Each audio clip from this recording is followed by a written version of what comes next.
There it goes. Finally. Okay.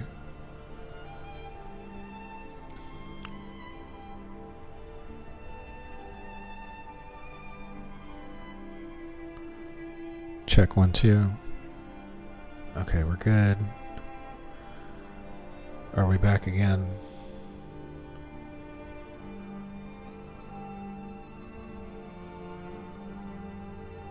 I think we're good here too. Yep. Yeah, looks great. Okay, cool. Okay, well, I'm sad that we missed Bali, because Bali, we started the live stream and then we had to go because we needed to run to the store with the roommate. That's just how it is. Is that music too loud? No, that looks fine. My headphones might be too loud. Check 1, 2. Check, check, check. Check. The pickup on that mic's a bit much, ain't it? Check, check, check. Okay, that's better. That's not going in the red no more. Y'all let me know if I'm too quiet.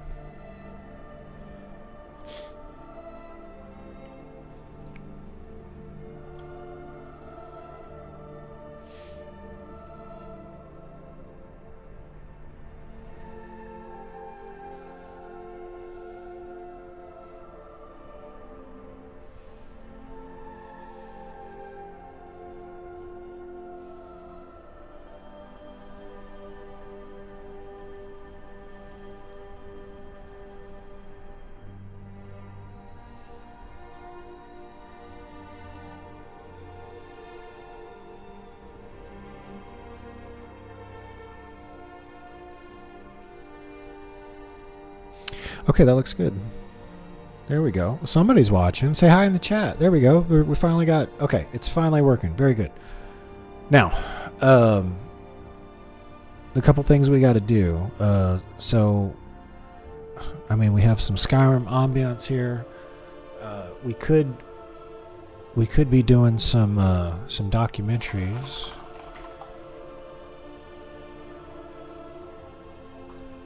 You need to change the current resolution, which is not supported. We recommend that you use a stream bitrate of 3050. Okay, hold on.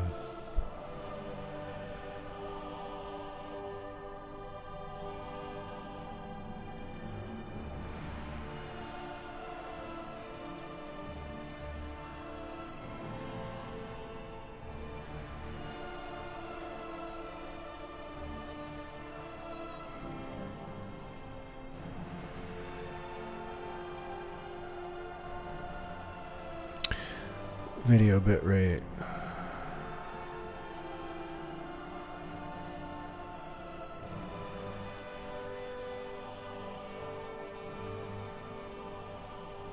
It wants a much higher video bitrate.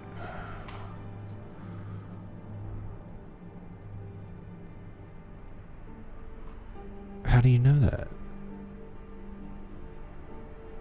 Is that Twitch?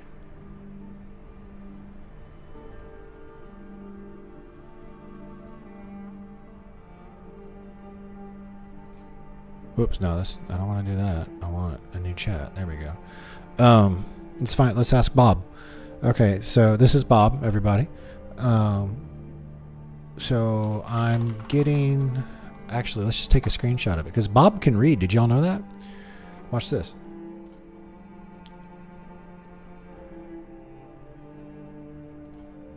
All right, we're going to save that screenshot. We're going to give it the screenshot. This is how I use AI. People keep telling me to make videos on how I do this stuff, so I'm doing it. I'm practicing explaining it to y'all.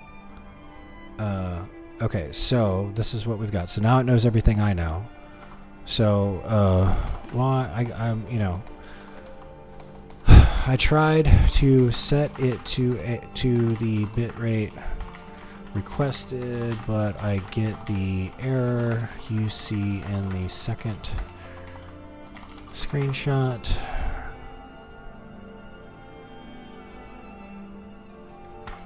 The error, error/warning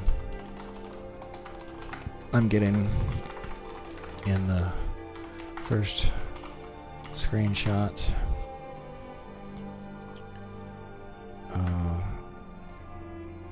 Is from YouTube. I tried to set the video bitrate, but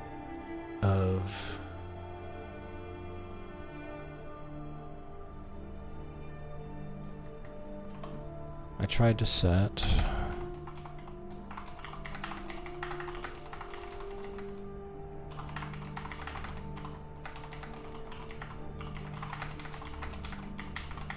and when I get the error,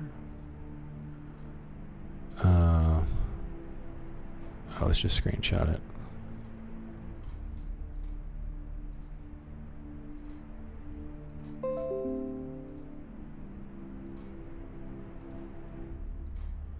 There's error you see in the second screenshot. Is that from Twitch?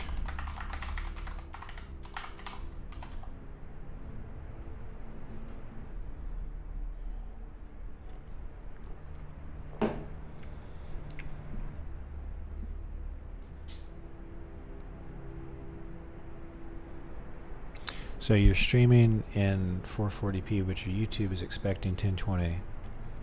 YouTube does not support, but only if does support 440p, but only if you ingest settings, bitrate, encoder, etc., and correct, and if YouTube settings for your stream are configured to allow it. Change the canvas to 1920. I don't know if I want to do that because that's going to lower the quality of the stream. I mean, it's going right. Does it look good? What, I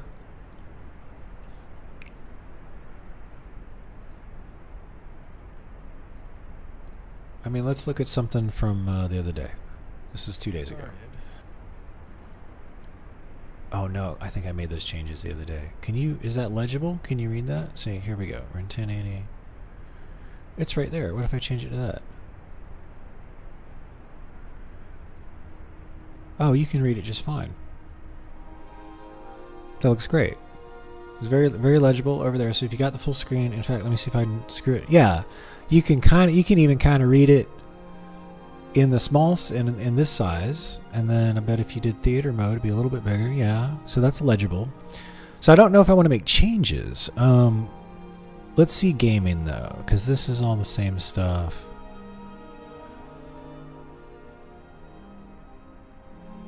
Okay, it looks smooth. There's a little...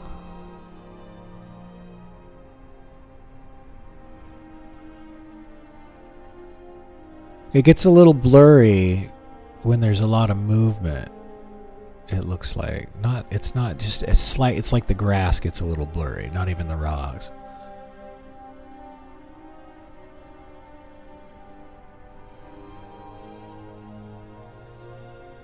It looks fine. It looks fine to me.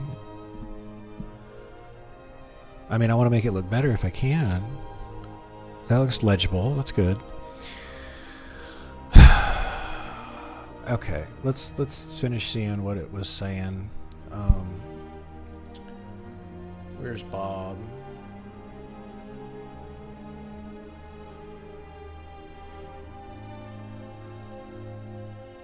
Oh, y'all couldn't see that on the screen. I'm so sorry. I forgot that I was we had Skyrim up here. I was watching my live stream and I was showing the errors because I'm trying to correct an error that's popping up.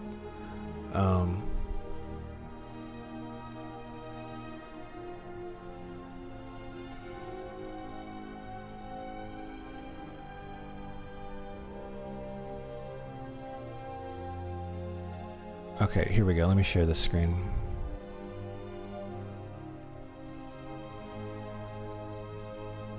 Hold on, let me move this off of the screen. Y'all don't want to see that. Okay, there we go. Change views? Oh, I'm still in the thing. Hold on, cancel.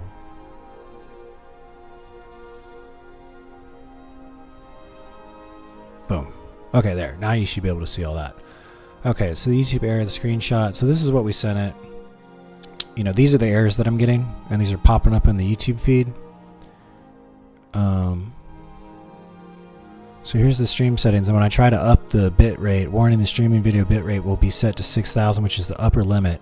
for the current streaming service. So I'm guessing since YouTube's telling me to go here and up the bit rate, it's got to be Twitch that only does the bit rate. But hold on. So I don't like this solution. Manually configure a higher video bitrate stream for 440p. Requires creating a custom ingestion setting in YouTube and matching bitrate encoder frame rate perfectly. Okay, that'll increase. If that increases the quality of stream, then I will do it.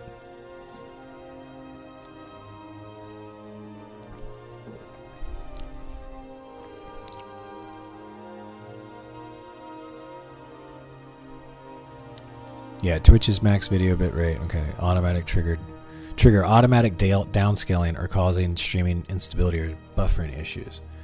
Well, we do have some instability. Let me play the video though. That's 720p. What about wait, don't do that. Hold on. I'm looking at my Twitch in the background right now.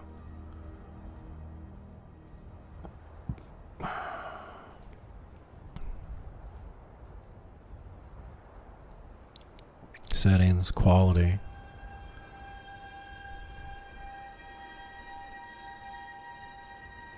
Oh, it's because I'm in Puerto Rico. No shit. Oh, well, I mean, it makes sense. I'm in the middle.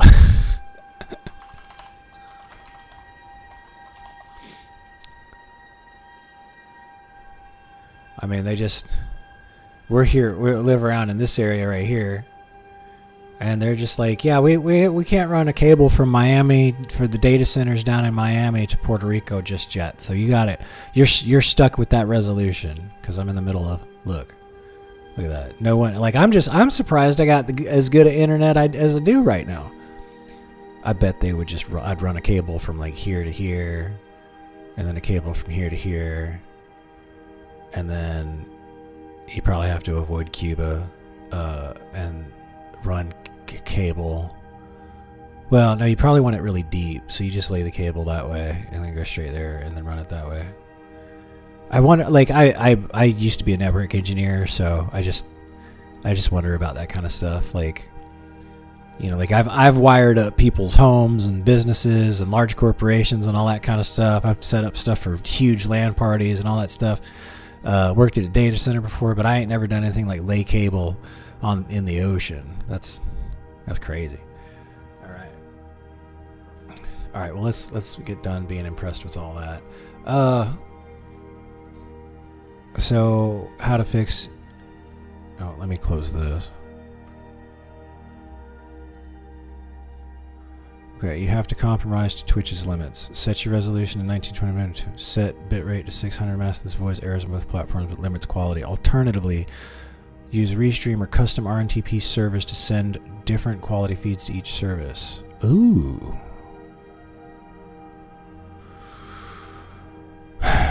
Okay, well, it's not completely broken, and everything's kind of legible. So,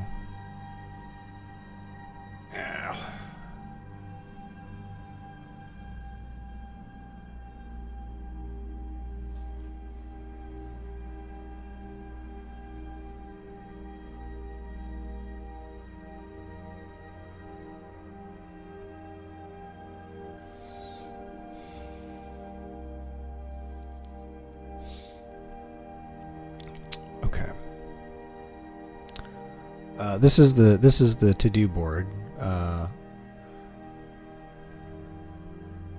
We're currently in the process of I got to set up a Fiverr page. Oh, I've got to file a bunch of paperwork too, actually.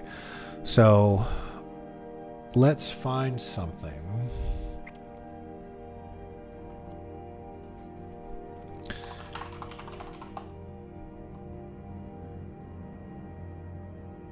We just checked out Bellier News.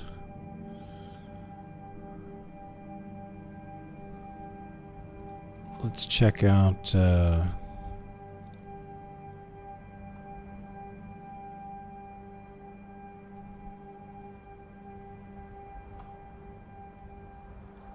I know, let's do this. let's watch the lore video. Let me see.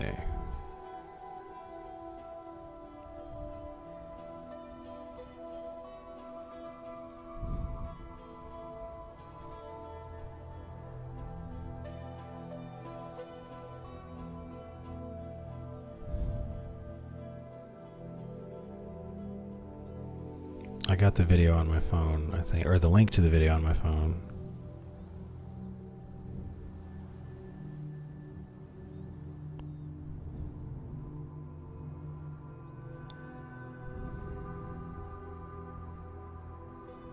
Okay, I guess I don't.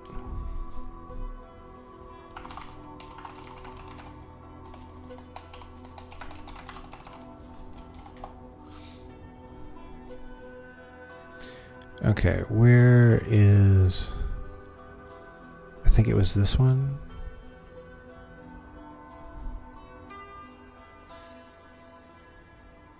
No, let me look. It might have been this one. I remember it being kind of long. Let me try to pull it up. It's almost like there's different thumbnails for mobile and PC, because it doesn't. That looks kind of like it.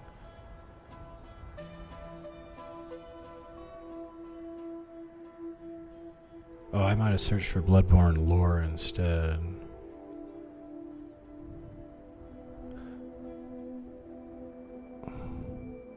Yeah, that's it.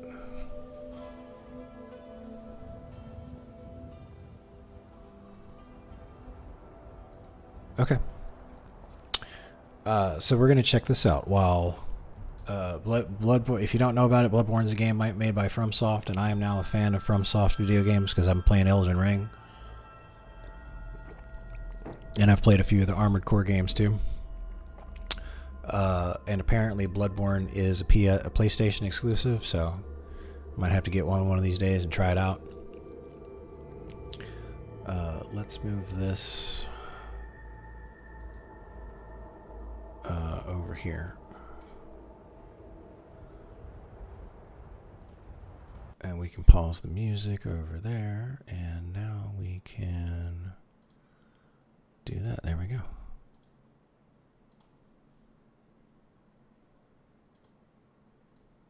Let's turn that up.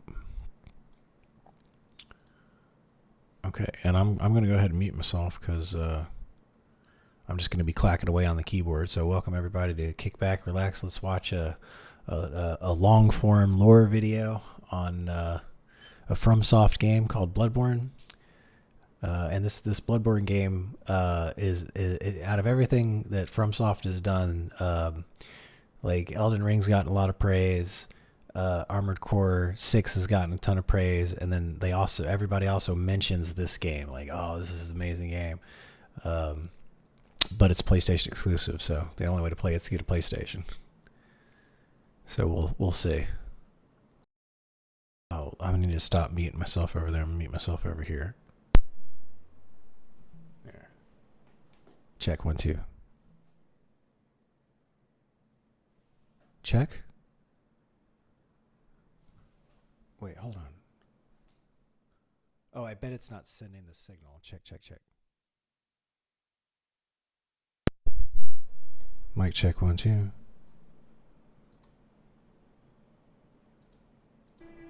Check 1 2. Okay, we're good. Mic check 1 2. Are we back again? Just take a screenshot of it because it's an amazing game. Mic check 1 2. Mic check 1 2.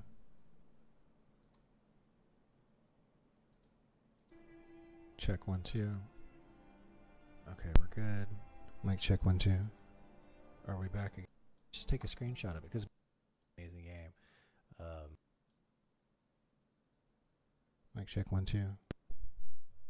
Mic check 1 2.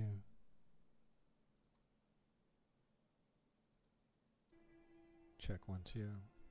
Okay, that does not. I thought that disabled the microphone. It does not, apparently. So let me go back over here. Amazing game.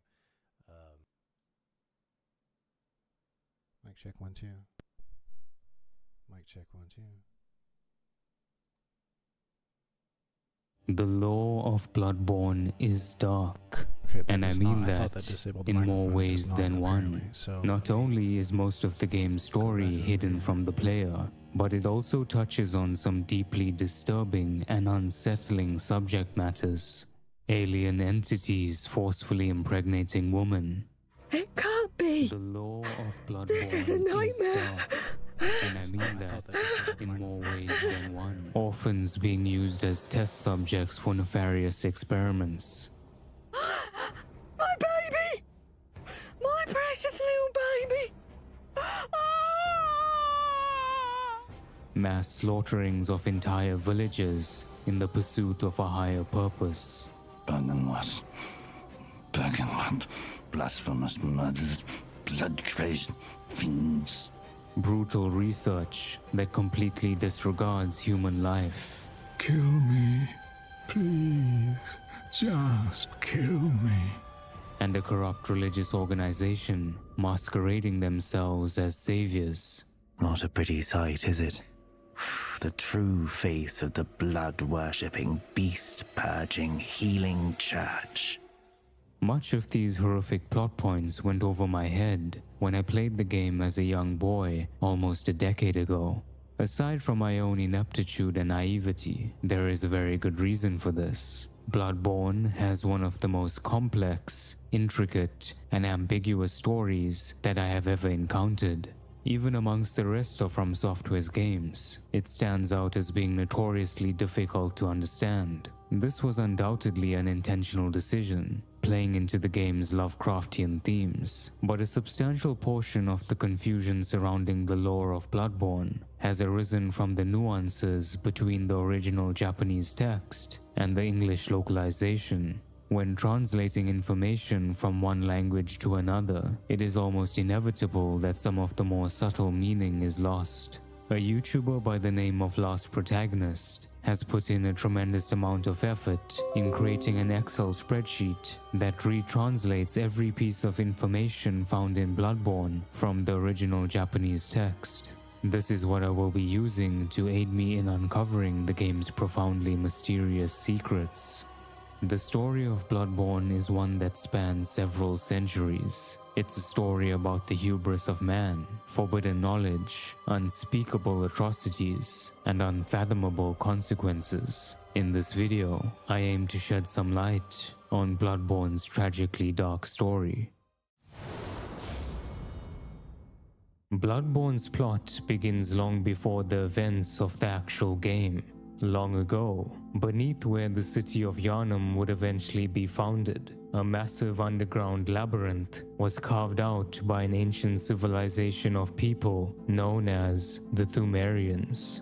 In these labyrinths, the Pthumerians would make contact with the Great Ones, extraterrestrial cosmic entities with power that defies all comprehension. After encountering the eldritch truth, the Pthumerians would revere the Great Ones as gods, serving them as guardians. Over time, they would elect themselves a leader. The chosen monarch was traditionally a woman and would be given as an offering to the Great Ones to bear a special child. One of these chosen monarchs was Queen Yharnam, who the city of Yharnam would later be named after. Queen Yharnam would become pregnant with a child by the name of Murgo. The father is almost certainly the Great One Odin, as he is the only known Great One shown to impregnate women. Odin is formless, existing only in voice, meaning that reproduction does not occur by typical means. Tragically, Queen Yharnam's baby would not survive the pregnancy. Based on the bloodstains around her abdomen and the sacred heirloom she keeps on her, it is likely that Queen Yharnam suffered a failed abdominal pregnancy, resulting in a lithopedion or stone baby. A lithopedion is formed in rare instances where the fetus develops outside the uterus in the abdomen and dies. The dead fetal tissue is subsequently calcified, producing a stone-like appearance. Inspecting the Yharnam stone which the queen keeps on her, we see what appears to be the crystallized remains of her child. I see you in there. Say hi in the chat. Is that you, Bali? Are you back? I'm sorry I had to stop the live stream. We're checking out some Bloodborne documentaries, lore documentaries while we while I work on stuff in the background. That's why it's the work study live stream. Along with her placenta. Notably, the umbilical cord is missing. This is incredibly important, so keep it in mind for later. The unfortunate demise of Yharnam's baby Murgo did not happen by chance. On the contrary, it was an unavoidable outcome. In Bloodborne, every Great One inevitably loses its child. This is not a prophecy as some have theorized. It is simply an inability of the Great Ones to produce viable offspring. In the Drained of Blood interview with game director Hidetaka Miyazaki, he stated that the Great Ones have all lost their children because of their positions. When it comes to living creatures, the stronger or more advanced you are, the fewer offspring you produce in your life. In essence, he is trying to say that the Great Ones have advanced and evolved to such a stage as a species that they are no longer able to reproduce. Sometime after the demise of Murgo, most of the Great Ones would leave our plane of existence and ascend into the cosmos. The reason behind their departure will be discussed a bit later. The Thumerians would go on to build the city of Yharnam. Some would remain within the labyrinth, while others moved to the surface, as well as other lands. Over time, knowledge of the Eldritch truth would fade, and the Great Ones almost forgotten. However, this would all change with Byrgenwerth. Byrgenwerth is an old place of learning. Everything sacred in Yharnam can be traced back to Byrgenwerth. Byrgenwerth was an old institute of learning, located just outside of Yharnam, where scholars would search for greater potential in mankind. The most notable early members of Byrgenwerth were Master Willem, Lawrence, Mikolash, and Carol. Master Willem was the founder of the organization, and the rest his students. Together, they would end up discovering the labyrinths carved out by the Thumerians. However, the tombs proved to be too dangerous for a measly group of scholars. As a result of their proximity and contact with the Great Ones, the Thumerians developed superhuman abilities and powers. According to the Bone Ash armor set, some even gained eternal life. This explains why they are still around even after all this time. Despite the Great Ones having departed, the Thumerians would still uphold their role as guardians of the tomb. They would not let anyone pass. To deal with the perilous foes occupying the labyrinth, Byrgenwerth would recruit a man by the name of Gehrman. He served as a sort of early tomb prospector or hunter precursor, exterminating anything in Byrgenwerth's path. In battle, Gehrman was without equal. The man had a frightening talent for killing. With the Thumerians no longer an issue, the Byrgenwerth scholars were free to explore the labyrinth, and it is here they came into contact with the Eldritch truth, a holy medium that would lead to the foundation of the Healing Church and the establishment of blood healing. Once, a group of young Byrgenwerth scholars discovered a holy medium deep within the tomb. This led to the founding of the Healing Church and the establishment of blood healing. There have been many arguments as to what this holy medium was exactly. I would propose that it was a Brightus, the left-behind Great One. Many people are under the impression that the first contact humanity had with the Brightus was through the choir, a subsect of the Healing Church formed much later. However, this is not the case. The confusion arises from the English description of the Augur of Abritus, which reads, "Remnant of the Eldritch truth encountered at Byrgenwerth." The initial encounter marked the start of an inquiry into the cosmos from within the old labyrinth, and led to the establishment of the choir. The wording here does not make it overly apparent that Byrgenwerth were the ones who first met Abritus. But the Japanese text is much clearer, stating that the Augur of Abritus is a remnant of the arcane Byrgenwerth once encountered. Its chance encounter was what began the inquiry into the search of the cosmos in the underground ruins, the aftermath of which is connected to the choir. This makes it very evident that Abritus was the holy medium Byrgenwerth discovered in the labyrinth, and is what served as the catalyst for their pursuit into the arcane. This theory is further supported by a character called Alfred, who says, I have heard that the holy medium of blood healing is venerated in the main cathedral. and deep within the depths of the Grand Cathedral, we find Abritus, who was later brought there by the choir. Lastly, the description of the Great Eye's chalice in Japanese states that it finally allowed the choir to meet Abritus. This suggests that they specifically knew of her beforehand, which would have only been possible if Abritus had previously been encountered by their predecessors, in other words, Byrgenwerth. Although Abritus is referred to as a Great One in-game, this is not exactly the case. Her actual classification based on enemy type is that of a kin. Kin are described as brethren of the Great Ones, so while they can be thought of as closely related to the Great Ones, they are not the same. The key defining trait of kin is that they were all once human, and through one way or another, acquired cosmic power. Some kin have been more successful in this task than others, with a select few such as Abritus obtaining power comparable to that of a Great One. I will refer to such entities as kin Great Ones in order to distinguish them from the rest. However, it should be noted that these kin Great Ones are still lesser beings, bound to a single plane of existence. This explains why Abritus is referred to as left behind, as she would not. Hey, how's it going? Good evening. Yes. Well, we are. I'm filing a bunch of paperwork today, so it's gonna take me maybe another hour and a half, 2 hours. Hopefully not. It's gonna take 2 hours. I hope we get it done this quickly. I'm filing some paperwork. It's basically me looking for employment and stuff like that. Juggling my finances because I got laid off 2 months ago. And I just have to do all that stuff. And then when I get the work done, when I get the things done that I have to do, we can do the things that I want to do. And that will be, let's see, I'm going to file. I'm in the process of filing. Let me look at the to-do board. I think, yeah. I'll probably get up to do some cooking. I just have to throw something in the oven and then check it every couple of minutes. So it's not like it won't be like a big deal. I won't like leave y'all hanging for like 30 minutes at a time or anything. It'll be like I'll be gone for like 3-5 minutes, then I'll be back for 10-15. Then I gotta go for 2 minutes and come back. I just gotta cook.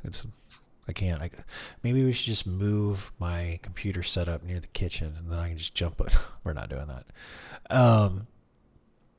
So we will do, I'll do some cooking. I don't know. That's not really going to help you guys. But we'll have to just keep watching documentaries. We're currently watching Elden Ring, Bloodborne. So this is like the lore video, the dark lore of Bloodborne. And I am now an NC Soft, not an NC Soft. What are they? What's the name of the damn studio? From Soft or whatever. Whoever made Elden Ring, these people made the same game, or this company made the same game. So, but it's a PlayStation exclusive. So I had no idea it existed. And the storyline in this is even more up. So far, it's like even more up my alley than the Elden Ring lore and story is. But the Elden Ring lore and story is pretty crazy. It's like they stole the rune of death and now nobody can die. Like that's wild. That's why everybody looks like so old and stuff in Elden Ring. Maybe that's why they call it Elden Ring. No, that's not true. Because they called it the Elden Ring before that happened. So I guess not. Anyway, I find it fascinating. And then I'm also I gotta make a couple of images and at least write up a script for a quick little video for a Fiverr page, because I'm trying to contract myself out for some work, so I'm doing it on Fiverr, and get some revenue going. And then the Fiverr page is almost done, so I won't be spending a lot of time on it. And then when we get that done, I think we'll just play some Elden Ring this weekend. I'm hoping to start, Friday, Saturday. I think on Saturday, I'll hunker down and focus on, because I'm trying to update the video layout. So you see we got this nice background. FromSoft, yes, thank you. We got this nice kind of, Elden Ring inspired background. And then I can actually, here, where's the other one? Yeah, that's me looking at the board. So I kind of like how I'm switching the layouts here, but I'd like to animate all this stuff. So I can make like a, I can make this look even cooler, and then I can have it, do something like promote the YouTube channel or something like that, and change a little bit. And then we can even get the image of the tree to like slowly cross over into like a different image every, 60, 90 seconds, and just do it very subtly and just kind of have it more. Than the next time people will just, I'm just trying to add things that will make it visually appealing. They're getting a lot of hits on YouTube, but not so many on Twitch. And I think half the reason is we got a really nice thumbnail, for the stuff on YouTube, but, on Twitch, when you look at the thumbnail, it's basically of the video feed. So if the video feed doesn't look visually appealing, people might not click on it. So I got to make the video feed in Twitch visually appealing. This is all the stuff I'm trying to think to keep growing the channel. That, and I got to reach out to Swifty and all that kind of stuff. We'll do that this weekend. I'm just trying to get a couple other things done that I think are more important than that. And once those are, in fact, let's priority here. Let's put it on here. Reach out to Swifty via social. There we go. Let's label that media production. Yeah, that's fine. Lots of people requesting content from you and he collaborating together. Reach out via Twitter. Probably best to send him an email to his old Yahoo account and then ping him via Twitter that you email him, and that's probably the best way to do that. And then that way, if he wants to, he can check the email, and if he doesn't want to, he can ignore me. I don't think he'll do that though. Okay, good. So we got that on there too. It's in the priority stack, so we're gonna do it. Let's go back over to. I'm gonna go back to my data entry. I'm filing a bunch of stuff right now, and it's just tedious. It's like copying URLs and pasting, and then I applied to this job, and I did this, and then I talked to this person, and blah, blah, blah. It's just something I got to do, and I can't make it entertaining, nor can I share it on the screen because it's got private, personal, financial information in there. So it's just stuff for business and employment. So let's go back to the documentaries while working. Oh, good. We're all right there. All right. So I'm going to keep this going. The production values on this are really high. They've done a good job. That's I've already figured that out. We're only 11 minutes into the video. They did a good job of gathering all the videos and splicing it together. And the writing's really good too. He's very legible. He's got a slight accent, but it's not bad at all. It sounds like he's trying to do like a lower. I don't know if I've never met the guy, so I could be just talking out of my ass. Maybe this is just the way he sounds naturally. It sounds like he's trying to do like an English, like a hint of an English accent, and that might be genuine, or that might be him trying to like. Because you can put on accents and stuff when you're reading scripts, and you're encouraged to do that. In fact, the best the audiobook narrators do that. They put on a different voice depending on what they're doing. So I'm not knocking it. I'm just saying if I was going to critique anything on this video, it's that. Like he could like either lean into it more or take it out. And if that's just the way you talk, then forgive me. Basically. not have had the ability to move between dimensions like the true Great Ones. The identity of Obrightis before her ascension remains a mystery, although given that she was found in the labyrinth, we can Thanks for hanging out, Swante. I appreciate it. assume that she was once a Thumerian. The method of her ascension is even more unclear, but it was most certainly facilitated through the power of a Great One.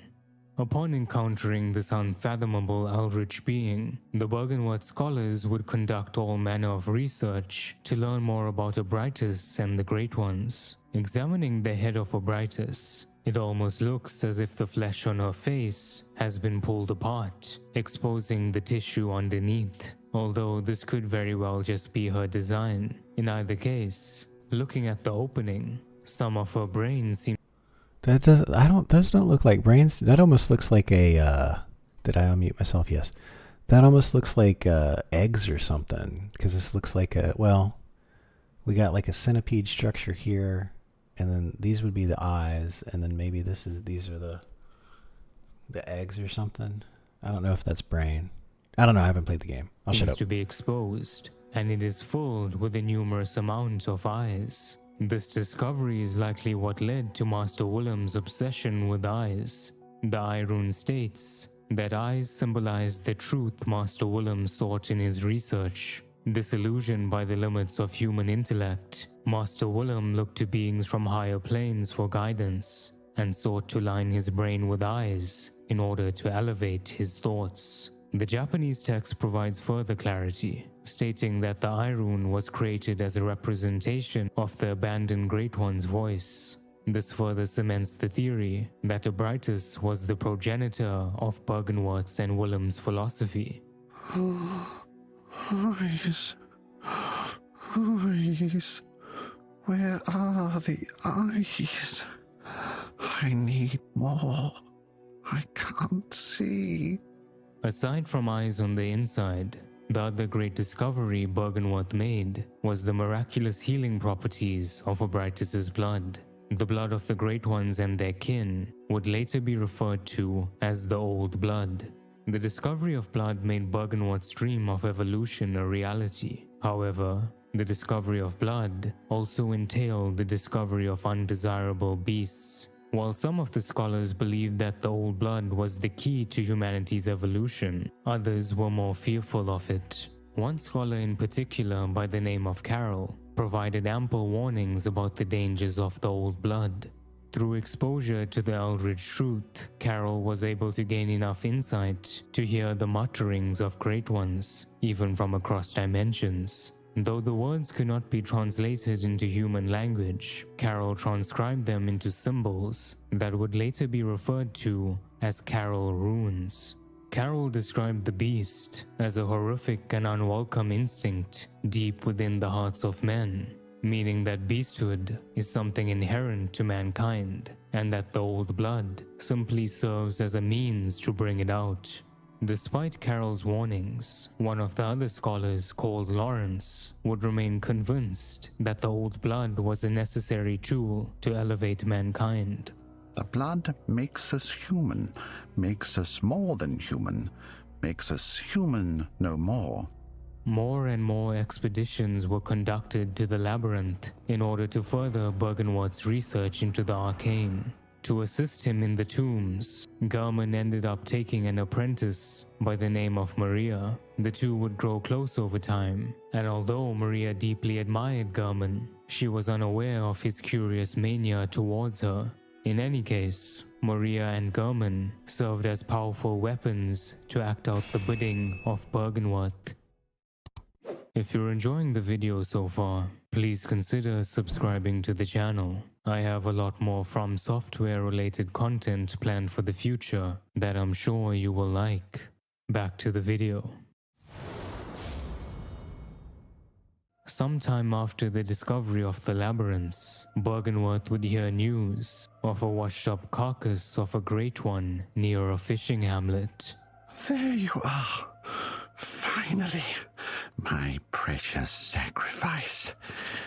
Without a moment's hesitation, Master Willem would order a group of his students to investigate the hamlet and recover anything that may aid their research. The group that conducted the raid on the fishing hamlet, at the very least, included Lawrence, Maria, and German. Hey, The Phoebus. raid was brutal, and unspeakable atrocities were committed. As a result of their proximity to the carcass of a great one, the minds and bodies of the villagers in the fishing hamlet had changed drastically. They began to worship the Great One's corpse and refused to let anyone near it. But this was not enough to stop Bergenworth. The villagers were slaughtered, and under the orders of Master Willem, their skulls were split open and searched for eyes. Bergenworth. Fetch me eyes. Bergenworth. Be they round, Blasphemous murderers. be they young. Blood-crazed fiends. Fetch me eyes. Atonement for the wretches. For my brain. By the wrath of Mother Goss. More eyes. Mercy for the poor wizened child. I need more. Mercy. Oh, please. Upon reaching the carcass of the Great One Cause, the scholars made two discoveries. Firstly, her body was teeming with tiny cosmic parasites, and secondly, she was pregnant. The parasites are likely responsible for the village's drastic transformation, and it could also very well be the cause of Cause's death. Either that, or she suffered a maternal death as a Oh, that's great. We'll check out Belvedere News after this. Swanty and I are checking out the lore of Bloodborne. Or I'm kind of doing. I'm doing a bunch of data entry. I got to file claims and stuff today. I just have to do a bunch of paperwork and stuff from all the job filing and stuff that I've done. So I need this is about 98 minutes long. So hopefully I'm done by the end of the documentary. And then we'll check out Bellular News right after this. result of her pregnancy. In any case, Bergenworth would violate Cause's pregnant corpse by ripping out the umbilical cord from her unborn child. The umbilical cords of infant Great Ones are lined with eyes, and Provost Willem sought the cord in order to elevate his being and thoughts to those of a Great One. But Cause would not let the fiends get away without retribution. Though she may have perished in our plane of existence, the Great Ones are multi-dimensional beings, thus she is not truly dead. As punishment for the vile acts Bergenworth committed, Cause would condemn them to a nightmare. All the blood-crazed fiends involved in the massacre, and all those who would follow in their path, would be sentenced to the Hunter's nightmare following their death. The curse Cause placed upon Bergenworth was not just limited to them. All those whose teachings derived from Bergenworth, including the Healing Church and the Hunters, would be held accountable for their forefathers' sins. Following their demise in the waking world, those who have succumbed to the bloodlust are taken to the nightmare. Here they wander aimlessly, slavering like beasts.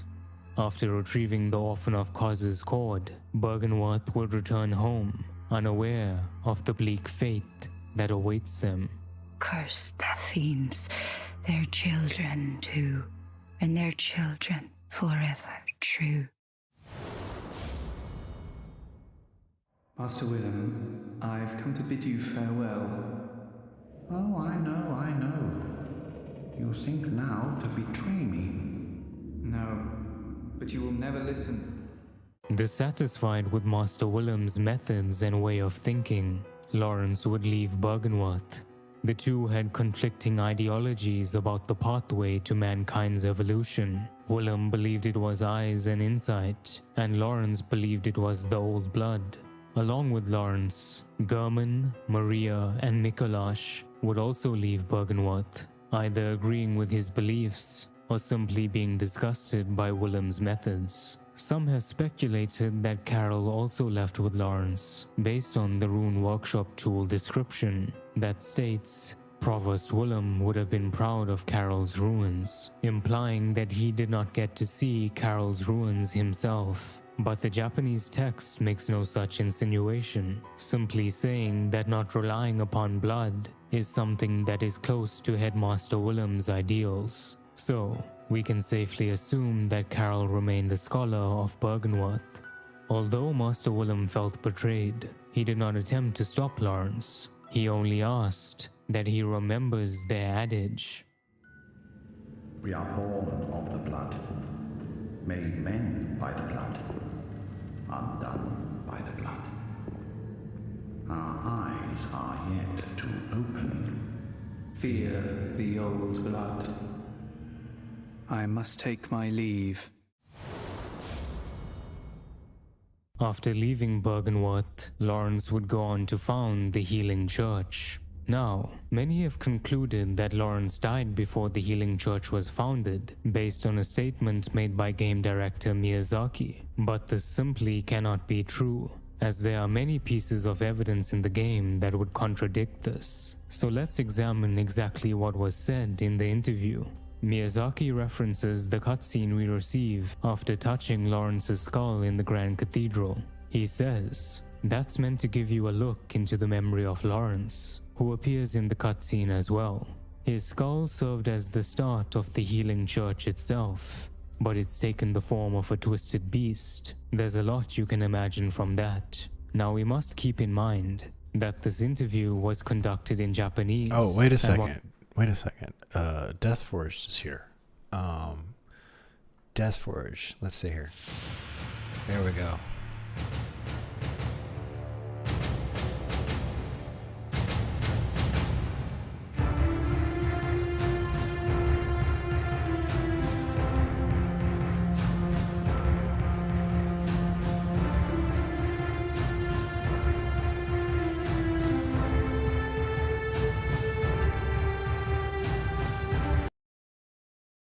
Okay, worth the copyright strike.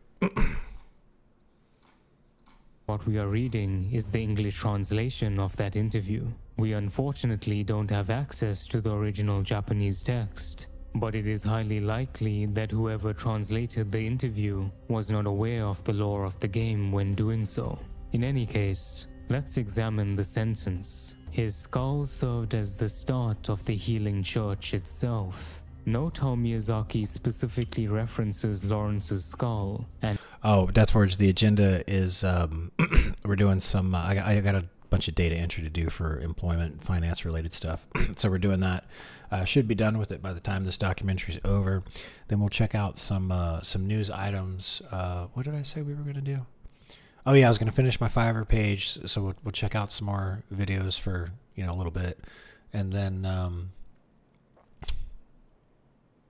we're gonna do the live stream layout on Saturday, the animated live stream layout on Saturday. And I had a really cool idea too, especially for the Elden Ring themed thing. I think I know of a way to get it to look like those golden leaves are falling, and to get them to fall, some of them to fall in front of the word Elden Ring, and some of them to fall behind the word Elden Ring. So I think if I can pull that off, it'll look fucking great. And I want to see if I can even do it. So, because I've got a lot of, I want to challenge myself to make shit look cool. So, anyway, I'll shut up. Back to the documentary. Welcome to the live stream, Deathforge. Good to see you. Here we go. and not his death. The problem, I believe, with the translation is the word start. A better word that would make everything make sense is foundation. Lawrence's skull would serve as the foundation of the Healing Church. At the entrance of the Grand Cathedral, we find a note that reads, "Heir to the ritual of blood, purveyor of ministration, place your hand on the altar's sacred covering and inscribe Master Lawrence's adage upon your flesh." Lawrence's beastly skull serves as the foundation of the church's philosophy, a reminder of the adage he took, and a warning of the beastly power of the old blood. This is further supported by the description of the beast's embrace rune dropped by Lawrence, which states that knowledge of the beast's embrace became a I do want to play this game. I've got a backlog item to get a PS4 and play this game. foundation of the Healing Church. This is the conclusion I personally came to after hours of contemplation, and the timeline of events I propose moving forward will be contingent on the assumption that Lawrence was alive at the time of the Healing Church's conception. After establishing the church, Lawrence would become the first vicar and begin implementing the practice of blood ministration. using the blood they extracted from Abritus and whatever other sources of old blood they found in the labyrinth. Lawrence would be... Deathward says, FromSoft does good gameplay, etc., but their lore is so heavy and so hidden that you really need to dig to understand. Yeah, I think that's what I like about it, actually. The on the other side of the spectrum is like in Hollywood movies when they have one of the characters say out loud exactly what is going on and why. Right?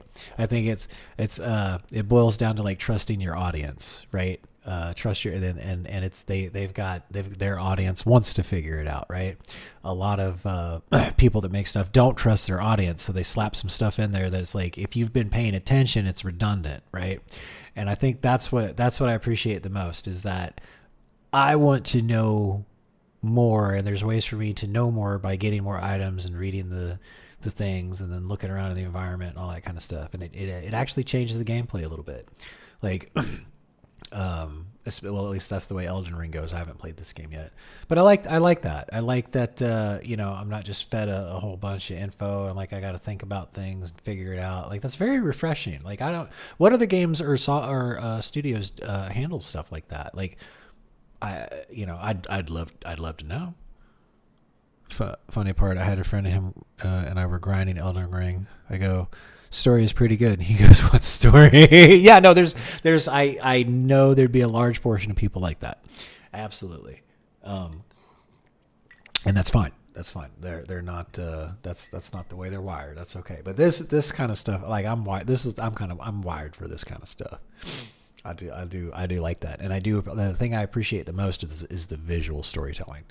I'm a huge fan of really good visual storytelling, and it's becoming a bit of a lost art. Though, if you the most recent great visual storytelling besides Elden Ring, there's a animated. I don't know, animated. It's an animated show. It's called Scavenger's Reign, and you go check out Scavenger's Reign. If you like visual storytelling, check out Scavenger. Oh, and it's let me just warn you, it's a little heavy. It's not no Looney Tune. You're not going to be laughing. Let me put it that you're going to be, oh shit, kind of deal. So yeah, I highly recommend. Let me see if I pull it up real quick. Like, maybe we can pull up a trailer. Let's see here. There we go. 2-minute trailer. Official teaser. Here we go. I'm going to do the teaser. What are we doing here? Our goal is to create a sustainable life where we can survive and thrive until our return home.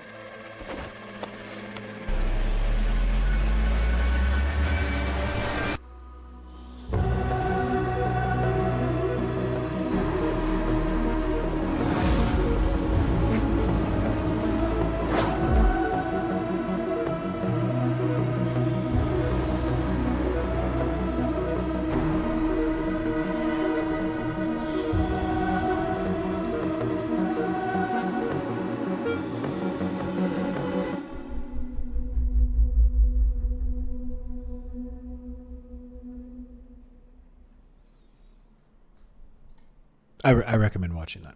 I think it's on Netflix. Okay, I'm back to data entry.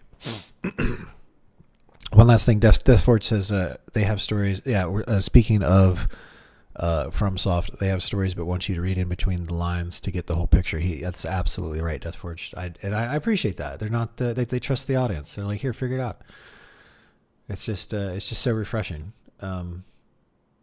I see more and more of that, like, hand holding with the plot stuff, and like, this is the other side. This is actually a little bit too much. I freely admit I think Elden Ring does a little bit too much of that, and like, that's why you have your friend going like, what story? So I think that they make a conscious decision to do that, especially like around the names like America.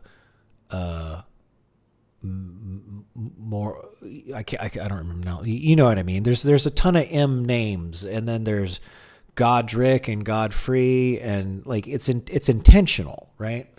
and I appreciate that. But then it throws people like your friend off, right? So I don't think I'd ever make something this deep, but I would make something that I would hope that I could make something that like your friend would be like, oh, there is a story here. Let me try and figure it out, right? And that's interesting to me because a couple of years ago, I remember before I got back to playing video games, I remember thinking about, I had an idea like this and I was just like, wouldn't it be cool if they just didn't like give you all the info and they just dropped you, kind of almost like Skyrim, but even more so, just like you start the game and like there you are and like you already have control of your character and you got to figure it out, you know, like the games in like the RPG games in the 80s, you know, 80s and 90s. Anyway, let's get going. I don't want to time out and have to sign back into the government site I'm signed into right now. Begin grooming blood saints to serve as vessels for the old blood. This effectively increased their supply of old blood, albeit in a diluted form. Whenever their supply of old blood ran low, the church would employ tomb prospectors to retrieve more of it from the labyrinth. News would quickly spread about the church's miraculous healing blood. People would come in droves to experience its holy power, unaware of its origin or the beastly consequences it holds. Yharnam would eventually become renowned for its blood healing, attracting sickly travelers from all sorts of regions. Lawrence had obtained all the test subjects he could ever hope for, but he would soon become privy to the dangers of the old blood. The imbibement of blood quickly became a recreational practice in Yharnam. People would begin using the old blood for its intoxicating effect rather than its healing properties. The citizens of Yharnam were quite literally drunk with blood, but they would soon experience a rude awakening. Excessive hair growth, elongated limbs, sharp claws, and a hunger for flesh. Those who overly indulged in the old blood would begin morphing into bloodthirsty beasts. This is unfortunately not the first time humanity has succumbed to the scourge of the beast. Long ago, before Byrgenwerth discovered the labyrinths, lived the people of Loran. Some players are under the impression that Loran was a place outside of the labyrinth, due to it being described as a tragic land that was devoured by sands. However, the first part of the description of the ailing Loran chalice makes it clear that Loran was part of the labyrinth. A chalice that breaks the labyrinth seal, or in Japanese, one of the chalices which breaks the seal of the underground ruins. All the chalice dungeons that we access were once part of the underground labyrinth beneath Yharnam. It should be noted, however, that we are not visiting the actual labyrinths themselves. The chalice dungeons are effectively dreamlands that reflect parts of the labyrinth at specific points in time. This is why they are only accessible through the hunter's dream and require rituals to gain access to. Loran is located in the deeper parts of the labyrinth, and the denizens of the place are likely descendants of the Thumerians. Whatever the case is, we know that Loran was ravaged by the scourge of the beast. They too must have fell into the temptation of the old blood, and I speculate this is what caused the Great Ones to leave the labyrinth and our plane of existence altogether. They were made aware of mankind's insatiable lust for power and refused to be exploited for their benefit. Of course, kin Great Ones like Obritus were unable to leave, and now the ruin that befell Loran is about to repeat itself in Yharnam. So you're intent on hunting beasts, even if they are... Indeed, Gammon. It won't be long. With the beast scourge manifesting in Yharnam, Lawrence would need a way to cull the beasts without causing a panic in the city. This led him to his old colleague German. German would establish the Hunters Guild, a group dedicated to hunting beasts. As the first hunter, German's equipment and fighting style would serve as the basis of all future hunters. He placed an emphasis on engaging the beasts with speed, and therefore made use of lighter attire. His trick weapon, the burial blade, had the ability to transform, allowing him to quickly adapt to different combat situations. It should be noted that despite his brutal efficiency, Gurman never took pleasure in the hunts. He viewed it as a dirge of farewell, wishing only that his prey might rest in peace, never again to awaken to another harrowing nightmare. At the hunter's workshop, Gurman would train and equip new recruits to face the beasts of Yharnam. The hunters operated under the cover of night in order to keep the church's dark secret from seeing the light of day. Gurman's first apprentice, Maria, surprisingly did not join him in the hunt. After the fishing hamlet massacre, Maria could no longer bear to partake in any more violence. In fact, she cast her beloved weapon, Rakuyo, into a dark well at the village, the very same day of the incident. Maria now resides in the church's grand cathedral, serving as a caretaker for their numerous patients. In the early days of the church, they would conduct horrific experiments on the poor souls who came to them for help, possibly as a form of payment for blood healing, or more likely, against their will. After seeing the corpse of the Great One Cause washed ashore, Lawrence hypothesized that the Great Ones may be linked to the ocean, and thus began his experiments in an attempt to contact them. Burr holes were created through the subject's skulls through the process of trepanation. After the opening was created, water, likely infested with the parasites from Coz's body, was poured into the patient's skull. The fluid writhed inside their head, significantly expanding it over time. The fact that many of the patients managed to survive this grueling procedure must be in no small part due to the old blood. Although even if they survived, most of the patients lost their sanity. A select few of the subjects who made it through the process developed the power to call upon the cosmos. But because they were unable to fulfill their task as emissaries, they were deemed as failures. It is uncertain why Maria decided to oversee these experiments, given their inhuman nature. But it is well established that she treated the patients with care, with many of them referring to her fondly and calling for her by name. Lady Maria, please, take my hand. Please, help me. Don't let me drown. Perhaps Lawrence was able to convince her that what they were doing was for the greater good. Or perhaps she did not have the means to stop his ambitions, and thus settle for easing the pain of his victims. Either way, the guilt from all of Maria's actions thus far ended up taking a hefty toll on her, and as a result, she took her own life. After Lady Maria passed on, she would become the first of many to be taken to the hunter's nightmare.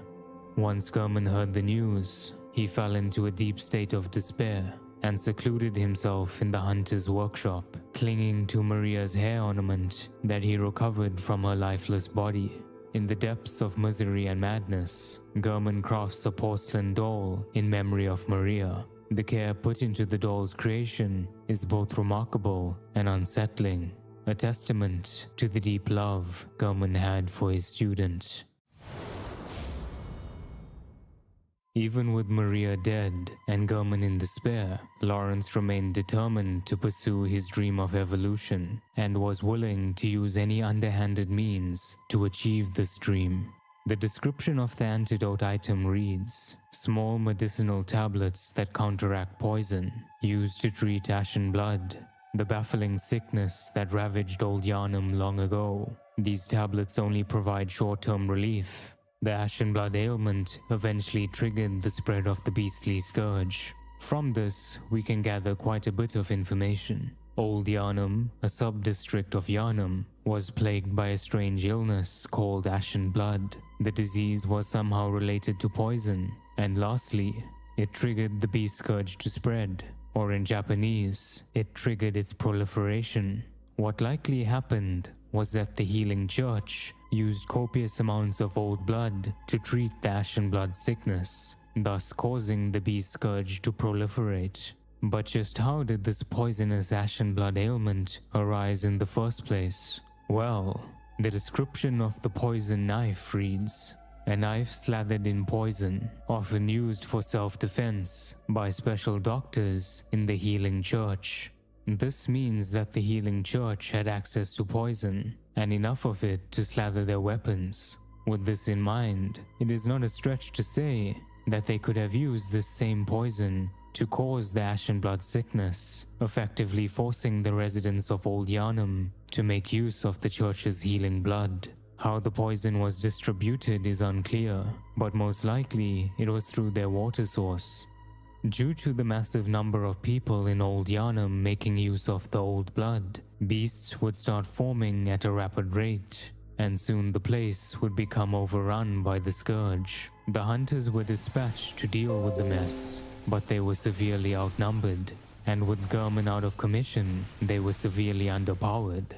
The church would try to bolster the ranks of the hunters by stipulating that all outsiders who desire their healing blood must join in on the hunt. But this too would fail. The beasts of Old Yharnam had grown too ferocious. Lawrence knew that he would need otherworldly power to stop them. After traveling to Gurman's workshop, Lawrence would explain the dire situation to him, and together they would beckon the moon presence for assistance. The great ones that inhabit the nightmare are sympathetic in spirit and often answer when called upon. But to call upon a great one must make an offering, something cosmic in nature and something that would draw their attention: the umbilical cord of an infant great one. The source of the cord Lawrence used to beckon the moon presence is unclear.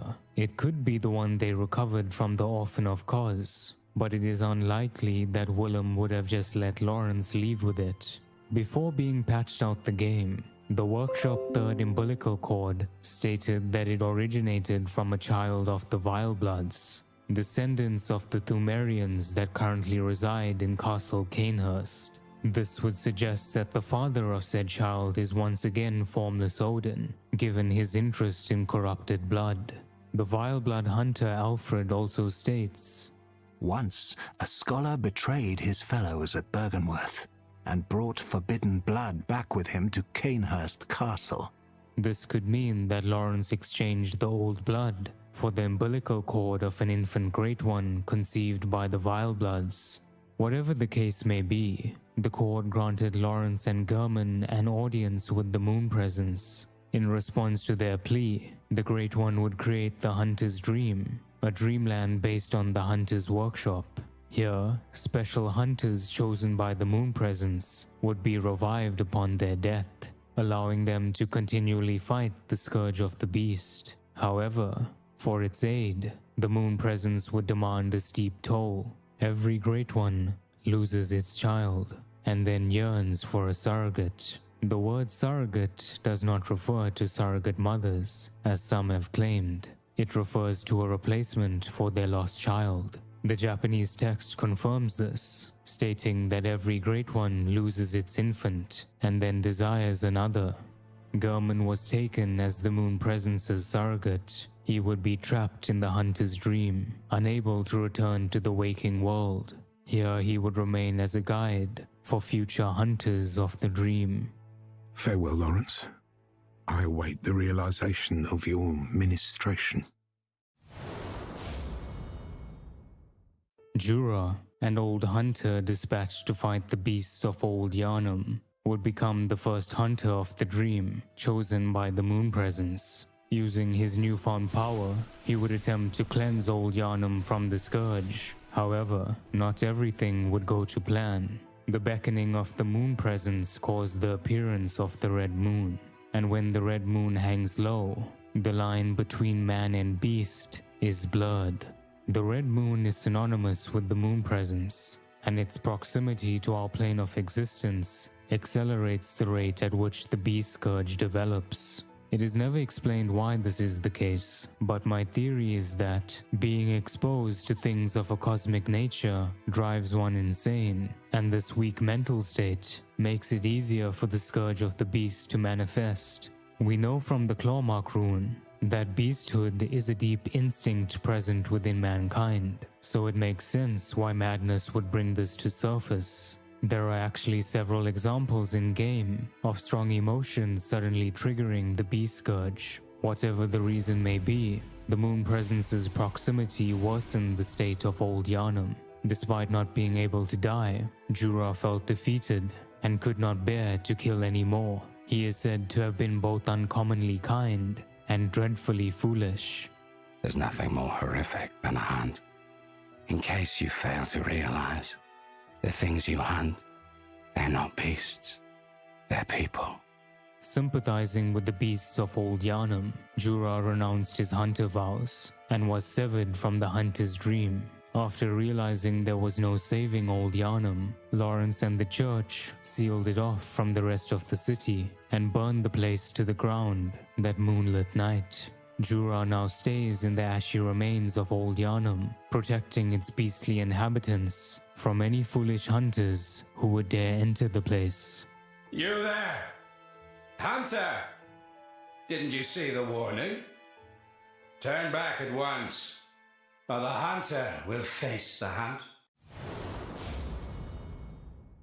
After the fall of old Yharnam, Lawrence finally saw the error of his ways. In an attempt to force mankind's evolution, he had forgotten the adage he swore.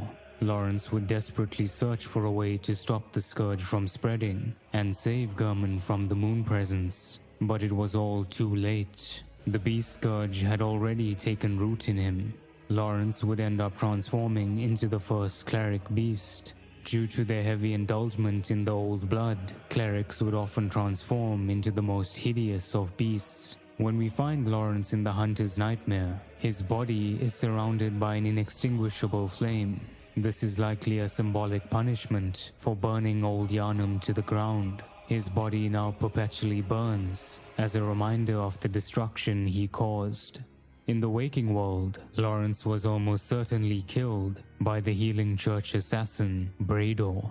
After killing his compatriot, Brador would skin his carcass and wear his scalp and hide as a testimony to his sin. Lawrence's skull would be taken to the Grand Cathedral, where it is displayed as a reminder to the dangers of the old blood.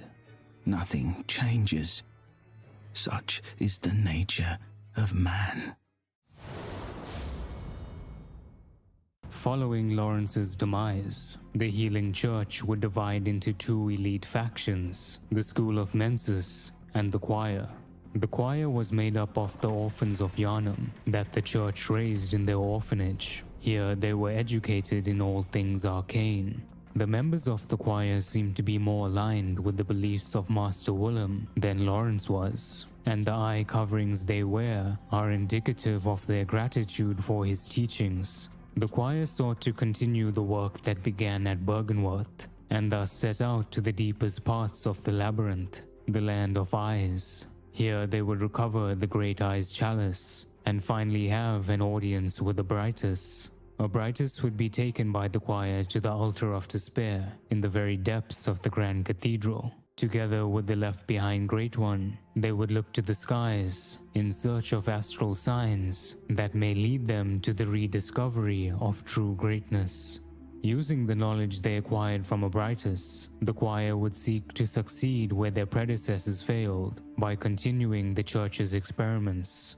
The description of the orphanage key states that the orphanage, shadowed by the Grand Cathedral, was a place of scholarship and experimentation, where young orphans became potent unseen thinkers for the Healing Church. This has two distinct meanings. Firstly, the orphanage served as a place to teach and raise the children of Yharnam into powerful allies of the church. And secondly, the orphanage served as a place of experimentation, where orphans would become potent unseen thinkers of the church through nefarious and twisted means. At the orphanage, we can encounter many of the creatures created through the Choir's vile experiments, but one creation in particular stands out from the rest: the Celestial Emissary. This kin Great One is what the Healing Church was trying to accomplish at the research hall with the cerebral patients and the living failures. Based on the word emissary, we can assume that this creature is able to successfully communicate with the Great Ones and the cosmos, thus fulfilling the Healing Church's goal. But this monumentous accomplishment would prove to be for naught due to the catastrophic events that would soon follow. The sacred rite nears completion. The dream will be real. We will be granted eyes. The School of Mensis, the other elite faction that separated from the church, would take residence in Yahagul, the unseen village. Led by Mikolash, a former scholar of Bergenworth, they would conduct their own sick experiments, separate from the choir. The two groups seemed to be at odds with each other. The choir would send their members to spy on Mensis, and in turn the School of Mensis would capture members of the choir and torture them for information.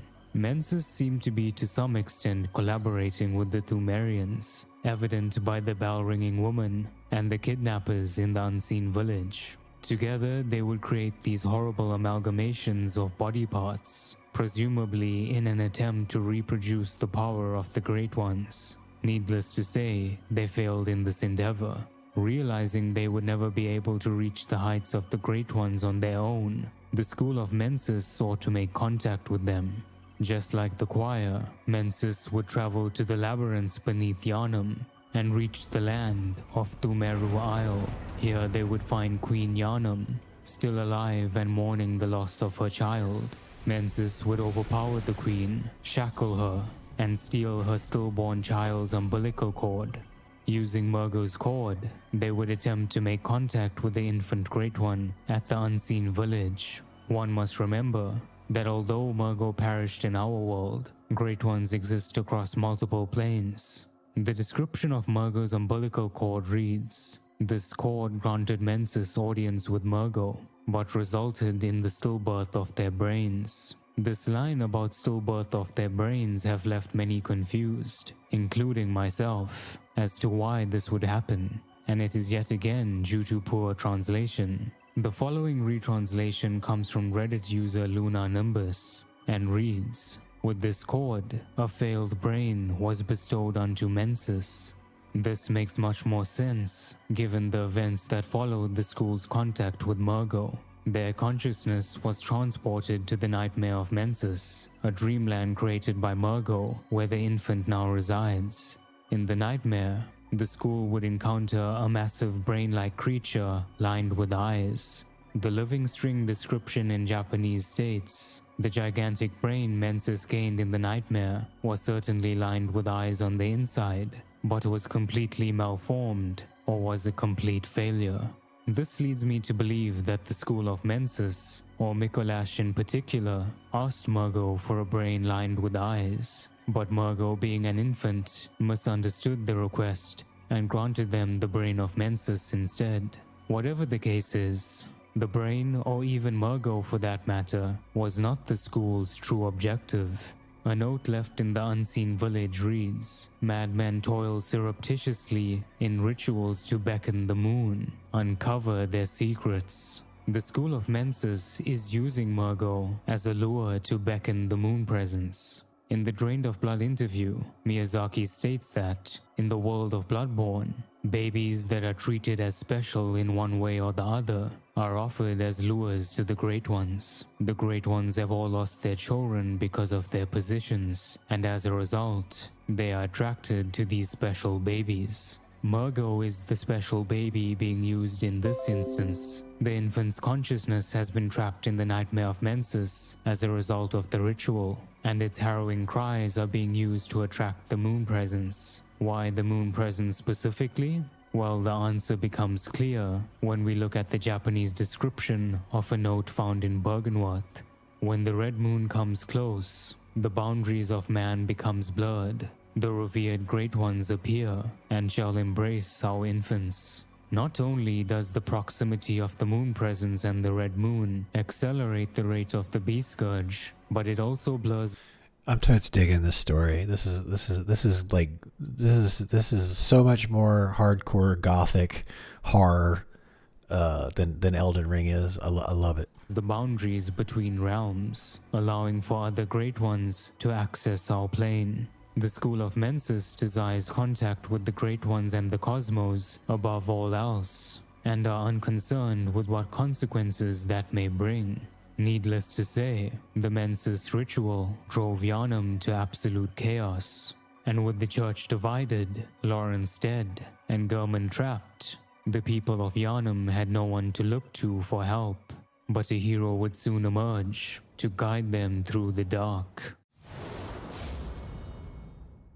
Sometime after Gurman formed the Hunters Guild, the Healing Church would form their own group of hunters, separate from Gurman. The first of these Healing Church hunters was a man by the name of Ludwig, a powerful hunter who brandished the title of Holy Blade, a moniker passed down through an ancient line of heroes that date back to a very early age of honor and chivalry.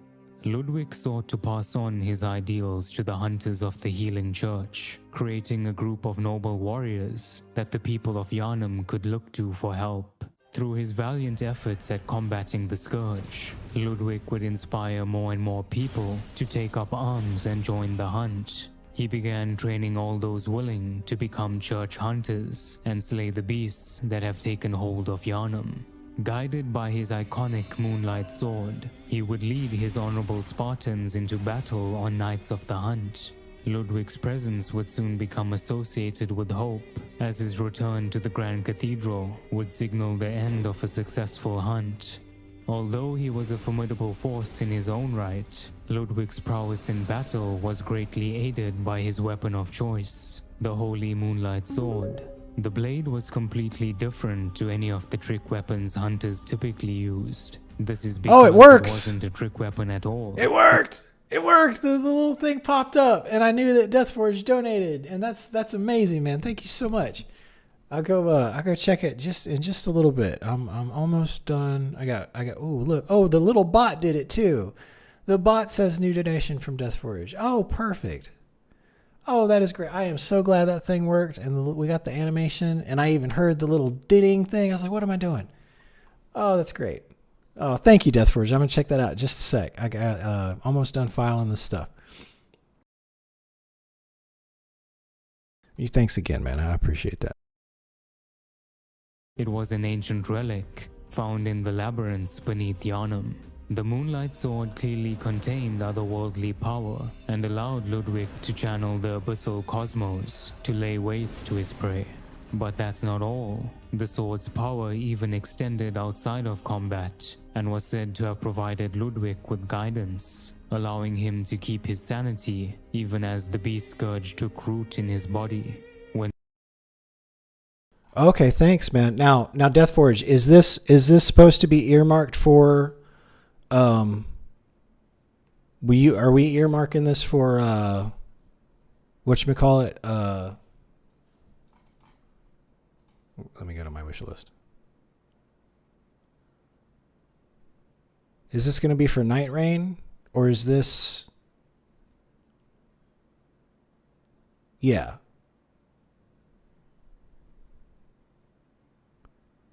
Oh, okay. Well, I appreciate that, Deathforge. I think.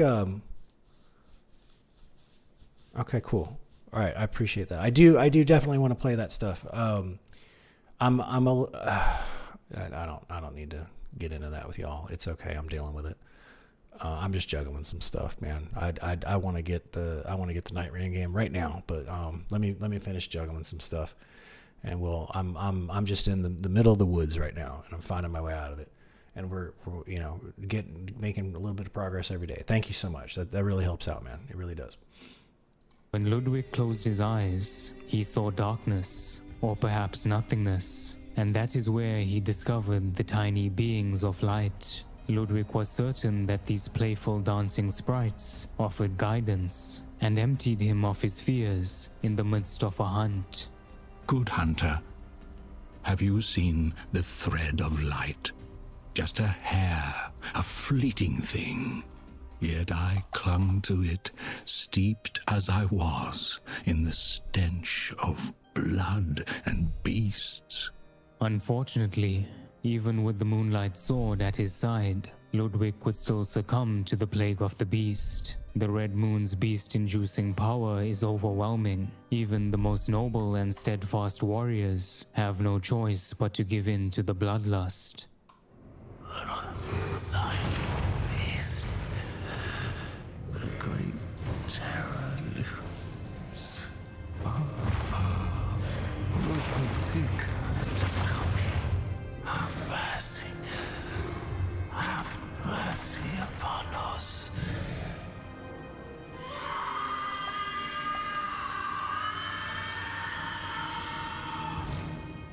Ludwig would transform into a horrid beast unlike any other. He possesses 8 discernible limbs and 2 heads, one of which bears a striking resemblance to a horse. It is likely that at the time of his transformation, Ludwig merged with the horse he was riding on. Ludwig's actual head seems to have been split open and lined with eyes, suggesting that his holy moonlight sword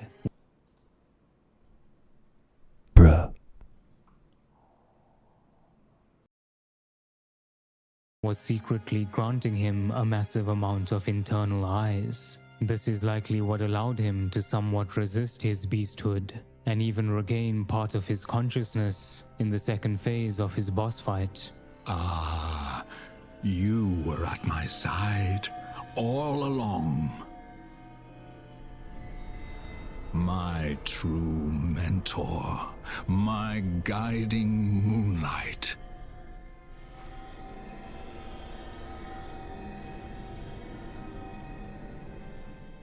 Ludwig is truly a tragic figure. Even after being twisted into this hideous form and being trapped in the hunter's nightmare, he still shows concern for his disciples that he left behind.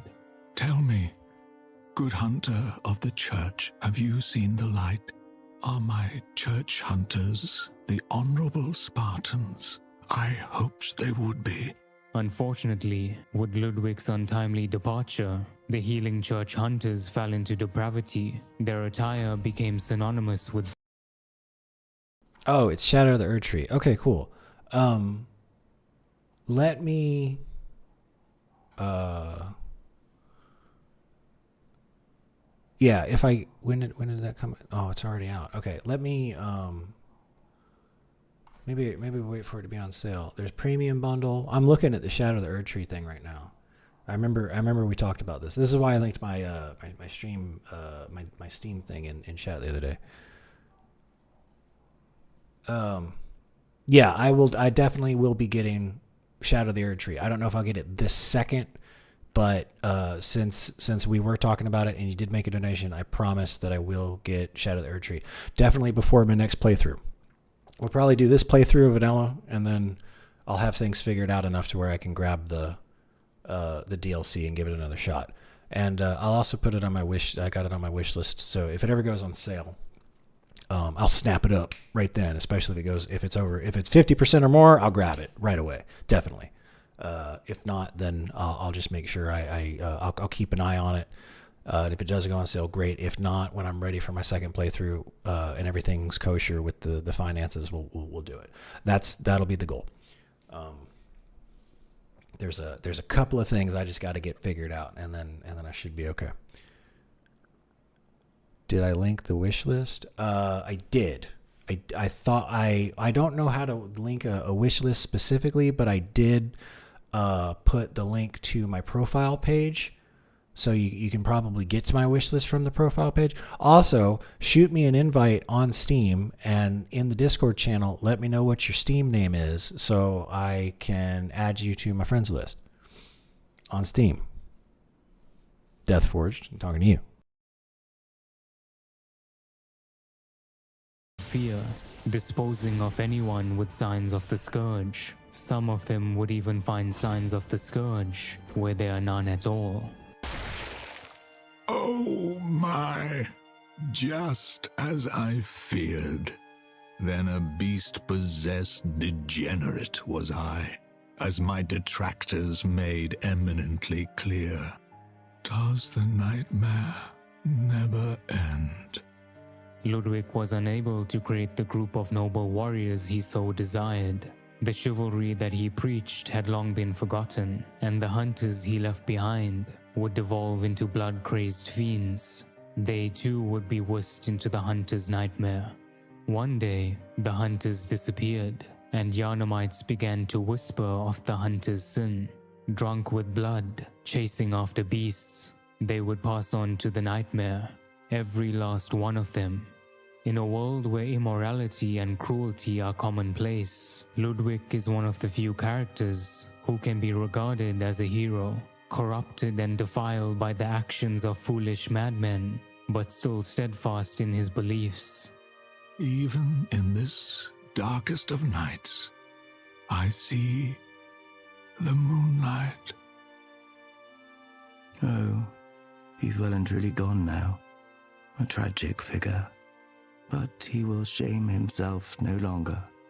He died with his ideals untarnished. He was a true hero, and earned that much at least. The demise of Ludwig marked the end of the era of the Hunters. The menses ritual had caused most of them to become blood drunk and pass on to the Hunter's nightmare. Without hunters to protect them, the citizens of Yharnam would take it upon themselves to hunt the beasts and cleanse the streets. But this was a meaningless endeavor, for as long as the menses ritual remains, the fate of all of those beneath the pale blood sky is sealed. However, the Yharnamites were completely oblivious to this reality, not just because of misinformation from the church, but because the ritual was being hidden. Rom, the vacuous spider, is a kin great one, just like Abritus. Sometime between Bergenworth's discovery of the arcane and the menses ritual, Rom ascended into a car. Bro, that looks wild. That looks crazy. Through the power of the Great One Cause. Ah, Cos. Or some say Cosm.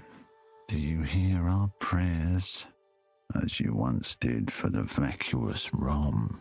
Grant us eyes. Grant us eyes. Based on where we find Rom in the game, we can conclude that she is related to Bergenworth in some capacity, possibly a former scholar. Why Cos granted Rom eyes is likely related to her function. The spider hides all manner of rituals, certain to reveal nothing, for true enlightenment need not be shared. Rom's existence conceals all manner of arcane rituals, including the menses ritual. This prevents ordinary people who lack insight from learning about the true cosmic nature of the world. After the fishing hamlet incident, Cos likely wanted to prevent humanity from gaining any further knowledge about the arcane, and thus ascended Rom to hide the effects of all rituals attempting to make contact with the Great Ones and the cosmos. It should be noted that Rom is not actually preventing the menses ritual, she is concealing it. If the player obtains enough insight, they are able to see through some of Rom's illusions, and even hear the cries of the infant Great One Murgo. Furthermore, if we travel to Yahagul before killing Rom, we can find a note that reads, "Behold, a pale blood sky." However, looking up at the sky, we see no such thing. This is because the red moon is being hidden. To stop the menses ritual, one must enter the nightmare of menses, but this is not possible while Rom is still alive. The Bergenworth spider must be slain in order to save what remains of Yharnam from the scourge. However, all those who remain in the city lack the knowledge or ability to do so. The hunters have all but vanished. The church is on the brink of collapse, and Bergenworth have sealed themselves off from the rest of the city. To save Yharnam from its doom, a mysterious outsider would eventually make their way to the city's gates. Bloodborne opens with the player character entering the city of Yharnam. To enter the city as an outsider, we must receive a transfusion of the old blood and sign a contract to become a hunter. After receiving the transfusion, we begin to hallucinate. A scourge beast crawls out from a pool of blood and attempts to grab a hold of us. But before it can reach us, it is abruptly set on fire. This is likely symbolic of the beasthood that tries to envelop us after partaking in the old blood. But we have seemingly been protected from the scourge by a force far more powerful. As our body is smothered by a group of messengers, the moon presence etches the hunter's mark into our mind, selecting us as a hunter of the dream. Ah, you found yourself a hunter.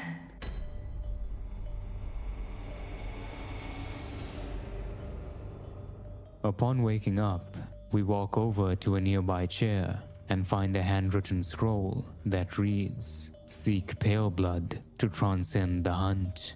This single note has been the source of great confusion amongst the Bloodborne community, but the Japanese text makes it clear that this note is scribbled in our own handwriting, meaning our character came to Yharnam with the specific goal of pale blood. This is further supported by the opening cutscene, in which the Blood Minister responds to a question about pale blood. Oh, yeah. Pale blood. Pale blood refers to both the moon presence and the red moon it's associated with. This is evident from the notes in the Unseen Village and the lecture building, which read, "Behold a pale blood sky," and the nameless moon presence, beckoned by Lawrence and his associates. Pale blood. This meaning of pale blood is further confirmed by Miyazaki in the Drained of Blood interview, where he states that there are two different ways you could interpret pale blood. One is the color of the sky after you defeat the vacuous spider and the Mensa's secret ritual is revealed. And the other is the name for the monster that comes from the moon under certain conditions. Somehow our character was already aware of the moon presence before coming to Yharnam and is seeking the Great One to transcend the hunt, or in Japanese, to complete it. While this may seem like a minor difference in wording, it does have meaningful implications about our character's motivations. The goal of completing the hunt can be interpreted in one of two ways. One, our character wishes to stop the moon presence from being beckoned, thus stopping the source of the spreading scourge and ending this particular hunt. Or two, the good hunter wishes to end the hunt permanently by slaying the moon presence and thus preventing the red moon from descending upon humanity ever again. I tend to favor the latter interpretation. The moon presence's proximity blurs the boundaries of man, accelerating the beast scourge and allowing other great ones to descend into our plane. It is in essence the root cause of what brought calamity to Yharnam. Even if we stop the Mensa's ritual, as long as the moon presence continues to exist, there is always the looming danger of it being beckoned again. To truly complete the hunt, the moon presence must perish. How our character came upon this knowledge is a mystery. In fact, we know almost next to nothing about our past. The blood transfusion has left the good hunter's memory a blur, causing us to forget both our purpose and our past. All we can surmise is that we are an outsider from a foreign land and had to travel by the cover of darkness to stay out of sight. Extremely vague and mysterious, but our background matters not. What's important is what we came here to do. Even without memory, the hunter recognizes their own handwriting. This note must be the reason we decided to step foot in this horrid city, and for now, it is the only source of guidance we have. To put an end to the disaster that struck Yharnam and prevent it from happening again, we must uncover the mysteries the city holds and seek pale blood.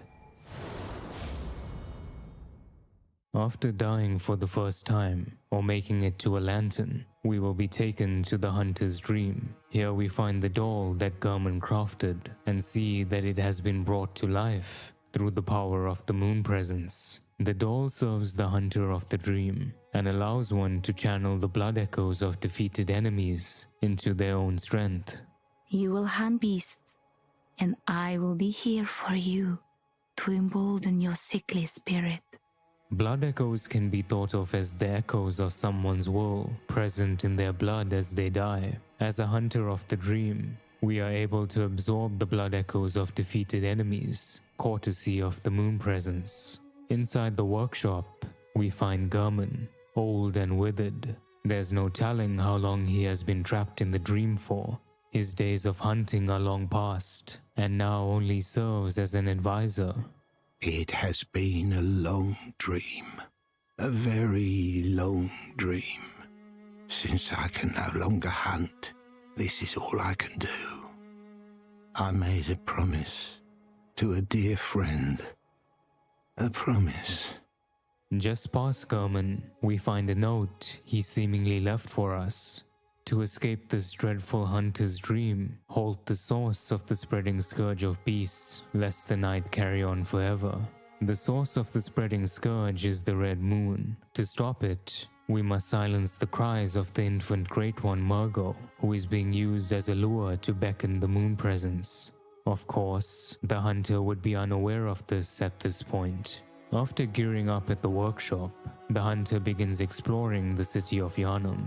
Most of the remaining citizens are already in the process of transformation, and those who still retain their sanity are unhelpful to say the least. This whole mess that Yharnam's in, it's all your fault. You fidgety outsiders. Our blood's ruined, tainted by your ilk. Don't you come near me. I know your type. It is evident from the citizens' dialogue that the people of Yharnam are under the impression that the beast scourge is the fault of the outsiders. No doubt this misinformation was the church's doing. A fellow outsider by the name of Gilbert is at least willing to have a conversation with us. He has no idea what pale blood is, but points us towards the healing church. Pale blood, you say? Never heard of it. But if it's blood you're interested in, you should try the healing church. Unfortunately, the bridge to the cathedral ward has been blocked off by the church, and atop of it now resides a cleric beast.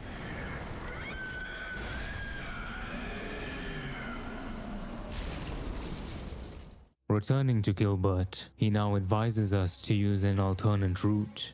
Yes, I see.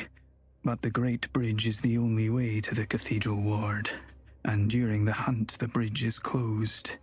You could try the aqueduct. The aqueduct takes us to the tomb of Odin, where we find a fellow hunter, only he has succumbed to the bloodlust. Father Gascoigne is quite a tragic figure. Like us, he was an outsider that most likely came to Yharnam for its healing blood. Willingly or unwillingly, he became a hunter of the church to aid in the culling of beasts. During this time, he would start a family, acquiring a wife and 2 children, the youngest of which we can speak to before encountering him. Who are you? I don't know your voice, but I know that smell. Are you a hunter? And please will you look for my mum? Daddy never came back from the hunt, and she went to find him. But now she's gone too. I'm all alone and scared. Really? Oh, thank you. My mum wears a red jeweled brooch. It's so big and beautiful. You won't miss it. Oh, I mustn't forget. If you find my mum, give her this music box. It plays one of Daddy's favourite songs. And when Daddy forgets us, we play it for him so he remembers. Mum's so silly running off without it. In his blood-drunken state, Gascoigne ended up killing his own wife. The music box, which his family previously used to help him regain his senses, is no longer effective. He is nothing more than a beast now, and as a hunter, it is our job to lay him to rest. Mr. Hunter, was it really her? Mummy? Mummy? Don't leave me alone. Mum, come home. I'm alone. I'm scared. It's not fair.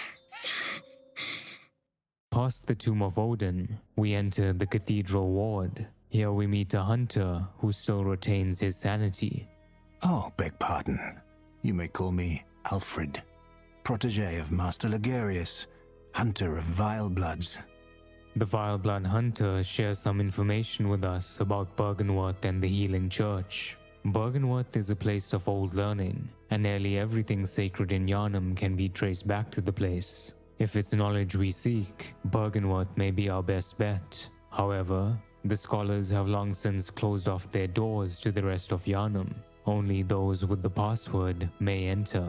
The password The password is in fact the sacred adage of the Bergenworth scholars, which Lawrence ended up passing on to the church. To learn the adage, we must place our hand on Lawrence's skull, which is currently being kept in the Grand Cathedral.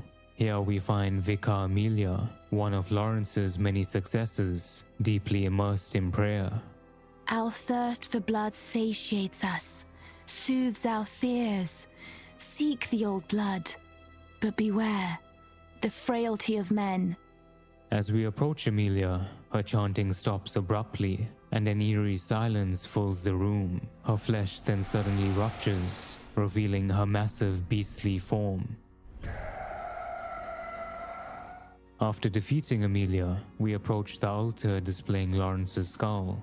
Touching it, we are shown one of Lawrence's memories from the day he departed from Bergenworth. Through this vision, we learn of Bergenworth's cautionary adage, "Fear the old blood." Using the adage, we are granted passage into Bergenworth. Shockingly, the gatekeeper that we were just speaking to appears to be long dead. At first glance, this may just be viewed as an idle attempt to generate shock value. However, there is actually a deeper meaning behind it. The gatekeeper was one of Willem's loyal servants, who remained at Bergenworth following the split. After discovering the eldritch truth in the labyrinth, he went mad. But even in his madness, he remained loyal to Willem, determined to fulfill his duty. On his corpse, we find a fragment of Madman's knowledge, which states that making contact with eldritch wisdom is a blessing, for even if it drives one mad, it allows one to serve a grander purpose for posterity.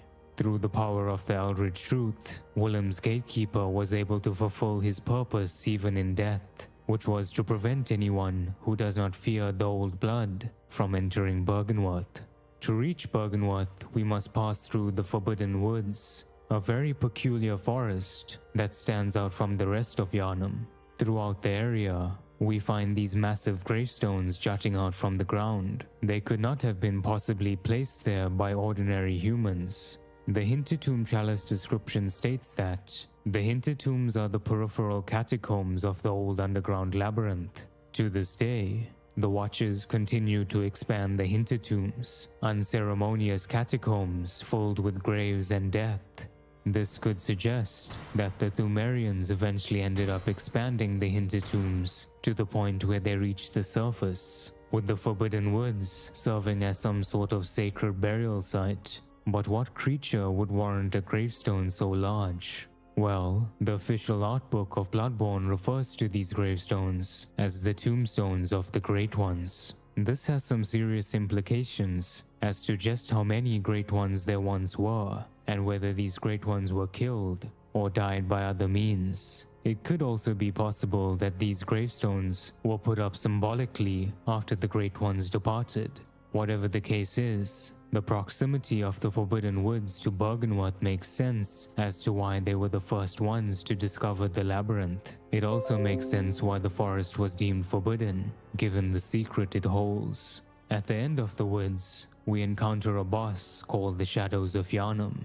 Upon first encountering them, one might make the association of these enemies with the city of Yharnam. However, this is incorrect. Yharnam in this case refers to the Thumerian queen. These shadows act as her servants or bodyguards. The fact that they are here must mean that the queen is nearby. After defeating the shadows, we finally make our way into Bergenworth. The once great college of Bergenworth is now almost completely desolate. There are almost no scholars in sight. All we find are these strange otherworldly creatures that are likely the result of Bergenworth's experiments with the arcane. These creatures, like Rom, the celestial emissary, and Obritus, are classified as kin. Of course, they are much lesser versions, having very limited cosmic powers, nowhere near the level of a great one. Inside the college, we find that a member of the choir has managed to infiltrate Bergenworth, likely seeking to steal whatever knowledge and relics they could get their hands on.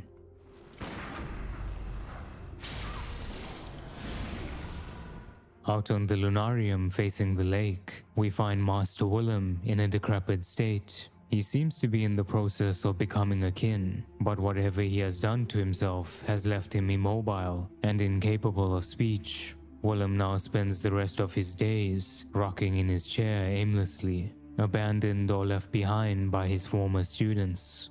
A fitting end given all the atrocities he committed. In an attempt to provide one last bit of guidance, Willem musters up what little strength he has left and points his staff towards the Moonside Lake. Jumping into the lake, we enter the domain of the vacuous spider. She has hidden herself in this strange pocket dimension that is separate from the waking world, but also not a dreamland. Of note, Rom is one of the only bosses in the game who will not attack us until provoked, but her demise is necessary to save Yharnam. Madmen toil surreptitiously in rituals to beckon the moon, and when the red moon hangs low, the line between man and beast is blurred. But the spider hides all manner of rituals, certain to reveal nothing. To halt the source of the spreading scourge, the hunter must slay Rom. After defeating Rom, we spot Queen Yharnam in the distance. One might question how the Thumerian queen was able to invade Rom's dimension, but we must remember that she is no ordinary Thumerian. The Ring of Betrothal states that in the age of the Great Ones, wedlock was a blood contract. Through this contract, Queen Yharnam likely gained immense cosmic power, evident through her boss fight in the Chalice dungeons. One of her abilities includes making copies or projections of herself. What we are seeing now is not her actual body, but most likely a projection. Queen Yharnam seems to be searching for her child Murgo, who is being used as a lure to beckon the moon presence. With Rom's illusionary barrier broken, the red moon and all its effects becomes visible.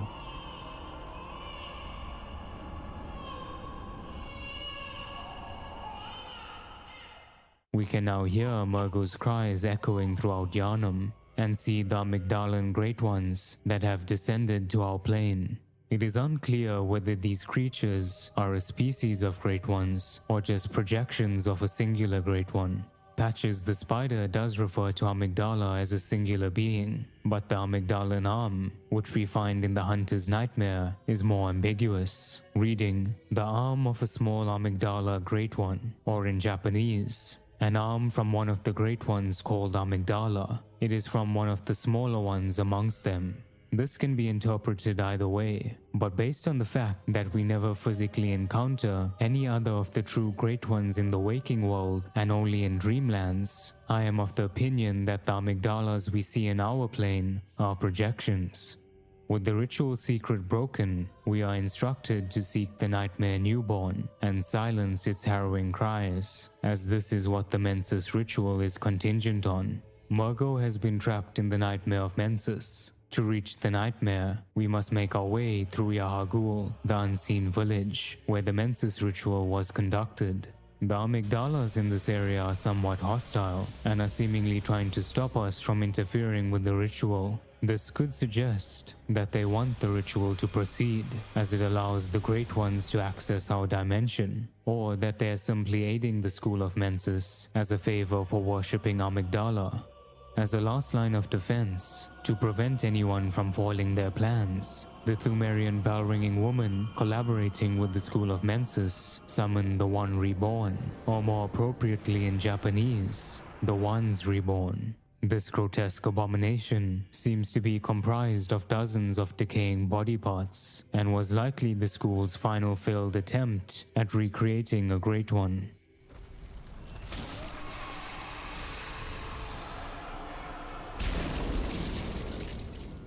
After disposing of the monstrosity, we proceed into a room containing a massive number of mummified corpses. These bodies are the remains of the School of Mensis, evident by the cages they wore over their heads to facilitate contact with the Great Ones. At the end of the room is the body of Mikolash. By touching it, we are transported to the lecture building, an intermediary zone between nightmares. This building was formerly a part of Bergenworth, but at some point got pulled into the nightmare realm. The lecture theatre key reads, "Today, the two-story lecture building is adrift in the nightmare, but once it was a place of reflection, where scholars learned of history and archaeology. It is unclear what caused the building to get ripped away into the cosmos, but it is likely related to the arcane experiments that caused the scholars' bodies to morph into this slime-like state. At the end of the second-floor hallway, we open an abyssal door that allows us to finally enter the Nightmare of Mensis." Navigating this hellish landscape proves to be a challenging task, as all those who enter the nightmare must face the deadly gaze of the brain of Mensis. The brain has been weaponized by the school, binding it in chains and hanging it from a tall tower. Even though the brain was rotted and malformed, it was a great one nonetheless, and all those exposed to its piercing eyes are rapidly inflicted with frenzy, resulting in devastating amounts of damage. Of note, if the hunter drops the brain from the tower, they will find it to be surprisingly docile and cooperative. The Great One will not attempt to attack us, and will even reward us with an item for making contact with the creature. This once again speaks to the sympathetic and elusive nature of the Great Ones, even lesser and flawed Great Ones like the brain of Mensis. To reach Murgo, we must first face Mikolash, leader of Mensis and the host of the nightmare. No, we shall not abandon the dream. No one can catch us. No one can stop us now.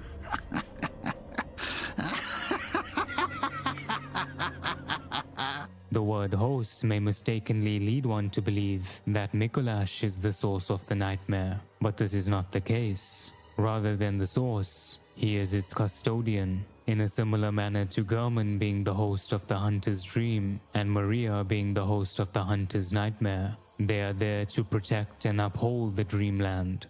After repeatedly chasing Mikolash around the nightmare, we manage to corner the madman and put an end to his miserable existence.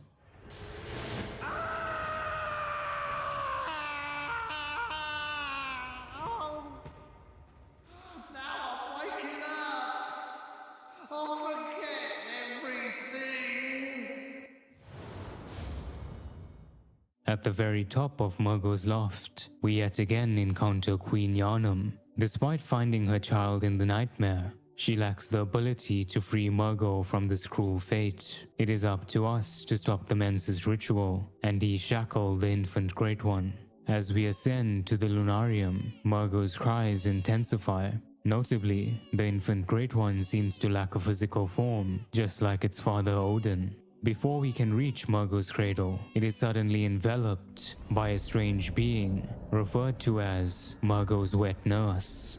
Based on the trophy we get for defeating the wet nurse, we can infer that the creature is a Great One. However, whether this Great One is an extension of Murgo or a separate entity remains unclear. At first, the wet nurse may seem to be formless like Murgo, comprised of only cloths and rags, but on closer inspection of her arms, we can see that they are very much physical, even bearing sharp claws. Even in spite of this fact, I still lean towards the wet nurse being a projection of Murgo, similar to how the Orphan of Kos manifested himself in the hunter's nightmare.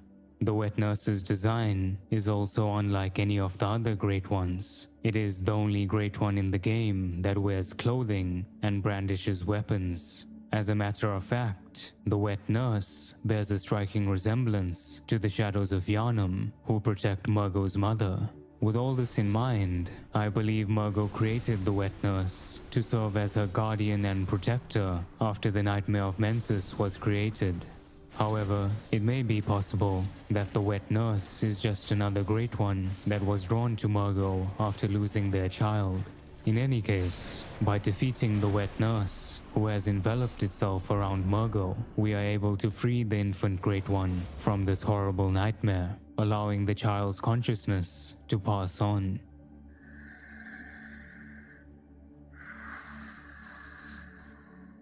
As thanks for laying Murgo to rest, Queen Yharnam will bow graciously upon returning to her. With Murgo's cries silenced, the Mensis ritual has been stopped, meaning the moon presence should no longer be beckoned to our realm. We have successfully halted the source of the spreading scourge, thus completing our task as Hunter of the Dream. But there still remains one last prey that we must slaughter to end the hunt for good: Pale Blood.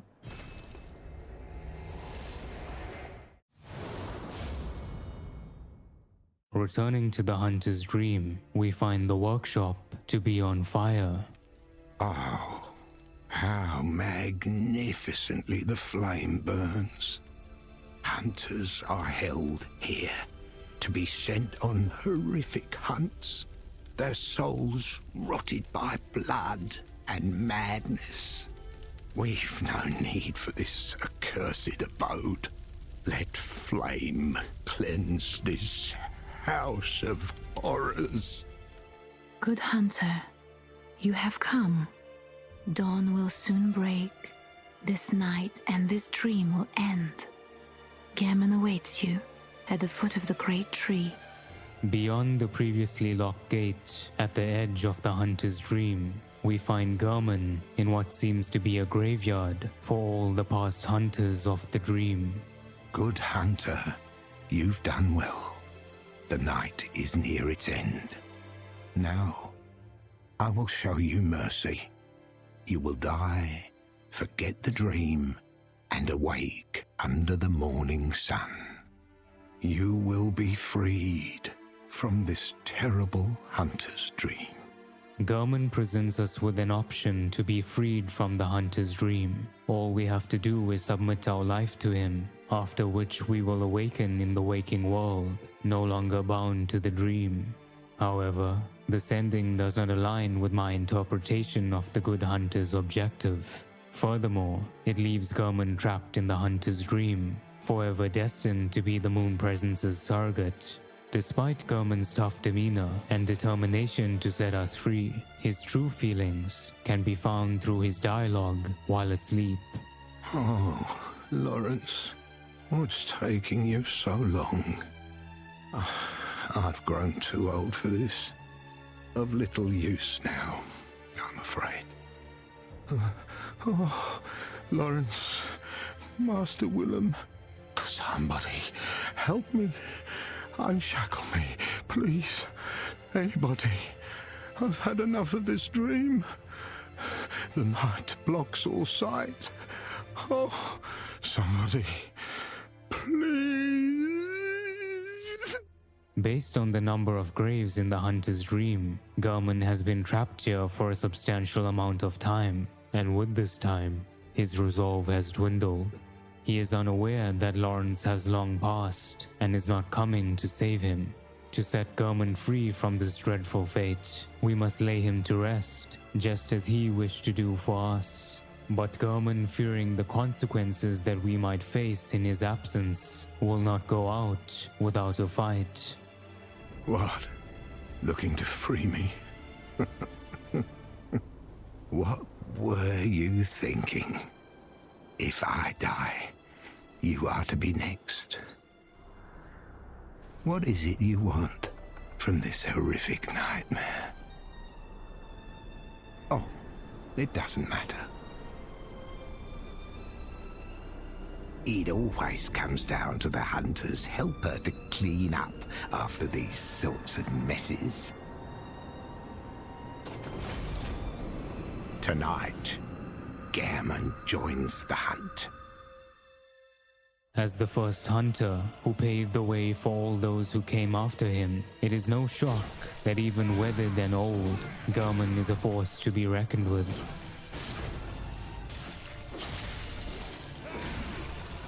You must accept your death. Be freed from the night.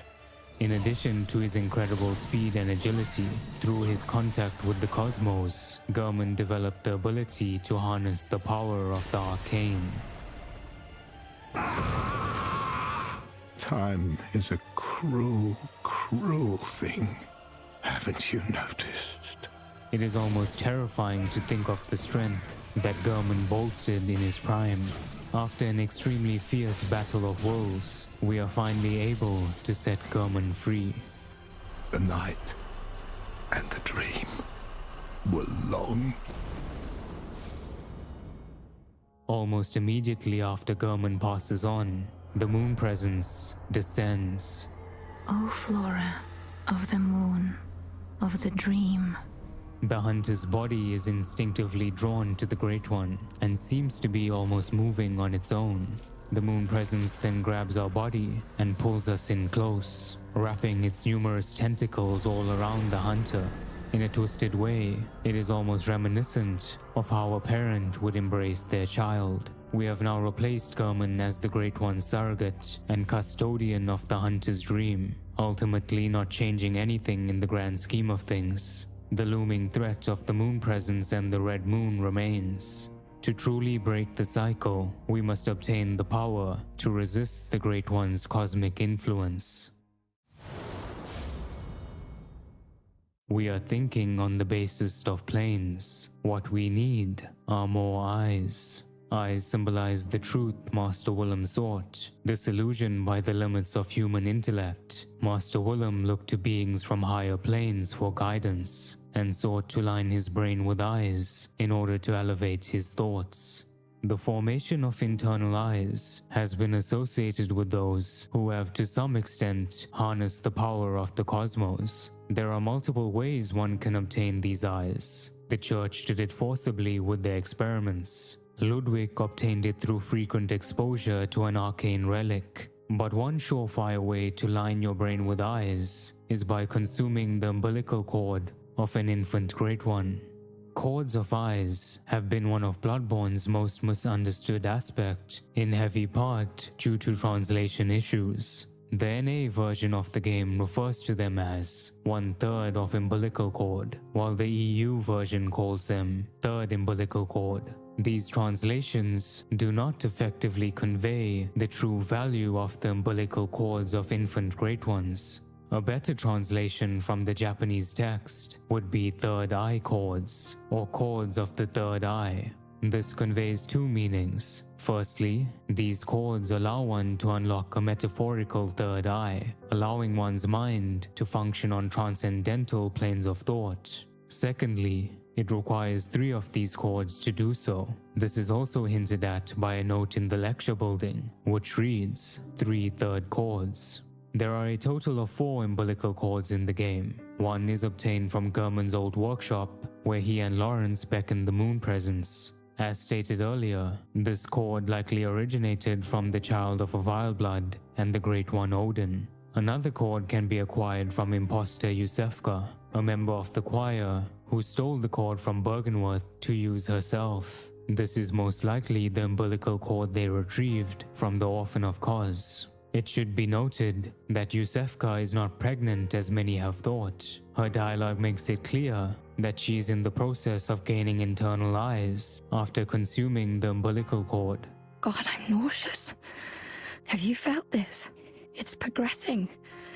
I can see things. How they writhe inside my head.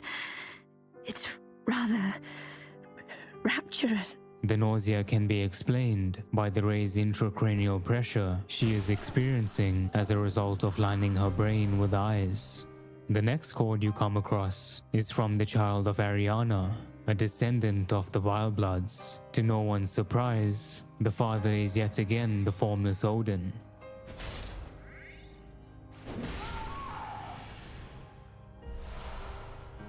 And the final umbilical cord is received upon releasing Murgo from the nightmare. Out of these 4 cords, only 3 is required to unlock your third eye, so it is up to you if you want to spare either Ariana's child or the false Yusefka. Yusefka is definitely more deserving of death, considering that she forcibly experiments on the citizens of Yharnam, turning them into celestial minions. However, Ariana's infant is doomed to die anyway, being the child of a Great One. With 3 cords in the Good Hunter's possession, we can use them to gain enough eyes on the inside to unlock our metaphorical third eye.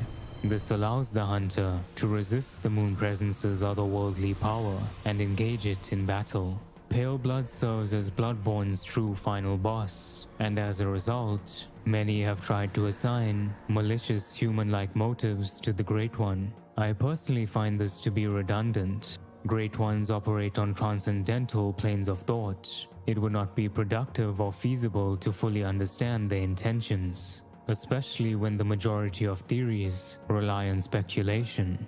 Nonetheless, I will present my theory for completion's sake. We know two things for certain about the Great One's motivations. 1. Every Great One loses its child and then yearns for a surrogate. And 2. The Great Ones that inhabit the nightmare are sympathetic in spirit and often answer when called upon. Based on these two pieces of information, I propose a very simple theory. Lawrence and Gurman beckoned the Moon Presence to receive aid in controlling the scourge of the beasts. In response to this, the Great One created the Hunter's Dream and allowed selected hunters to utilize the dream's power. As compensation for this task, the Moon Presence took Gurman as a surrogate. As long as Gurman remained in the dream, the Great One would continue to assist them in the hunt. Now that Gurman has been freed, the Moon Presence desires a replacement. Of course, the good hunter does not desire such a fate, which has resulted in this climatic battle. We can also take this theory one step further, but keep in mind that we are getting into heavy speculative territory. I propose that the reason why the Moon Presence desires a surrogate in the hunter's dream is to farm blood echoes. We, as a hunter of the dream, have been given power from the Moon Presence that allows us to absorb the blood echoes of defeated enemies. Furthermore, the Moon Rune, which is undoubtedly associated with the Moon Presence, allows you to gain extra blood echoes. Now, think about what happens to all these blood echoes once a hunter of the dream fulfills his purpose and is severed from the dream by Gurman. It all goes to the Moon Presence. Upon dying, hunters of the dream leave behind bloodstains that contain all their blood echoes. This is subsequently absorbed by the Moon Presence. To add more merit to this theory, if the player defeats Gurman and becomes the Moon Presence's new surrogate, they will absorb Gurman's blood echoes. However, if the player defeats Gurman and then resists the Moon Presence, they will not. This is likely because the Great One saw you as a potential threat and absorbed the echoes before you could. Blood echoes serve as a source of strength, which would lead one to believe that the Moon Presence desires blood echoes to increase its power. However, I would like to think that a Great One capable of functioning on transcendental planes of thought would have a more complex desire than power. In any case, upon slaying the Moon Presence, our character absorbs the Great One's massive supply of blood echoes, the likes of which it gathered over the span of countless hunts. This serves as a catalyst that triggers our ascension into an infant Great One, quite possibly a true Great One. There is no real evidence for this other than the trophy description, which states, "You became an infant Great One, lifting humanity into its next childhood." Or in Japanese, the evolution of man has entered its next infancy. This seems to imply that the hunter's transformation was such a monumental achievement that it signified a new era for mankind. This must mean that the hunter's ascension is superior to all the kin Great Ones, like Rom, Abritus, and the Celestial Emissary. It would also be thematically appropriate for the player to finally achieve what Byrgenwerth and the Healing Church was so desperately striving for. Going off this theory, it would seem that the recipe to create a true Great One was a combination of 3 third eye chords plus the blood echoes of a powerful Great One. In other words, it was a union of both Willem's and Lawrence's philosophy, eyes on the inside plus the old blood. The outcome of the childhood's beginning-ending remains highly ambiguous. We have no idea what effect we will have on humanity as a Great One, and if we even retain any semblance of our former self. But I suppose this is the price the hunter had to pay in order to defeat the Moon Presence and put an end to the hunt. Thus ends the tale of the hunter who sacrificed his own humanity to save mankind. Oh, brave hunter. Oh, kind hunter. Honorable hunter. Farewell, my keen hunter. Thank you very much for watching. If you enjoyed the video, please consider subscribing to the channel and supporting me on Patreon.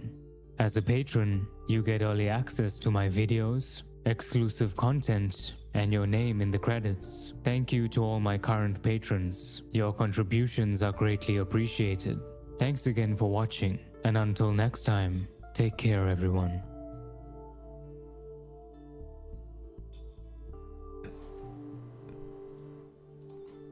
I want to play that game. I want to play it.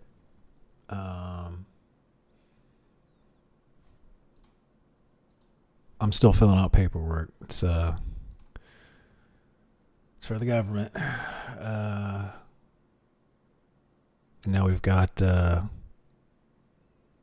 gaming will change. The judge was ruthless. Okay, good. How will it change? More than almost anything we talk about on the channel, today's story is actually going to tangibly impact you. So, for 5 years, there's been a battle waging at the highest levels of the games industry. It's massive, it's between Apple, it's between Epic, and it's around the principle of fairness. And the big news today is that Apple just lost. But they didn't lose because Epic Games outmaneuvered them or any kind of insane gigabrain play from Tim Sweeney. No, they lost because, in the words of the judge presiding over this decision, Apple leadership, quote, outright lied under oath, and in deciding not to comply with legal injunctions, Tim Cook, quote, chose poorly.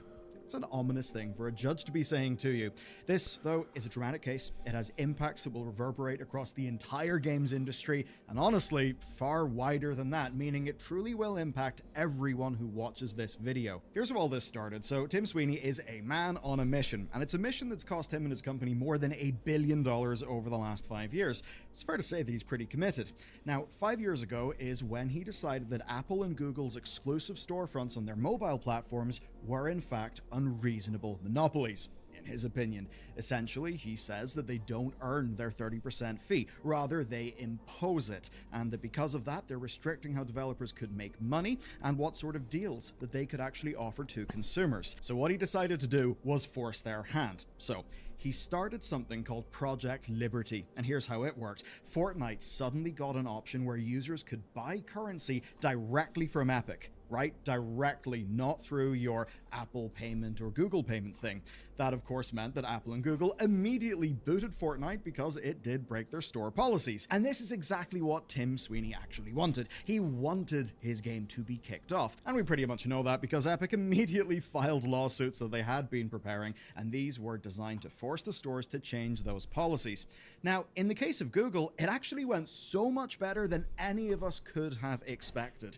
Evidence actually emerged that certain developers like Activision had been paid not to rock the boat, and that they deleted documents and were broadly proven to have acted unfairly. They lost on all counts as determined by a jury. The platform was opened up to new stores and Google have appealed. It was a complete win for Epic, but their fight against Apple is an entirely different story. Things have begun to look quite bad for Epic. You see, the outcome of that initial trial, the original one, was an almost complete defeat for Epic Games. They basically could not prove being the emphasis word there, that any kind of monopoly or unfair action was going on.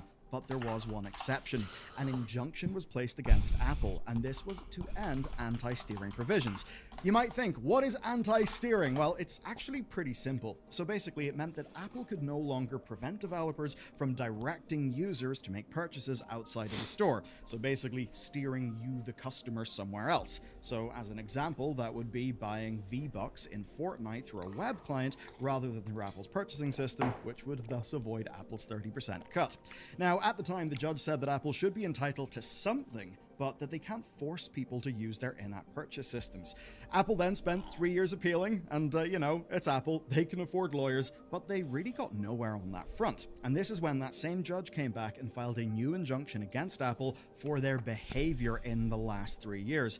And this one truly is remarkable, and depending on how things shake out, there could even be a criminal component. It's quite wild. So, it wasn't just for a lack of compliance with the original order, but for contempt of court, which is usually frowned upon. So much so that they've been referred to the US Attorney's Office to consider criminal contempt proceedings.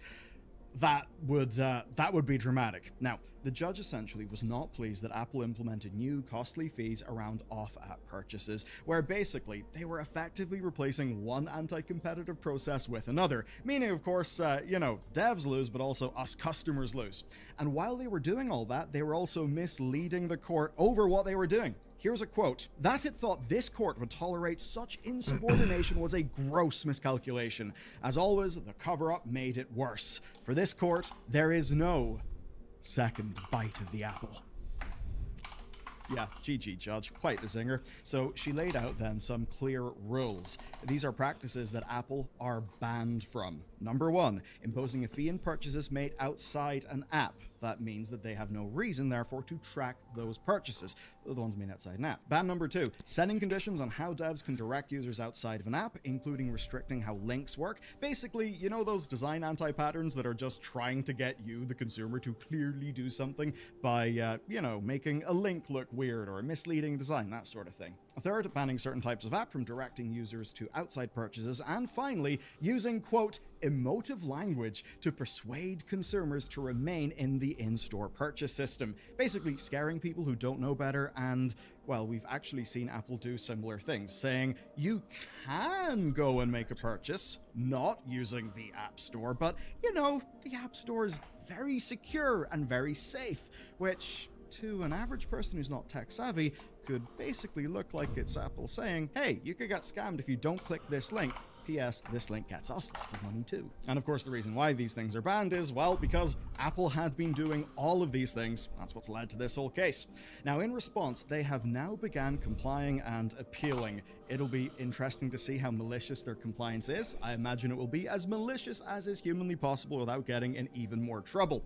But all of this is happening while the rest of the industry is licking its lips. Some developers already had updates to go on this. Spotify were a major one. They framed this as a huge consumer win, which in fairness I would say it absolutely is. Now we can do insane things like manage our subscriptions in an app. We can use different payment options, and we can see costs. You can now buy Kindle books in the Kindle app. Patreon memberships are no longer marked up on iOS to counteract the store tax, and lots of things. But of course, let's bring it back to Tim Sweeney and Epic Games. So, the Epic Games Store mobile version already existed as of last year, but now they are really ramping things up. Within a week of the ruling, Epic announced their web store fee would drop to 0% for your first $1 million in revenue, with that starting this June. That's obviously pretty awesome if you're a dev.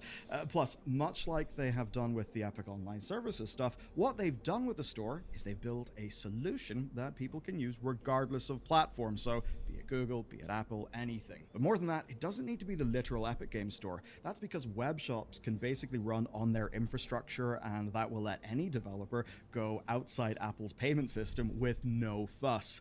Yes, Tim Sweeney's definitely taken this one personal, and you know what? I'm here for the drama. Anyway, it is great for devs, but players are also being incentivized here, where you're going to get 5% reward points through purchases on those shops and the Epic Games Store, but that's boosted to 20% until the end of August. So that essentially is the big clap back against Apple.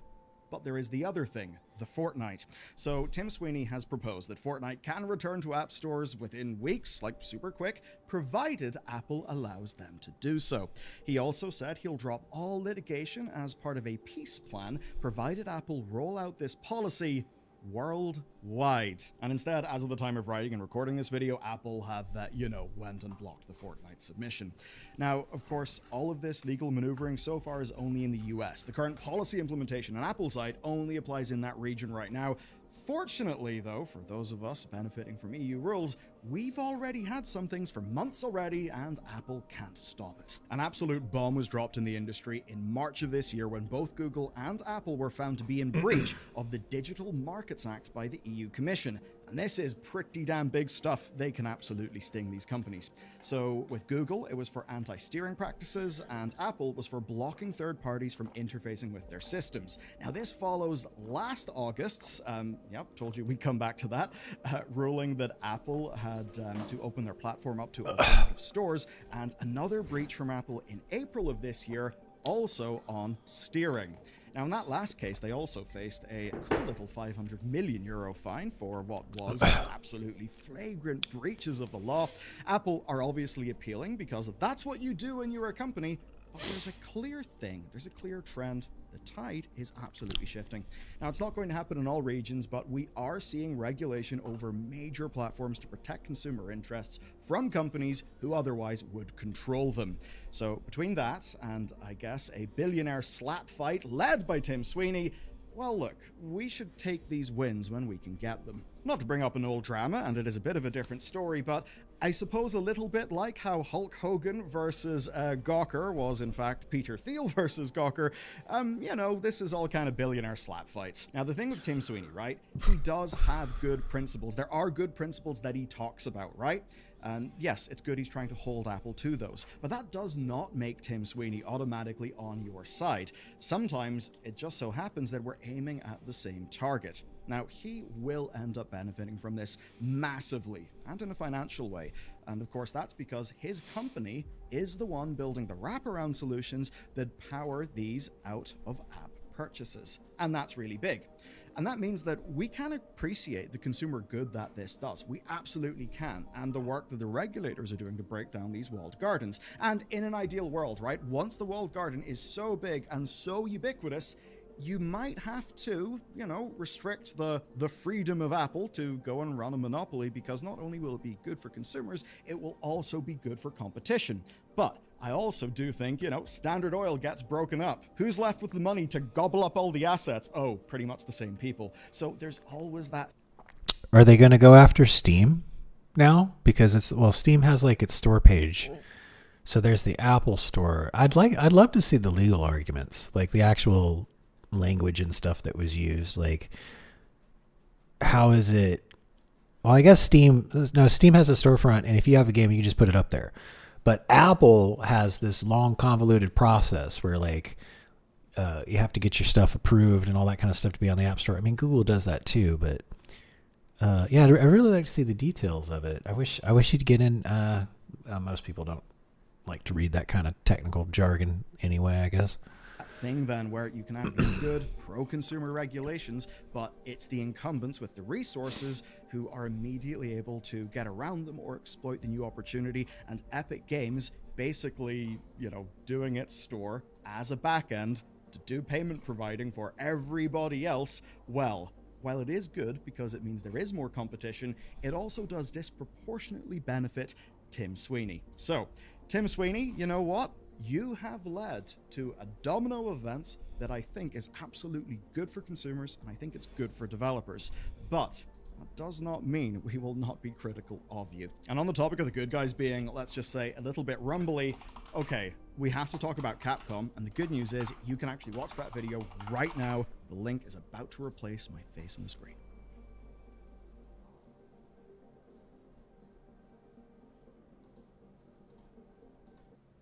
Okay. I'm pretty much done with the filing of stuff. Now hold on. Let's see what we got to do. Okay. Now I did mention that I got to do some cooking. I'll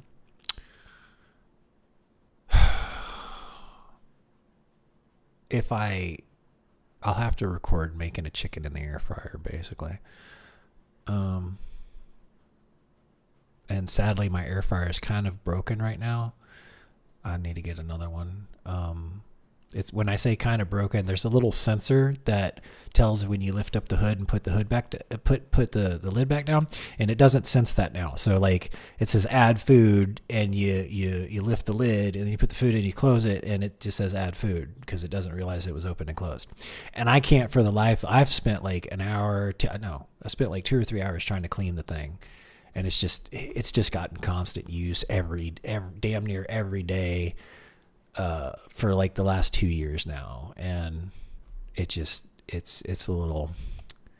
getting a little gnarly, but it still makes food. So I'll have to get another air fryer one of these days. Oh well. Swanti really liked to watch the Bloodborne lore thing. Yeah, that pretty much blew my mind. So let's look at the agenda real quick. Oh yeah, we do need to exercise, and I do need to take my hormone medication.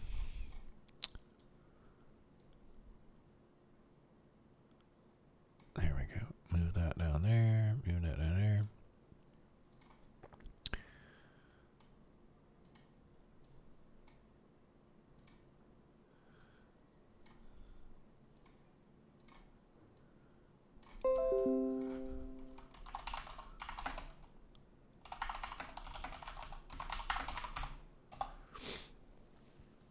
Oh, let me show y'all what's going on here.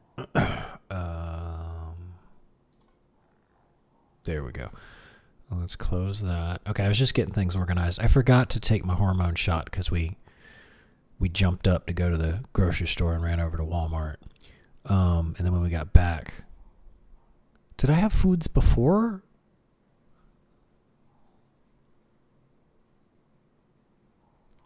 I think I had foods before. I had foods up there. Yeah, because then I jumped up and okay, yeah, that's what happened. Okay, so we're doing the simulcast. We got back. I got to take my shot, and then we're gonna exercise this one. Gonna take 30 minutes. Okay, and I got my claims filed with Florida. So, I mean, the other thing that I need to do is.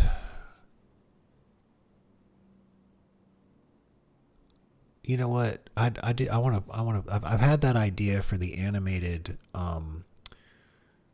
layout. What I want to do is just let me get done exercising, and then we'll cool off, and then or I'll cool off. Well, you folks should cool off too. You should hopefully I can inspire some of you folks to do some push-ups and sit-ups at your desk just like I'm doing. That's the idea anyway.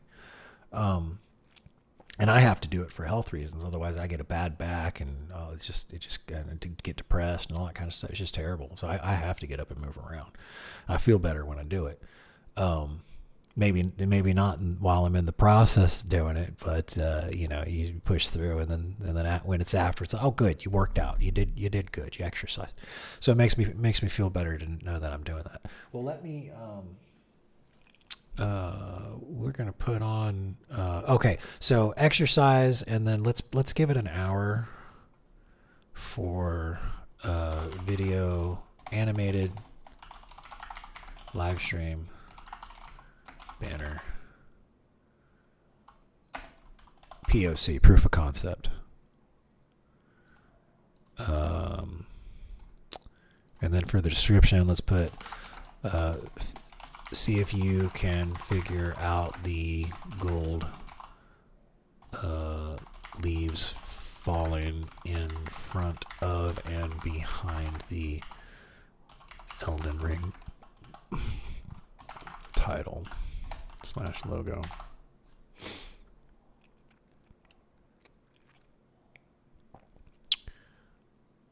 Okay. So we'll spend an hour on that, and then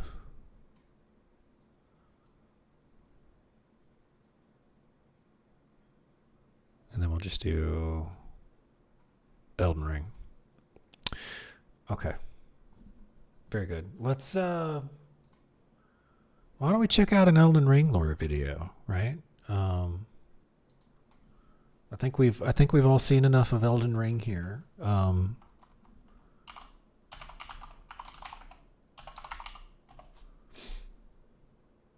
Okay, here we go. Elden Ring lore explained. 29 minutes. The entire lore of Elden Ring. 9 hours, 31 seconds video. Oh my God. Oh, good. It's got over 500,000 views. I was like, if you did that much work, bro, God, how long would it take me to make a 9 hour, 31 minute video? I don't want to think about it.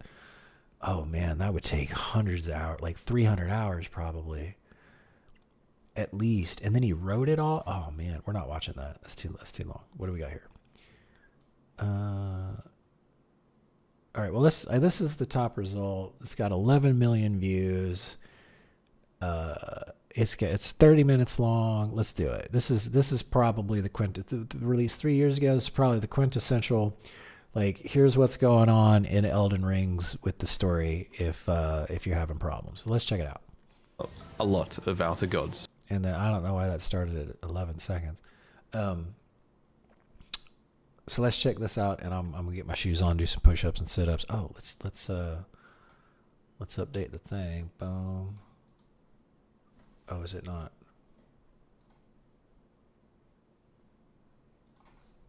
There it is. Right there. Oh, we got to go back over to the. There we go. That's the moving around. I got to do that stuff for my lower back, and it's got to. And that this helps my core out. So does all that. And surprisingly, if you have a bad back, do a bunch of sit-ups, and it actually helps your back. That's why we got this core workout here, and then just some normal stuff. And like I do a hell of a lot more than 5 push-ups. Like I try to get like 25 out. Still getting good at squats, and punches and stuff. And then I do more than 10 sit-ups and probably more than 10 reverse crunches. Oh, you're supposed to be in 3 sets? I've been doing like 1 or 2. I'm going to keep doing like 1 or 2 for another week or 2, and then maybe we'll get hardcore. Okay. I'm still getting up, moving around. All right, let's watch the Elden Ring lore video, and hopefully Swanty likes this one as much as I really liked that Bloodborne stuff. I was looking over, I was like, what? That's crazy. So let's check this out, and here, let me put my headphones on so I don't have to, well, let me put my earbuds in so I don't have to work out with my headphones on. Yep, I hear you. That's right. We're trying to follow the damn schedule. Thank you very much, phone. Okay. Now I'm going to watch my own live stream. There we go.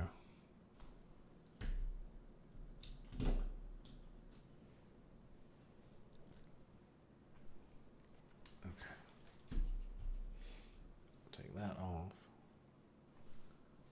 Put these on. Tune into my own live stream. Okay, test 1, 2, 3. Oh, very good. It's do I do this? Oh, I do that. Okay, good.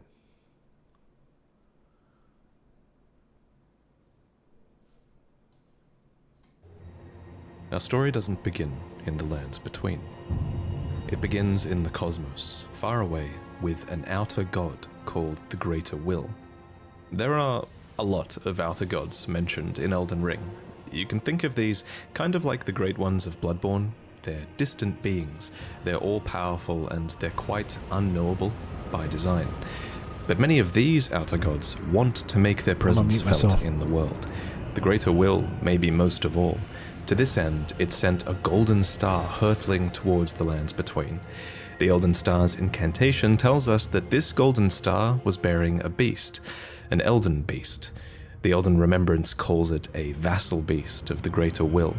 If you didn't know, a vassal is someone who holds land on behalf of their overlord. Obviously, this is fitting in this case, because the Elden Beast occupied the lands between on behalf of the Greater Will, and was a living incarnation of the concept of order.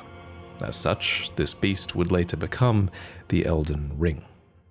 The Elden Ring itself is made up of runes of power, some great, some small, that together represent a sort of logic for the world to follow. Thus, the Elden Ring represents order. The true nature of this order is a subject of constant debate and research undergone by fundamentalists. But 2 of the key fundamentals are the laws of causality and regression. You can think of the law of causality as cause and effect, where actions have consequences, and those consequences are new causes that branch out into infinity.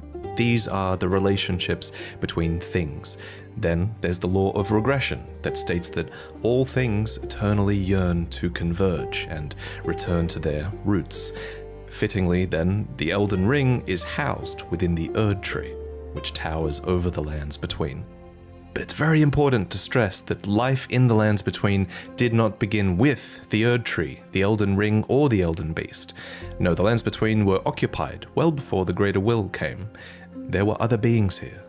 there were other factions here, there were other gods here, and there was even another great tree here before the Erd Tree. And this is where a huge twist regarding the Erd Tree comes in. So, there are incantations in the game called Aspects of the Crucible. According to their descriptions, these are manifestations of the Erd Tree's primal vital energies. And I quote, "They are an aspect of the primordial crucible where all life was once blended together." But how could all life be blended together in the Erd Tree if the Erd Tree appeared after life existed? Well, there can only be one answer, right? That the Erd Tree is a parasite, and it took over a tree that existed here before. This ancient tree was called the Great Tree. So the Great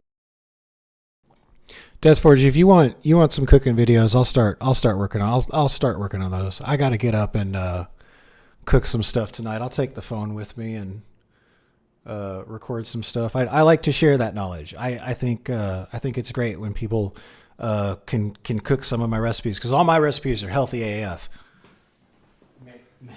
Maybe with the exception of that bread that I made the other day. That's probably a little fattening. But and the donuts that I made. Yeah. But other than that, it's fine. Yeah, short of the bread and the donuts. And I'll show you how to cook a whole chicken in an air fryer. It comes out great. We'll do that tonight. Great Tree was almost certainly the location of this primordial crucible, and it must have been a very powerful primordial force for the Greater Will to have commandeered. It might even be the reason the Lands Between is important to the Greater Will in the first place. It also No, that's a good idea. We can spend a day going out and getting some IRL footage. I guess I could start showing the place that I'm living and all the stuff that's going on. Okay, let me think about that. I'll try to start getting some more IRL stuff. But right now, most of my day is like in front of the computer, because I'm trying to find employment. But and then live streaming. So maybe we'll make a day where I'll start planning some stuff with the roommate. We'll get out of the house and record some stuff and some stuff for Puerto Rico. Because everything in Puerto Rico, everywhere you turn the camera in Puerto Rico, it looks like you're filming a fucking postcard. Puerto Rico is very photogenic. Explains why spells and enemies related to the Great Tree's crucible would eventually be looked down upon. For example, the knot talisman is fashioned from a knotted vestige of the crucible, and it was considered a signifier of the divine in ancient times, but is now increasingly disdained as an impurity as civilization has advanced. Enemies related to the crucible are the Omen, the Misbegotten, and the Crucible Knights, and all three of them would be shunned, enslaved, or imprisoned. Those who speak for the Erd Tree don't want you to know its roots, so to speak. According to the spell, Protection of the Erd Tree, in the beginning everything was in opposition to the Erd Tree, but through countless victories in war, it became the embodiment of order. In Marika's own words, the Erd Tree governs all. The choice is thine. Become one with the order, or divest thyself of it. To wallow at the fringes, a powerless upstart. But the Greater Will needed more than a big tree. It needed loyal agents in the Lands Between. To this end, it has the Two Fingers, who are its envoys. The Two Fingers heirloom has a weird picture of them, but it reads, "Of course, fingers cannot speak, yet these are eloquent. Persistently they wriggle, spelling out mysteries in the air. Thus did we gain the words of our faith." These words are interpreted by the finger readers. These are the undying old crones that you would have found throughout the Lands Between. They pass down the wisdom of the Two Fingers, or at least they used to. Your fingers, please, your fingers. I can read them. Most of them appear to have lost their purpose, and they're desperate to read your fingers and tell you annoying riddles, since their two fingers are likely dead. And yes, of course, there are multiple sets of 2 fingers. You would have found their corpses on the tops of the divine towers. Atop these towers, you loot the fingers in order to activate the true power of a great rune. Specifically though, you are giving benediction back to your great rune.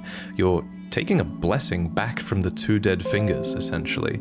This is just one of many blessings that the 2 fingers can bestow, and my point is kind of that the 2 fingers clearly have more than just influence. They have real power on some level. The Greater Will needs these powerful envoys and agents because, while it's obviously incredibly powerful, it does seem limited by a few things. First is space. The Greater Will didn't come to the Lands Between itself, it sent an elden beast to do its bidding instead. Second is time. There is a moment later in the game where your pair of 2 fingers go still because they're forced to commune with the Greater Will for guidance. When they are finished, the fingers will again offer their guidance. But thousands, if not tens of thousands, of moons must first pass. No matter for me. But you, how will you ever manage to wait? So the Greater Will needs a physical manifestation of order. It needs envoys to convey its will, but what it also needs is a god. Introducing Marika the Eternal. I have this utterly enormous mind map of Elden Ring's lore, and there's a reason she's at the center. She's essentially the equivalent of Gwyn from Dark Souls, except unlike Gwyn, Marika didn't just crawl out of the dark and find power. To an extent, it seems like she earned it. We don't know much about her origins, except that she is of the Numen race, which is actually an origin that you can choose in the character selection screen. Numen come from outside the Lands Between, and are supposed descendants of denizens of another world, long-lived but seldom born. At some point, Marika was chosen as an Empyrean. What is an Empyrean? Well, an Empyrean is a being chosen by the Fingers as a candidate for godhood. As an Empyrean, Marika received the aid of a shadow to do her bidding. So what is a shadow? Well, it's a wolf, shadowbound to its Empyrean by the 2 fingers. Luna Princess Rani is another example of an Empyrean with a shadowbound beast. You would have met Blythe. These creatures are the Empyrean's very own shadow. They are completely loyal to their needs and, by definition, incapable of treachery. Marika's shadow was a beast called Malakath. Every Empyrean uses their shadow in different ways, but Marika's sole need of her shadow was as a vessel to lock away destined death. So what is destined death? Well, according to Enya, it's the rune of death. The rune of death goes by 2 names. The other is destined death. We mentioned earlier that the Elden Ring is made up of runes, and at some point, maybe when she was chosen as a god, Marika plucked the Rune of Death from the Elden Ring. She gave the Rune of Death to Malakath, her totally loyal shadow, who bore a black blade imbued with this rune. It's kind of genius, really. In a single act, she removed the concept of death from the Lands Between, while also commanding total control of death through her shadow, who could deliver it at her whim. Now, some of you might be asking, if death is removed from the Lands Between, how come I can kill this dog? First off, shame on you. Second, from a lore point of view, that dog isn't really dead. It's simply in the process of its spirit, or its soul, returning to the Erd Tree.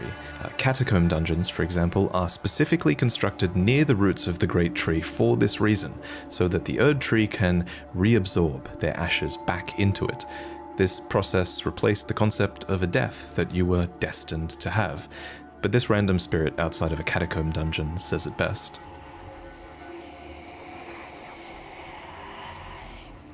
As another example of this theory, when you kill a major boss, you receive a remembrance of them.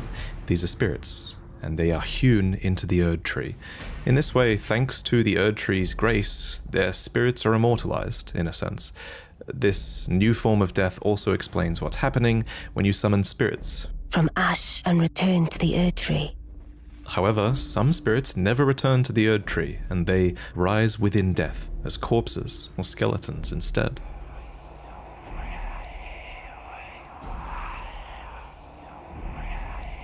So this was the new order. And it's important to stress that it was in this moment, when the Rune of Death was removed, when Destined Death was taken, this is when Order became the Golden Order.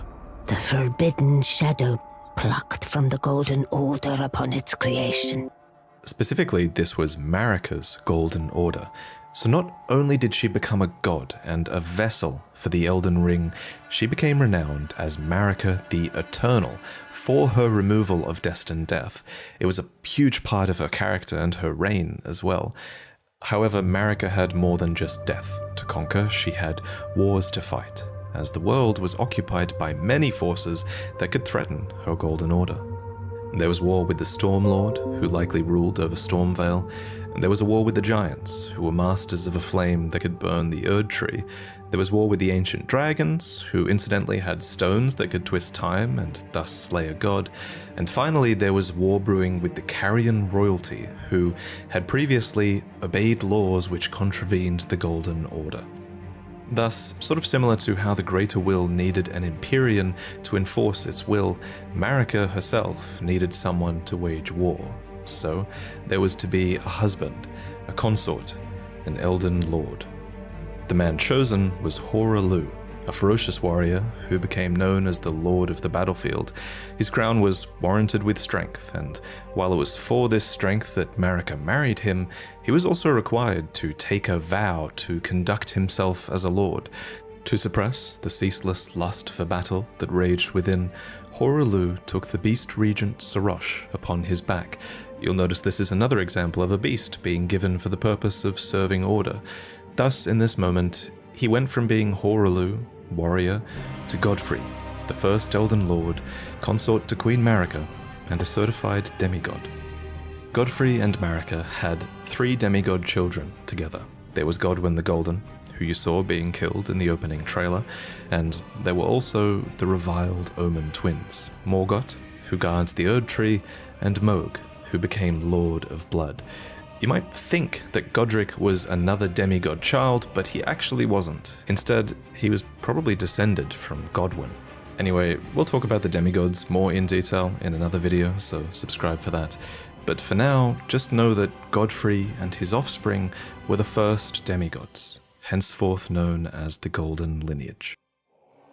In his wars, Godfrey led his 16 Crucible Knights into battle, who were named so for they fought with the primordial powers of the Erd Tree. Their incantations were aspects of the Crucible itself, and they likely fought giants, dragons, the Stormlord, and more to usher in their age, the age of the Erd Tree. In Marika's own words, "Hark, brave warriors. Hark, my Lord Godfrey. We commend your deeds. Guidance hath delivered ye through each ordeal to the place ye stand. Put the giants to the sword and confine the flame atop the mount. Let a new epoch begin, an epoch glistening with life. Brandish the Elden Ring for the age of the Erd Tree."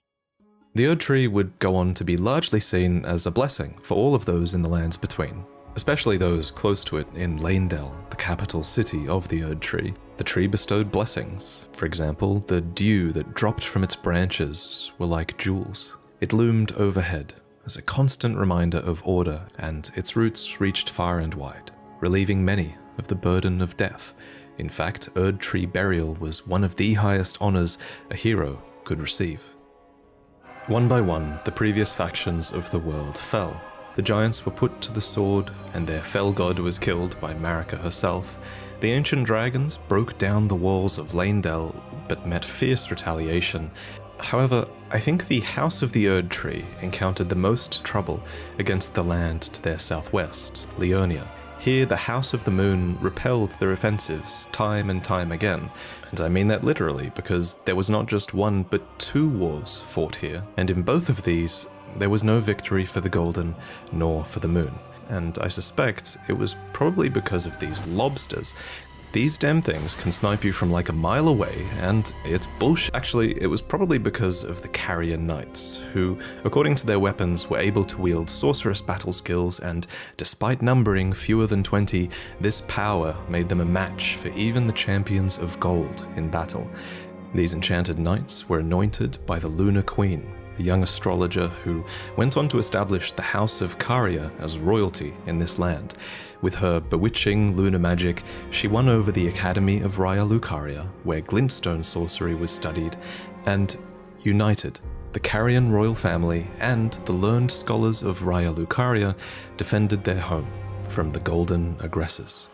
At the head of this great golden army was Radagon. Lord Radagon was a great champion, possessed of flowing red locks. He came to these lands at the head of a great golden host when he met Lady Renala in battle. These two champions clashed, fell in love, and joined their houses. Radagon once cleansed himself with celestial dew, repented his territorial aggressions, and swore his love to Renala. The Order of the Erdtree and the fate of the moon were conjoined, and all the wounds of war forgiven. You might think it strange that the Greater Will would permit this union, but it's not too odd, all things considered. As with most From Software games, sorcery and faith are just two sides of the same coin, and both of these powers stem from the cosmos. Radagon and Renala were known to have 3 children together. Lunar Princess Rani, who inherited her mother's propensity for lunar magic, Radahn, who took after his father Radagon and would go on to master gravitational magic, and Rykard, who pioneered new hex sorceries and would go on to feed himself to a great serpent. It follows that at some point after this, Marika began to harbor doubts about the Golden Order, that she had had a hand in creating. In Marika's own words, I declare mine intent to search the depths of the Golden Order through understanding of the proper way. Our faith, our grace is increased. Those blissful early days of blind belief are long past. My comrades, why must ye falter? And it's at this point that we should talk about Marika's motivations, her character. This is surely going to be one of those huge points of debate in the coming years, but for now, my working theory is that she wanted to discover the truth behind order and the truth behind the Greater Will, and she believed that bonds had to be broken so that they could be better understood. She believed that there was great meaning to be found in hardship. Queen Marika has high hopes for us, that we continue to struggle unto eternity. For Lord Godfrey, his struggle ended at the end of his campaigns. According to his armor, he led the war against the giants, faced the Storm Lord alone, and then there came a moment when his last worthy enemy fell, and it was then, as the story is told, that the hue of Lord Godfrey's eyes faded. In truth, he was robbed of his grace. Then Marika sent him away. My lord, and thy warriors, I divest each of thee of thy grace. With thine eyes dimmed, ye will be driven from the lands between. Ye will wage war in a land afar, where ye will live and die. This became known as the Long March of the Tarnished, as Godfrey and his tarnished descendants walked away from the lands between. But Queen Marika absolutely had a plan here, that Lord Godfrey and his descendants would one day return stronger, having struggled outside of grace. Then, after thy death, I will give back what I once claimed, return to the lands between, wage war, and brandish the Elden Ring, grow strong in the face of death. Warriors of my lord, Lord Godfrey. Soon after, she found a new husband. Either that or a new husband was found for her.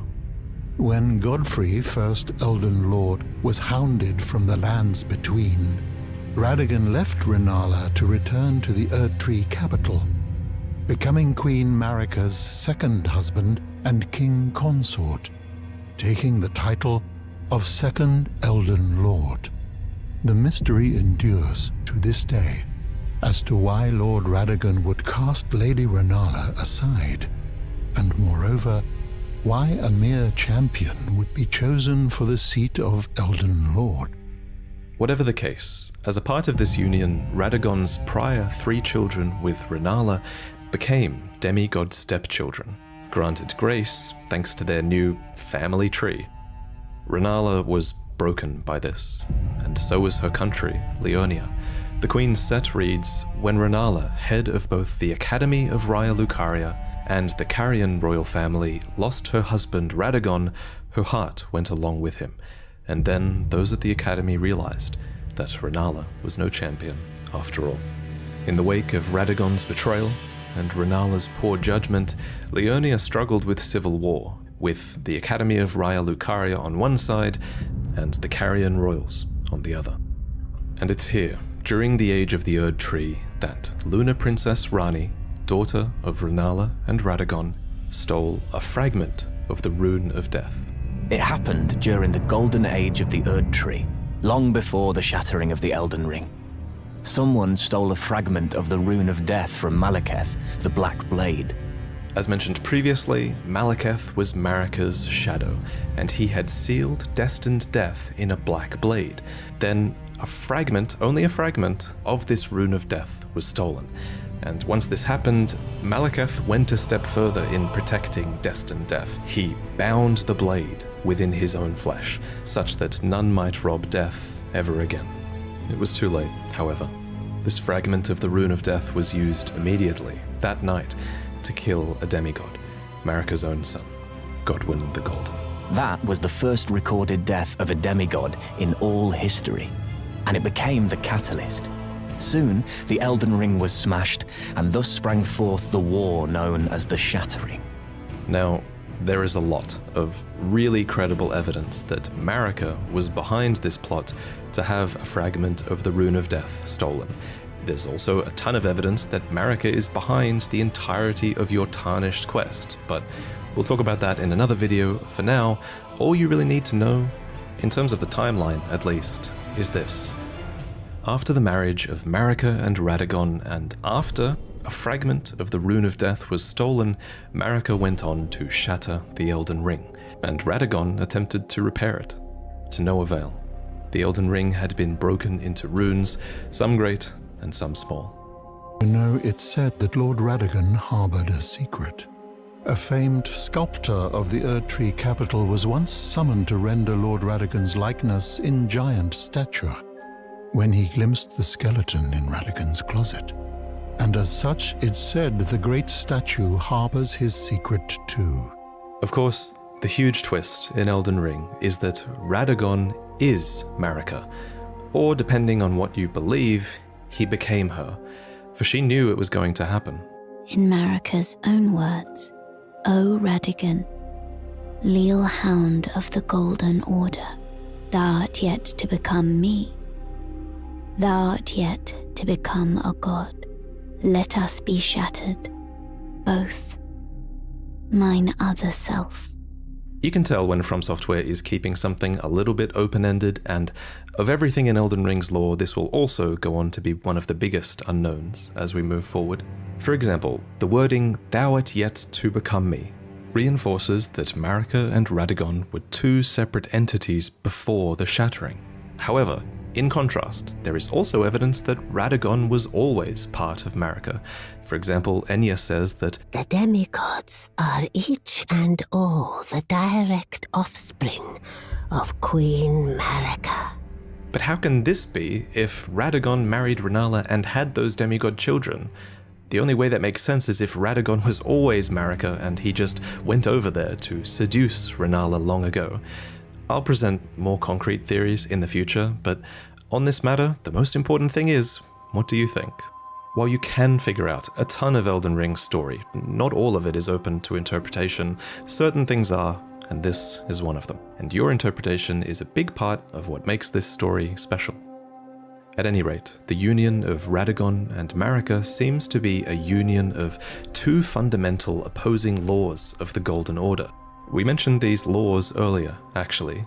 There's the law of causality, and Marika is an agent of cause and effect. And there's the law of regression, as Radagon is a character who aspires to be complete and regress together. So I have a theory that forcing these two beings that represent these concepts together would have corrected Marika's deviance. But even so, she was imprisoned in the Erd Tree for the crime of the Shattering. Marika's trespass demanded a heavy sentence. But even in shackles, she remains a god and the Vision's vessel. The conjoined Radagon and Marika even had two demigod children of their own, Mikola and Millennia. These two children were born afflicted. Mikola was cursed with eternal childhood, and Millennia harbored a horrific rot within. Even so, these two children were both chosen as Empyreans. They were immensely sacred beings and eligible to inherit godhood from the Greater Will. Perhaps the Greater Will was just desperate to find a worthy successor, and indeed in the Shattering War to come, many would try to claim the shards of the Elden Ring, and they would try to take the throne, including, of course, the Tarnished, who returned from their long march at long last, which we'll talk about in the next main lore video. I should probably also mention here that if you become a patron, you'll see upcoming lore videos early, as that's one of the rewards you get if you pledge to the $3 tier. And if you think my channel really adds a lot of value to the Souls games for you to the point where you pledge $20, then in this new tier you'll receive a new mug every 3 months that has a unique design on it, to do with the games by From Software. There are 4 to collect. The first one you'll get is inspired by Dark Souls, then Elden Ring, then Sekiro, and finally Bloodborne. And they all have fantastic art that I worked on with an amazing artist named Chu. But anyway, I figured this is the right place to end this video because the information here is going to be overwhelming. I bet it probably was too overwhelming, you know? It took me ages to commit these names and the relationships they had with other characters to memory, so I hope you guys are doing alright. One thing that helped me a lot was that we designed an enormous mind map with pretty much all of Elden Ring's lore, all of its item descriptions, all of its dialogues, all of the relationships between characters that we can think of. We added all of this together and it helped a ton in learning about the story and visualizing it all. And one day I will make this asset available to you all because I think after doing it, I think this is the quintessential way to piece together the story, and I think giving you guys this asset eventually will make that accessible for people. So I'm really excited about that. I want to thank Absa and Zard for accepting the paid task of helping me put all the raw data into this mind map. So the demigods are each and all the direct offspring of Queen Marika. There was Godwyn, Morgoth, Mohg, Radahn, Rykard, Rani, Mikola, and Millennia, Blade of Mikola. Millennia, Blade of Mikola. Millennia, Blade of Mikola. And Millennia. Not again. All of these demigods had fallen from grace by the time the Shattering occurred. But in this video, I want to mostly talk about the origins of these characters, who these demigods were before the fall. And some of these demigods fell a long way indeed. Before he became this unsightly mess, Godwyn the Golden was quite the heroic figure. He was born of the promising union between Lord Godfrey and Queen Marika, and he achieved great renown for his bravery in one of their wars at least, the War of the Ancient Dragons. This war began when Grandsax, a great ancient dragon, rained calamity down upon Leyndell, marking the only time in historical record that Leyndell's walls had fallen. It's not clear why Grandsax first attacked, but fortifying themselves against lightning, the Knights of the Erd Tree weathered his assault and Grandsax was defeated. However, this was only the beginning, and a bitter war against the ancient dragons was to follow. During this war, the Erd Tree Sentinels had an epiphany that the only way to truly protect the Erd Tree was to become dragons themselves. And so, despoiling the corpses of their foes, the grotesque sentinels served the Erd Tree, but fought with the claws of the enemy instead. In the end, the ancient dragons were routed once again. In a graveyard of swords by the Stormcaller Church, the end of the war is commemorated. Here, we learn that during battle, Godwyn the Golden defeated Fortisax, called the mightiest dragon of them all. However, he did not kill Fortisax. Instead, he befriended him. And it was in this act that the powers of the ancient dragons truly became a part of Leyndell. After all, only those loved by dragons can survive the ordeal of cladding their bodies in lightning. So, from an unlikely friendship, an ancient dragon cult was born in the capital city, and the Knights of Leyndell learned to worship the dragons and wield their lightning. Lanciax, sister of Fortisax, even took human form to better commune with the knights. It was officially decided that the worship of the ancient dragons did not conflict with belief in the Erd Tree, and it was all thanks to Godwyn, commander of the dragon's golden lightning, and a true child of the golden lineage. But now, let's talk about Morgott and Mohg, the Omen twins, who were also born of Godfrey and Marika's golden lineage. First, what is an omen? Well, to put it simply, an omen is an accursed child, seen as impure, as they are born with horns on the body and face. When this happens, the correct thing to do, culturally at least, is to cut off the horns of the omen, an act which usually causes them to perish. It's pretty messed up, but some omen do survive this process, and some omen are even given a cleaver, crafted specifically for them and awarded as a tool of war, although these weapons are bestowed with a readiness to take them away. We find one such omen in an Erd Tree camp upon the Altus Plateau. Before you fight it, you might have noticed another omen nearby writhing in its sleep. It's said that omens see evil spirits in their nightmares, and I think this omen is dreaming, haunted by the vengeful spirits of its accursed kin. This brings us to the Omen Killers, who are horrifying butchers of twisted conscience. They wear these horned masks that make a mockery of the Omen's nightmares, and these butchers hunt the Omen and amputate their horns. The first Omen Killer was named Rollo, a famous perfumer who had to imbibe a physic to rid himself of emotion so that he could better perform his tasks. Remember, it seems many omen have their horns excised when they're very young. That's definitely disturbing enough to warrant an emotion-killing physic in my book. However, if the omen is born of royalty, then their horns are not cut off, but the omen is kept underground, unbeknownst to anyone, and imprisoned for eternity. By way of example, you would have seen all kinds of omen confined to the sewers beneath Leyndell.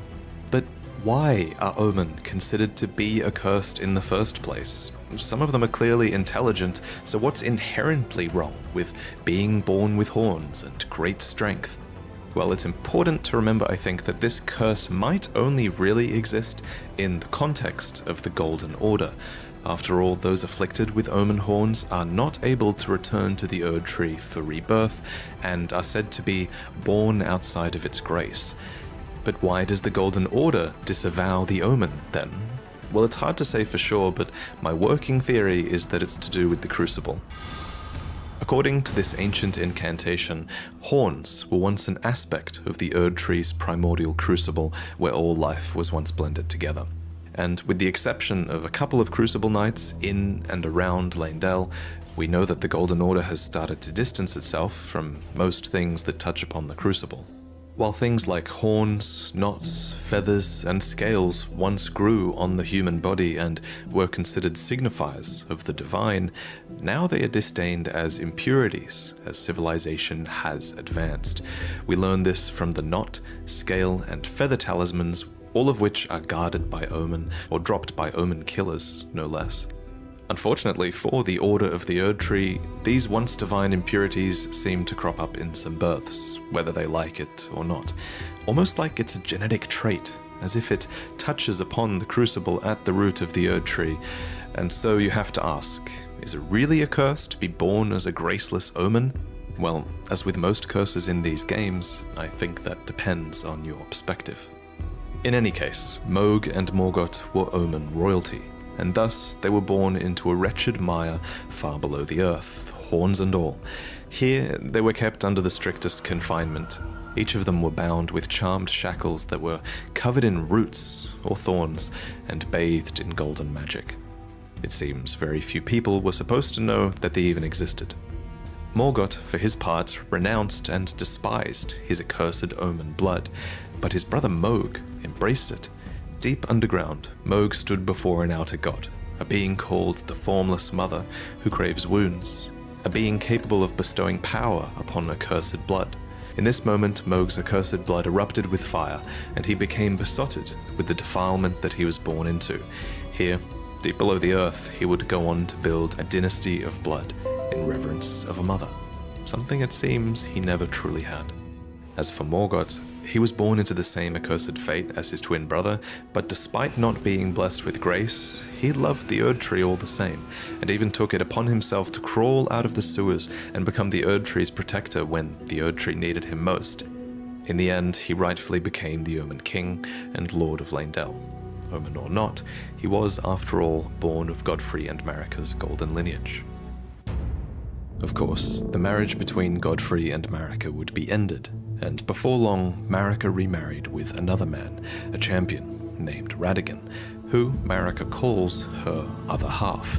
He became second Elden Lord and the king consort, but he also brought with him 3 children from a previous marriage that he had had with a Carian queen named Rennala. These children were Rani, Rykard, and Radahn, and they all became demigod stepchildren after Radagon's reunion with Queen Marika. Possessed of his father's flaming red hair, Radahn was fond of its heroic implications and considered himself to be born of a great champion, yet he also looked up to another man, Godfrey, the first Elden Lord, Queen Marika's first husband and the Lord of the Battlefield. But Radahn wasn't just the son of Radagon and an aspiring lord of the battlefield, he was also the son of Rennala, who was head of the Academy of Raya Lucaria and Queen of Caria. So as a Carian royal, inclined towards sorcery, Radahn bent his will towards mastering gravitational magics. Rock sling, gravity well, collapsing stars. These techniques were taught to him in Celia, the town of sorcery, all so he would never have to abandon his beloved but scrawny steed. That said, before long, his powers would be put towards a more cosmic purpose than simply allowing him to ride his own horse. Radahn was taught gravitational magic by an Alabaster Lord, a member of a race of ancients with skin of stone who was said to have risen to life when a meteor struck long ago. And when his lessons were complete, Radahn uttered these chilling words. Thank you for your tutelage. For now, I can challenge the stars. And, of course, he did conquer the stars, and the very constellations would be halted by his strength. But of course, you kind of have to ask, why? Why was it necessary to conquer the stars in the first place? Well, I have a couple of theories. Theory 1 is that it was done in self-defense. After all, according to the Sword Gravestone, Radahn was protecting Celia. What's more, gravitational magic has destructive power, and many gravitational beasts are proof of that destructive power. A being named Astel had even come down to the Lands Between in the past and destroyed a place called the Eternal City. What's more, Celians are descendants of the Eternal, positioned right above the Eternal City underground, so there is an argument to be made for Radahn purely defending Celia for some reason here. But it's possible for Radahn to have fought in this conflict and to have made the first move as well. So this is theory 2, that Radahn conquered the stars as a preventative measure in service to the greater will. According to a set of astrologer items, the night sky cradles fate.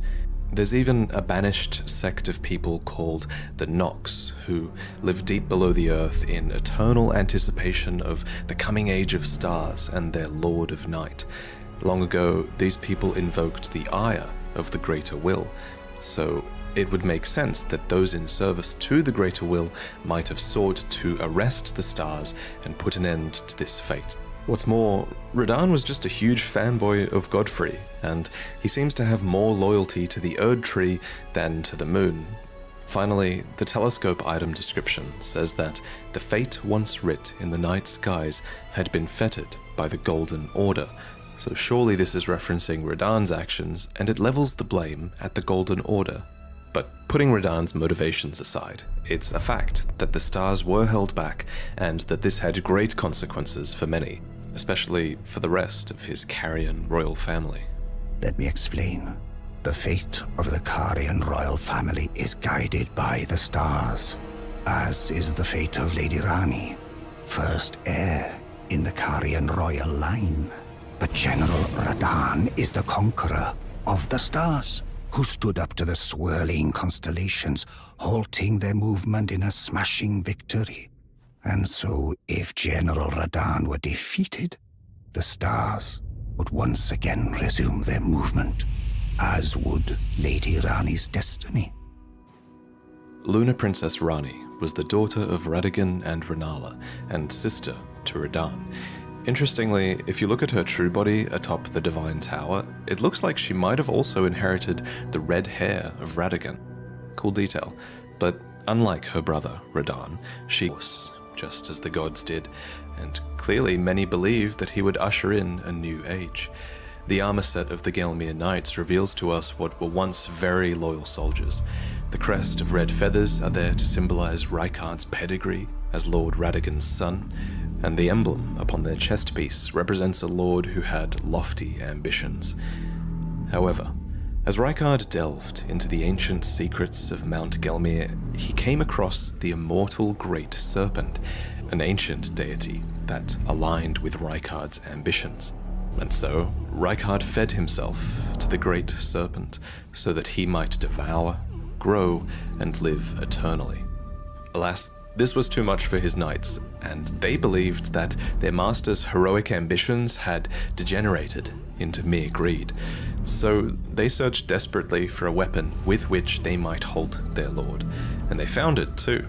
The immortal serpent had lived for a long time, and so there was also a weapon to kill it that had been designed long ago as well, a serpent hunter.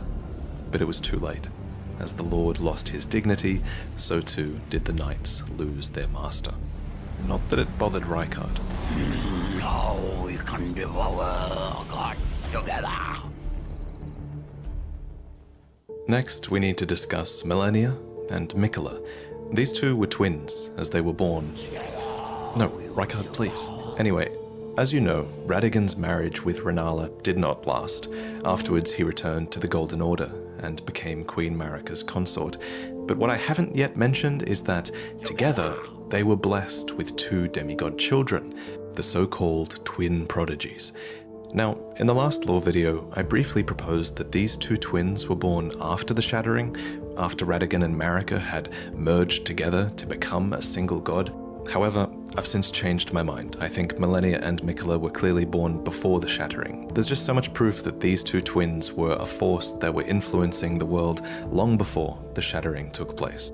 Anyway, both of these twins were born afflicted. Specifically, in the Japanese text, it's said that their births were vulnerable. Miquella was born afflicted with eternal youth, and Millennia, for her part, was vulnerable to rot. Interestingly, Millennia's scarlet rot is actually an outer god. This outer god, like many others in the game, seems to have an order that is able to be imposed upon the world via an Empyrean vessel, and Millennia was that vessel. And while the scarlet rot is pretty terrible, you can sort of argue that it's got a beauty to it. According to Gowry, the order of rot is resplendent. It's a cycle of death and rebirth, kind of like the lotus flower, which is a flower that blooms anew, beautiful and fresh from mud. I actually have art of this flower hanging in my home. I always love the symbol of it. I actually have lots of art hanging now, and I'm going to talk about all of this artwork that you can buy at the end of the video. Anyway, so Millennia the Empyrean was vulnerable to and afflicted by the scarlet rot. There was said to be no cure to this, and while fire and consecration seemed to be somewhat effective at warding it off, Millennia would slowly lose her physical self to the rot. Interestingly, old legends of the Scarlet Rot have persisted in the world for generations, and we learn more about the Rot God from the Blue Dancer charm. The dancer in blue represents a fairy who, in legend, bestowed a flowing sword upon a blind swordsman. blade in hand, the swordsman sealed away an ancient god, a god that was rot itself. Specifically, this god was long ago sealed away in the stagnant water that is downstream of the Ainsel River underground. And wherever rot appears, the kindred of rot appear as well. These are pests and servants of the rot. And now, in the current age, these are servants that have been forsaken by Millennia, who is their new goddess. So, this blind swordsman with the flowing curved sword actually went on to become Millennia's mentor. So technically it's him that we have to blame for this goddamn attack. The prosthesis wearer heirloom tells us more. A talisman engraved with a scene from a heroic tale. Though born into the accursed rot, when the young girl encountered her mentor and his flowing blade, she gained wings of unparalleled strength. Millennia's ridiculous attack is called the Waterfowl Dance, and aesthetically it makes sense that, flowing waters would... Okay, y'all. I think the lighting is too dark in the kitchen for me to record today, but tomorrow I'll get up early and I'll do all my cooking when literally the sun will just be beating in through the window. So I got to cook. There's a couple. I'll just make tomorrow meal prep day. So let's do that. Hold on. So there's a couple hours I got to do.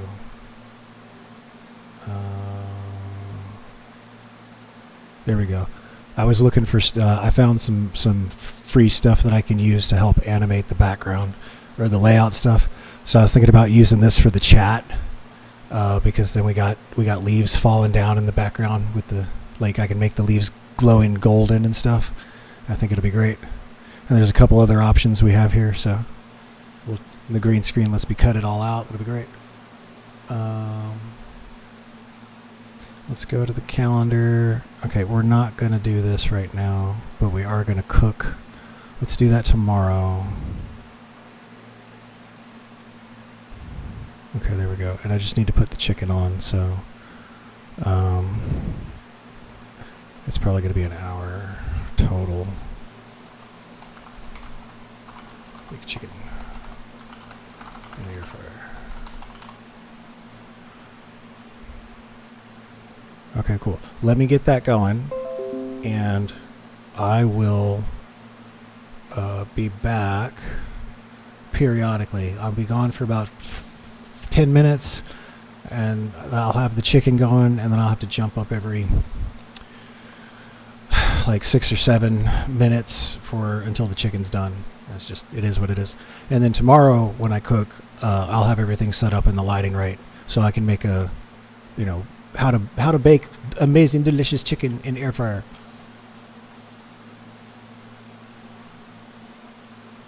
Okay, so we got 21 minutes left on this. Or, excuse me, not 21 minutes. We got 7 minutes left on this because it's 21 minutes long.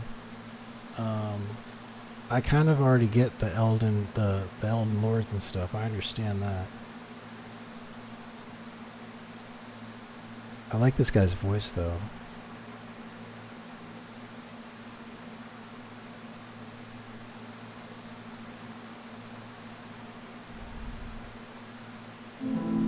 Oh, we don't want to get Lord. I don't want to know everything. Okay, he making night run stuff. Let's do what is his most popular. The Bloodborne story explained. Okay, so he did one on Bloodborne 2. This is not what we watched. That's not the one we watched though.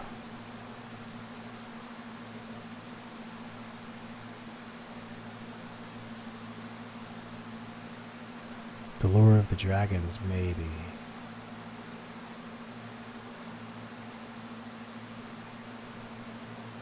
Oh, Beginner's Guide to Elden Ring. Let's check that out. Let's check this one out. Because I'm a noob. When you play through Elden Ring, you'll inevitably run up against bosses or areas that will humble you. In these moments, it's important to remember that these obstacles are often there by design. They do not block the path, they are the path. Through skill or creativity, or just by coming back later, you can overcome any obstacle in this game, and this video will give you all the tools you need to do so. Before you do anything else, you should try to master the basics of combat.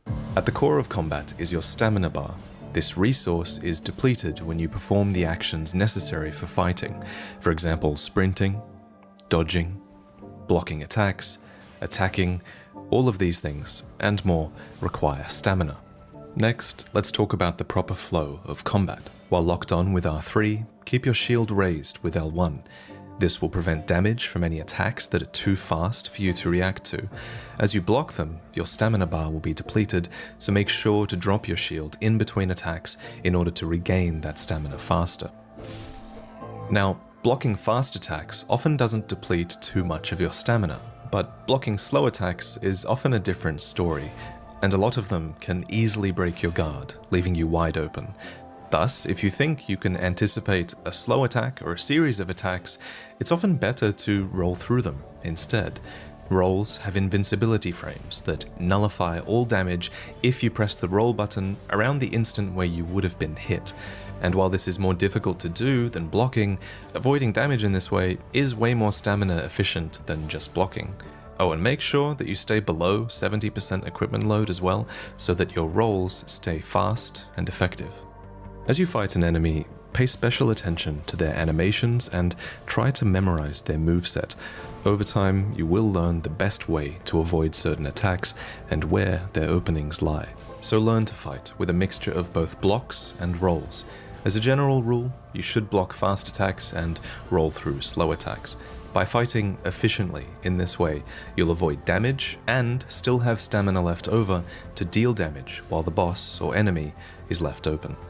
A new way to deal damage in Elden Ring is with guard counters, which are a core part of Elden Ring's combat and essentially allow you to weaponize your own defense. So shortly after successfully blocking an attack, you can retaliate by tapping R2 and performing a guard counter attack. These counters are extremely powerful. If you recognize an opportunity to safely perform one, you should. They deal great damage, and many lesser enemies will immediately have their super armor broken, opening them up for a critical attack with R1. But what is super armor? Well, it's an invisible meter that enemies and bosses have. It depletes when they take damage, and when you fully deplete this meter and break their super armor, you can perform a critical attack by tapping R1. As a rule of thumb, any R2 attack will do more super armor damage. Jumping R2 attacks do a lot, running R2 attacks are great too, but fully charged R2 attacks seem to do the most. Also worth noting is that super armor regenerates over time. Therefore, it's important that you continually deal damage to your enemies. If you sense a boss is close to breaking point, go on the offensive with your R2 attacks. Try to do a lot of super armor damage in a short period of time.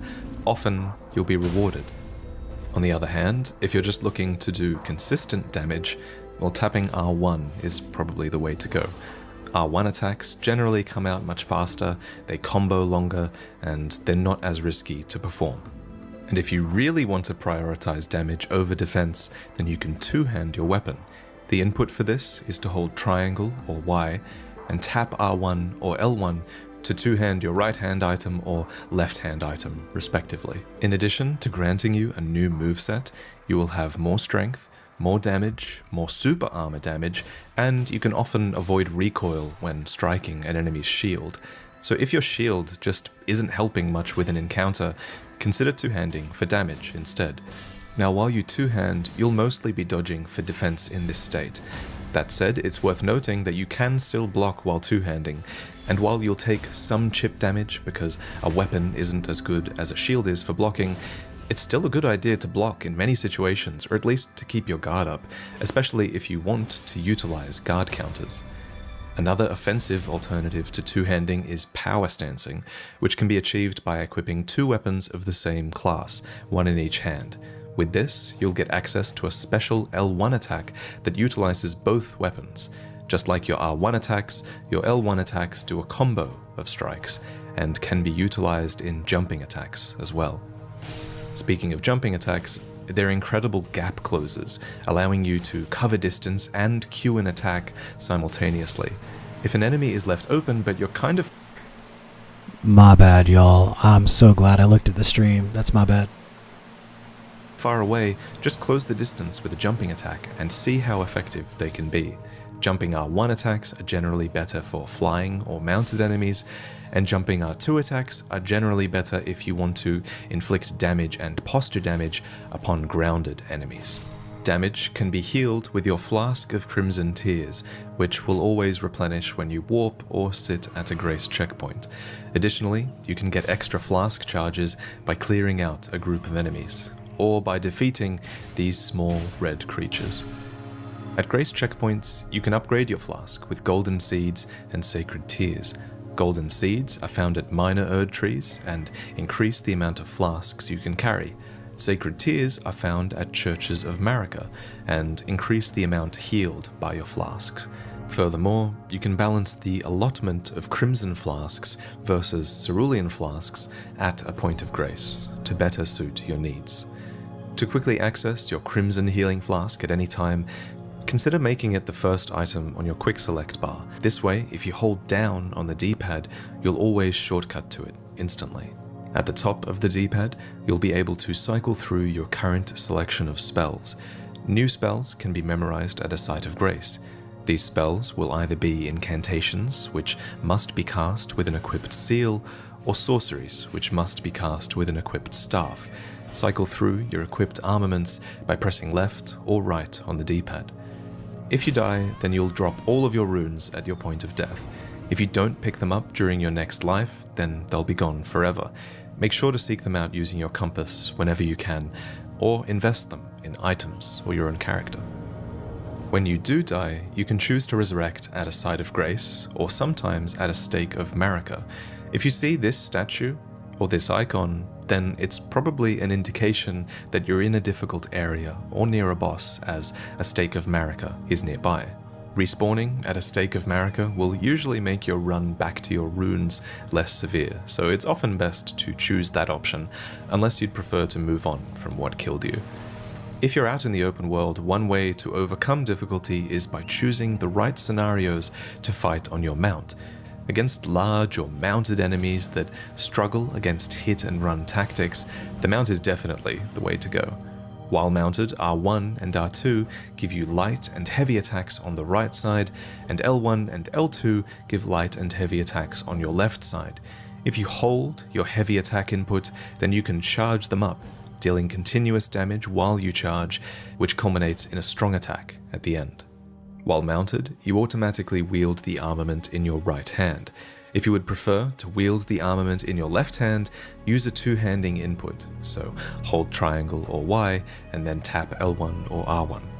Your mount can take damage separately from you, but his damage can be healed by your crimson flasks, as well as by craftable rower raisins. As you get hit on your mount, you run the risk of losing your own super armor and getting knocked down for an extended period of time. If this happens, you are extremely vulnerable. If you're taking damage, then at a certain point, no matter what you're fighting, it's probably wise to dismount and fight them on foot for a little while. Jumping attacks off your horse are a great way to transition into melee combat. Dismount with L3 and slam them with L1, R1, or R2. The distance you cover with this is absurd, and initiating a fight in this way gives you an immediate advantage. As the fight goes on, consider if mounting up again for a burst of speed would be to your benefit. Against this flying dragon, for example, certain attacks are better off being outpaced on a mount. For a reliable way to mount up quickly, I would recommend binding your Spectral Steed Whistle to your pouch, a secondary D-pad menu that can be edited in the menu screen. You can quickly access all 4 of these bindings by holding down triangle or Y, then tapping the appropriate D-pad button. This way, you'll have a consistent input for mounting up instead of toggling rapidly through your items looking for your whistle. This same logic applies to any other item you want quick, reliable access to, like weapon buffs or poison cures.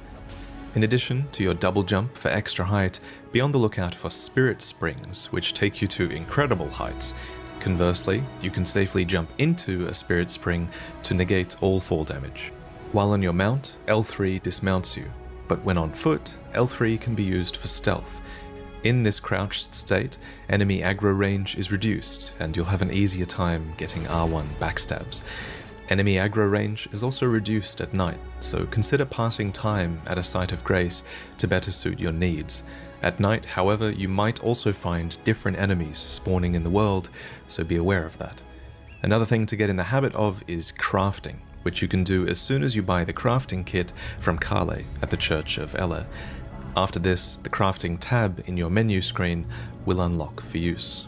After a few hours of play, you should have accumulated a few recipe books to expand your crafting options, and if you've been hunting and foraging between bosses, then you'll be able to make a lot of great items. Pay attention to what material drops you're finding in the world. It'll make it that tiny bit easier to gather more of it when you realize you need it to craft something specific.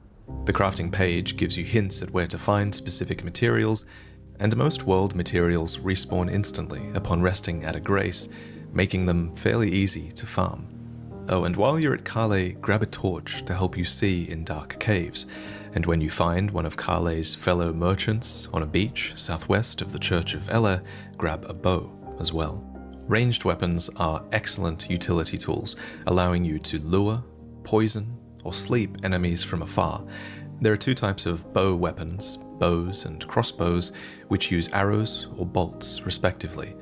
Enter precision aiming mode with L1 while two-handing the bow, and press R1 to fire the projectile in the first slot, and R2 to fire the projectile in the second slot. So thinking creatively with craftable items or using utility items like bows, that's a great way to overcome difficulty. But sometimes you might just feel like your damage is too low, and in that situation, you'll have to reinforce your weapon, which can be done at the Church of Ella at the smithing table.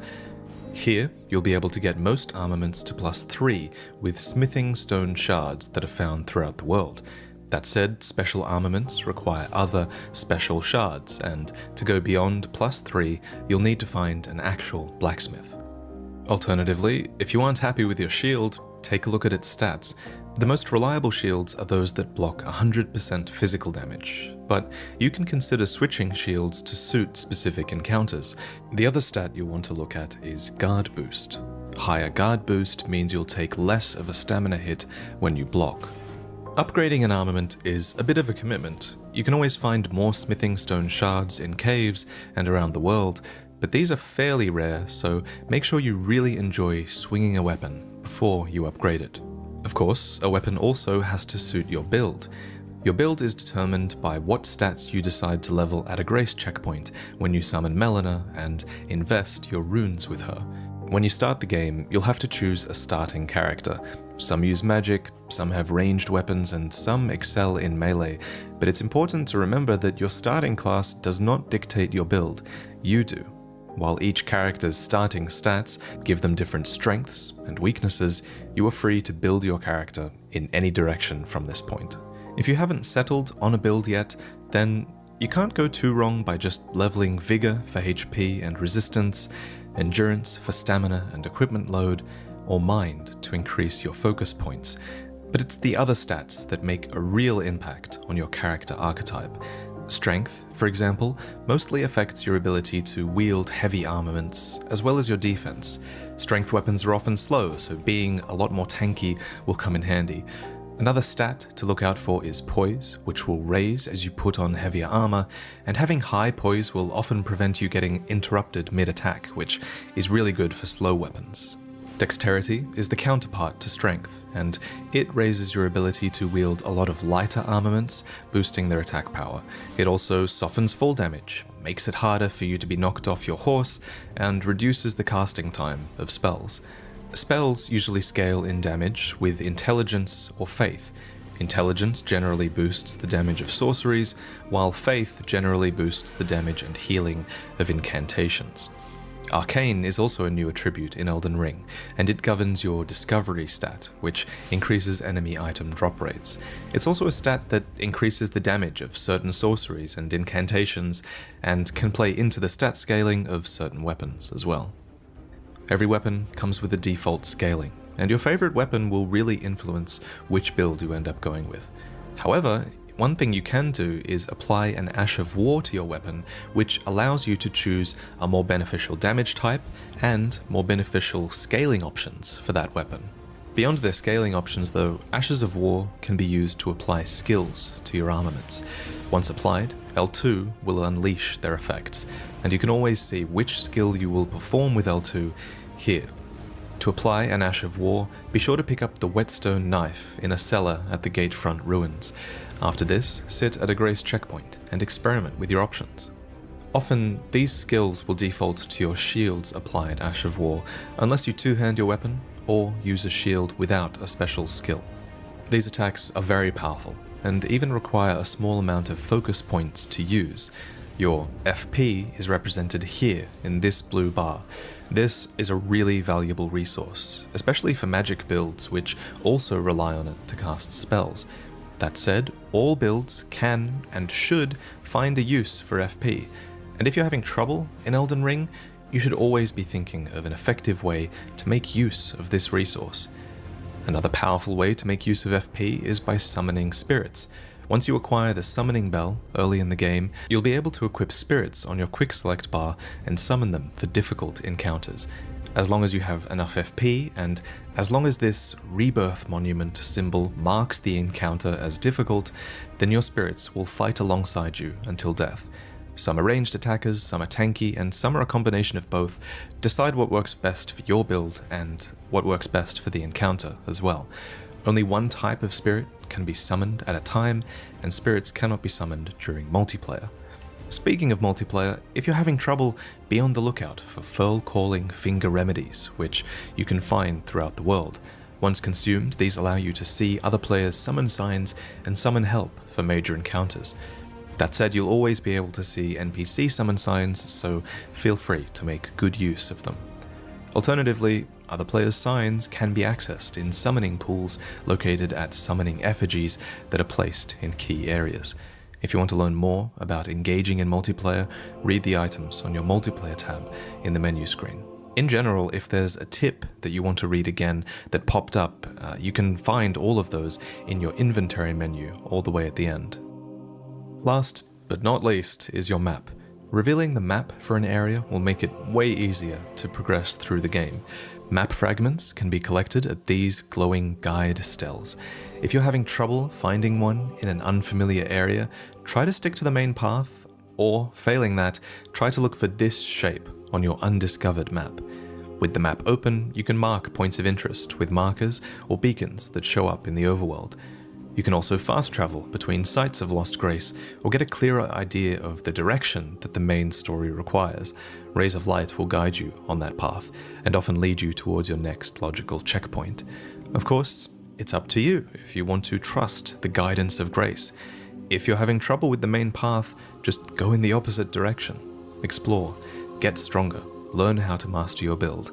The guidance of Grace can often be spurned to great effect. Thank you for listening.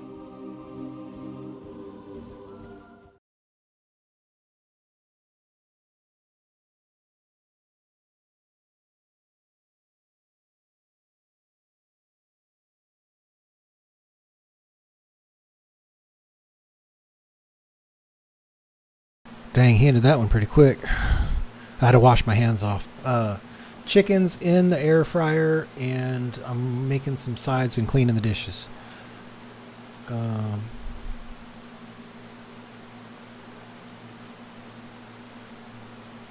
What else are we gonna watch?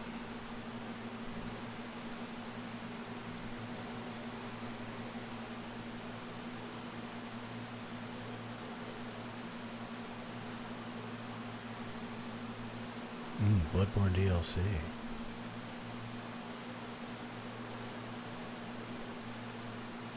What is this most popular? Let's do it by latest. Oh, here's all the Elden Ring stuff. The Lore of Mesmer.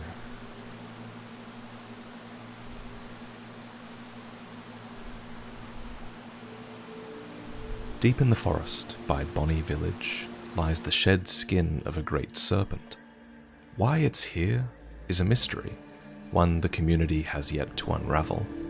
We know from Rykard's lore that serpents like this are reviled, but we don't know why. We don't know why Mesmer has his two winged companions. We don't know why an abyssal serpent writhes within him, nor why Marika, in her fear, sealed it away. But the less we know, the more infinite the possibilities, and that is what makes Elden Ring's lore so mesmerizing.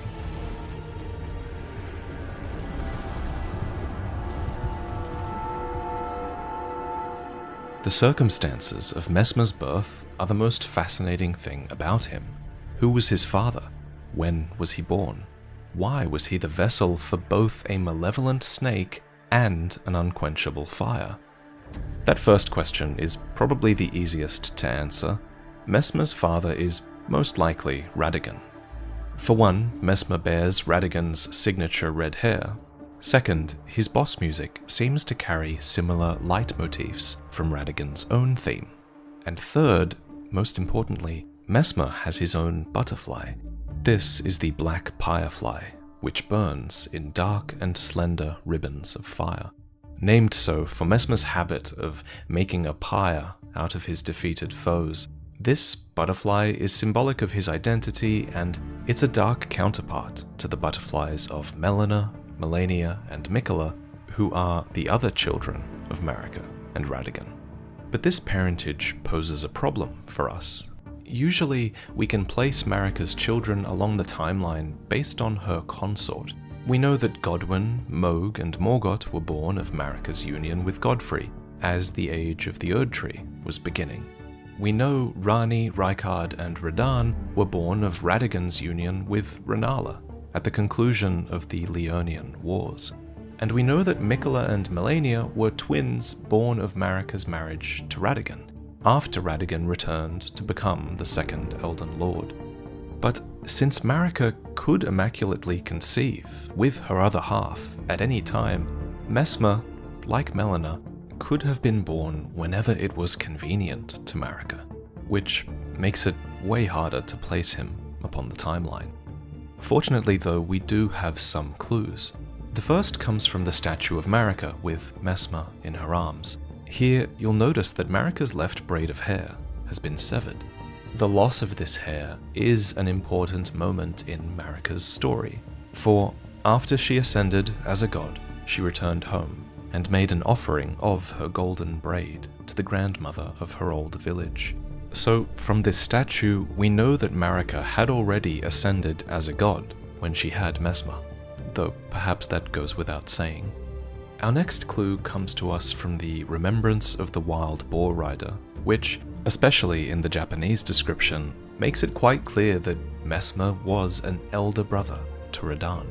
For context, Radahn was the son of Radagon and Rennala, the champion of gold and the queen of Caria, who were wed at the Church of Vows following the First and Second Leonian Wars. So, Messmer was born early enough that Radahn looked up to him like an older brother. But what else can help us place him? Well, one great suggestion comes from the community. As the theory goes, Messmer the Impaler might have been present during Godfrey's war against the fire giants. The main piece of evidence? The giant corpses are impaled upon spears, a signature of Messmer the Impaler. Perhaps this is where he earned his title. Further support for this theory comes from the fact that Messmer is technically a knight referred to as Sir Messmer, and such knighthood is typically earned through notable deeds in battle. Perhaps these were the deeds that led to him becoming known as the Impaler. All that said, this theory isn't perfect. You'll note that the spears impaling the giants don't perfectly match Messmer's own. Instead, they're actually a perfect match for these stakes in the nearby camps of the Thorn Sorcerers. This strongly suggests that it was the Thorn Sorcerers, not Messmer, that may have been responsible for the giants' impaling. However, if you still prefer to believe that Messmer was involved here, then there is still a way to argue for it. User Tyrion Bananister on Reddit makes the great point that Messmer's modern spear was remade by the forging arts of the Realm of Shadow, a fact that might help to account for this visual discrepancy. It really comes down to you. Did Messmer develop his impaling technique here alongside the Thorn Sorcerers? It's possible, but it's far from a bygone conclusion. Let's move on to the other evidence surrounding Messmer's birth. According to Godric's Great Rune, the first demigods were the Elden Lord Godfrey and his offspring, the Golden Lineage. If we take this at face value, it certainly seems to suggest that Messmer wasn't Marika's firstborn. Instead, it seems like that title would go to one of Godfrey's children. Most likely Godwyn, though perhaps even Mohg or Morgoth. That said, while I do take most item descriptions as absolute truths, this line about the first demigods gives me pause because it reminds me of that other item description that claims Godfrey is the first Elden Lord, when he's not. Placidusax is. In truth, Godfrey was merely considered the first Elden Lord, and so I wonder if calling Godfrey and his golden lineage the first demigods might be a similar piece of propaganda. So, was Messmer formerly considered a part of the golden lineage, or, more likely, was he a bastard demigod, born before Godfrey, or after, and shunned by him? It's certainly up to your own interpretation. Whatever the case, one thing is certain: Messmer has lived for a very long time, what his helm description calls an eternity of suffering. Another thing that helps convince me of Messmer's old age is the fact that we know so little about the dark kindling and the wicked serpent within him. Thus, I feel like his birth could have been closer to a dark period within the lore where we know little. Messmer isn't the only child of Marika cursed with unwelcome entities inside of him. Many of Marika's other children with Radagon, too, appear to have been suitable hosts. The clearest example of this is Melania, who was inhabited at birth by the outer god of rot, and her lore seems to suggest that being the child of a single god is the precursor for this phenomenon where they can be inhabited or cursed. It's as if these children are born more vulnerable than others, and it's as if Marika is able to put this vulnerability to use sometimes.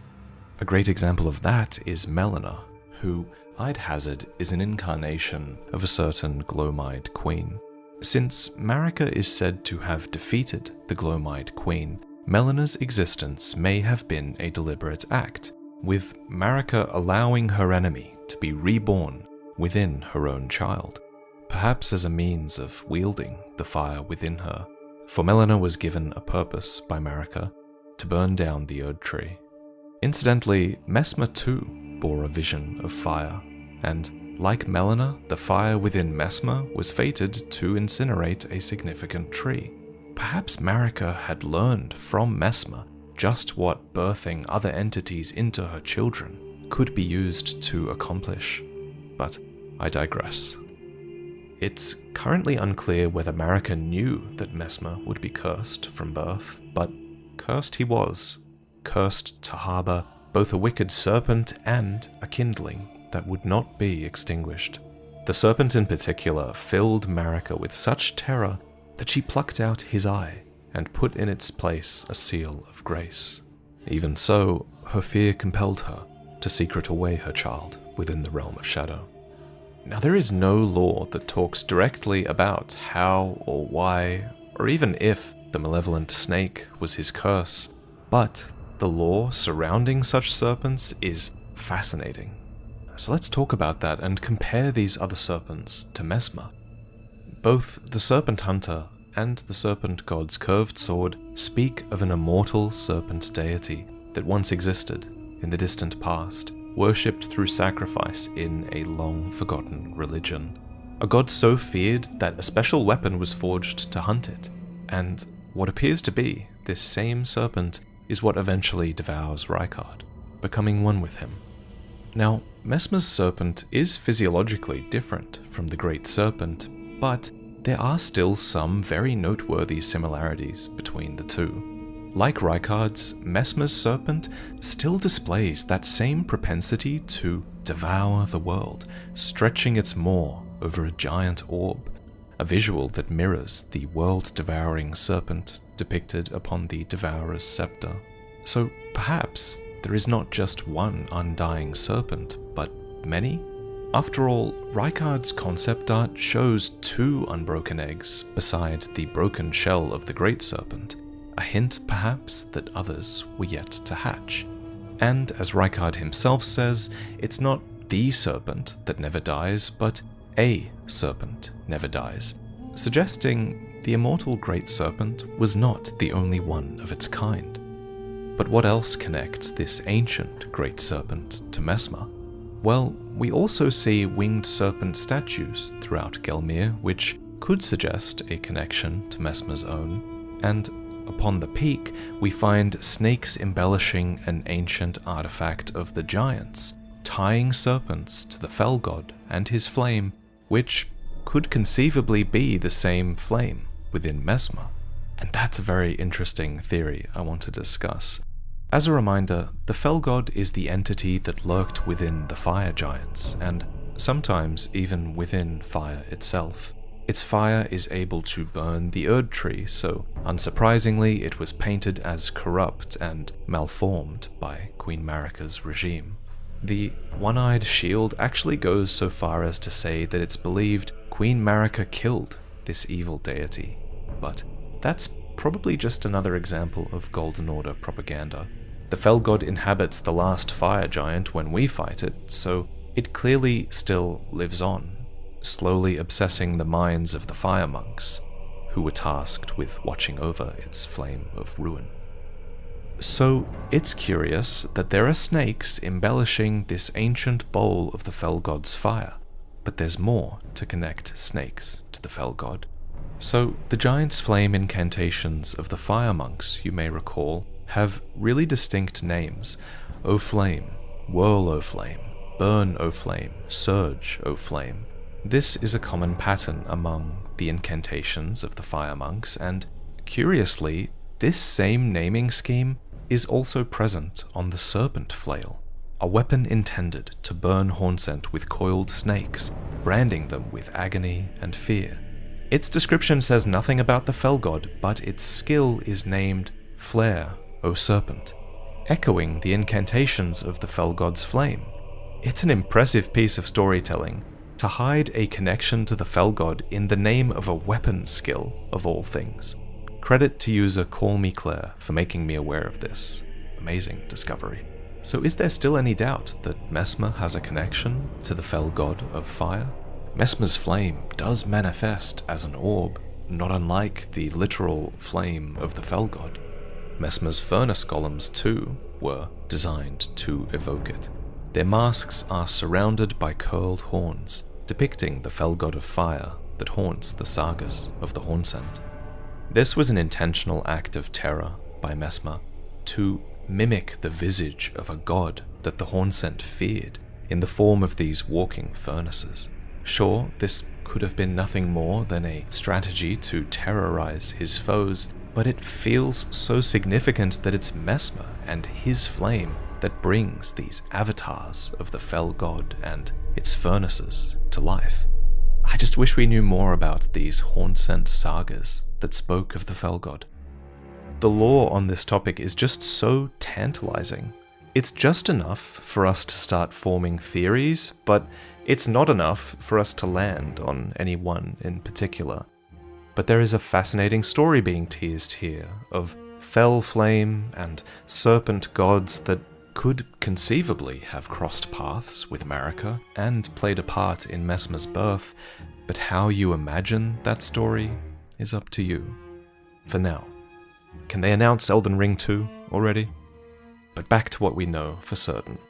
What we know is that the serpents had an extremely ill reputation in the age of the Erd Tree, to the point where in the arena gladiators would be adorned with bronze snakes, for the audience delighted in seeing these bronze effigies beaten and battered. Whether this hatred was justified or manufactured by the Erd Tree's order is unknown, but it must have surely shaped Messmer's life. His snakes wouldn't exactly have been easy to hide. Sure, they're not visible on the statue of him as a baby, but Messmer's helm makes it clear that the winged snakes in particular were his constant companions, wise friends which keep the base serpent at bay. That would have been a crucial role, especially before Marika sealed the base serpent away with her grace. The word base in this context means to lack higher qualities, to be morally low or despicable.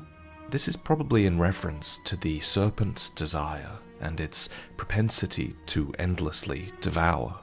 The base serpent thus stands in contrast to the winged serpents, which are benevolent by comparison. We get the briefest glimpse of the base serpent behind Messmer's eye. It appears to be knotted, visually similar to the knot that Rykard's great serpent forms. And in that dark hollow, it's feeding on something. Messmer's kindling, a dark thing eaten away at by a wicked serpent. We know a few things about this fire. First, it's ever burning, not unlike the giant's flame. Second, it can burn the sealing tree. Third, it ties Messmer to Melina, who shares a similarly burning butterfly and kindling that is similarly capable of burning the Erd tree. If I had to guess, it's this ever-burning flame that has caused Messmer's eternity of suffering, and Messmer's orb reads, Messmer despised his own fire. Time and time again he hoped to rid himself of it, but ever did it burn. Time and time again he hoped to rid himself of it. So wait, what exactly was Messmer doing to rid himself of his flame? I wonder, is it possible that in an attempt to rid himself of his fire, Messmer could have fed his kindling to the base serpent? This spell does depict the orb that's inside of the serpent's maw, so I wonder if there could be a story being told here. The story of a dark serpent that consumed Messmer's essence, not unlike the great serpent that consumed Rykard and became one with him. Indeed, Messmer and the base serpent are one entity, as you can see in Phase 2 of his boss fight. Look closely and you'll notice that the snake shares his greasy red hair and that same savaged right eye. Under this interpretation, the serpent would not have freed him from his flame. Instead, Messmer's fire would have become serpentine, attaining those serpentine black streaks from the abyssal serpent that had become one with him. But to be clear, this is just speculation. It's entirely possible that Messmer was just born with the twin snakes and born with the abyssal serpent and his kindling all together. Without learning the circumstances of his birth, we may never know for sure. At some point, Messmer tried to offer his serpentine fire to his knights, but alas, it would not find purchase within them. I think this phrasing is deliberate, since finding purchase within is wording that Tanith also. Got about 10, maybe 15 more minutes on the kitchen stuff. So I'm listening on my headset. I'm listening on my phone. So I'll be back with dinner. Also uses when she wishes that the serpentine Rykard would find purchase within her. Dear Rykard, please find purchase within me. Since it would not inhabit them, Messmer's knights honored their bond with him by incanting his flame instead. This serpentine fire bends and curls in pursuit of its foes, evoking other pursuit spells like Death Rancor or Hexes from the Souls series. Pursuit spells such as these are typically alive in some way, whether they're vengeful spirits or dregs drawn to life. Messmer's embers were found all over after the crusade, and they were smouldering as if crawling across the ground. So his fire really does appear to be alive, so alive in fact that it can actually substitute the role of a spirit calculus and fit inside a raw burrow to release a boisterous fire sprite. The spirituality of this fire is what led an elder of the Fire Knights, a man named Wago, to use Messmer's flame in a rite of resurrection, bringing soulless bodies to life. Fire, take seed in death and rise again. This was done in a bid to quell his loneliness, but the walking corpses were of no comfort to the poor man. Interestingly, no lore mentions Marika fearing Messmer's fire. Rather, it only mentions that she fears the malevolent snake. She so feared it that she plucked out her son's own eye and replaced it with a seal of grace instead. Yet, even having done so, her fear still compelled her to secret away her child within the realm of shadow where he could be hidden. The seal of grace given to Messmer is a sort of crystal eye engraved with Marika's own Elden rune. It's essentially identical to Marika's Saw seal, which has a description that's particularly relevant to Messmer and his role in the realm of shadow. That reads, "Solemn duty weighs upon the one beholden, not unlike a gnawing curse from which there is no deliverance. These seals represent the lifelong duty of those chosen by the gods." And to a degree, this seal appears to exert an influence over Messmer, for it's only when he shatters it that he lets forth his true feelings. Mother, Marika, a curse upon thee. The brilliance of Queen Marika's grace blinds even the very best, after all. Similar to Messmer's eye is the Iris of Grace, an item that you can find in-game. It features Marika's rune overlaid with an incantation of the Erd Tree, granting a fleeting blessing when placed upon the eye. Its counterpart is the Iris of Occlusion, something that can deny one light in all its forms. In the realm of shadow, these artifices were employed by the priests of the Erd Tree to quell or intensify the fears of their flock to magnificent effect. And speaking of the priests of the Erd Tree, we've heard of them before. The Flask of Wondrous Physic is described as a relic of these same priests, who are said to have been physic chemists, utilizing in their brews crystal dew that would weep from the boughs of minor Erd trees. Marika herself practiced such physic chemistry, and her ultimate creation was the Blessing of Marika, the ultimate healing item. To Messmer, who likely suffered thanks to the fire within him, these physics offered rare relief. For Marika once created several of these physics for Messmer's sake. But then, never again.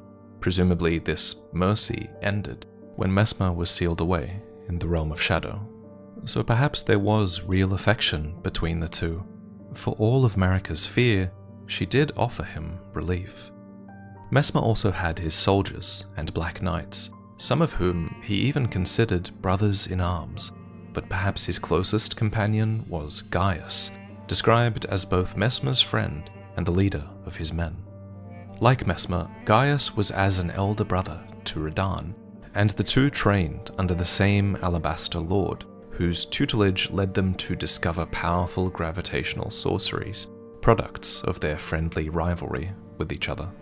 And just like Messmer, Gaius was cursed from birth. He was a warrior of Albinoric extraction, and as we know, first-generation Albinorics like this famously have no control of their lower body, relying instead on mounts like wolves, horses, or, in Gaius's case, a boar that was his other half.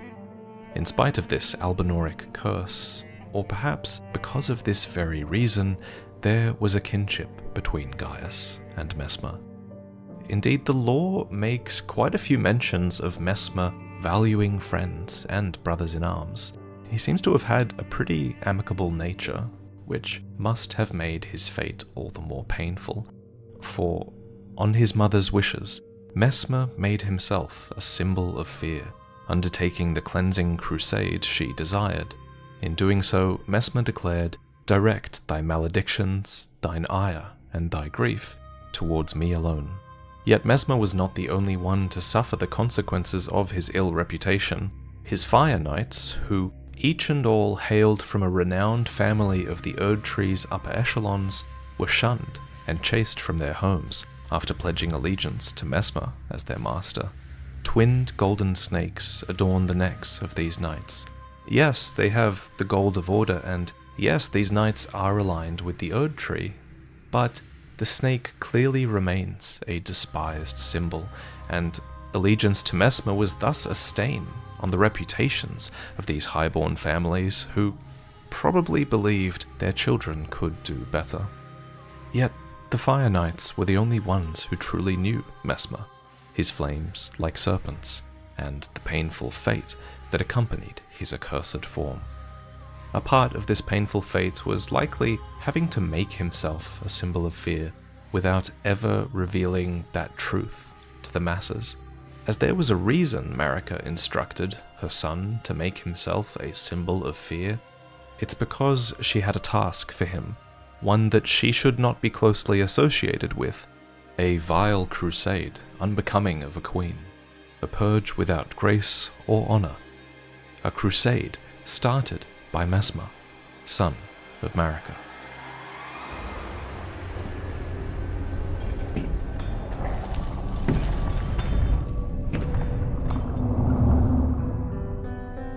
Have you ever noticed how bored Messmer sounds in his voice lines?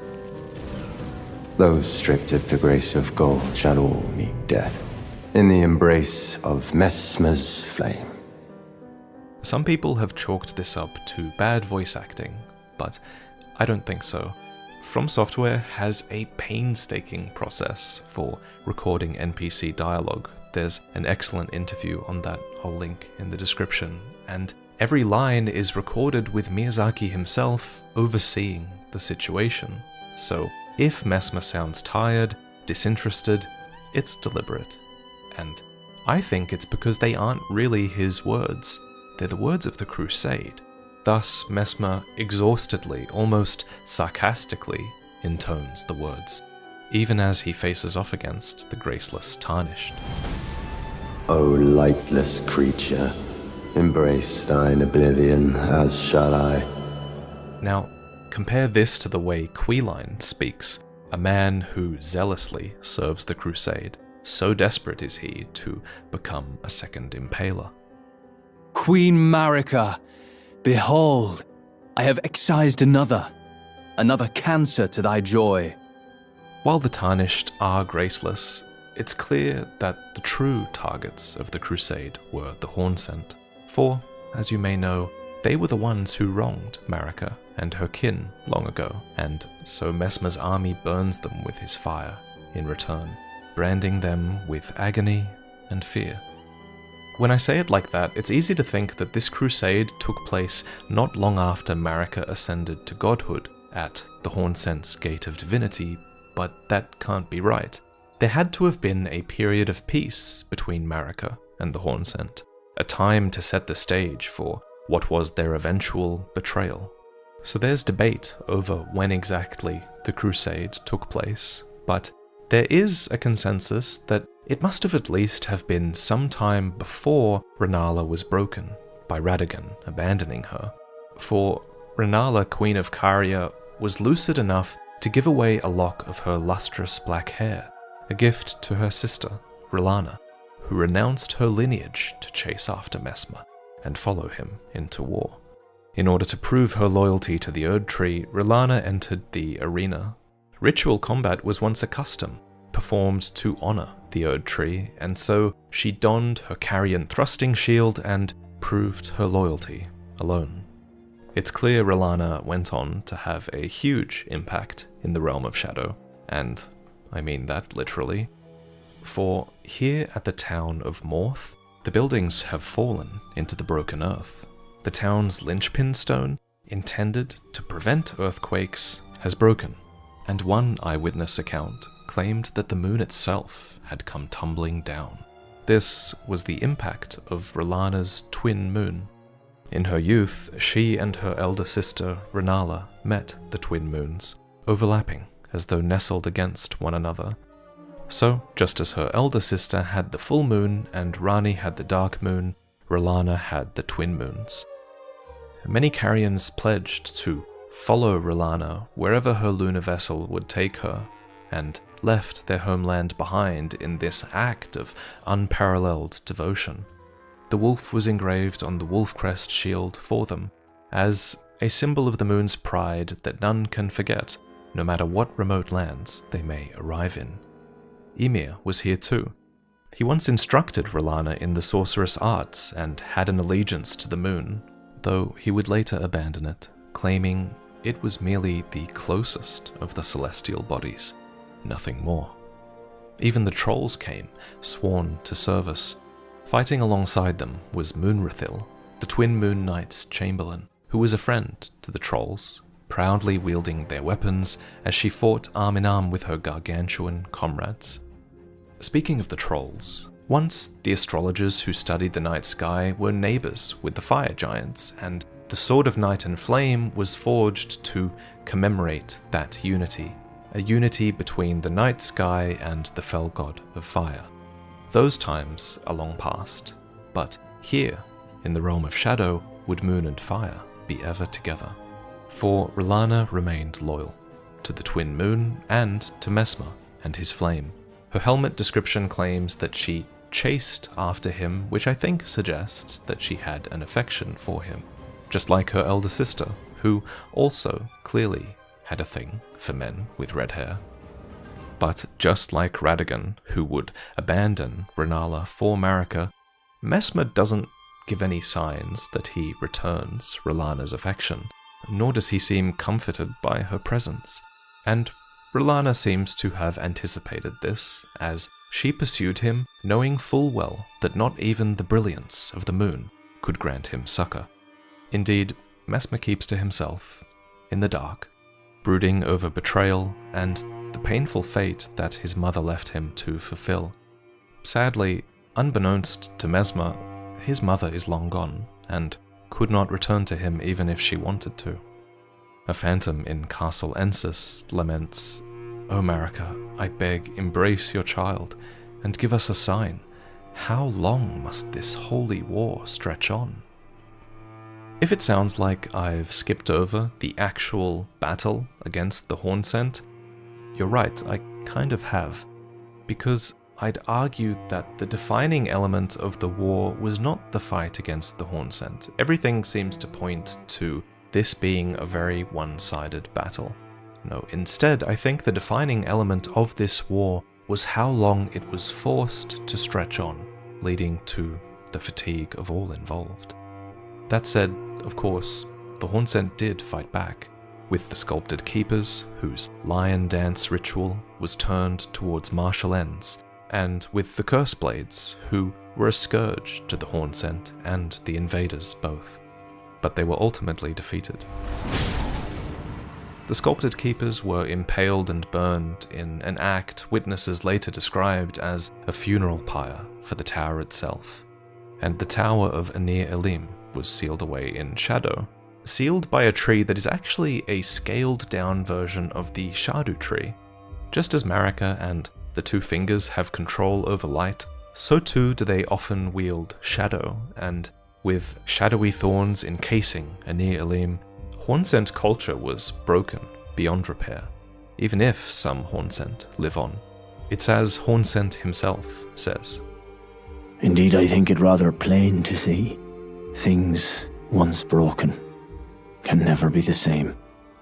Before the tower was sealed, it towered over the invaders, and as the people of the Erd Tree sacked the land of the tower, the majesty of the tower was burned into their memory, even inspiring a secret faith in some. Though it was not enough to sway them, for the soldiers who joined the crusade had been showered in runes and rewarded with grace aplenty. Still, the catch was that these soldiers could not be properly honored in death. They would not return to the Erd Tree's roots, and to the faithful citizens of the lands between who hope to cheat death, this is a dire fate indeed. But they still had the Shardu tree, the shadow of the Erd Tree. The Shardu tree is this enduring curiosity in Elden Ring lore, so omnipresent in the DLC and yet so devoid of any significant detail in the game's many item descriptions. Figuring out when it came to exist has been something I've been trying to puzzle out. In a previous video, I proposed that it came to exist in the moment that Marika sealed away the realm of shadow behind the veil. But I'm starting to change my mind. I'm starting to think that it's been there since the Erd Tree's own beginnings. After all, it's born of dark notions that bear no sense of order, And this duality is the reason grace shines ever so brilliantly, so perhaps there was always the Erd Tree, and this Shadu Tree that was everything Marika did not want, and thus the Erd Tree was everything that shone brilliantly. Like the Erd Tree, the Shadu Tree still seems to draw from the gold of the Crucible, sap that was proudly collected at the Black Keep, with this giant structure that broadcasts to the entire land that the sap is theirs, and in it went into the chalice of the Shadu Tree, where that sap was later scattered to the furnace golems who drop such crystal tears. So if we assume that the furnace golems of Messmer's crusade always had the sap of the Shadu Tree within them, as the DLC crystal tear description states, then the Shadu Tree kind of has to have existed before the start of the war, which the furnace golems were created for, and thus the Shadu Tree probably existed alongside the Erd Tree since its inception as well. Okay, just gonna show y'all real quick. Primary monitor right here. There we go. We got mashed potatoes and some chopped spinach. And then that's a whole chicken baked in the air fryer. So I just got that done. I'm letting the meat sit. As soon as my roommate gets back, I'm going to fix him a plate because I cook for both of us. So I'm waiting to listen to hear him come back in from gym, and I'll hook him up. So I'm going to eat. I'll make myself a plate when I make him a plate. So we'll keep the... Let me just kick back because I've been going a mile a minute since we started. So we're going to keep checking out this. I love this lore stuff. This stuff's fun. And the Erd Tree. Like, now I want to get the DLC even more. Ooh, okay. As soon as I'm sure my finances are set. Or that thing goes on sale. I swear. We're going to play it. It's going to happen, Deathforge. Its existence has probably just been a secret until now. But let me know if you guys think that I'm off base with that one. To many in the realm of shadow, the image of the misshapen Shadu Tree became an edict, a proclamation that one should spurn all that exists and wound all that exists. So read the thorn spells, which were the sorceries of those who abandoned the practice of incantations after devout faith rewarded them with only despair.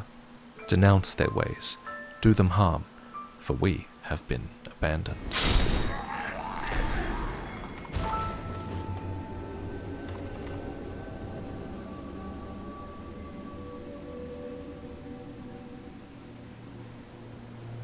Blessed bone shards are found throughout Messmer's fortifications. These are special bone fragments that can be turned into light by the rite of the Golden Vow, which honors the comrades who placed their faith in the distant Erd Tree and gave their lives in the crusade.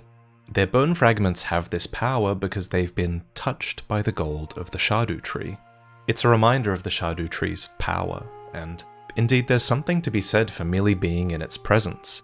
Take the shadow sunflowers, for example, which only bloom when facing the Shadu Tree and are suffused with profound holiness, much akin to the Shadu Tree itself. Thus, to be hidden from the Shadu Tree's sight would be a severe indictment of an individual, and one such instance of this exists with Messmer's soldier ashes, which read, "These soldiers belonged to the ignoble penal battalion and were buried hidden from the Shadu Tree's sight." An ignoble penal battalion would have been a unit comprised of disgraced soldiers, warriors assigned to fight as a form of punishment maybe, or perhaps as a path to redemption. If it's the latter, the fact that their ashes were disgraced with a hidden burial would be all the more tragic. Now, it's unclear whether all of Messmer's soldiers comprised the penal battalion or whether it was just these two, but I'm inclined to think it was just them. Either way, it's very interesting that Messmer was willing to send the guilty to war, especially if you believe that Messmer was a part of the war against the Giants, because that war, or the aftermath at least, involved the sinful thorn sorcerers. as well. The Shadow Tree is all many in the realm of shadow have left. The armor of those soldiers, as well as the Black Knights, has a gold Shadow Tree motif engraved on the chest plate. It was a small consolation to those forced to wage a war without grace or honor. Yet, for some, the Shadow Tree wasn't enough. In a small cave on Shadow Altus, a fledgling Erd tree grows, surreptitiously being tended to by the most proficient of gardeners, perfumers, and elsewhere another golden tree grows in a courtyard of the Shadow Keep. These are akin to minor Erd trees or illusory trees, which early in the age of the Erd tree likely were not around, as the Erd tree was thought to have been perfect and eternal, and thus was it believed that Erd tree seeds could not exist. But exist they did, scattering across the various lands when the Elden Ring was shattered, as if life itself knew that its end had come. And in that moment too did the Erd tree avatars emerge from the minor Erd trees, determined to protect the withering Erd tree's offspring.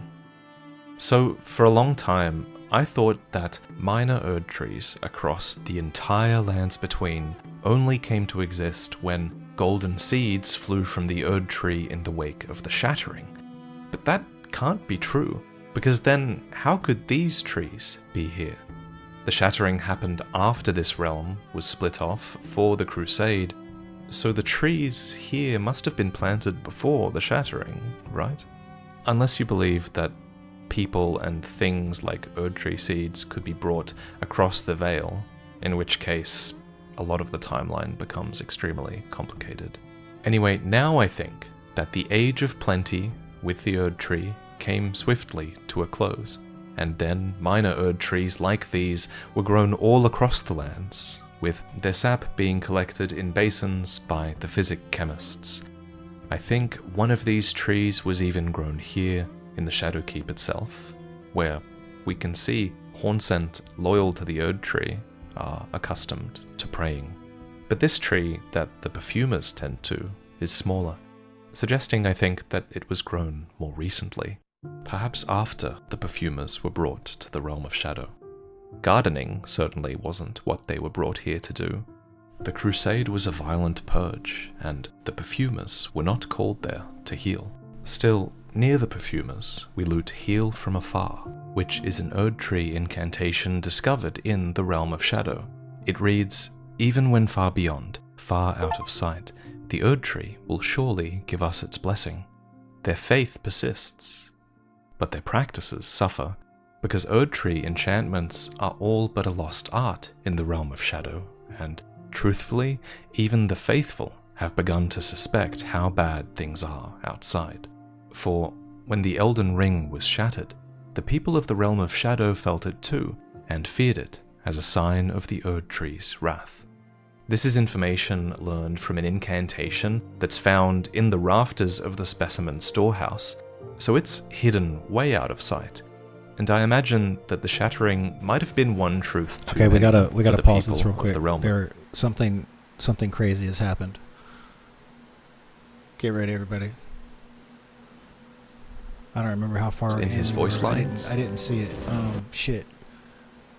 Anyway, what I was trying to show you was I'm trying to update something. Shout out next video. There we go. Let me add this, because I made it a point to make sure. Oh, did I save that? No. Oh, I put it on the desktop. There we go. Thank you, Deathforge. Okay, there we go. Okay, upload. Oh, no, that's fine. Okay, cool. Now I have the picture to put in the next video that goes out, because I was going to thank you, and Above Beyond also donated too, and I want to show appreciation. So there'll be a little section in next. This is to make sure next video is a little section for you folks. Okay. Where did it go? We're done with it. I updated it. We're fine. Those stripped of the grace of gold shall all meet death in the embrace of Messmer's flame. I think we were almost over. As we close out this video, I'd like to go over a few topics that are more we were open to here. interpretation. It has a gold shadow tree motif engraved on the chest plate.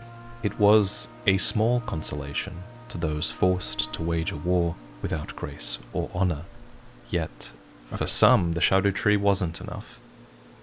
In a small cave on Shadow Altus, a fledgling Erd tree grows, surreptitiously being tended to by the most proficient of gardeners, perfumers, and elsewhere another golden tree grows in a courtyard of the Shadow Keep.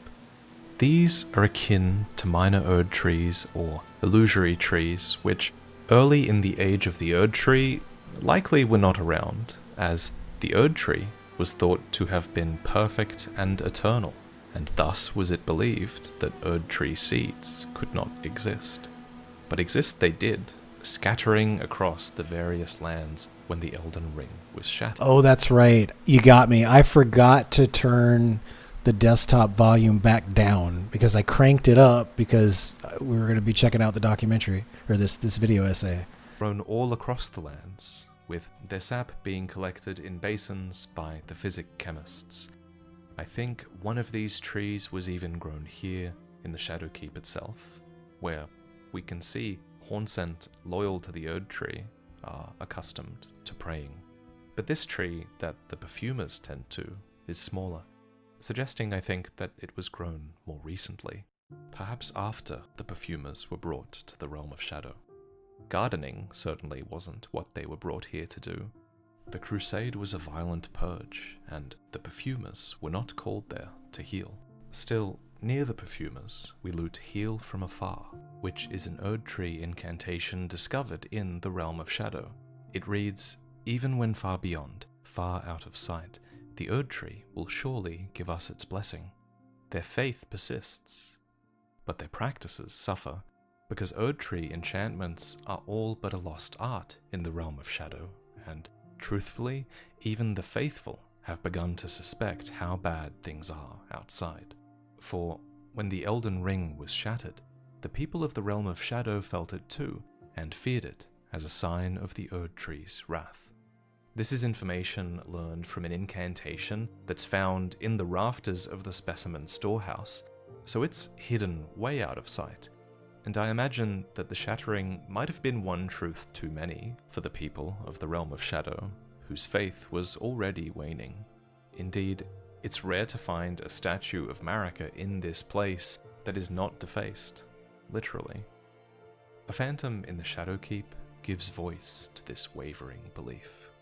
No, such a thing is utterly inconceivable. We have not been abandoned. Messmer is the son of Queen Marika. Her Grace would never abandon her own flesh and blood. Maybe this is why there needed to be a fort of reprimand, a place where many were reprimanded. Even those blessed with Marika's own grace were hunted down and slain, like Omen. But remarkably, rebellion did rise, from a Black Knight of all people. The Black Knights were the primary force of Messmer's army, with weighty shields meant to symbolize their iron conviction in the crusade. The Black Knights will never yield, nor will they ever doubt their purpose. Wishful thinking, for the Black Knights didn't even fully understand the nature or potential of the impurity they were facing. Thus does the Pearl Shield Talisman boost all types of non-physical damage reduction, because they were forced to prepare for all threats known or unknown. A rotten stench clung to their helmets, which were tainted by Hornsent blood, or, for all they knew, tainted by their own blackened souls, festering after endless slaughter. Is it any surprise then that once the dust had settled, the Black Knights began to question their purpose? Their first leader was Andreas, a man endowed with great strength and command over the powers of the Crucible. A Japanese description here makes it clear that, like the other soldiers in the war, Andreas was driven away from the Erd tree, but that, despite being a devout follower of Messmer, he would rebel after learning of his liege's serpentine nature. This is strange, considering the winged serpent is literally the token creature of Messmer's military forces, so surely it was obvious that Messmer had a serpentine. Can we take 1 minute and appreciate that my dude who made this video went and looked at the Japanese text and then had some either translated or had somebody's translate it so he could get even more clues to look into the lore? Nature. Either Andreas was totally oblivious, or he glimpsed something deeper, or more disturbing. Maybe he glimpsed the abyssal serpent. We know this happened sometime after the divine beast hunt, thanks to the ashes of Andreas's son, Hugh, who afterwards followed his father, Andreas, into rebellion against Messmer, only to be rewarded with imprisonment in an underground tomb. Messmer mourned the loss of a brother in arms. How bad must the snake's reputation have been for it to have made Messmer's most devout knights rebel? It wasn't the shrieks of sorrow from those they were killing, it wasn't the horror of the crusade itself, instead it was their commander's serpentine nature? I guess to many of the Erdtree, the crusade itself was beyond questioning, for they were certain of the sanctity of their campaign and invigorated by each cry of death. But Messmer was a different matter entirely. Ironically, it was actually those closest to Messmer, his Fire Knights, who questioned the crusade on moral grounds. One of them still stands guard at the bridge to Roar, risking his life to protect an old ruin. Rain of fire. This is Salza, the sage, disciple of the elder Wago, who we mentioned earlier. Salza asked, if we reduce to ash this land against which we hold no grievance, no ill will, are we any better than barbarians? And his disdain for barbarism never waned, even as he burned more villages and scorched more land than any other. I suspect it was Salza who prevailed upon Messmer to create the specimen storehouse within the Black Keep, a place for the preservation of Hornsent culture, a museum of sorts, actually tended to by loyal Hornsent scholars, folk of burned body and soul, who, ironically, incant coils of Messmer's own fire, the same fire thrown by Messmer's rank and file. I'm sorry about that. I fixed it. A dear friend of Salza was the Fire Knight Hilda, who joined those that urged that the specimens be preserved. And so Hilda's ashes were enshrined here, a charm to protect the storehouse. Messmer, for his part, showed his compassionate side within the Black Keep as well, curating a wing dedicated to the care of the Jar Saints, the shaman, his kin, who were tortured by the Hornsent long ago. Though it has long fallen into ruin, it's a reminder of the real reason for the crusade against the Hornsent, a cycle of vengeance that goes on and on, of curses realized and placed anew.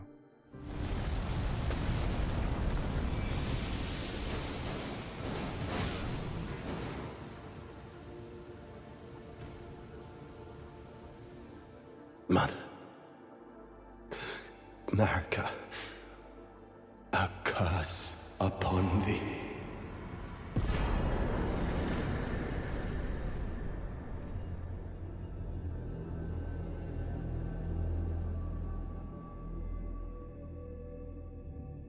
As we close out this video, I'd like to go over a few topics that are more open to interpretation. I'd like to talk about who Messmer's soldiers might have been in an age long past, what the Black Keep might have meant, and why the serpent skin in Bonny Village might be there. To begin, there was a time before Marika's ascent to godhood where the realm of shadow was not separate, but rather simply a part of the lands between. Back then, here roamed the Highlanders, fierce axe-wielding warriors who hunted bears and chased glory. In our previous video, I discussed their connection to Hoaraloo, their greatest warrior, who would later abandon his Highlander roots to become Elden Lord Godfrey. And naturally, I suspect many of his Highlander kin followed suit, leaving their past behind. Yet, perhaps traces remain in the men who became Messmer's soldiers. Though they now serve the Impaler, wielding spears, I suspect there's more to them than meets the eye, for, like Godfrey, they favor axes. Like Godfrey, they specialize in charge attacks, and like Hoaraloo, they roar, and like Hoaraloo, they can shake the earth itself with their stomp attacks. So, were these Highlanders drafted into Messmer's ranks after Godfrey became Elden Lord? Or did their culture simply evolve over time? Or am I completely wrong? Now, I feel pretty confident, at least putting forward this theory, considering we never see the old Highlanders as an enemy type in-game. So I love the theory that they might have slipped into becoming something else in the Age of Godfrey, a people aligned with grace, though later they would become divorced from it. To them, the grace of gold would be a distant memory. Messmer's Black Knights, too, seem tied to the land that they would later forever occupy. According to Ashes, they had command over the powers of the Crucible, which flourished in this region. Godfrey's Crucible Knights, too, were in tune with the powers of the Crucible, and since we can place Godfrey's heritage in this region, it makes sense that we might be able to trace his Crucible Knights back here as well. So if all of these factions were long-standing in this area, who's to say the structures in the Realm of Shadow weren't long-standing too? This brings us to the Black Keep, for it also contains signs of an older culture, one related to death, as it was in the age before the Erd Tree. Here in the Black Keep, Messmer is cremating his warriors, turning their remains into light. But what's curious is that this ritual is taking place within boats, funerary boats that are an exact match for those piloted by the Tibia Mariners, the oldest gravekeepers and boatsmen who can summon the dead. We've learned a little bit more about the Mariners in the Shadow of the Erd Tree. Interestingly, they're quite sad beings. The Polterstone is this contrivance they devised, and it creates a noise imitative of human presence where it lands, which was used by the gravekeepers to distract themselves from their longing for company. But the most important piece of lore for them isn't an item description, it's a place, Caro's hidden grave, where one riverboatsman remains, watching over those at rest. What's important here is the name Caro, for Charon is a figure from Greek myth, the ferryman of the underworld, whose role is to transport the souls of the dead across the river Styx. This confirms what we've long suspected, that the mariners are a guiding lantern in the mist to the dead, who are in sore need of leadership and have long been left to wander. So the similarity of the boats used by the mariners and Messmer suggests the Black Keep might have had a deeper tie to the culture of death in this land. But that's not the only connection. Helfen's steeple is an extremely curious item that was dropped by a mariner in the base game. It's a greatsword patterned after the black steeple of the Helfen, the lampwood which guides the dead of the spirit world. For years we've wondered what the Helfen might be exactly, and now we have another theory to add to the list. What if the Helfen was once the Black Keep? As I learned from Quelaag in her video about the Shadowlands, Helfen's serrated steeple kind of looks like the jagged steeples of the Black Keep, making us wonder whether this keep had a different role in the past, and that it might have been a place that was simply taken over by Messmer rather than being built by him. While a lot of this is circumstantial evidence and speculation, you can't deny that there's signs of older traditions enduring here. The Highlanders, the Helfen, funerary rites, the Serpent's reputation, it's these things that make the world of Elden Ring feel real and lived in, even across all of the ages that we don't get to witness in-game. Let's end this video with one of the biggest secrets in the DLC, the shed serpent skin found by Bonnie Village. Man, what is it with From Software and leaving us unanswerable questions about serpents at the end of their DLCs? I'm not going to pretend to know exactly what's going on with it yet. Instead, I'm going to leave you with a few observations and let those inspire your conclusions. My first note is that the serpent skin is found near the statue that reveals the "Oh Mother" emote, which you later use to gain access to the shaman village hidden behind the Black Keep. For this statue to be so close to the serpent, I think suggests a connection to either Messmer or Marika. My second point is that this serpent is not physiologically similar to Messmer's serpent.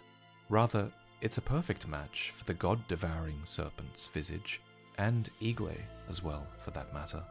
As a reminder, Igle is that flayed serpent skin that's spread over the altar in her church at Gelmir, and below it we loot the serpent's amnion, an item that's tied to Raya, who was the poor unwanted offspring of this repellent birthing ritual. It's a common trend in Elden Ring for smaller NPC stories to mirror and help explain more important stories, and so I wouldn't be surprised if Raya's repellent birthing ritual could help to explain the circumstances of Messmer's own birth, and what's going on with the serpent that took root inside of him. Perhaps Messmer was born of a repellent birthing ritual as well. It's also worth noting that a godskin dwells in the Church of Igle, which could in turn suggest a connection to the Glowmite Queen. The godskins are somewhat serpentine, with bodies that can stretch much in the same manner as a man-serpent's. The godskin noble robe states that nobles are the most ancient apostles, who are said to have assimilated inhuman physiology, not unlike the Crucible. And there's even a spirit-calling snail, which is actually a serpent, that summons godskins in your battle with it in the Spirit Caller Cave. That's a fair amount of overlap, but it's impossible to be sure. If you'd like to share what this story might look like to you, drop your ideas in the comments, and I'll pin my favorite interpretation at the top for everyone to read. Thanks for being here, and I'll see you in the next one.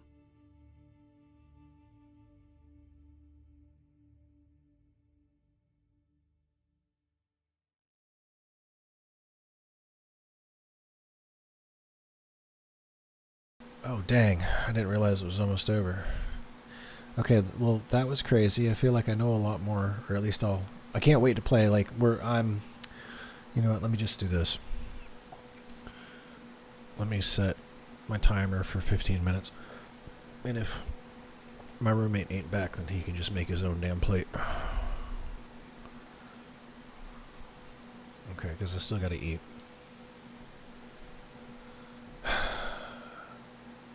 I mean, I'd hate to start the game and then jump up and grab something, so let's just, let's see what we got.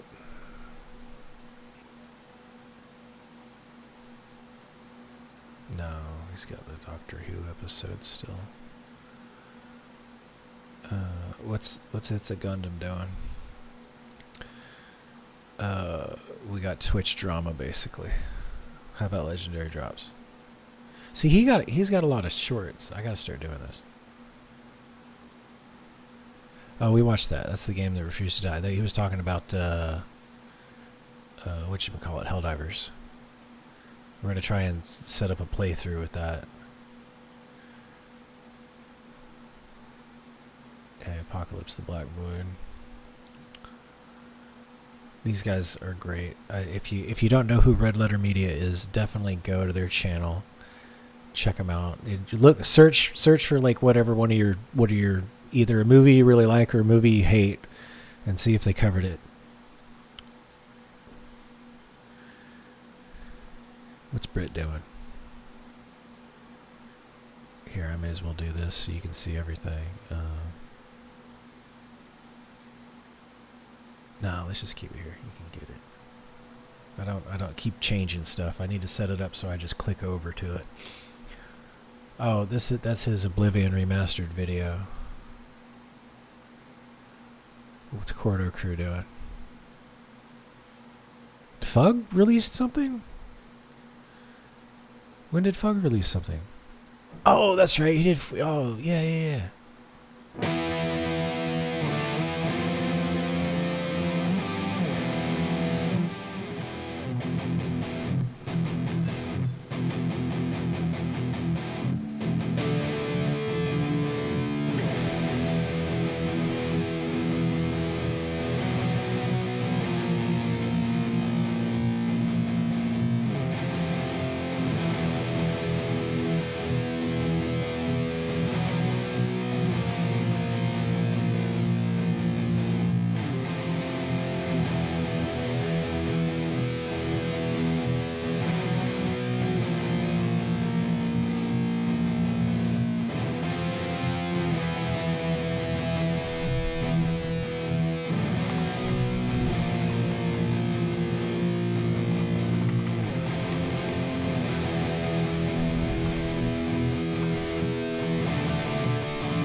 Oh man, he's good.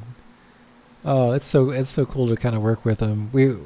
He's busy with some stuff, but we'll probably do a cover song together.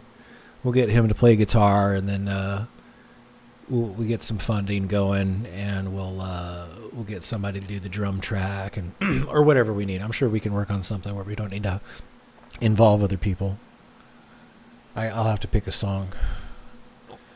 He don't play country. I'm really good at singing country with just a guitar. I'll ask him. It's like 3 or 4 chords. Maybe he can do it. Well, that's just great. I'm gonna leave that up there.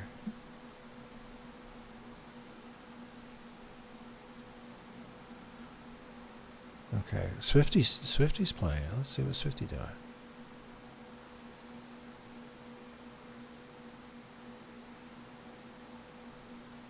Is he live right now? He said he's live right. Oh, he's playing World of Warcraft.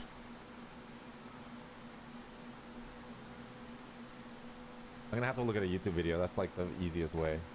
Let me see if I can find a YouTube video explaining how to do it.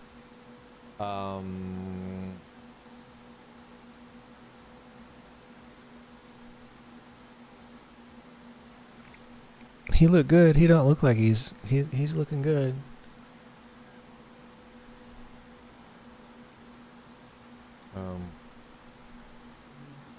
He didn't lose all his hair like I did. Okay. They must be rating.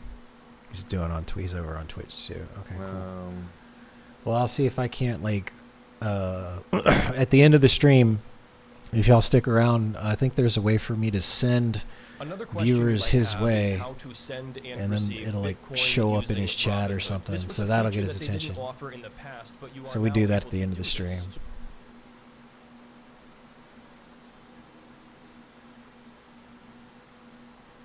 What's Critical Drinker up to?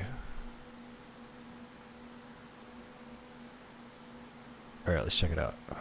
The Karate Kid franchise has definitely been through its ups and downs over the years. There was the classic 1984 original, the surprisingly decent sequel, the lame third movie that ran out of ideas, the failed attempt to kick off a new trilogy with a new protagonist, and the one we don't talk about anymore. But then, 6 years ago, Cobra Kai spin-kicked its way onto the scene and surprised everyone, myself included, by not just continuing the story of the Karate Kid movies from a different perspective, but also turning out to be a pretty great show in its own right. It was funny, nostalgic, compelling, and it walked that perfect line between earnest drama and self-aware tongue-in-cheek satire. But all good things have to come to an end, and if I'm honest, it was probably a good thing when they finally called it quits. But hey, when there's a money-hungry studio involved and a franchise with the faintest whiff of life still left in it, you can pretty much guarantee they'll churn out a quick cash grab movie to capitalize on the momentum. And wouldn't you know it, along came Karate Kid Legends, which is billed as a kind of Avengers movie for the franchise, uniting the different narrative strands and movies and amalgamating them into one continuity. But is it the... Yeah, that's the problem. So anything's mildly successful, it gets a sequel. That happened to The Matrix too. I think the very ending of the first Matrix movie, I think they just put that on there. It was like, there'll be a sequel if this thing makes any money. It was my interpretation of the last scene in the first Matrix movie. The martial arts masterpiece that we all hope for, or does it fall flatter than Zendaya's chest? Well, step into the drinker's dojo and I will teach you. The short answer is that Legends is a weird fucking movie. I know that's a strange thing to say about a film like this, but there's so many baffling decisions that went into it, I'm genuinely struggling to understand the thought process behind it. And that's not even to say it's a bad film or that I hated it, just that by the end, I'm not entirely sure what was accomplished. Anyway, allow me to explain. The film begins with Li Fong and his mum, who moved from China to New York to start a new life there after Li gets into, well, trouble back home. Pretty soon Li strikes up a friendship with Mia, who works at a local pizza place with her dad Victor, a former boxer. The problem is Victor owes money to a local loan shark, and when he finds out that Li knows Kung Fu, he asks him to train him for a comeback fight to help pay off his debts. Right.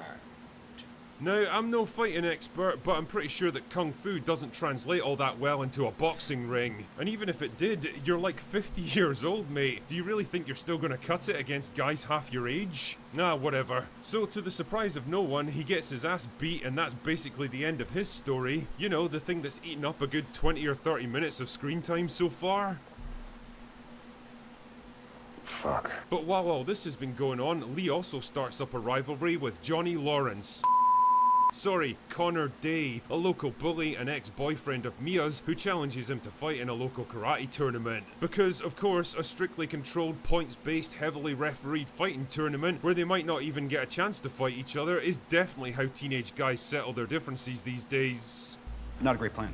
Anyway, then Jackie Chan shows up from China to help train Lee for the fight, even though his mum doesn't approve, but he's like, I'm Jackie Chan, bitch, the whole world is my dojo. But he can't do it alone, so Jackie Chan travels all the way to California to get Daniel LaRusso to help him, even though he's never met the guy before and knows very little about him, because he's a student of Mr. Miyagi, and so I guess he just knows everything that Mr. Miyagi knew. You know, I can't help thinking this whole movie would have been a whole lot easier if it was just set in California. Whatever. So there's the usual training montage and the big tournament comes around, but will Lee be able to triumph over his arch nemesis, win the girl of his dreams and save her dad's restaurant?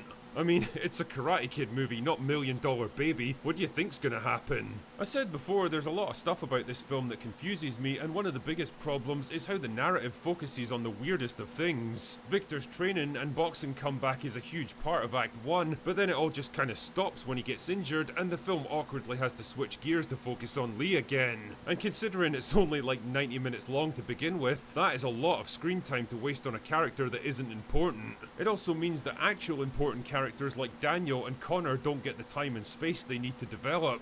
Connor's a baddie because the script says he is, but we barely spend any time getting to know what drives him, and he only interacts with Lee like a handful of times in the whole movie. Their rivalry feels obligatory and artificial rather than organic because the script needs it to happen. Daniel doesn't even show up until like 2/3 of the way through the film, and he's given so little to do that it feels like this script started life as a sequel to the 2010 Jaden Smith movie and only got rewritten late in the game to exploit the success of Cobra Kai. Speaking of which, what really surprised me about Legends is that it basically ignores that show completely. Yeah, apart from a little could be a cameo thing. right at the end, there's no characters or references to it at all, which is weird because I'm They pretty... could have already had like a script that they were that like we have a martial arts script, and then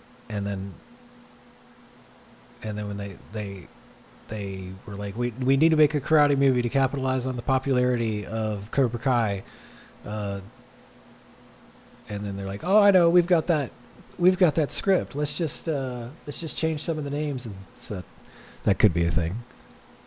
I'm sure they do that. because like they already own, because like you buy a script and like you've already spent money on it, so they're looking at that as like something they got to use to make more money with. It's not, they're not just going to throw it away because they spent money to have the rights to that script. Pretty sure this film wouldn't even be happening without Cobra Kai. Nobody out there was desperate to see Jaden Smith. That would be like me paying for the rights to use music and then not putting it in my videos.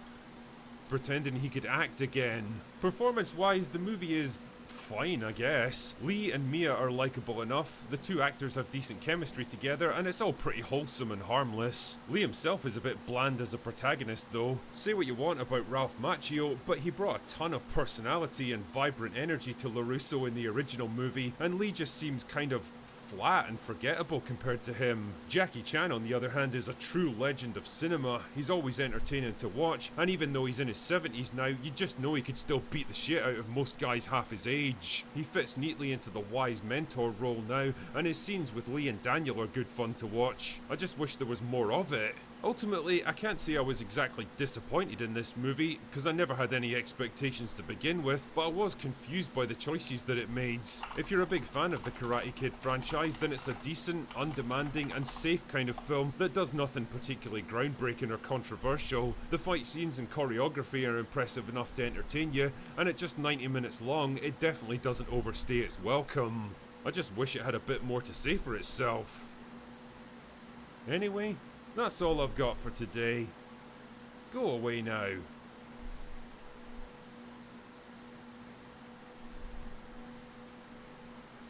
Okay, my roommate's not back yet, so I'm just gonna make myself some food and he can fix his own damn plate. It's time to eat. I wanted to check out another like beginner's guide. It's like 9 minutes. Yeah. Let's check. Well, is there anything a little bit longer? Elden Ring Beginner's Guide, 10 things you need to know before you play. Well, we're already playing, so I don't need to know. That's a full walkthrough. We don't need a full walkthrough. Alright, here we go. Elden Ring. 8 huge mistakes that are holding you off right now. Let's see.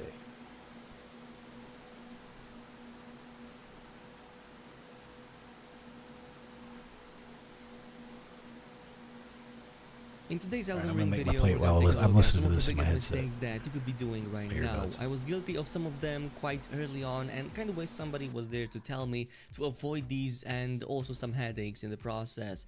Be it if you want to like make your character stronger, become better at the game, or just have a better progression and a better time in Elden Ring, we're gonna cover all of that in today's video. Now, being too cocky early on was one of the biggest mistakes that I was guilty of. Trying to go to Godric, for example, right away, thinking I could just skill my way out of it. Well, proves that I'm not that skillful at the game at the end of the day, but the game will heavily punish you if you take too long to kill bosses, or if you need that extra inch of mana or extra flask of HP before they defeat you. And instead, what you should do is to focus on building up your character first.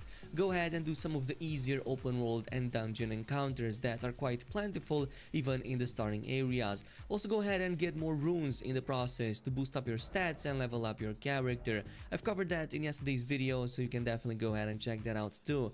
Now, if you get one-shotted by enemies, also invest some points into vigor or endurance so that you can either tank that damage or at least dodge away. My main rule is to get at least 10 to 15 levels before going to the first main boss, and also get everything ready to reduce my chances of like just repeating that fight way too many times.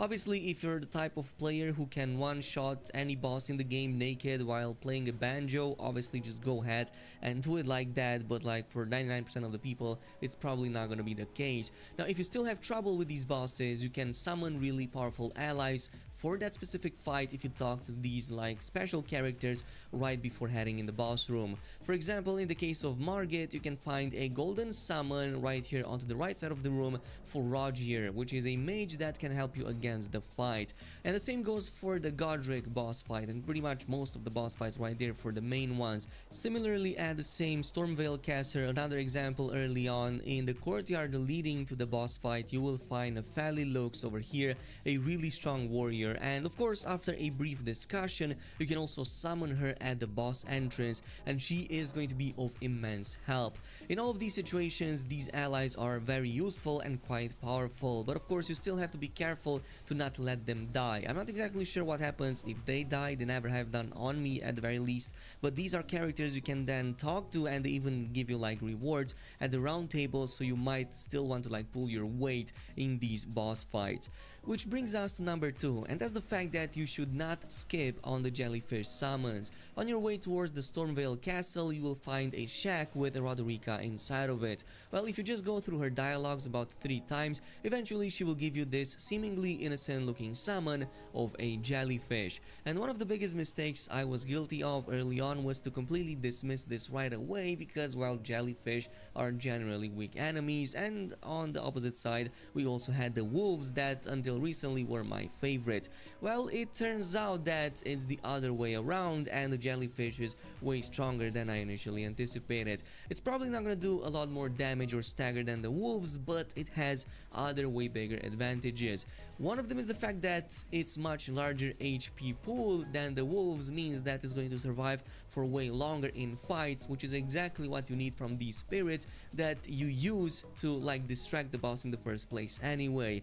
Second of all, it also has a long range attack, meaning that it can pull aggro pretty much from the other side of the room or pretty much the area. And finally, it floats over the ground instead of being on the ground level, making it sometimes completely bypass or at least mitigate AoE spell attacks. Like for example, in the boss fight against the dragon, this creature resisted so many hits, especially from the flame attacks, that it completely distracted the boss for the entire duration of the fight, so it was pretty much an easy target that I could pick off right away. Anyway, on a related note, this brings us to number 3, and you can actually buff your summons to make them way more powerful, and you can do so back at the round table by simply speaking to Roderica once more, but there are a few prerequisites. The first one is you have to finish the fight with Margit so that he is defeated and Roderica can make her way to the round table. After that, you have to go ahead and speak with her right here next to the round table and make sure you exhaust all of her dialogue options. Once that's done, head over to the hallway and speak with the blacksmith right here and choose the dialogue option about Roderica. And kinda have to go like between these two NPCs a couple of times, just make sure you kinda exhaust all of these options for both of them, and once you're done with that, simply teleport back to the round table, and now she's going to like give you the option to upgrade the spirits. And yes, it's going to require some special items and some rooms, but you can make them way more powerful, and you will eventually get these as you progress through the game anyway. But moving on to number 4, let's talk about another big mistake that you might be guilty of right now, which is not being aggressive enough. It's important to be cautious on your first playthrough until you get used to the combat and the enemy attacks, but being more aggressive is just as important as being defensive in Elden Ring. Many encounters in Elden Ring are designed in a way you simply cannot dodge or block your way out of them, and doing so means you will be losing that fight. Instead, for any enemy that's highly aggressive and constantly overwhelms you with attacks, that's their actual weakness, which is why in these situations I recommend you to step in on the counterattack and be as close as possible to the enemy. Oftentimes you will notice that their attacks will completely bypass you simply because you're quote-unquote hugging them, and even if it comes at a cost of trading a few blows here and there, which is unavoidable, you should not be deterred from playing aggressively during these moments. Similarly, I fully recommend the jump power attack when especially playing a melee class. If you're unsure what the enemy is about to do next, a jumping power attack will almost never fail you. It's an amazing damage dealer, it's very fast even with heavy weapons, and it can lead up to stagger break, opening up enemies to critical hits. Similarly, there's a couple other tips that I have for a few more enemies. For example, for the spear wielders, you can pretty much wait their charge attack and then slightly move to the right side and circle them back to reach their exposed backs and pretty much do a critical strike over there, which is like super easy to pull off against them. For bosses which have one-handed attacks, just pay attention which like arm they use and hold onto the side opposite of where that weapon is. Like for example, in this case, if the enemy is using their right hand to attack you, I usually stay to their left foot so that I can pretty much hug it and avoid most of that damage. It's something that I pretty much picked up from the previous Souls games. This brings us to number 5, And speaking of weapons and special moves, let's talk about a big mistake that you might be doing right now regarding them, and that's adding an Ash of War to a weapon, which in the process could remove a more powerful default ability that that weapon might have. For example, the Uchigatana that the Samurai class starts with at the beginning of the game has the Unsheathed skill by default, which should never be replaced. If you put anything like an Ash of War on that weapon, that's gonna be gone and you're essentially losing a really powerful attack early on. And there's very few things in the game that should warrant you replacing that unsheathed attack, especially for something like the Uchigatana. Another thing to note is, depending on the class and the build, there are multiple types of Ashes of War in the game that you might want to apply to your weapon in the detriment of others. Basically, there are different categories depending on the stat that they scale with and the provided effects. So some of the basic Ashes of Wars are the Standard, Keen, Quality, and Heavy. Standard follows the weapon's original scaling, so it doesn't really change anything. Keen increases dexterity scaling but decreases strength and base weapon damage. Quality is more balanced approach for strength and dexterity, and finally Heavy scales strength but decreases the other stats, especially that dexterity. So depending on the class, depending which stat you focus on, you will want to pick that one or the other. At the same time, there's also special variations like the Magic and the Cold Ashes of War, which provide you with intelligence scaling and also add a magic effect. And there's plenty more, like for example, Lightning adds shock damage but also increases dexterity. Fire adds the fire effect but reduces scaling. So you kind of have to be careful and look exactly what stats decrease, what increase, and what effect you're getting on top of that, and that's how you build your character.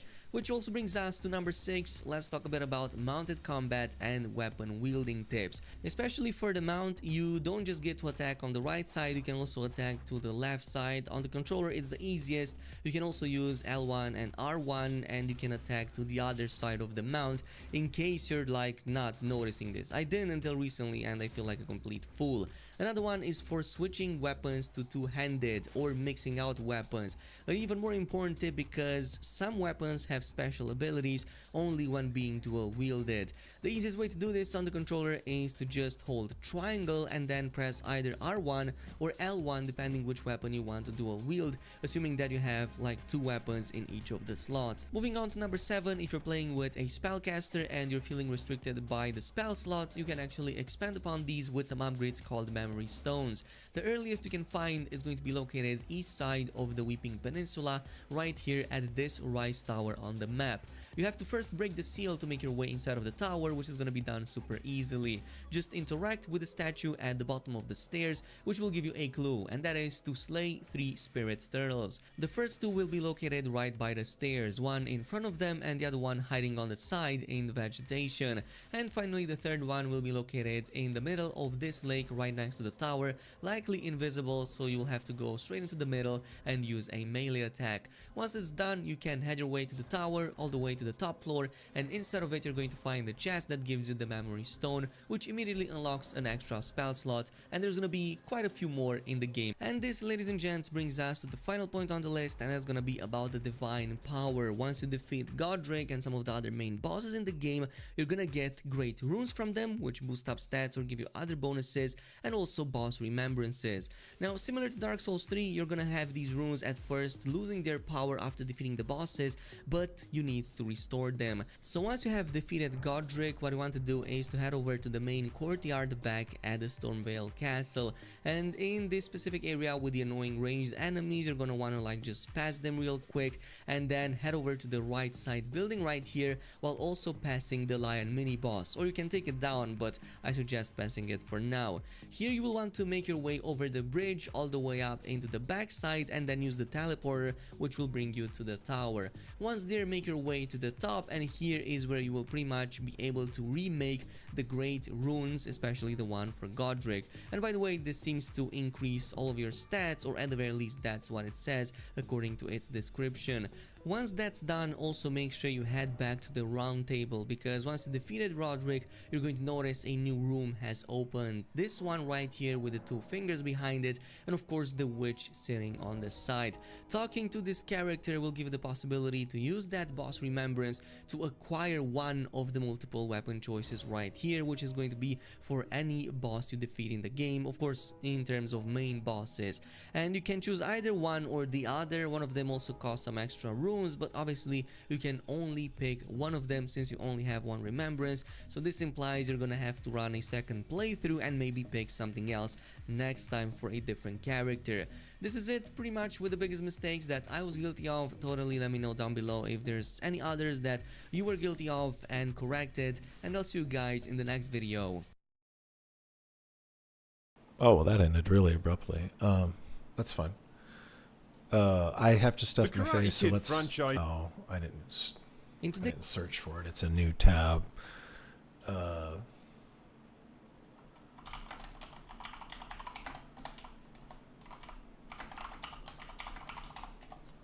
That's only going to take me a couple minutes to eat. The beginner's guide. Oh, this is the guy that made the other, the lore video that we watched. Let's check him out. When you play through Elden Ring, you'll inevitably run up against bosses or areas that will humble you. In these moments, it's important to remember that these obstacles are often there by design. They do not block the path, they are the path. Through skill or creativity, or just by coming back later, you can overcome any obstacle in this game, and this video will give you all the tools you need to do so. Before you do anything else, you should try to master the basics of combat. At the core of combat is your stamina bar. This resource is depleted when you perform the actions necessary for fighting. For example, sprinting, dodging, blocking attacks, attacking. All of these things, and more, require stamina. Next, let's talk about the proper flow of combat. While locked on with R3, keep your shield raised with L1. This will prevent damage from any attacks that are too fast for you to react to. As you block them, your stamina bar will be depleted, so make sure to drop your shield in between attacks in order to regain that stamina faster. Now, blocking fast attacks often doesn't deplete too much of your stamina, but blocking slow attacks is often a different story, and a lot of them can easily break your guard, leaving you wide open. Thus, if you think you can anticipate a slow attack or a series of attacks, it's often better to roll through them instead. Rolls have invincibility frames that nullify all damage if you press the roll button around the instant where you would have been hit. And while this is more difficult to do than blocking, avoiding damage in this way is way more stamina efficient than just blocking. Oh, and make sure that you stay below 70% equipment load as well, so that your rolls stay fast and effective. As you fight an enemy, pay special attention to their animations and try to memorize their moveset. Over time, you will learn the best way to avoid certain attacks and where their openings lie. So learn to fight with a mixture of both blocks and rolls. As a general rule, you should block fast attacks and roll through slow attacks. By fighting efficiently in this way, you'll avoid damage and still have stamina left over to deal damage while the boss or enemy is left open. A new way to deal damage in Elden Ring is with guard counters, which are a core part of Elden Ring's combat and essentially allow you to weaponize your own defense.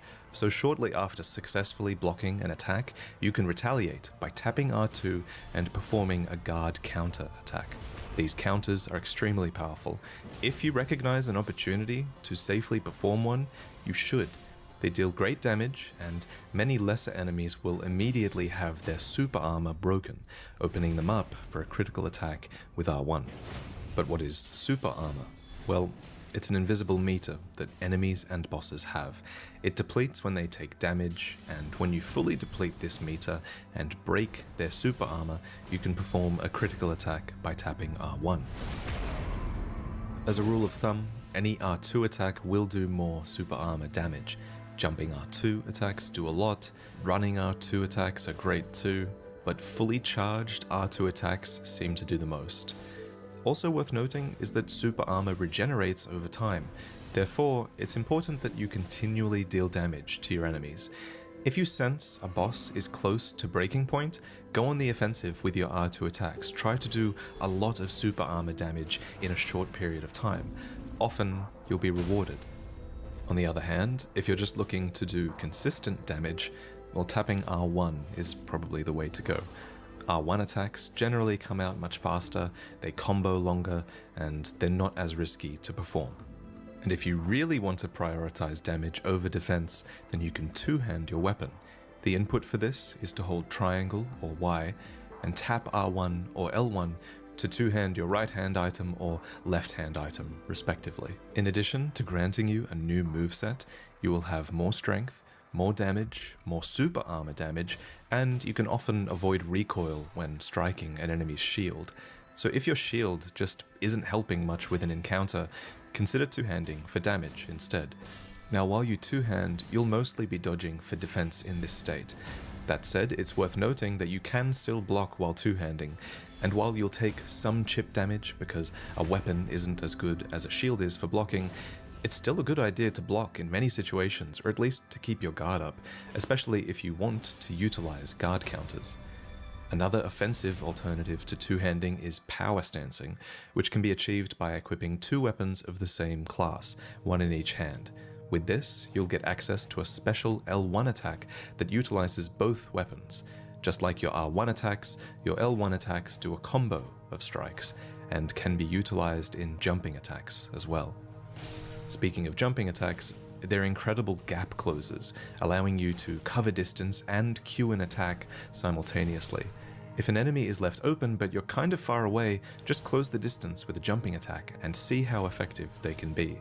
Jumping R1 attacks are generally better for flying or mounted enemies, and jumping R2 attacks are generally better if you want to inflict damage and posture damage upon grounded enemies. Damage can be healed with your Flask of Crimson Tears, which will always replenish when you warp or sit at a grace checkpoint. Additionally, you can get extra flask charges by clearing out a group of enemies, or by defeating these small red creatures. At grace checkpoints, you can upgrade your flask with golden seeds and sacred tears. Golden seeds are found at minor Erd trees and increase the amount of flasks you can carry. Sacred tears are found at churches of Marika and increase the amount healed by your flasks. Furthermore, you can balance the allotment of crimson flasks versus cerulean flasks at a point of grace to better suit your needs. To quickly access your crimson healing flask at any time, consider making it the first item on your quick select bar. This way, if you hold down on the D-pad, you'll always shortcut to it instantly. At the top of the D-pad, you'll be able to cycle through your current selection of spells. New spells can be memorized at a site of grace. These spells will either be incantations, which must be cast with an equipped seal, or sorceries, which must be cast with an equipped staff. Cycle through your equipped armaments by pressing left or right on the D-pad. If you die, then you'll drop all of your runes at your point of death. If you don't pick them up during your next life, then they'll be gone forever. Make sure to seek them out using your compass whenever you can, or invest them in items or your own character. When you do die, you can choose to resurrect at a site of grace, or sometimes at a stake of Marika. If you see this statue, or this icon, then it's probably an indication that you're in a difficult area or near a boss, as a stake of Marika is nearby. Respawning at a stake of Marika will usually make your run back to your runes less severe, so it's often best to choose that option, unless you'd prefer to move on from what killed you. If you're out in the open world, one way to overcome difficulty is by choosing the right scenarios to fight on your mount. Against large or mounted enemies that struggle against hit and run tactics, the mount is definitely the way to go. While mounted, R1 and R2 give you light and heavy attacks on the right side, and L1 and L2 give light and heavy attacks on your left side. If you hold your heavy attack input, then you can charge them up, dealing continuous damage while you charge, which culminates in a strong attack at the end. While mounted, you automatically wield the armament in your right hand. If you would prefer to wield the armament in your left hand, use a two-handing input, so hold triangle or Y and then tap L1 or R1.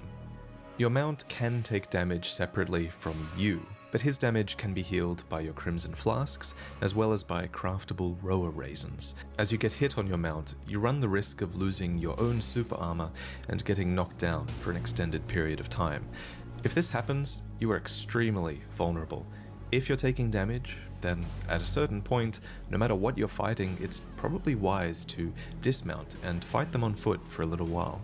Jumping attacks off your horse are a great way to transition into melee combat. Dismount with L3 and slam them with L1, R1, or R2. The distance you cover with this is absurd, and initiating a fight in this way gives you an immediate advantage.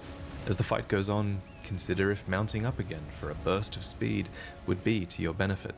Against this flying dragon, for example, certain attacks are better off being outpaced on a mount. For a reliable way to mount up quickly, I would recommend binding your Spectral Steed Whistle to your pouch, a secondary D-pad menu that can be edited in the menu screen. You can quickly access all 4 of these bindings by holding down triangle or Y, then tapping the appropriate D-pad button. This way, you'll have a consistent input for mounting up instead of toggling rapidly through your items looking for your whistle. This same logic applies to any other item you want quick, reliable access to, like weapon buffs or poison cures. In addition to your double jump for extra height, be on the lookout for spirit springs, which take you to incredible heights. Conversely, you can safely jump into a spirit spring to negate all fall damage. While on your mount, L3 dismounts you, but when on foot, L3 can be used for stealth. In this crouched state, enemy aggro range is reduced, and you'll have an easier time getting R1 backstabs. Enemy aggro range is also reduced at night, so consider passing time at a site of grace to better suit your needs. At night, however, you might also find different enemies spawning in the world, so be aware of that. Another thing to get in the habit of is crafting, which you can do as soon as you buy the crafting kit from Kale at the Church of Ella. After this, the crafting tab in your menu screen will unlock for use. After a few hours of play, you should have accumulated a few recipe books to expand your crafting options, and if you've been hunting and foraging between bosses, then you'll be able to make a lot of great items. Pay attention to what material drops you're finding in the world. It'll make it that tiny bit easier to gather more of it when you realize you need it to craft something specific. The crafting page gives you hints at where to find specific materials, and most world materials respawn instantly upon resting at a grace, making them fairly easy to farm. Oh, and while you're at Kale, grab a torch to help you see in dark caves, and when you find one of Kale's fellow merchants on a beach southwest of the Church of Ella, grab a bow as well. Ranged weapons are excellent utility tools, allowing you to lure, poison, or sleep enemies from afar. There are 2 types of bow I'll be right weapons, back, and then we'll start bows Elden Ring. and crossbows, which use arrows or bolts, respectively. Enter precision aiming mode with L1 while two-handing the bow, and press R1 to fire the projectile in the first slot, and R2 to fire the projectile in the second slot.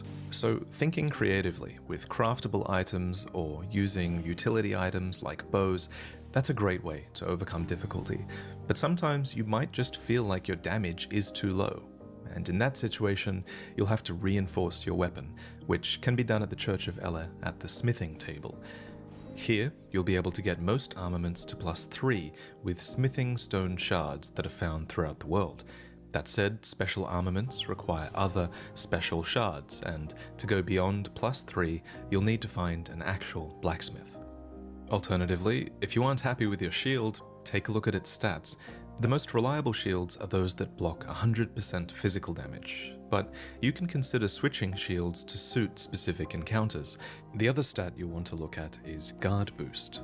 Higher guard boost means you'll take less of a stamina hit when you block. Upgrading an armament is a bit of a commitment. You can always find more smithing stone shards in caves and around the world, but these are fairly rare, so make sure you really enjoy swinging a weapon before you upgrade it. Of course, a weapon also has to suit your build. Your build is determined by what stats you decide to level at a grace checkpoint when you summon Melina and invest your runes with her. When you start the game, you'll have to choose a starting character. Some use magic, some have ranged weapons, and some excel in melee, but it's important to remember that your starting class does not dictate your build. You do. while each character's starting stats give them different strengths and weaknesses, you are free to build your character in any direction from this point. If you haven't settled on a build yet, then you can't go too wrong by just leveling Vigor for HP and resistance, Endurance for stamina and equipment load, or Mind to increase your focus points. But it's the other stats that make a real impact on your character archetype. Strength, for example, mostly affects your ability to wield heavy armaments, as well as your defense. Strength weapons are often slow, so being a lot more tanky will come in handy.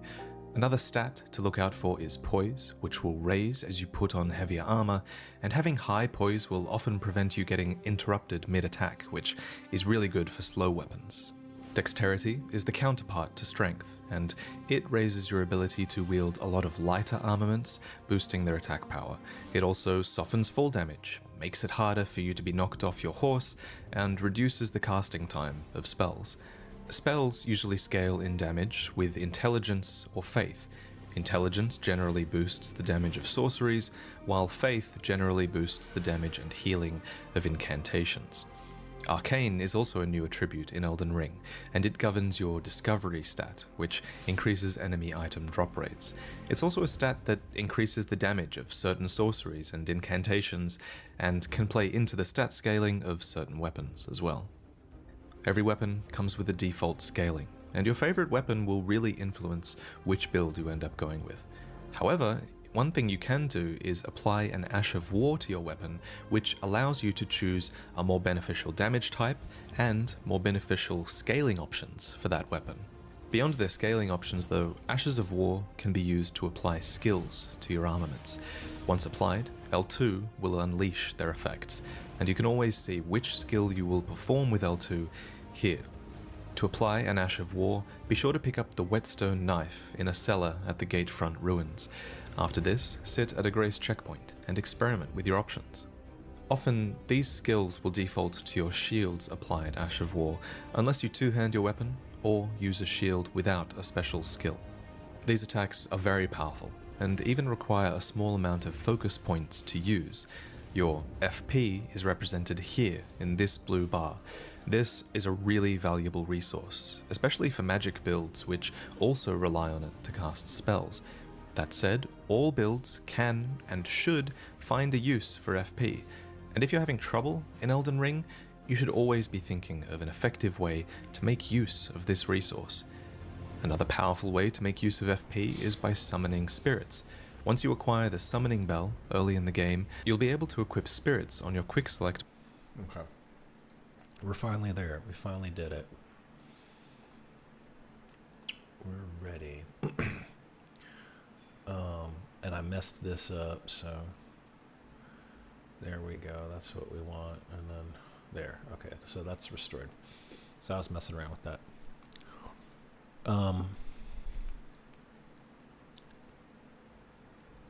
Okay, good. There is a mod. Support for all 10 spell slots with 1 key navigation and activation. Attack combos such as parry, light attack, crouch attack, and heavy jump attack. Auto run feature with toggle options. Auto lock functionality for spells and belt items. A configuration GUI accessible for easy customization.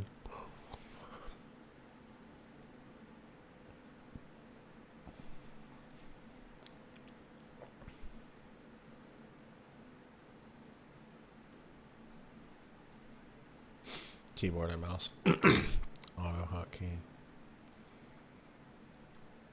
Yeah, so instead of needing to press some weird combination of keys on the keyboard, I can just press the button. And if this doesn't work, then maybe I'll plug the controller in and give it a shot. Let me make sure. Go ahead and update things in the Twitch. Let's go ahead and load up Elden Ring.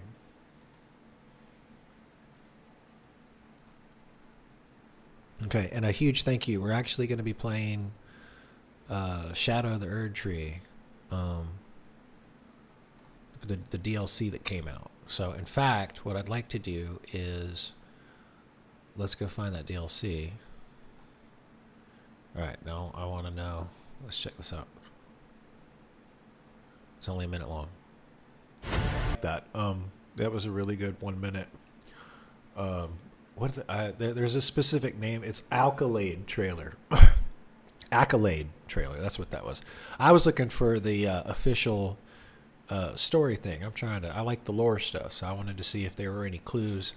Oh yeah, so it's 3 minutes 15 seconds long. So let's check this out. Oh shit. Actually, I really want to watch that. So let me just update stuff real quick.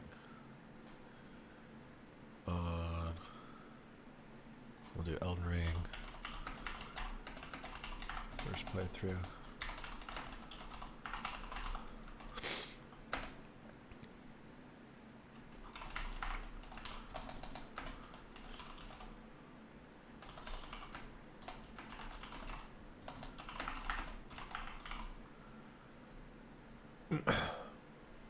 Okay, and now we change this over to Elden Ring. Oh wow, well, we do have the night rain. Excuse me.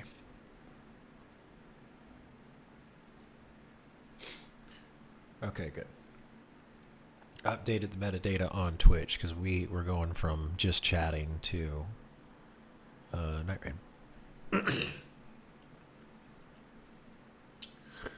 Okay, trailer.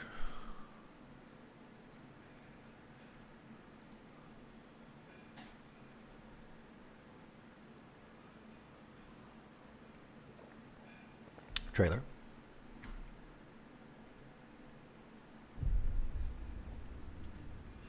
My loyal blade and champion of the festival. Both your deeds will ever be praised in song.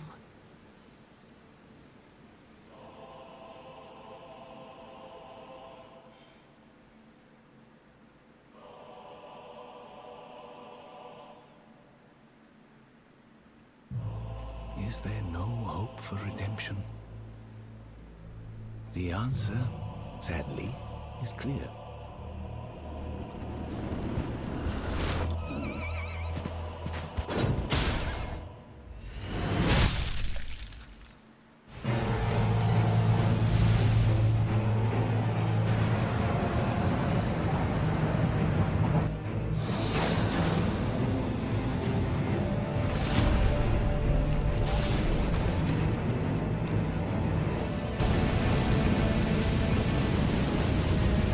The mere sight of your blade sets my heart aflutter. All the more I yearn to crush it in my grasp.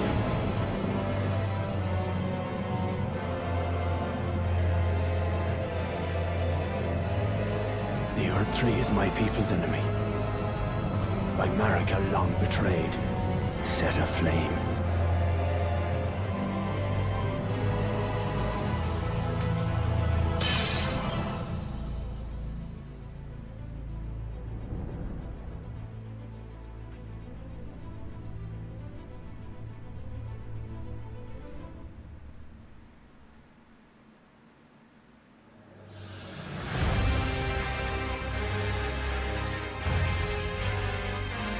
The fog that vexed my aging faculties has been lifted, and follies better left forgotten haunt me once again.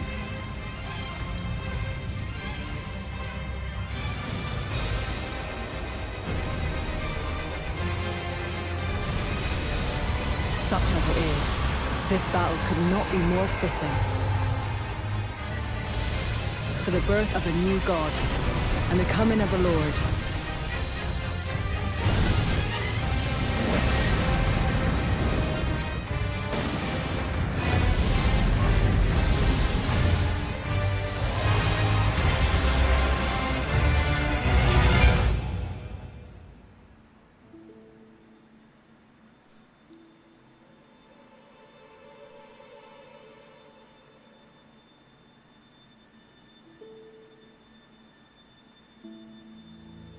Promise me you'll be my consort.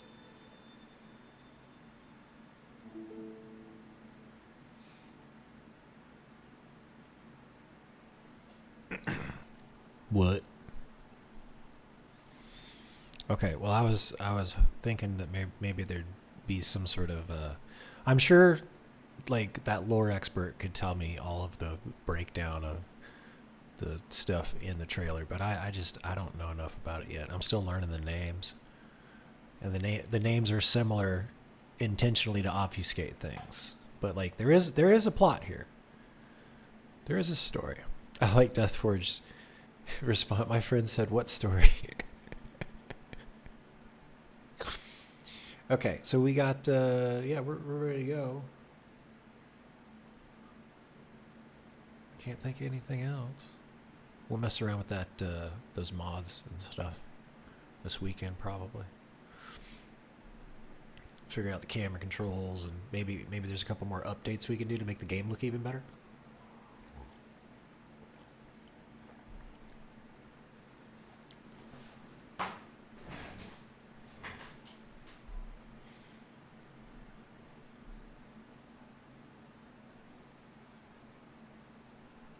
Yes. Yes, Bandai. Okay. Oh, let's double check something real quick.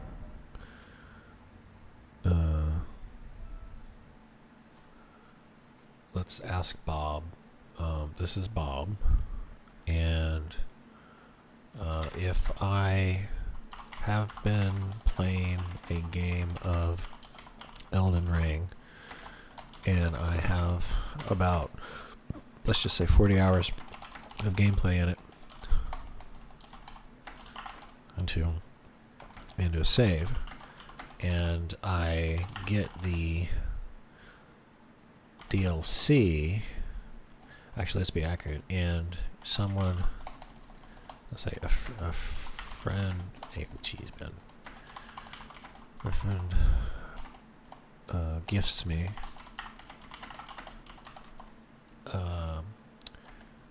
when I resume my save, will I have the access to the DLC content in that particular game? Now, I would hope that the answer is yeah, but I don't know, man. Oh, okay. However, a few things to note. Even though your save is valid, DLC is not immediately accessible. Defeat Radon, Maw, and Mog. Okay. How you know it's working? When you load your 40-hour save, you should see new prompts, map markers, NPC dialogue related to the DLC. You haven't reached Mog yet. The content is still there, just gated. Okay. All right. Got it. Got it. I'm on board. I just wanted to know. I think it's because like I've been playing Skyrim for so long, and they're like after you do certain mods, like you want to start a new game. Like you don't want to. Yeah. Okay.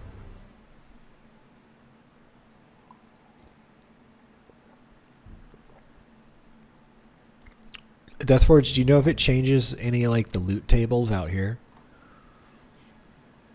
Oh, good. I didn't know it. It actually resumed exactly where I left off at. I played for like 30 minutes after the stream was over. I was still waiting to go to bed.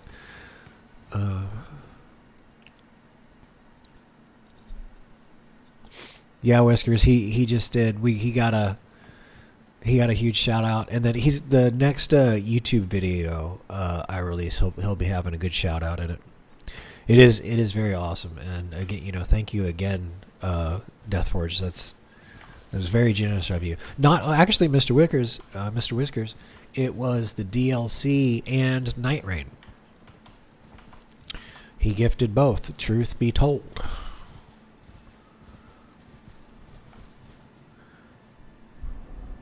Change the base game stuff. Okay, yeah, I was just wondering, like, sometimes you install a DLC. I mean, they just used to call them expansions or a DLC or whatever, and then like sometimes like the loot tables have been updated everywhere.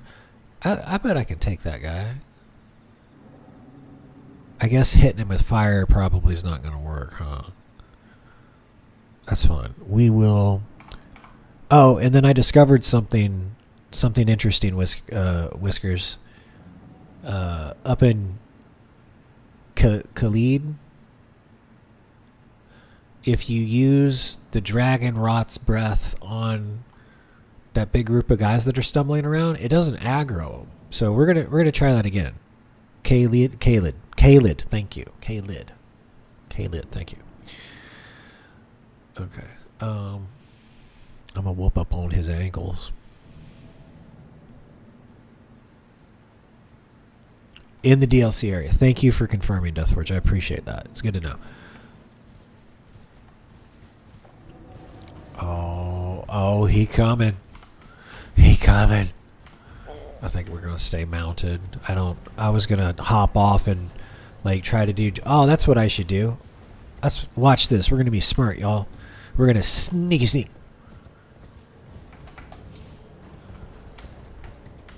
Okay, he better not be. Oh, he's still coming.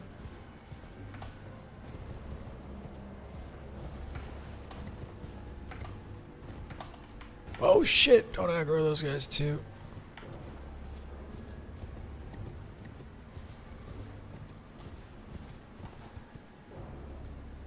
Okay. Now let me see down there. He going back?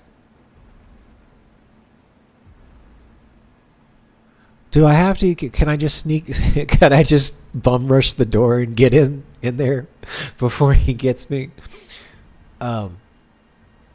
What I want to do is sneak up on his ass and hit him with the rot breath. That's what I want to do. I want him to not aggro me. Here, hold on. I know what to do. Here, we're going to cheese it. I didn't even get that one? Wow. Okay, I'm really glad. I thought I had that one. Oh, no. I didn't know there was one here. Okay.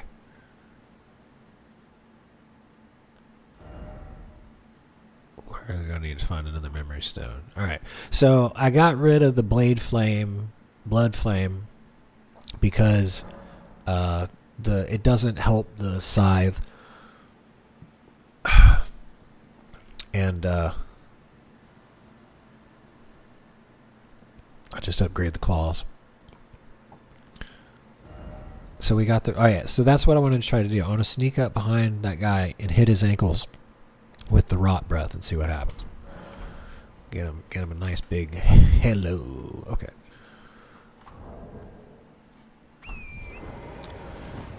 Oh, Whiskers, I found a good mod, or I don't know if it's a good mod. I found a mod that will let me hotkey some of the stuff, some of the more interesting key combinations you have to press on the controller. So if I hotkey that, we'll see if it improves my control at all, and then if not, I'll throw on the controller. I cannot begin to, like, I have been. I'm keyboard mouse, man. Like, I'm not good on a controller. I do okay. But yeah, trust me. Like, you're getting a better performance out of me with keyboard mouse, I'm pretty sure. Okay, don't aggro the dude. He's over there. Okay, right there. Okay, now.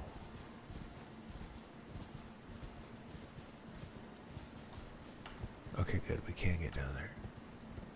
I'm sneaking.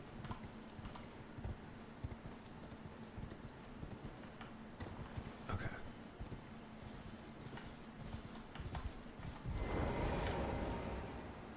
Let's go ahead and see what's over here real quick.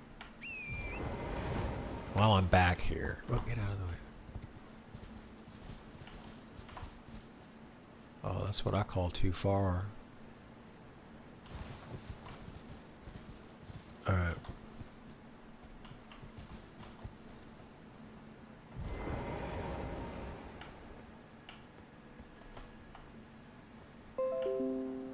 No, we already ate dinner. No. I'll update the calendar later.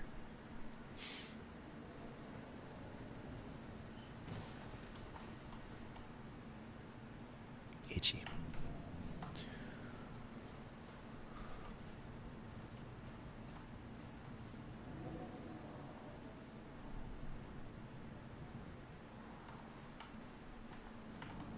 Is it nighttime? It is nighttime.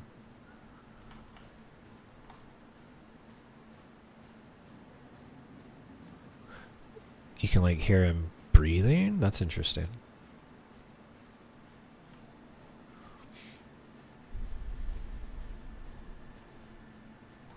Oh.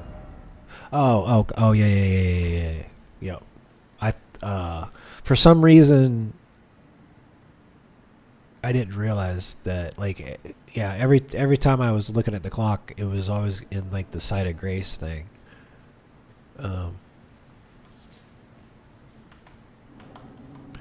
Okay. Okay. Yeah. Okay. Alright, here goes.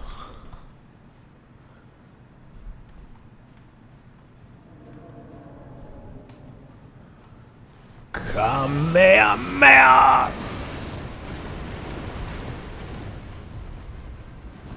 That didn't work.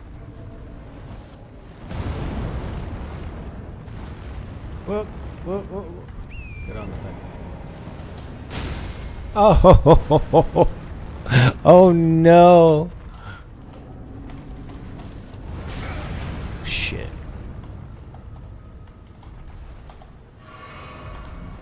No, go back. Okay. So he slams down, and then he's gonna do another thing. That's a long wind up.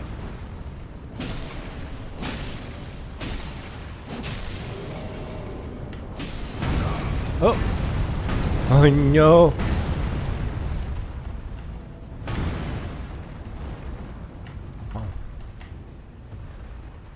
Whoa. Okay, so he'll do 2 of those. Oh, okay. Shit.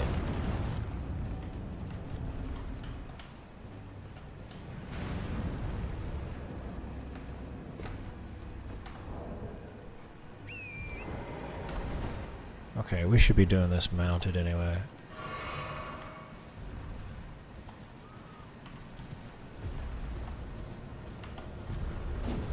I hit the wrong button.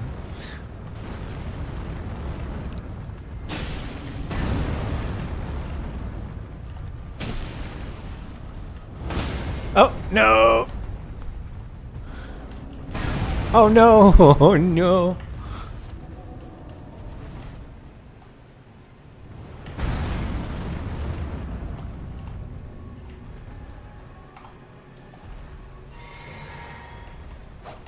Whoops. Whoops. Oh my god.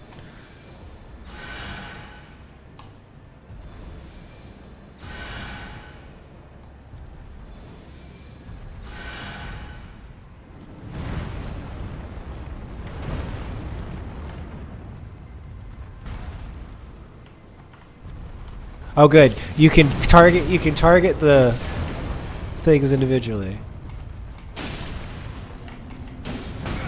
Ooh, oh yes. Yeah, I'm sorry about that. That's right. You had that in the bag. All right.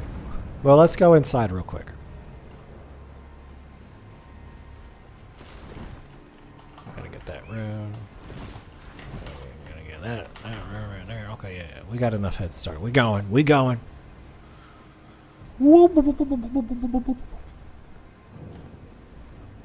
Yeah, how you like me now?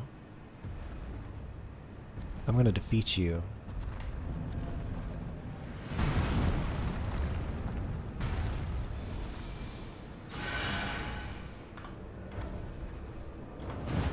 Oh, I'm in combat. I can't look at the map.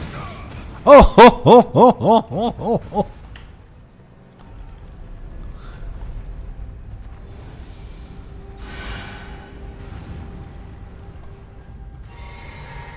Oh, we're going back here? Oh, okay.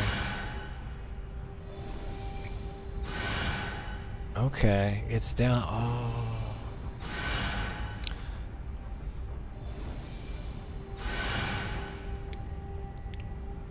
What is that? What the F is that? Are those ants? Those are giant ants.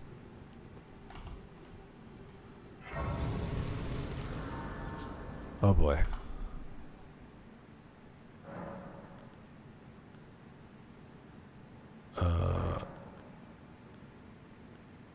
I don't carry flash charges. I feel like 3 and 6 is good.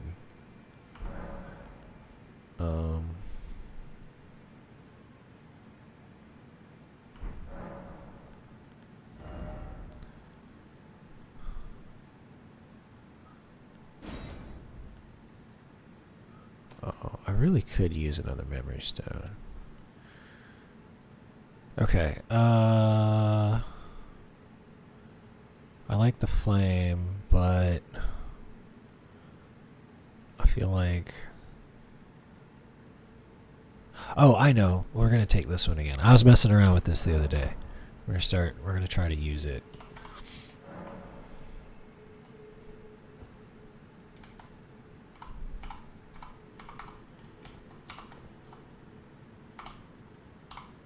There we go.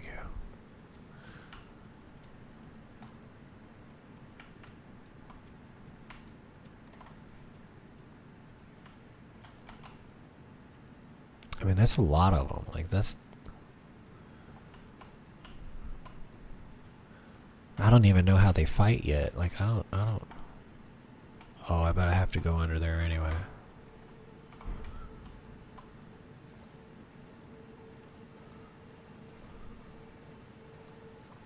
Are we far enough away from ants? Yeah, come on.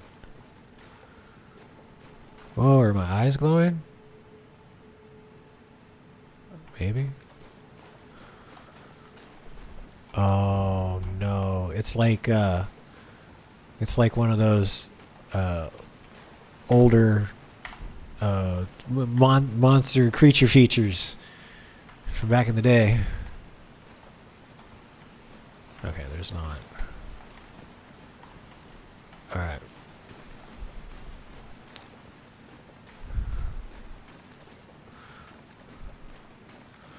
The killer ants. Or hey, what? No, there was, what was the name of that movie with John Goodman?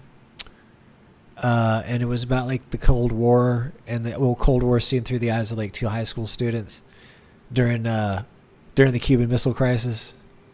It had with the doctor from Voyager. Arachnophobia. No. Hold on. It's gonna drive me insane. Where's my thing?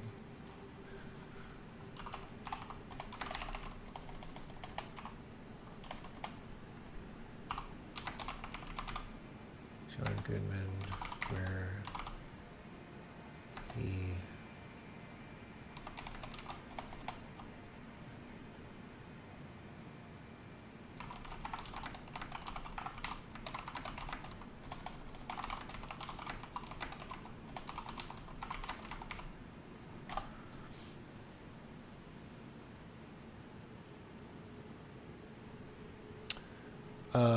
It's gonna drive me insane. So, what was the movie that had John Goodman in it, and it took place during the Cold War Cuban Missile Crisis?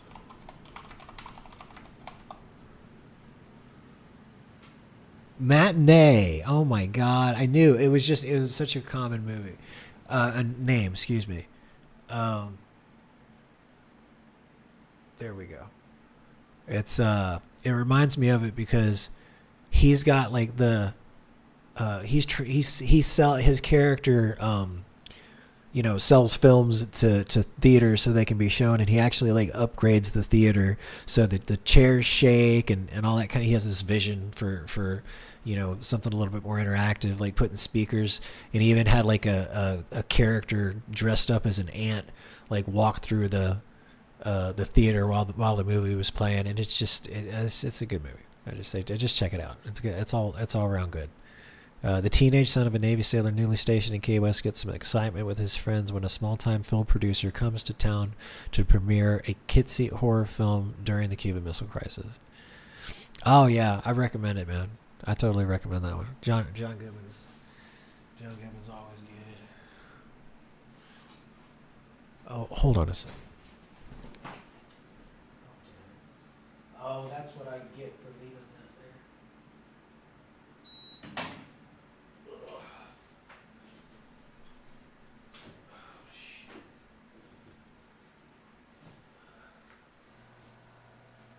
Okay. We'll actually just have to turn it off. There's something wrong with the AC, and some of the condensation is like dripping down the wall, and it's down here by my feet. So we're gonna have to call the repair dude. We just had him installed too, so I'm sure there's warranty. Oh yeah, Goodman's great. All right, so yeah, get me talking about movies. I like talking about movies. All right. I mean, there's a site of grace right there. I think we're gonna shoot the fire ant with the. It's too bad there's no like traps or anything. Or maybe there is. I'm just a noob. What is that? Are those coffins?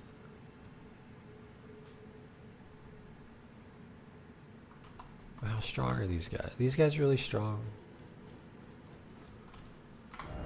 Here, let's get rid of the. Oh, we're underground again. Okay. Okay.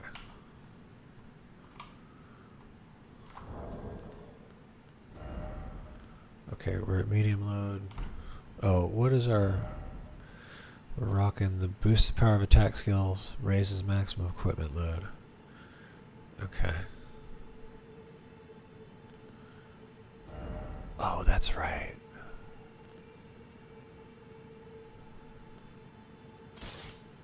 Okay, good. Okay, good.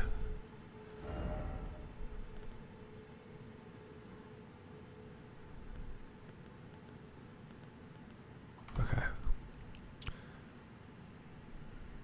Is it... Can I... Does this and this will count as like wielding the same type of weapon to get those access to the special combos, right? It's not like I have to do this one and this one. They're both daggers. So I don't really need to have this equipped. Oh wait. But it would be nice to have a bow. We might have to go to 20 decks. Because there's this cross Naganada, and I was messing around with it, and it was kind of nice. Yes, you use block to attack with both weapons. Oh. So it's like a reverse block. Technically. Okay. Alright, then we don't need the thing. Oh, and I found a great sword too, but I don't have 31 strength. What do we got? 20. We got a... What's the average level that like you just get to towards the end of the game? Is it like level 100? Is it level 200? I heard what was the total? It was like 700 total. If you got everything to 99, it was like 700 whatever. 700 with the two weapons of the same class in each hand. Use block to swing both at once. Okay.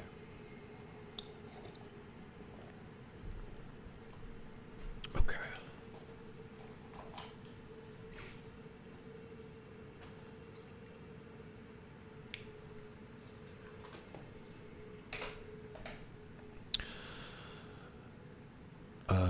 Bow. Oh, we're gonna do crossbow. Well, it's not. I'm gonna fire one shot and then get ready for war. So. Okay. Oh, well, no, wait a minute. Let's think about this for a second. Maybe I don't use the Dragon's Claw No, we use the Dragon's Claw. Alright. Alright, here goes nothing. 800 or so, okay. So just knowing that the, max is like 800, what average, like what level do you typically beat the game at? Not that I mind playing, but here, poke him. No, get that one. No, get the other one.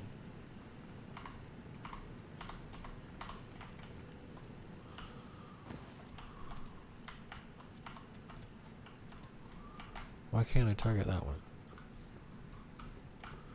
Why? Alright, so we'll have to skill shot it. That's fine.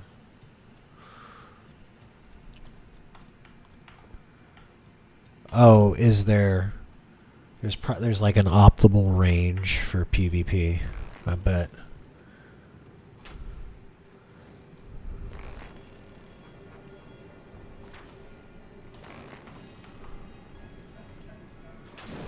Oh shit. Let's dance, buddy. Oh, we're fine. Especially if they come one at a time.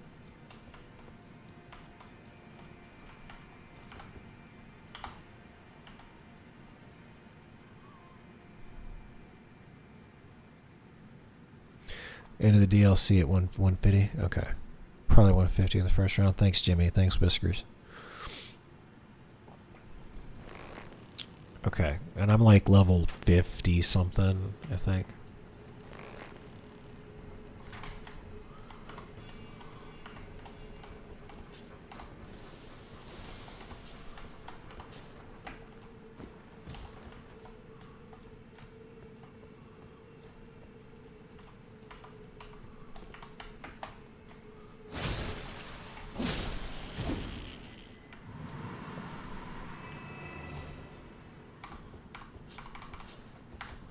Yeah, this switching, I'm gonna... There we go. Oh, we only got 4 arrows left? Fuck.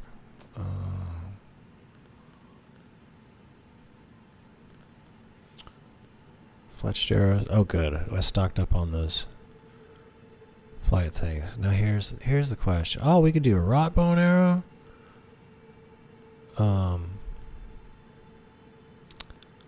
Magic bolt, magic arrow.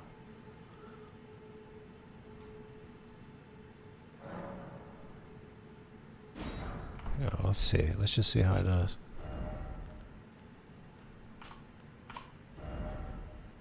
Now here's the question. If I equip that and then that, what's the button to swap between arrow ammunition? And it's not in the UI, at least not in the settings. There we go. Oh, there's 2.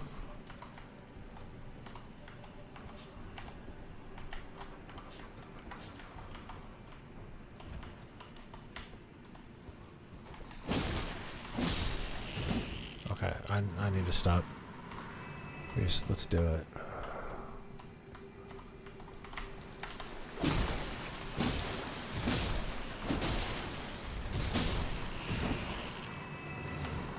Okay, well, 2 of them's not so intimidating.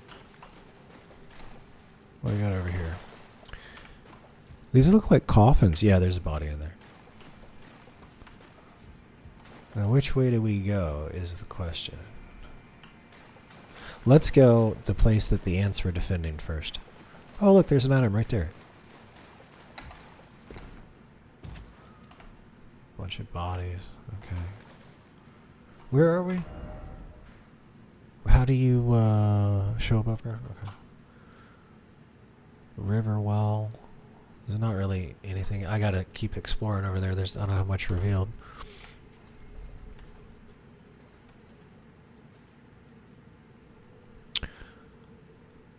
Light attack or heavy attack? Huh.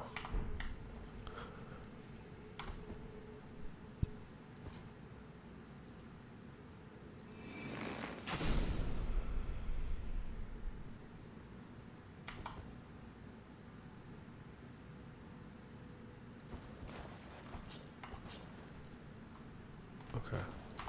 I'm not overloaded, am I? No.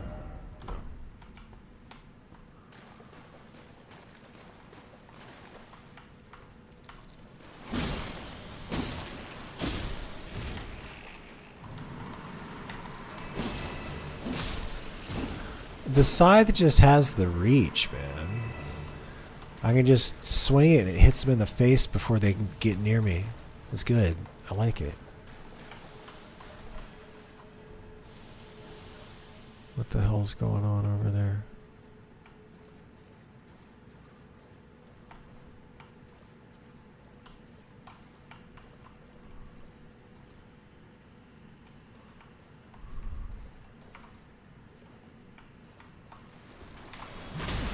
Oh, wow.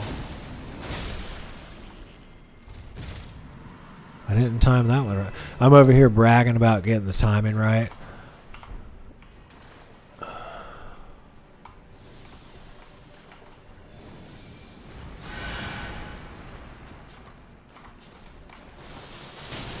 What the fuck was that?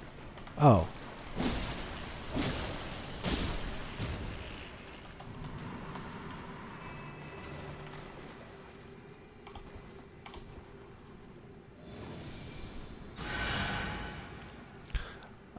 Yeah, I was starting to get that impression. I think we are the exterminator. We're gonna exterminate and terminate so they can no longer proliferate. Oh. Okay, well, I guess we're not going that way. Oh, here. I don't know why I did this earlier. Because it doesn't appear that the light seems to affect anything. Okay, there's old boy.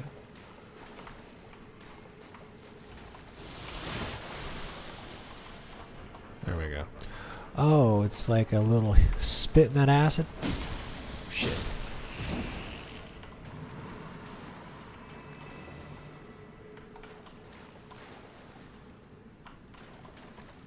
Wait, they're not worth any runes? Oh, shit.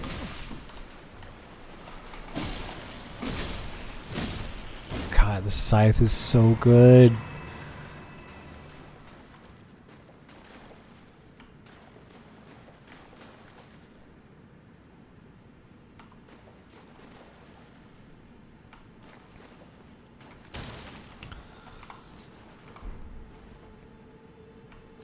I gotta remember this place. I'm gonna remember. Yeah, I gotta remember this place for the music video.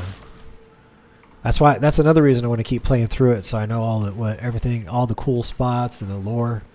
And then when I make the music video, it'll have all the great eye-catching crap in it. Where are all these bodies coming from? I think they were like thrown. Oh. Okay, let's see here. Do I care about that? Oh, he be. Oh. Oh, couldn't sneak attack the ant.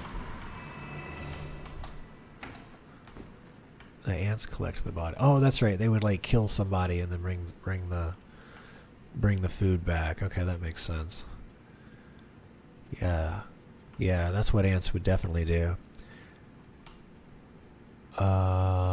Now we can really exterminate. Okay, maybe not. What is that? Oh, it looks like is it the queen? It's got to be the queen. Did you see that? I looked above me, and now I'm alive. Did you see that? You see how smart I am? So I'm so good at the game. Okay. Yeah, well, we did. And okay, well, there's so many. I was going to start practicing trying to use the dragon thing, but I mean, there's 1, 2, 3.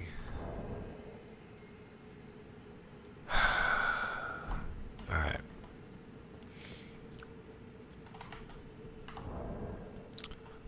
Duh.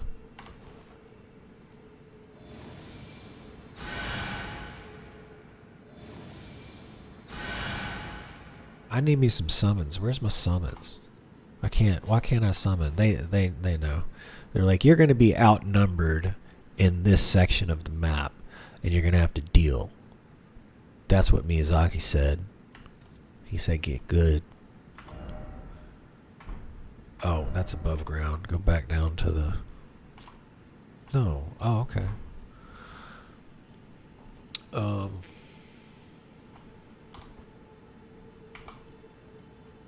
Oops. No, that's not what we want to do. Oh, jeez. Oh, boy, this is...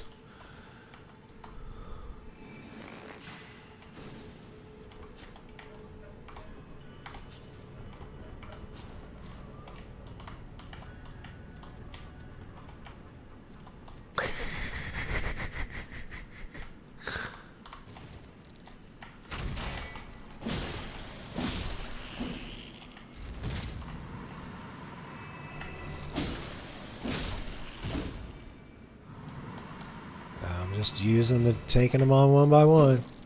Oh shit, I mistimed that one.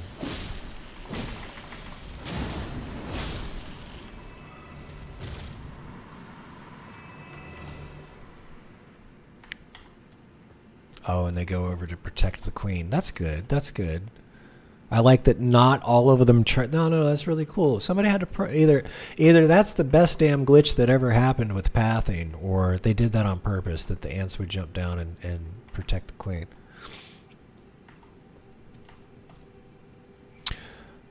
The arrow was blue. Yeah, I'm trying magic damage on them. In fact, let's see how many more of those we have.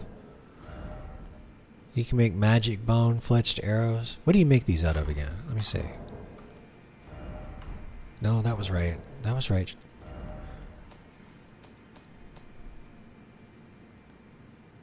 Oh, yeah. This is thin beast bones, glintstone fly, flight pinions. So I got, I got enough ingredients. I can make a batch or two.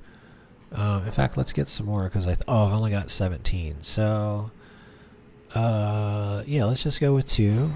Now we have a nice little stack. We don't need too many, but oh, hey, Whiskers, can you tell me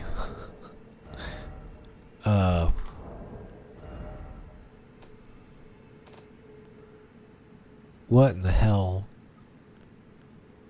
the rainbow stone arrow is used for? I'm never gonna figure this one out. Oh, let me hold on. Wait. Simple view. Oh no, not simple view. Switch. Okay.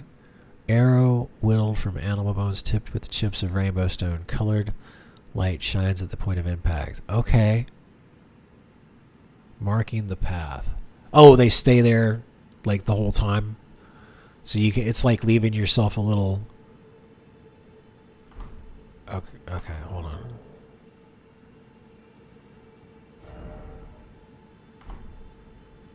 Wait, from your tools tab?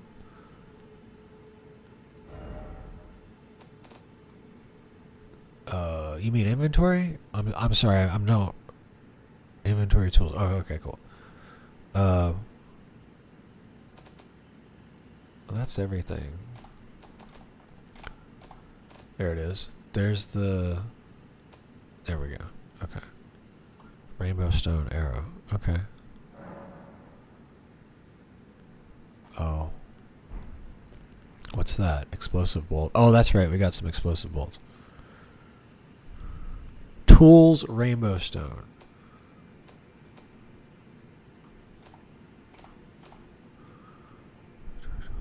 Tools, rainbow stone.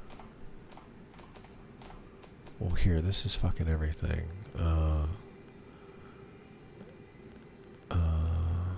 Rainbow stone. There we go. A rune fragment that has undergone some simple processing. Craftable item. Stones just as these sound with colors of the rainbow, making them useful markers when placed on the ground. Can also be dropped to gauge the distance of a fall. Oh! The higher the pitch of the sound, the higher likelihood of the fall being fatal. Okay. I'm gonna start when I pick up an item from now on. I'm gonna start reading the thing on it. Should just make that a policy, huh? Once used to entertain children on the fringe. Use one if you please. Okay, hold on. Oh yeah, there we go. Use. Okay. Oh, and then can you pick it back up? Oh, I guess not. That's fine. Okay, so they're also a light source. Do they show up on the minimap? No, that's fine. That's fine. I'm just wondering. Just trying to learn how the game works. Okay. Let's heal up. I think when we get done in here, we're gonna go back to the round table, and I'm gonna go grab that heal spell, because it might. I don't like really heal in the middle of combat. So I want to see how long the casting time is and how much mana, because it could be. Oh.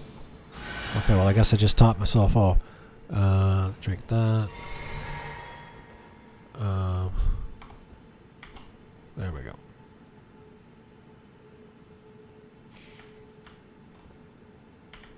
Okay, which one? That one right there.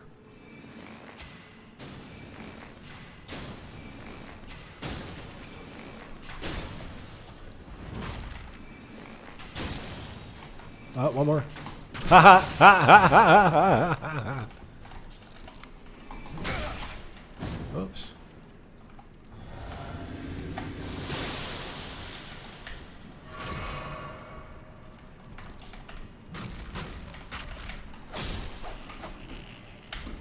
I panicked. I'm not good at switching between weapons. I normally have a lot of time. That's why I got scared. I pressed the wrong thing. Okay.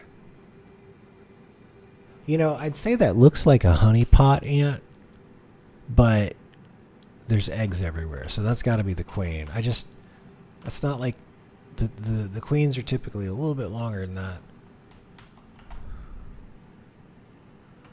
Mark pass and judge heights. Okay, good. Good to know. I appreciate that. Okay. Yep.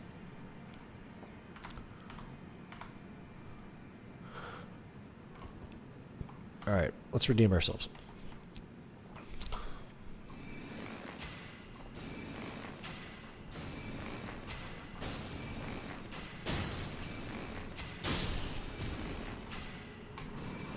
Oh, I need to be charging this up.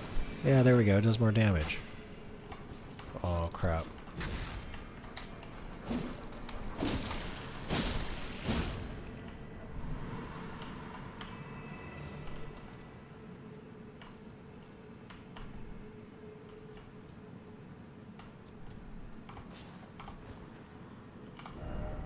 Lover ahead.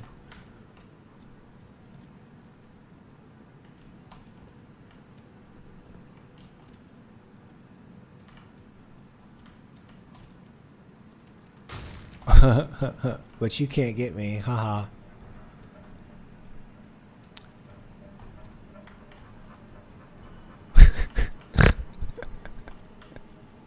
Well, you know, I'm here to exterminate. You know, we have an infestation, and you know, this is just how it's got to be.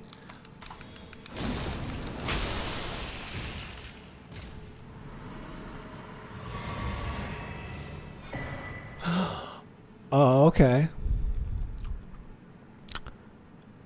Oh, because they were eating the bodies.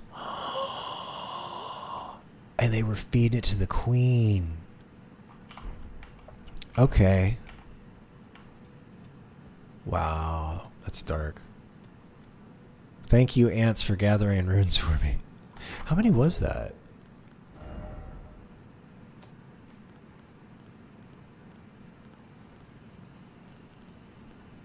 A golden rune. Wow, look at that. Golden rune. Oh, they're all golden runes. That's a golden rune 10. Okay. And we got these. Was it 10 of these? 10 of those. Oh well.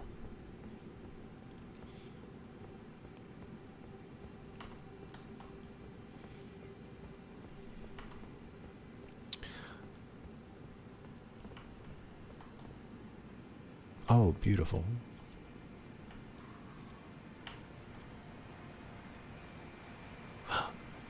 Oh, okay, we got ruins. Ul Palace ruins. Okay, cool. We got somewhere. What do we got over here? This looks like the way. What do we got? Troglodytes? Oh, wait. These are those other things that are down here. Oh, okay. Hold on.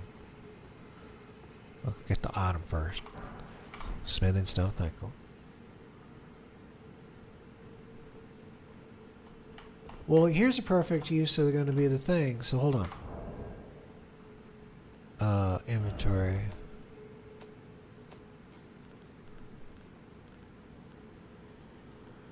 Where do you farm these rainbow stones? Hold on. All right, everybody, let me turn the volume up.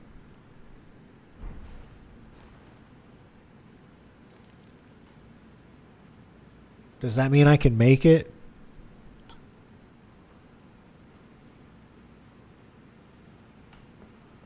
I can make it right there. Oh, here we go. Yeah, I can make that.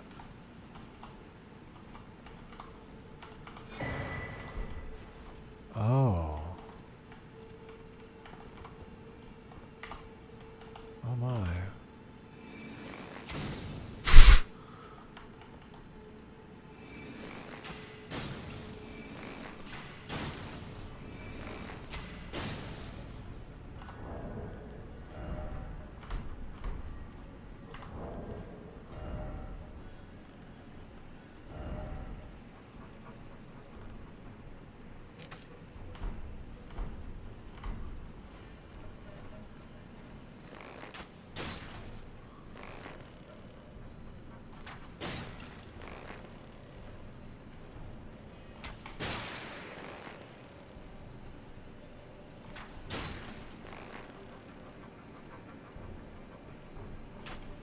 Shit.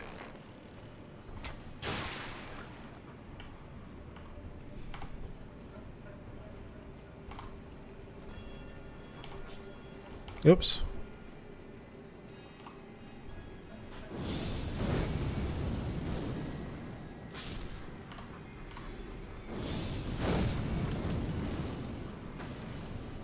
Yeah, that's the way.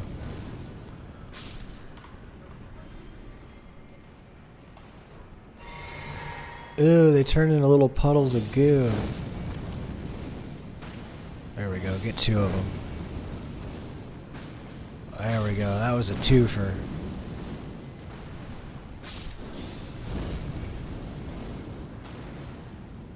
Are we done?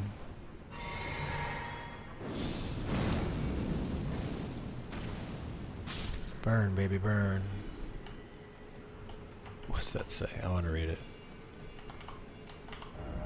Mountain? Lord Octopus, okay. Oh, get these guys right here.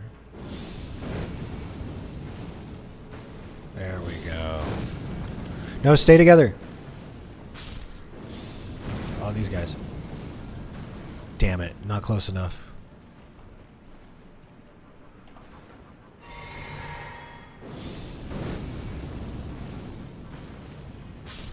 He's almost dead.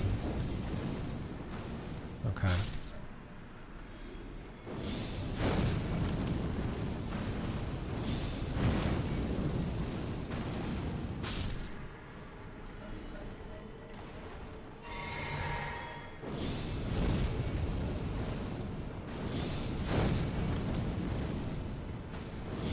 Oh, I don't need to do that. Oh, okay. Alright. Alright, now, do I have anything that regenerates mana? I hear feats. Okay, he can't get to me. Don't I have boosts fire? Okay, mazes slowly restores it. Boosts FP restoration. Oh, well, so far our flasks refill our bar the whole way. Raises strength. That'll put. Oh, that raises strength by 5 points. All right, that's good to know. All right, well, we don't need that.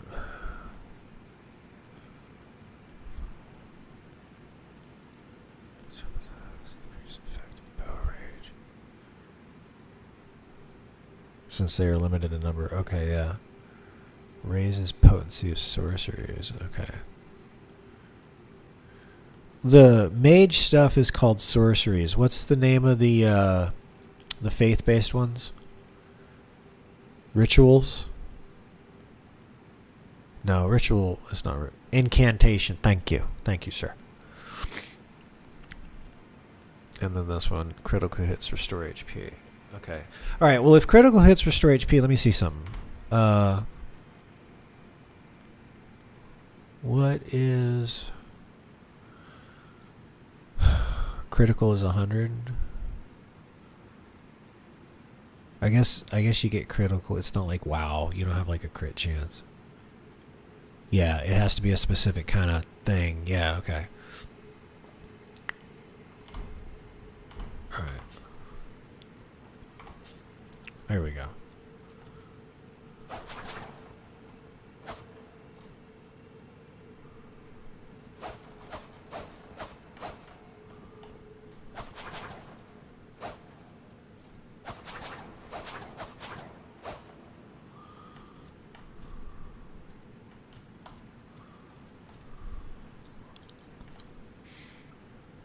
Oh man, that one's got glowing eyes.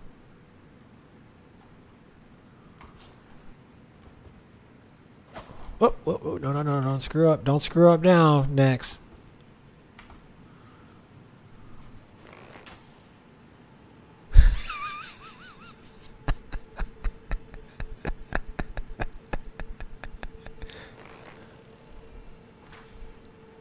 Oh my gosh. That one. That one. Come on, y'all.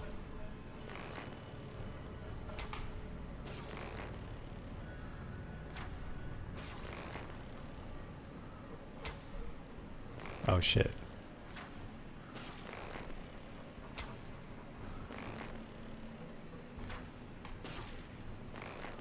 He's a pincushion.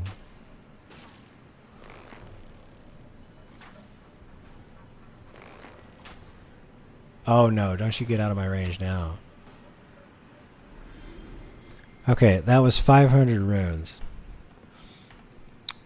Well, almost 600 actually. We got 19 arrows left. Okay, wait a minute. If we equip crossbow, and then we got all the bolts in the world, we really do. But we also have explosive great bolt. Okay.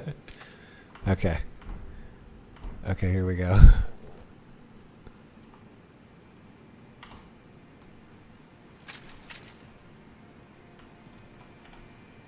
Oh, I can't. Okay. It won't. I guess it doesn't fire that. But there are these. Okay.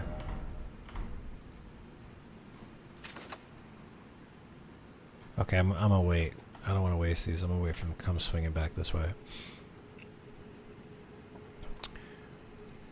Whiskers checking laundry, heard.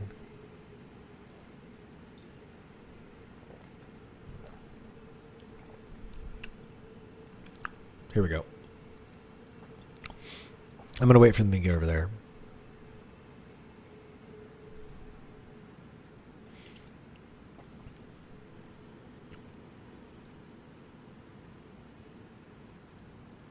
Okay, I apologize for the wait.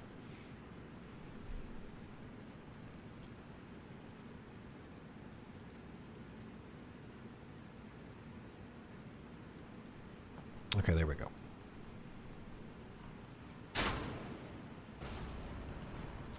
Not exactly what I had in mind, but okay.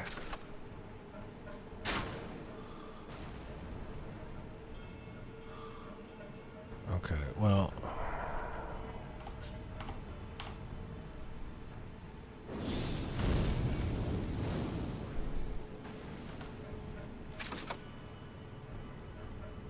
Oh.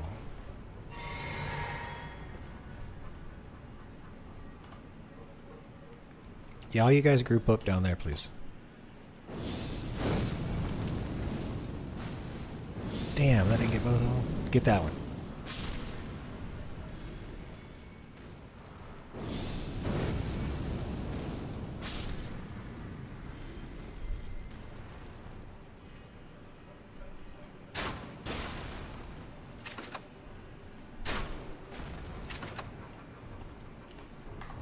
Okay.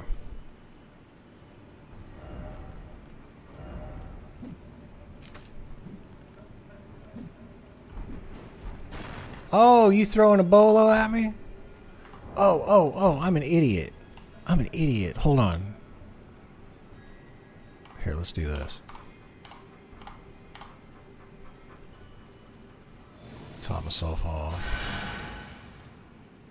I can throw one more of those. So let's do it. Oh. Get them both. Got them both. Alright, now I can go here and drink that. And we're gonna summon the Beastie Boys! I can't stand it. I know you planned it. Okay.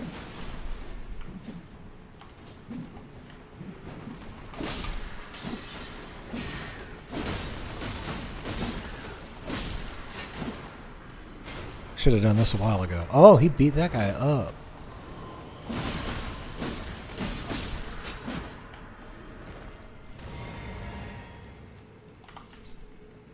What is all this? Formic rock, okay.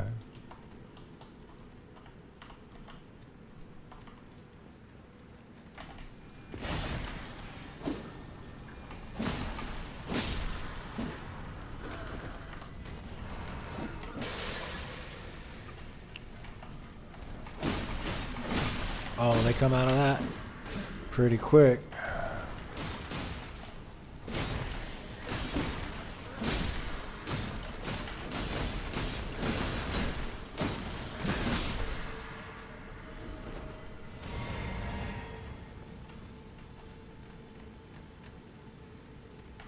Okay.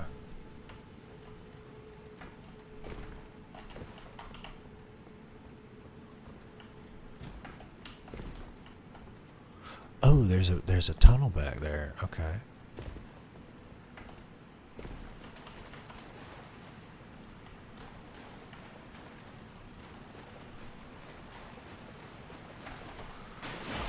Shit.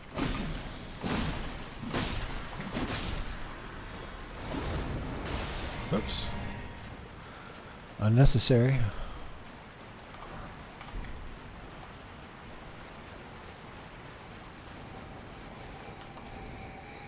Okay, well that was good. We had a good run.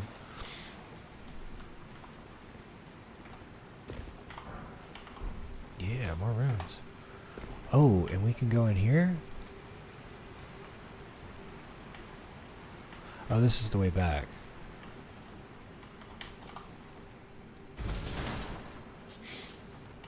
This isn't the way back. This is a different elevator.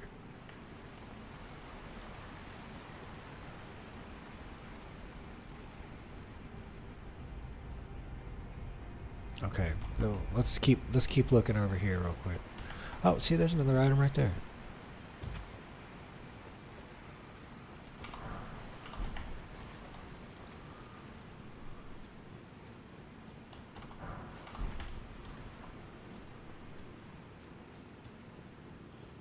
Oh, we already got all the stuff over here.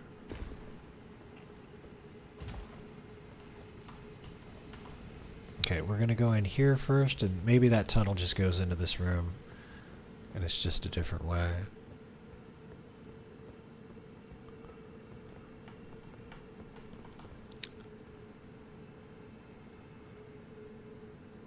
What the fuck is that?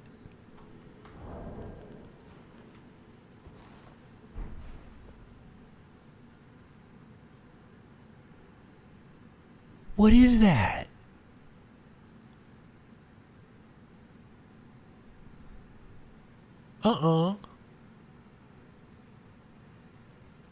It's got like an eye in its skull. It's like wearing a skull.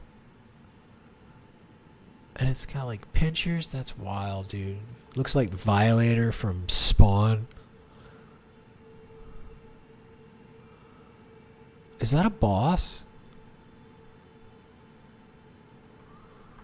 How many runes we got? Oh, no, no, no, no, no, no, no, no, no, no.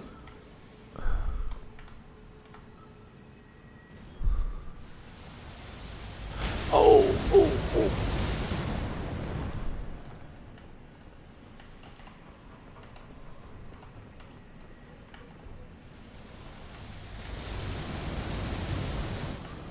Okay, yeah. Yeah, about that. Well, we've spent all our resources getting down here. Let's go re-up and figure out how we're gonna do that. Plus, I need to level up anyway.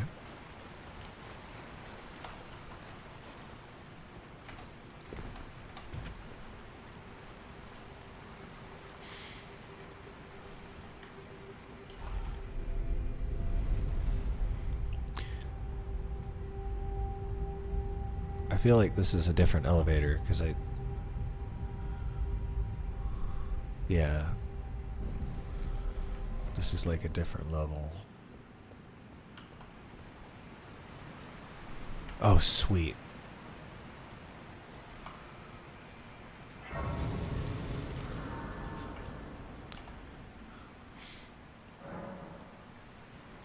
Okay. Let's keep trying that. I just didn't expect all those big mobs. Got a rain. Yeah, if I'd have had like a dragon, that wouldn't have helped. Okay.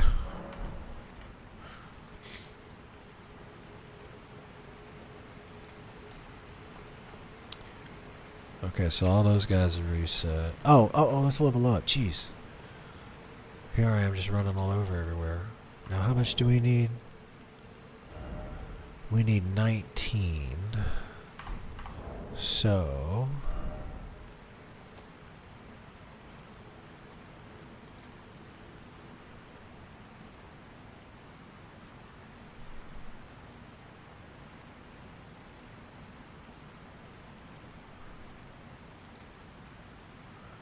Margaret Shackle.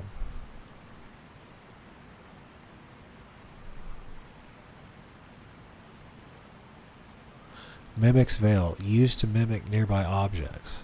Huh.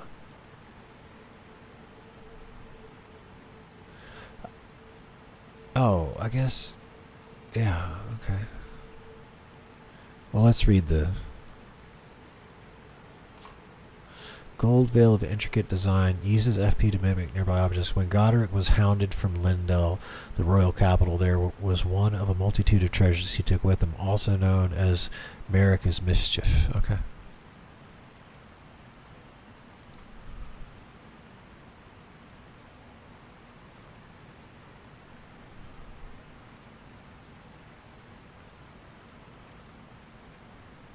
Okay, so that just lights things up.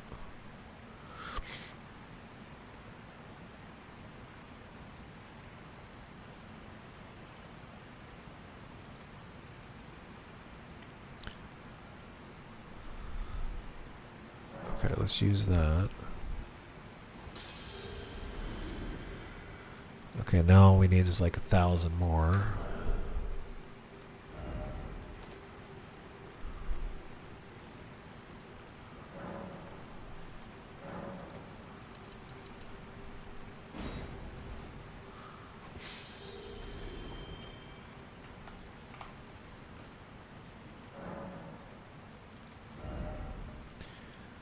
Yep, that was right. Okay, so... Yeah, it is the road to 30 vigor.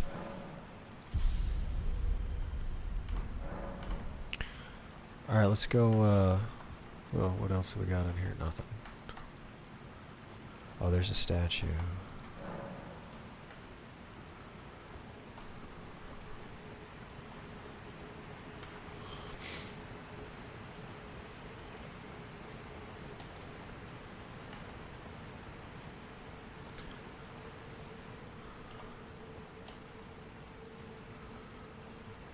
What's all down here? No ants?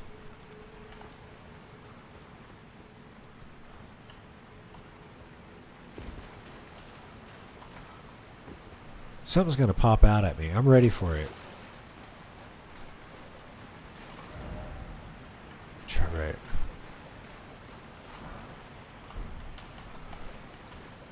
Shattered arrow.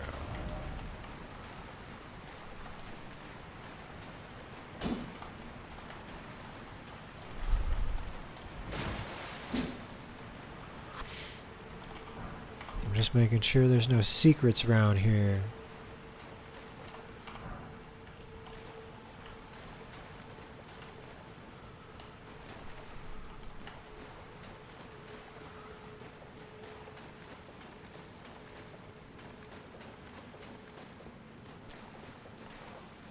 Oh, are we back to the thing?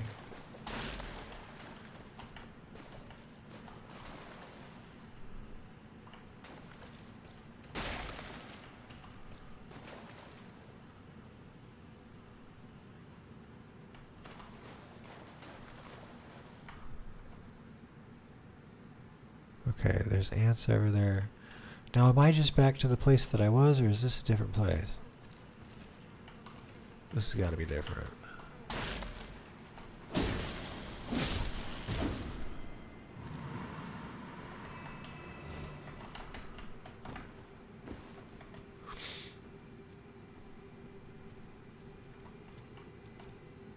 Oh, I am back to where I thought I was. Okay.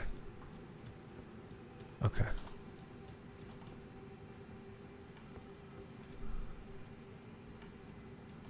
Upping normal spirits and ghosts for upping special name spirits. I don't think I caught that. But that's good to know.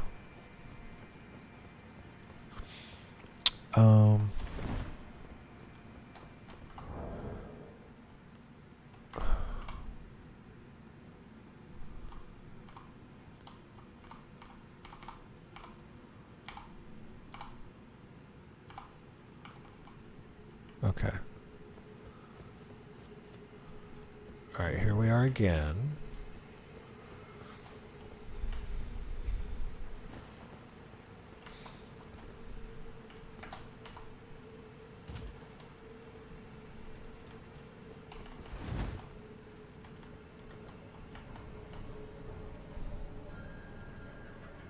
Can they sense me? Does that dude have line of sight? Now nobody has line of sight, but they're all crowding around here anyway. Alright. Alright, fine. Alright.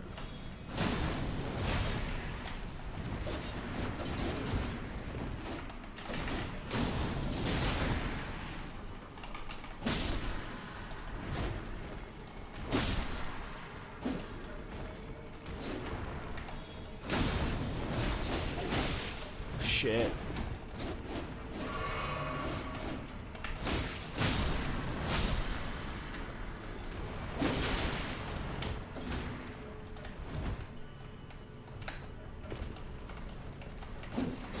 Shit. Oh, there's more over there. We better stay over this side.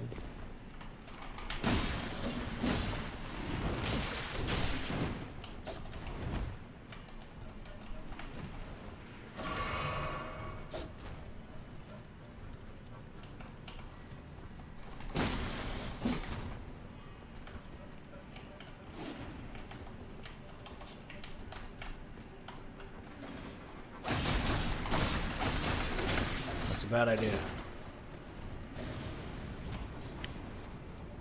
Maybe the flail?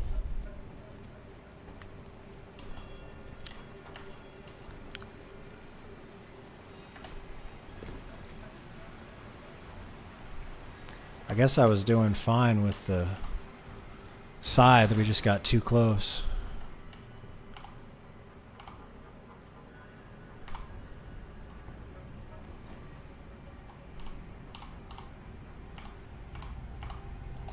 Oh, and I totes forgot. Let's check out Dragon Ball. Okay.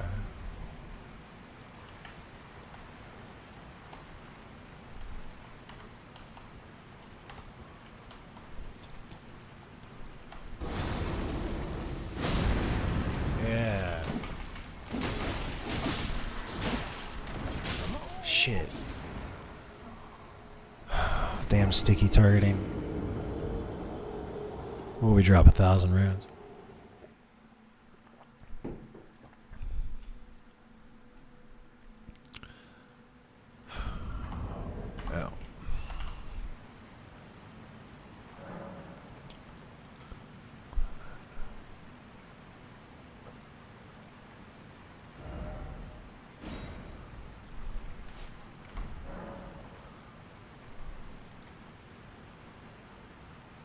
Yes, you actually told me that the other day that I could hold it down when we got the normal dragon's breath. I did not know that.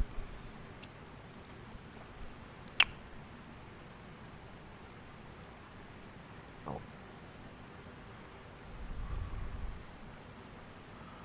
100 FP to summit. I don't think. Yeah, there's probably still a boss sitting over there. We can go check it out.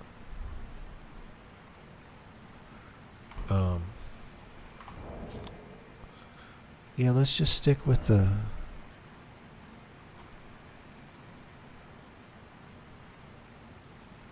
There is. That's dagger. That's dagger. Okay, so let's both do the same thing. And the dragon claw.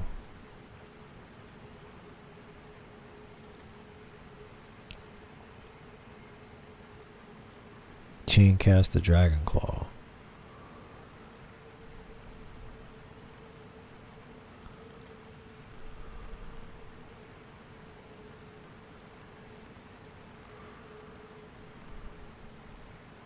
Okay.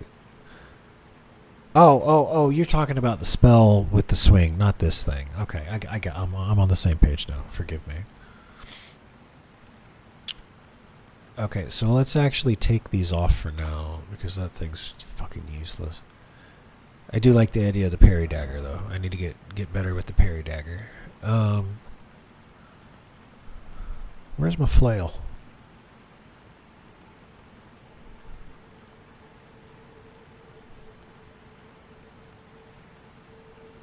What?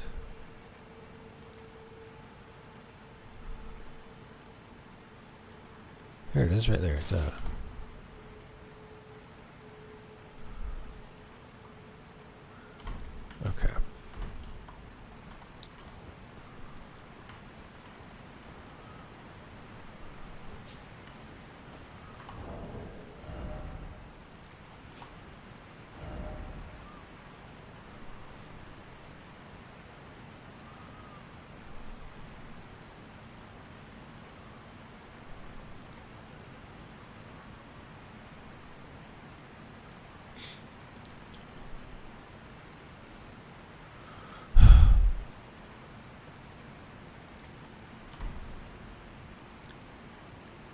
Yeah, that's what I meant to do.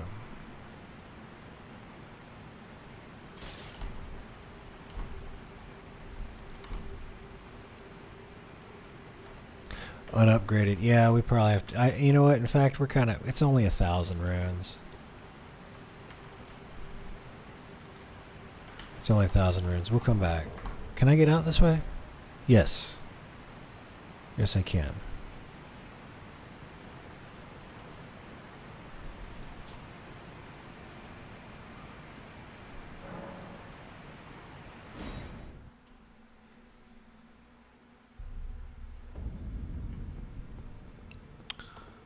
Let's just see what everybody's got. Oh, that's right. I wanted to grab that heal spell. Well then, would you like to learn an incantation?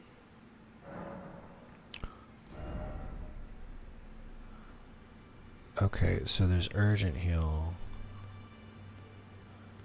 16 and 16 is 32. So this is double. But maybe it heals you more? This is just like whatever. Okay. So we'll get 15 hundo for him to grab this spell. May the golden order shine through you. Oh, thank you, brother. You too. What do you got for what's going on with you? Hello. You've been busy weeding Deathroot, I take it. Yeah, man. I thank you, as your brother in arms.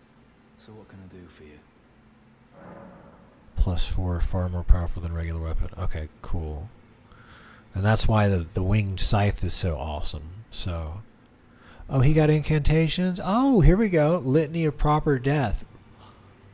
Creates image of order to deal holy damage. Oh, you need int. Screw me.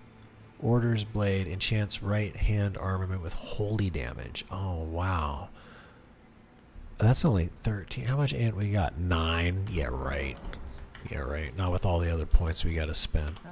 How you doing? You again, is it? Yep. The recusants sent a lackey. Can you believe they invited me to join them? Now, after what they did? I can scarcely believe it myself. Did they think me a fool? You might be surprised to learn I took them up on the offer. Then I only had to ask. The location of the recusant hideout. It's on Mount Gelmir, found off the old road that leads west from the town of Windmills. Oh, we're out for revenge. The manor on the peak. Okay. Just you wait, wretched recusants. You'll rue the day you insulted my name by laying hands on Lanya. That's right, she's The tale dead. of House Hoslow is told in blood, after all. I don't... Oh, she wasn't tarnished. I get it. Okay.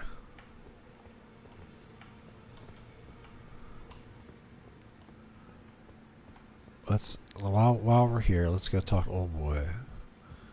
Let's go talk to the know-it-all. Hello, know-it-all. You. What is it? Oh, we've been through this. Thank you.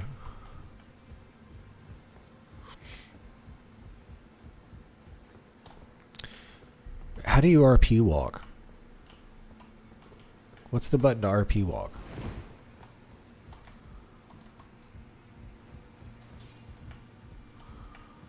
Greetings. Are you here for spirit tuning?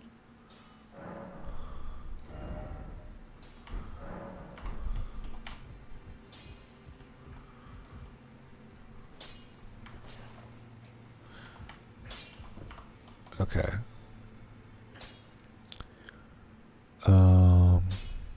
So we got our somber weapon. And we want to upgrade the Dragon Claw. Oh, so where do we update the Dragon Claw? The spell dude. No. You don't put plus. You don't upgrade the incantations, do you?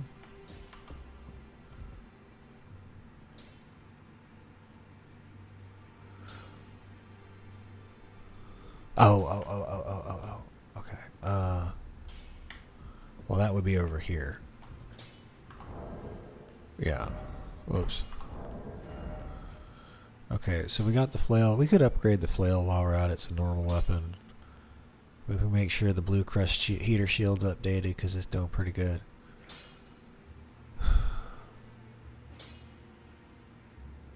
Yeah, boost arcane and faith. Alright, so let's try and level this thing up the most. And then I'll see if we can get the scythe and the flail leveled up at all. The flail is good in certain situations. Also, yeah, see, I need like 31 strength for that. I could go 20, eventually go 20 dex after I get 30 vigor. 20 dex would let me wield this thing. Dexterity would also increase the casting speed of things, so I'm of a mind. Alright, well, let us get some spending money. Inventory.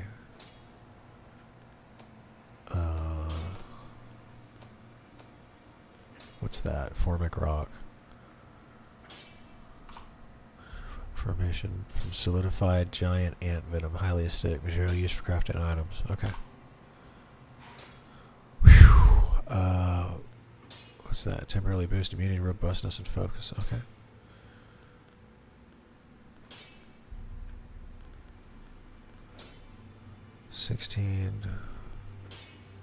$8.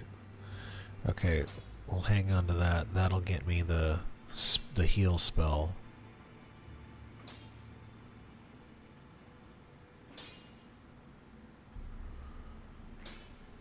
Oh, so I might be able to wield. Well, what's my strength? 20. So I could get 30 strength wielding it two-handed, is what you're saying. Divided by 1.5. Oh, yeah. So not 50%, 1.5. Here, let's use this one and get some spending money. Well, I took you for no man to lay out your own.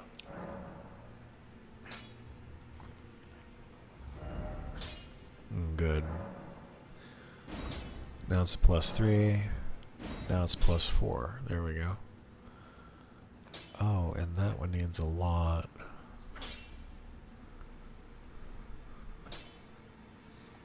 That's 50% of your current strength. Okay, cool. Then it would get me to 30. Got it.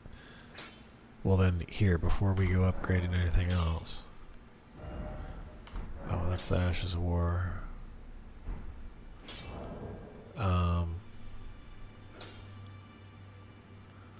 Equipment. Oh, I can't. We're in the sanctuary area. I can't, like, swing a weapon here anyway. So I'll have to mess with that when we get back outside, because I want to take a few swings with it. We need another 1,300 to upgrade this thing, so let's do that. Back already, no matter.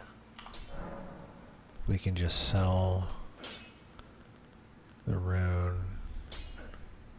We need 16, he says, so we can sell 2 of these.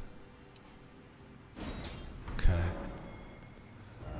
Strength and armament. This one right here. Additional items. Oh, we don't have it. Okay. Yeah, but aren't there people that are going to kill me down there?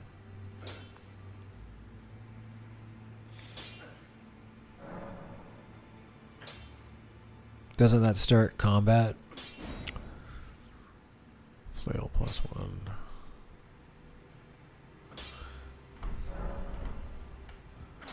Oh, it's an NPC? I thought it was like a player or something. Hold on. That's the way, right? No, where's the... Here.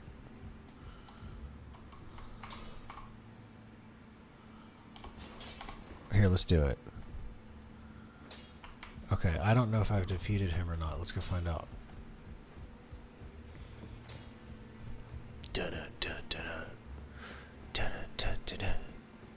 Wait. This way.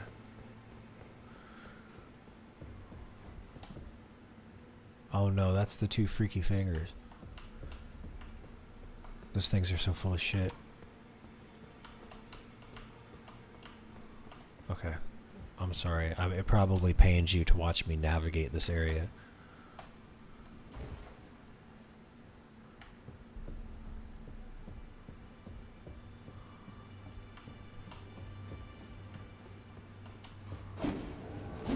There it is.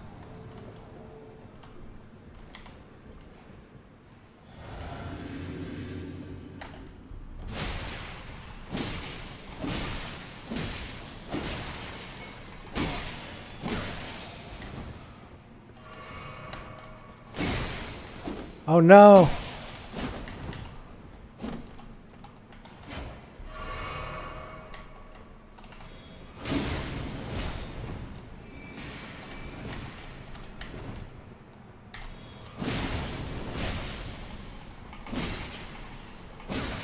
Oh, I'm out of...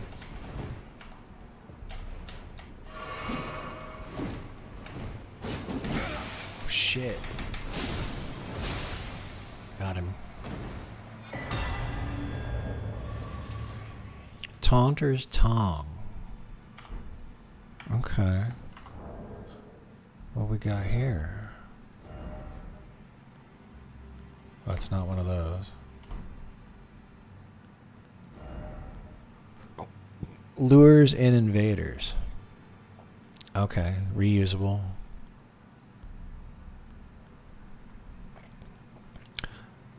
Oh, is this how you like summon people? What is that? Celestial Dew.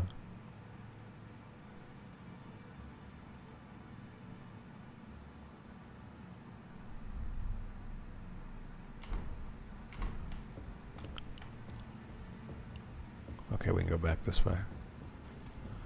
Is there anything else down here? What's this way?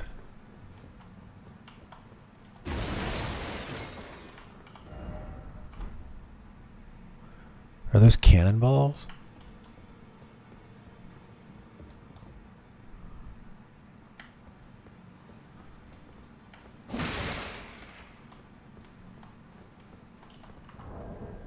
Oh, that's right. Here. Oh, no. Equipment. Here, let's remove... Well, we know what happens when we're overloaded. So I'm going to do this one. See, this one's 31. That one's 40 strength, bro. 31. So if I got 20 and we up it by 50%, then that's 30. So I'm still 1 point off from being able to do it, I think. But we can swing the weapon. Okay, there we go. Oh, look at me. I'm Cloud. My girlfriend sells flowers on the street. Oh, that's nice.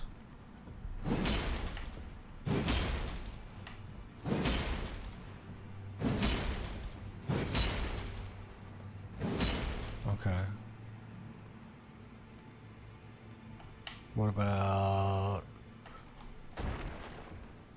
Oh, he does like a stomp? Oh, you gotta prime it. Okay.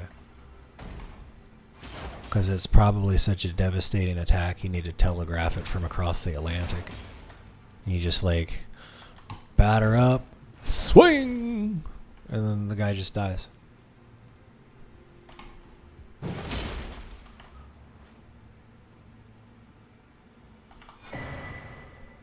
Okay, what's that?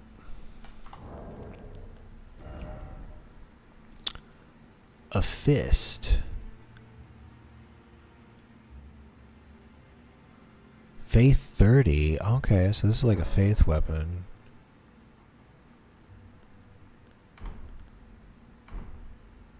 Oh wait, I want to read the thing.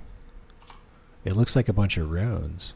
One of the weapons originated from the two... Oh, the two fingers made it. A formless sequence of ciphers comprise its blade, and as such, no shield can repel it. Deals holy damage.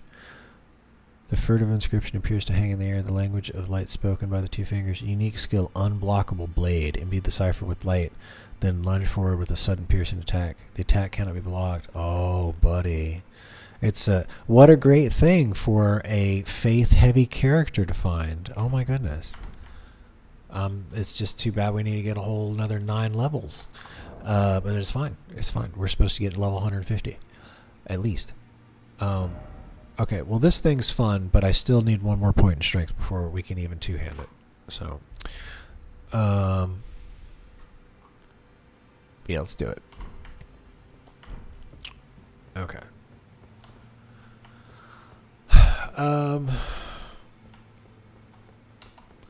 Oh, did we excuse me, I'm burping here.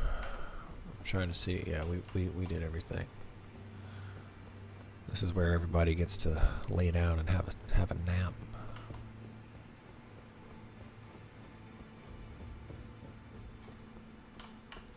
What do we got? Oh, there it is.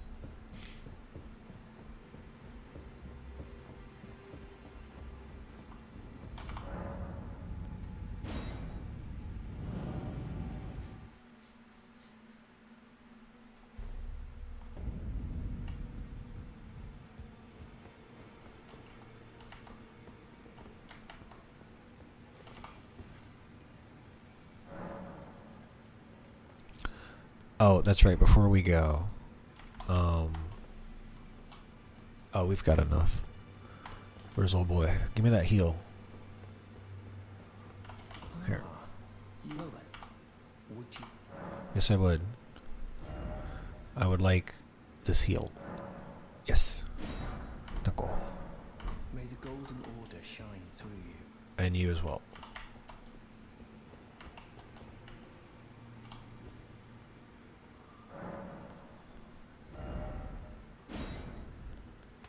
There we go. Okay. Oh, and then here, let's do this. We'll do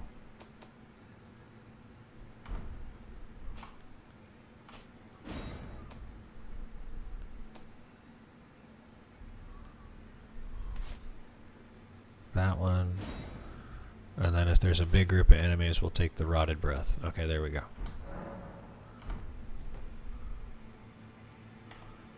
Okay. Alright, now we're ready to go somewhere. No, no, not again.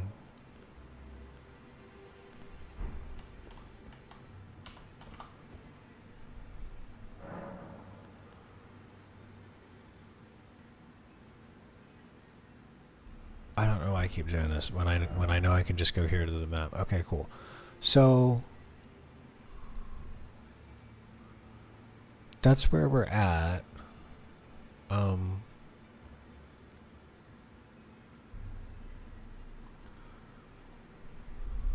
That's no worries, Jimmy. Whiskers seems to be the resident expert on the game. So he's been given some good advice. And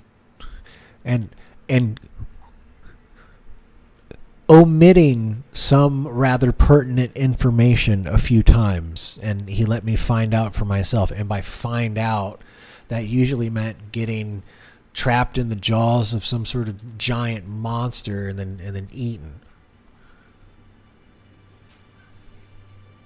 There was just the other day, you missed it. There was some sort of like mechanical contraption, and it looked like a lady with a big like bell gown skirt on, and it got up to me, and the skirt thing like opened up like the jaws of a trap, and there was something in there that like grabbed me, and then when it killed me, I ended up in a place that I had never been before, and there was lava everywhere.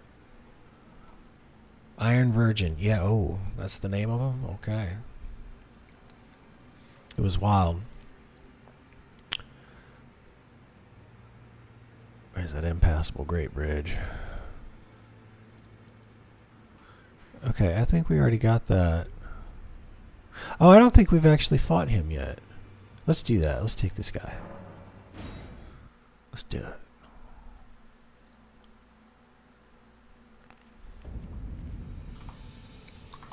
2,000 runes, big deal.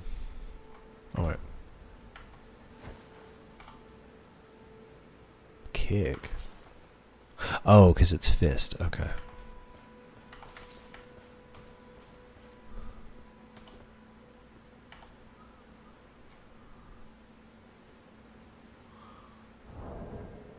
Yeah. Teleport traps are funny. I think Miyazaki was just giggling to himself when he thought of that one. And then we'll put them near one of the end-game bosses so they can know their place.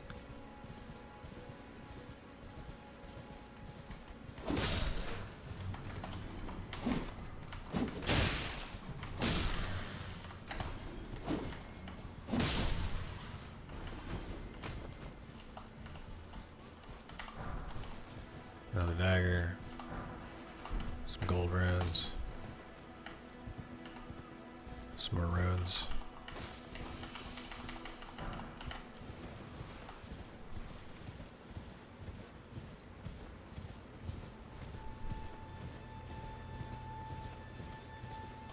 I want to know what these things are. What the fuck are those? Oh, it's already. We already did it. We beat him. We made him. Okay. Let's see. I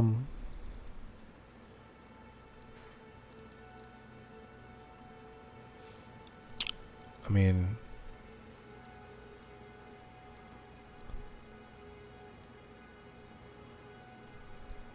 oh, it's because I went into the study hall.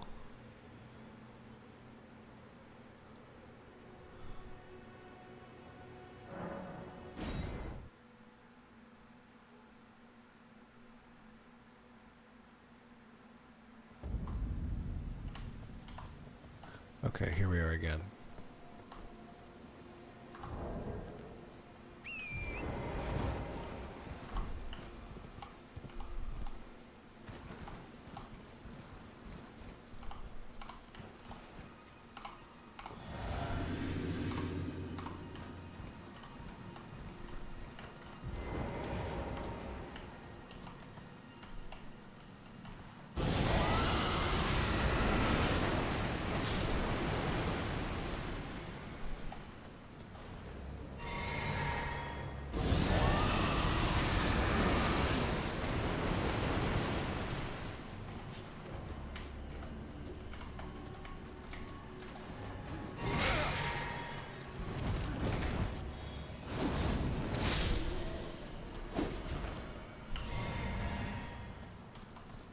Okay, well that was fun.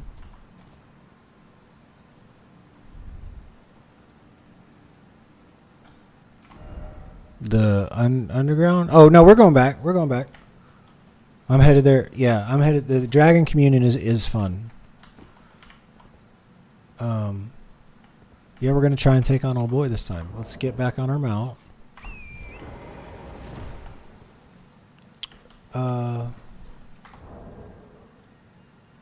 Can we?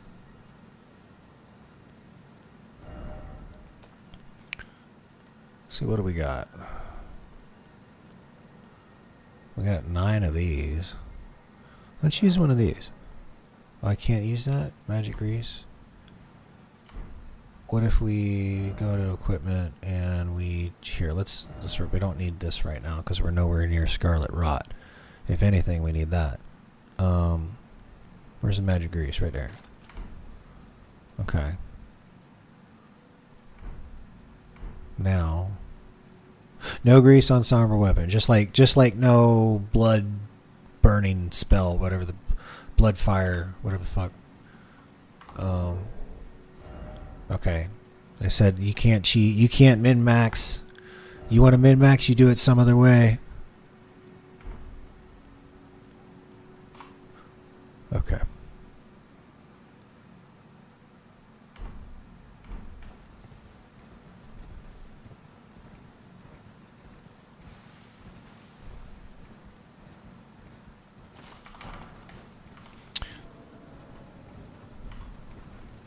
Dun, dun, dun, dun, dun, dun, dun. Ow. Ow.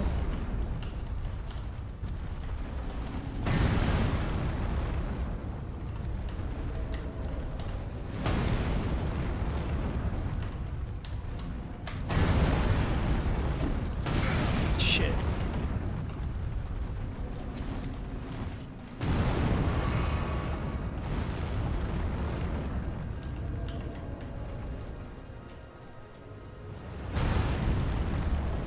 I guess it really is mounted combat for this guy. You just really gotta get in there, and then you gotta get out. And then you gotta, oh, got him! Get him! Damn. I rolled right into that one.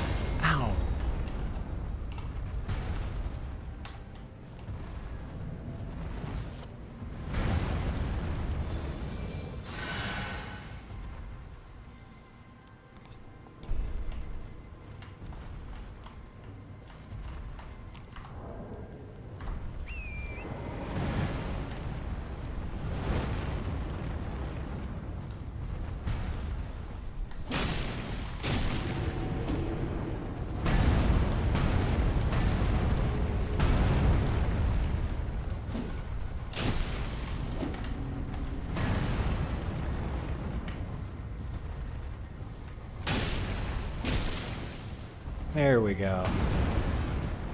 We get both ankles and a pass. That's what I want. Let me get that ankle. I am the fearsome Chihuahua.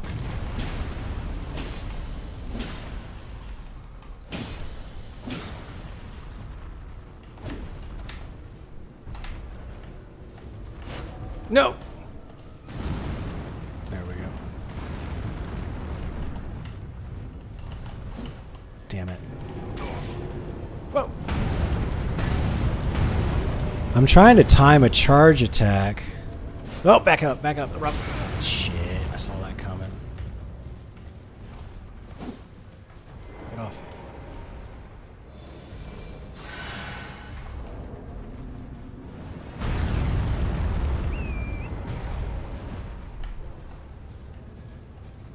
Whoa! I could have kept going. I could have kept going straight on that one.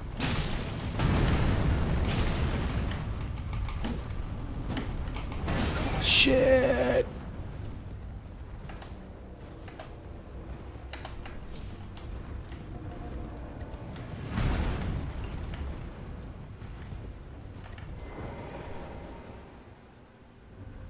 Oh, what's wrong with me?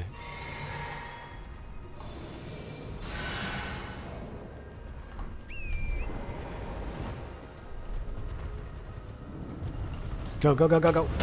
Oh, no, that's bullshit.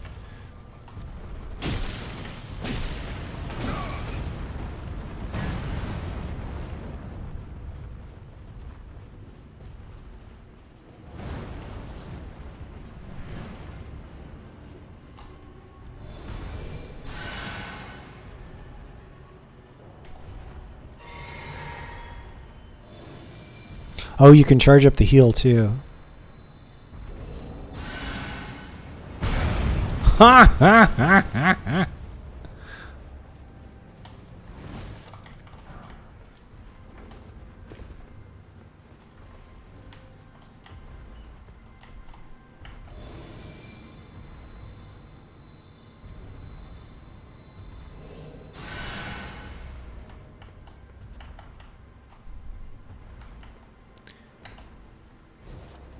I'm trying to see what's more economical when it comes to either heal or urgent heal.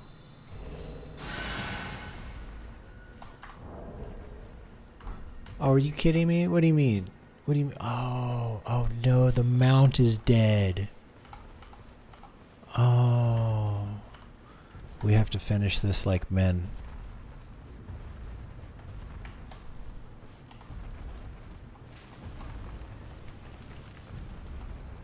We're gonna have to put the smackdown. No. No, I'm on to you. You gonna swing again? You always swing again after that. No, no, no, no, no, no. I can read you like a book. Oh, maybe not. Maybe not. I'm illiterate. Oh, I'm illiterate. Yep.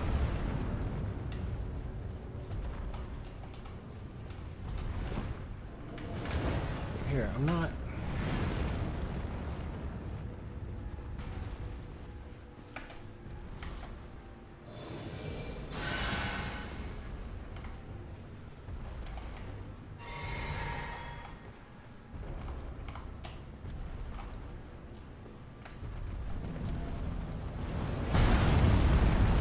Yeah, I see you got that reach, boy. I need to charge him. I need to be prepared to charge him after that. I should not be fighting him at this range.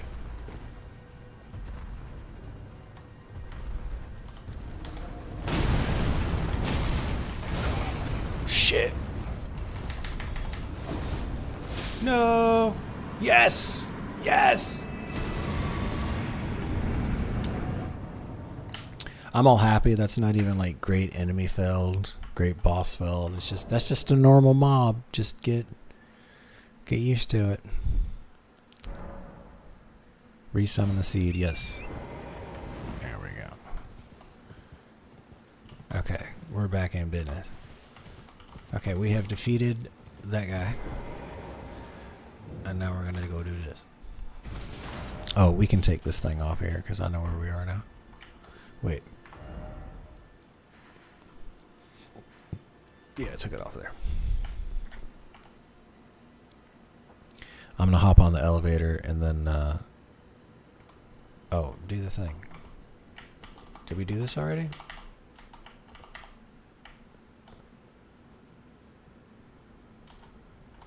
Oh, I did pull it already. Okay. Okay, let me go. I'm gonna grab a drink real quick while this is rolling. Here, back.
I got my drink.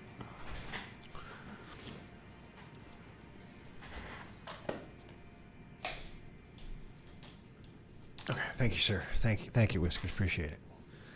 All right. Let's heal up.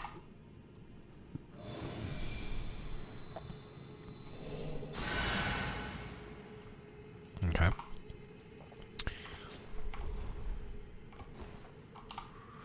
Yeah.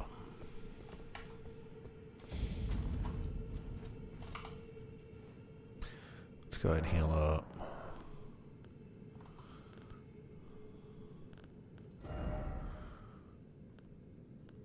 Alright, let's do it. Okay, now one thing that I didn't do is go this way.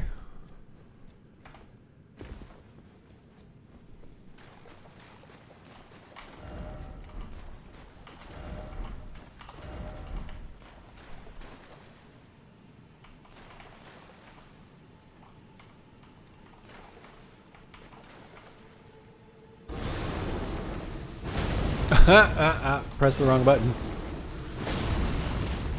There we go. And we just... The dragon claw just smashes the ant. This pleases the Nexius.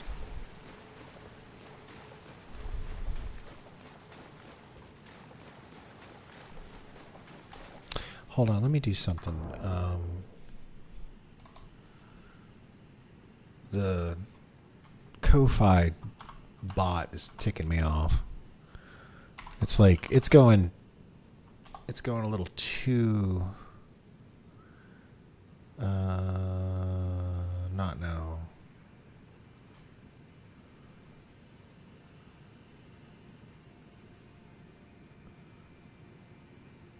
Buttons, widgets, home.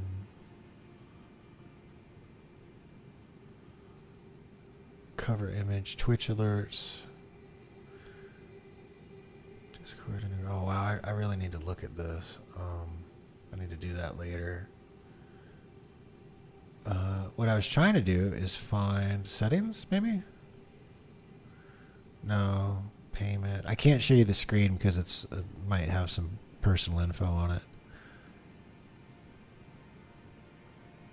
Membership, shops, commissions. Home? Your page. Oh, here we go.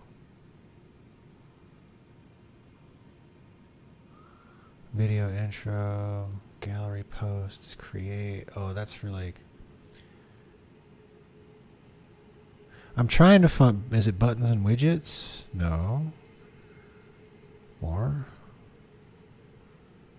Okay, let me just look it up real quick. How do I change the time in which the Ko-Fi bot posts promotions in chat?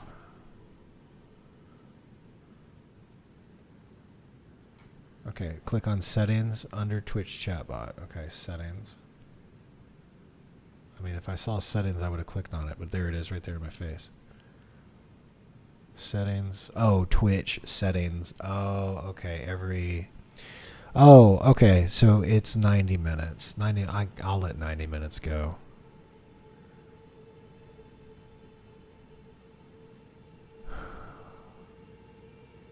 That's fine. What about YouTube? Okay, that's fine.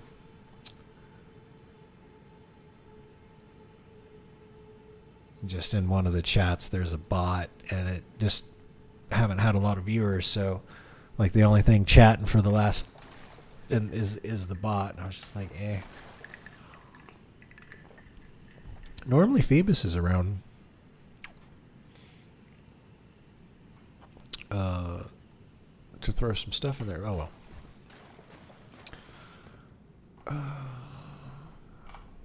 We good? Yeah, we good.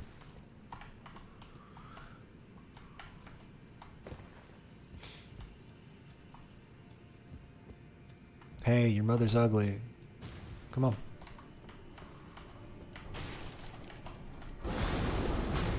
Smack. Okay, well that's fun. We don't have the mana to burn like that. We're gonna need that mana later. Come on. Come at me, ugly.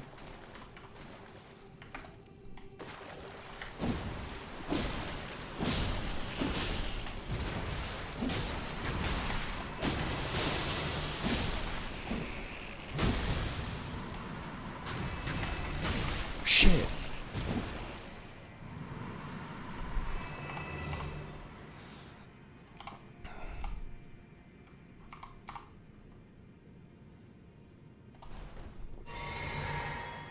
Let's see how this works out.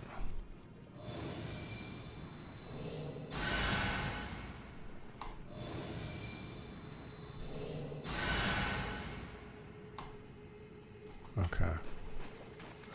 That might not be economical. We might have to switch off of that.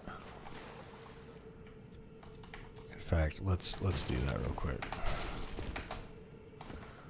I want to do this differently.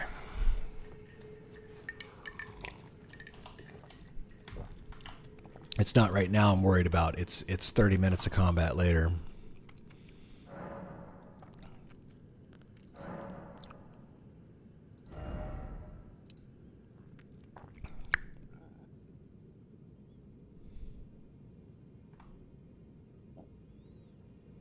Yeah, 4 or 5.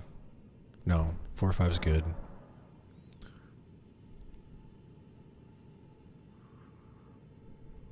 A delay cast loop. So partners can get into the radius. Oh, okay. Yeah, I noticed it was cast on release. I thought maybe because like the other spells, you're like, you can charge those up, right? So I figured you could do it for heal too. And then Whiskers is like, well, actually. Oh, this game. Oh, that's right. That's what we got. We got everything there. We allocated the flasks. Oh, and we were gonna swap out. Like I'll actually take urgent heal because it'll be easier to top myself off. It's not as much of a commitment like with so much mana. It's just the fact that I can spend a little bit gives me a good option. Okay.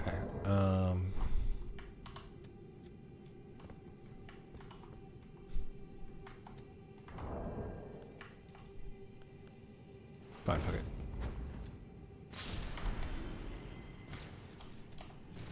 I nailed that one.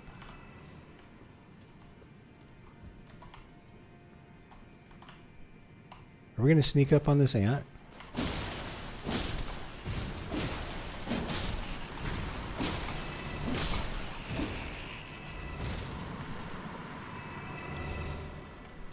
All right.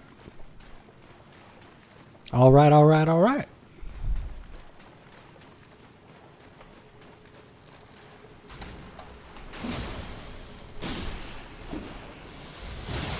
Oh, that's a hard one.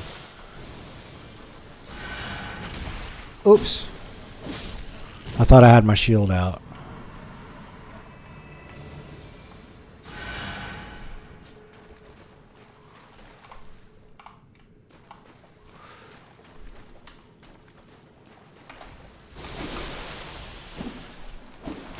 No.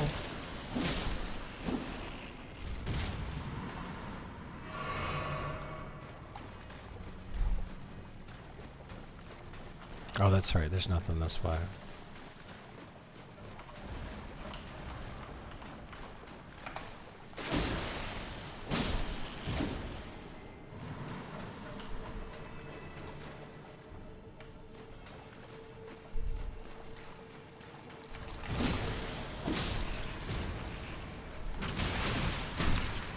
No one likes you.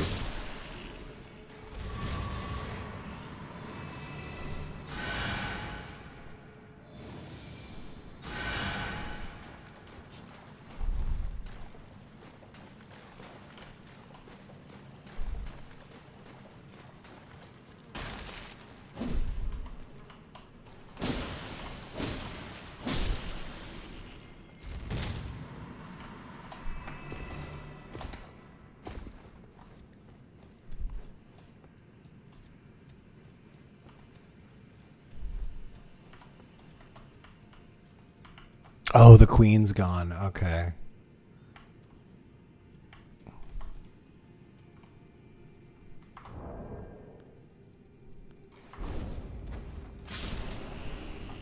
Oh, that was a good shot.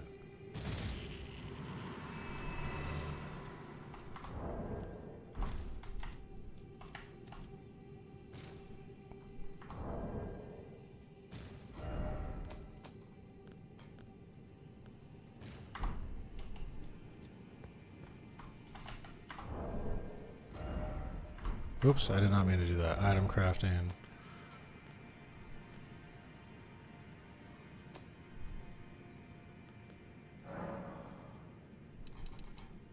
Oops.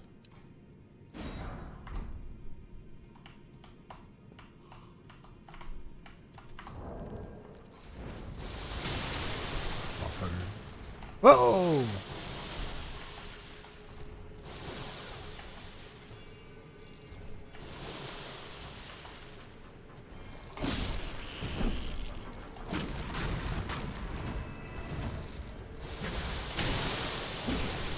Get out of there, get out of there.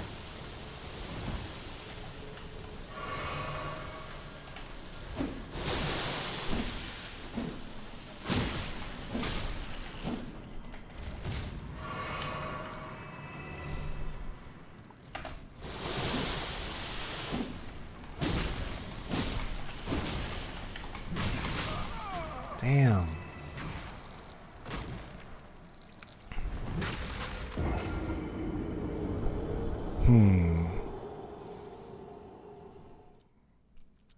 Like last time, I was trying to go faster, and instead of being so cautious, so we just pulled a few too many.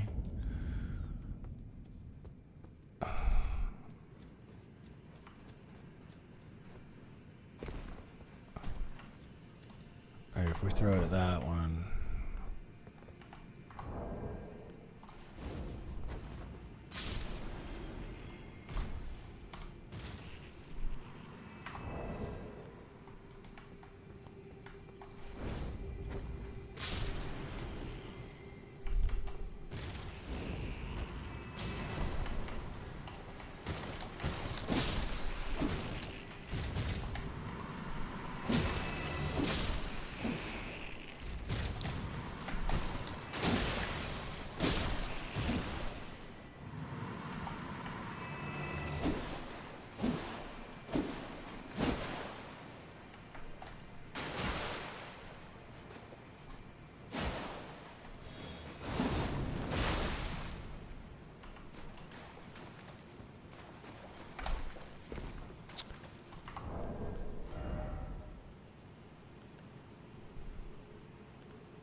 I'm still medium with that. Okay, good.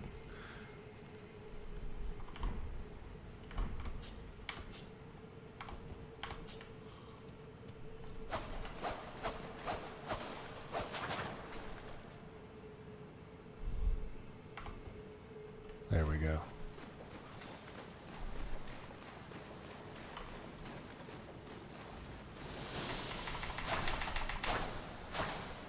Shit.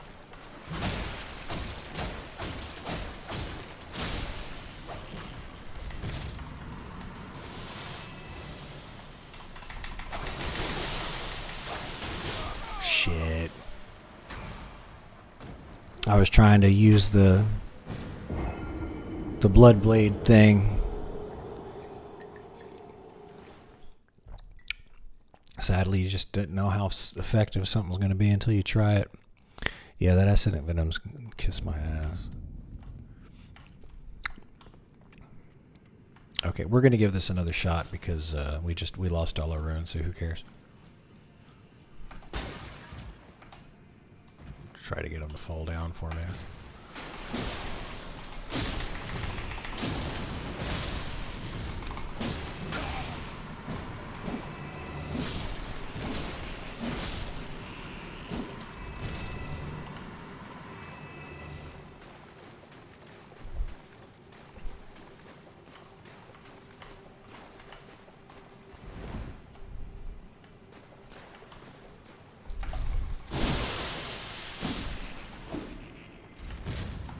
Oh, he got me? Oh, he got me with that acid. Damn, dude. That thing takes so much damage.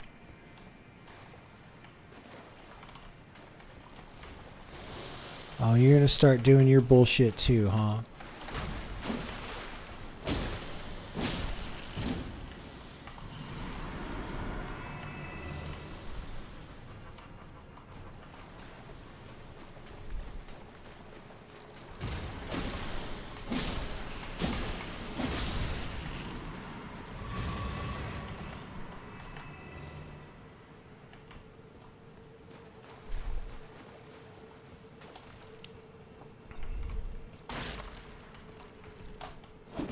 Oh no.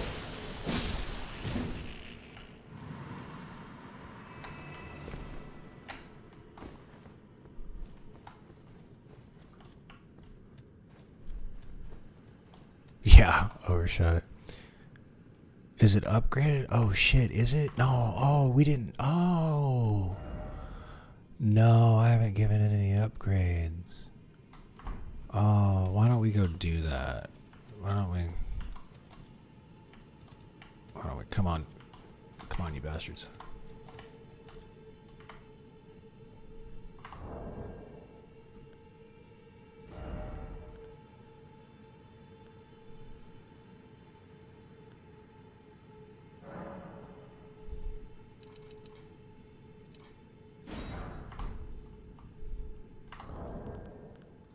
What do we got? What do we got? Where's our temporarily boost stamina recovery, physical attack, item discovery, runes, restores HP but also poisons the user, temporarily boosts immunity, robustness, and focus.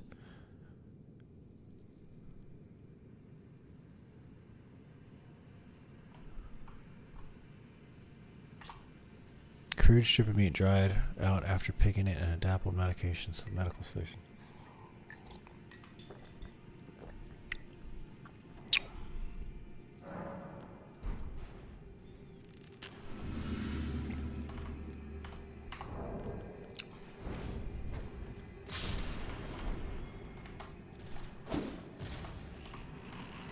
Shit.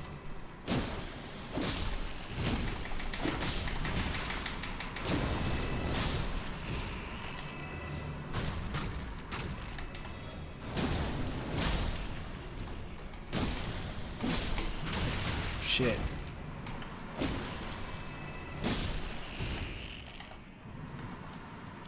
I was like, that better be all of them.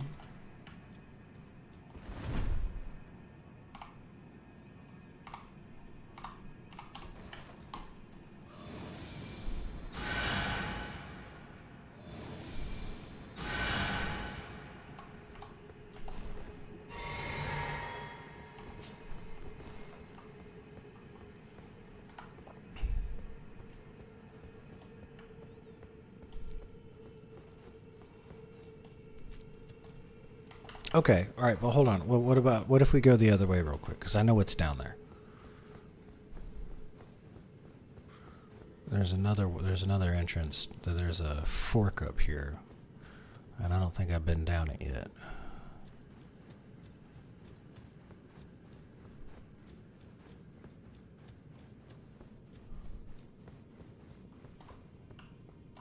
Yep, it's down here. It's down this way.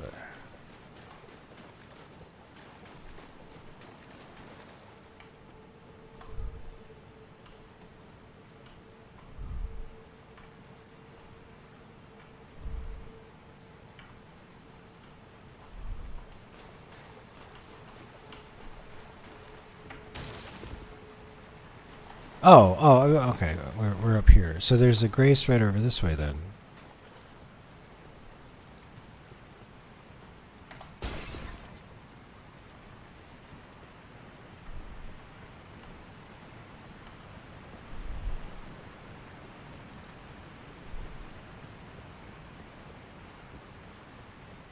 Yep.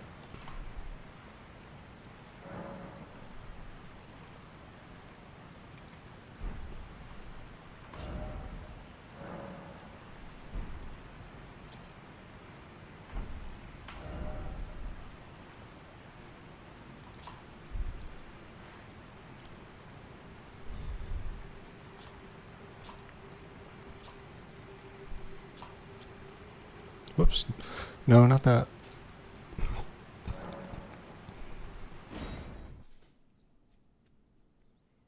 We got some runes. Let's see what we can do.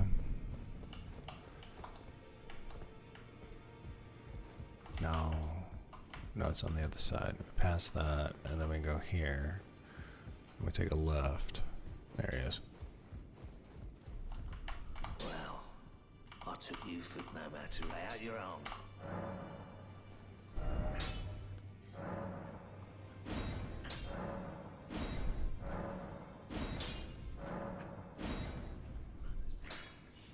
Okay, we got it to 5. That should be an increase. And then that's a flail +1. Upgrade the dragon seal. Oh, we can't. I need additional items required. It's got +4 to it though. I think we'll give that shield an upgrade. Okay, that's I think that's all the. Oh wait, we can make that to a 5? Well, I don't know if I want to get it that high upgraded. I might want to switch over to something else. Okay, so that's a +5 shield. We got a +5 scythe, +5 seal. That's a 2 flail, a 5 reduvia, parry and dagger 1. I'm not really I'm gonna use the parry dagger to parry. I don't really want to do damage with it. Alright. Alright, so we're done. Let's go back. Try it again. Try it again. Oh, that's right. Underground. There we go. Right there. Yep.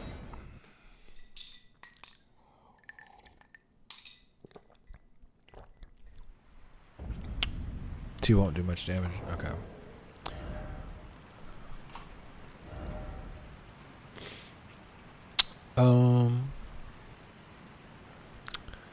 Well, then let me grab. Let's see here. Do we want the pike?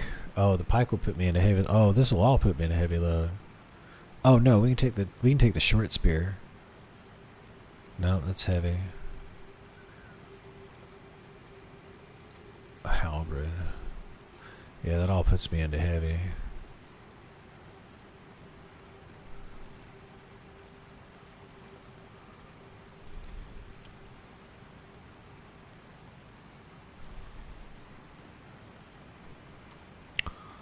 What happens if we just doubled up on the...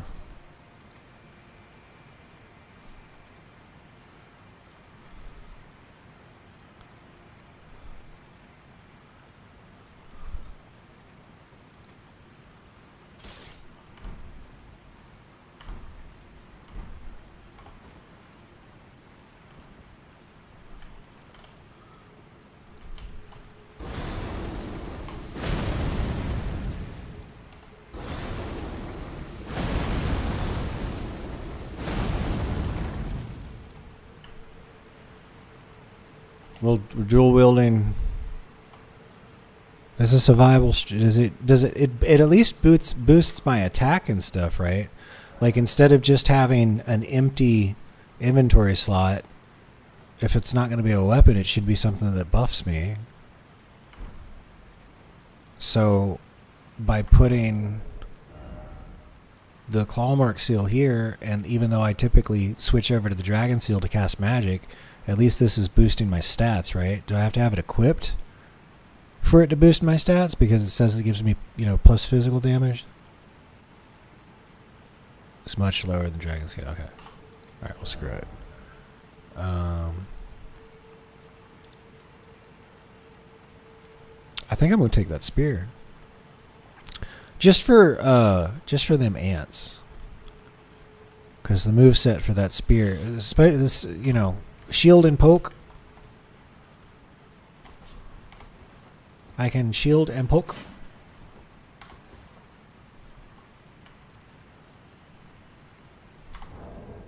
Okay. They don't need to be filled up. Okay, that's fine. Alright. Let's see. Can we put anything else here? Fireproof. Cursed blood pot. Oh, so you throw the darts. Okay, so I guess we could make those.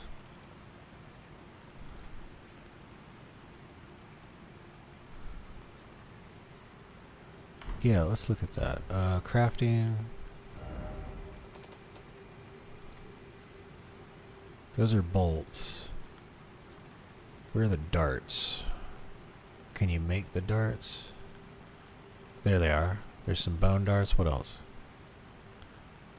That's it, just bone darts. Okay. 5. Oh, give me 10 to try out.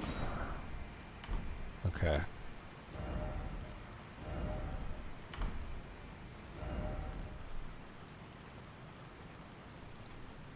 Give me those. Okay, this way I can like pull them with range when I need to. And I got some fire pots on me. Okay. Now wait.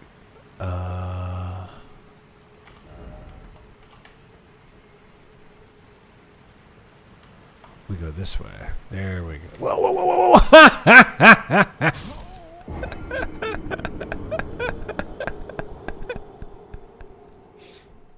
Oh, man. Oh, man. Yeah, that was a good one, wasn't it? Oh, there it is right there.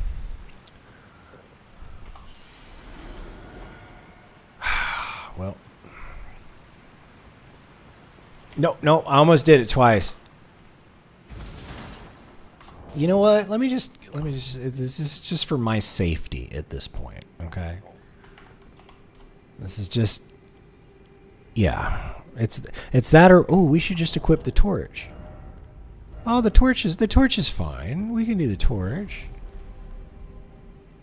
Yeah, see, there we go. We're still medium mode. Oh, let there be light. No! Wrong button. Oh, that put it in the... Oh, that's because we got our parry dagger that we never use. Well, let's take it out of there. We don't want it in there. Maybe in the other hand, but not right now.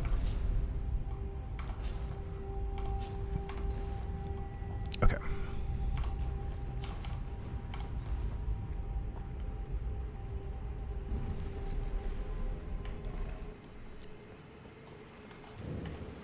Okay.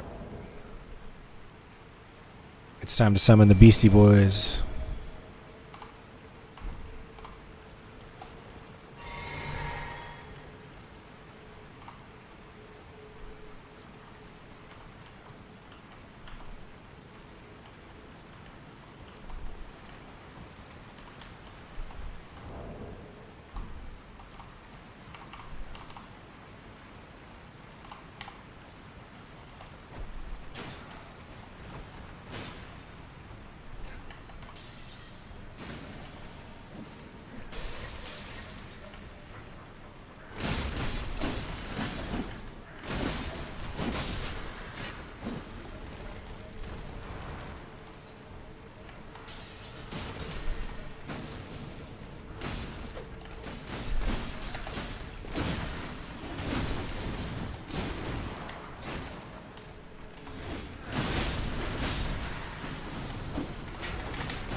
Oops.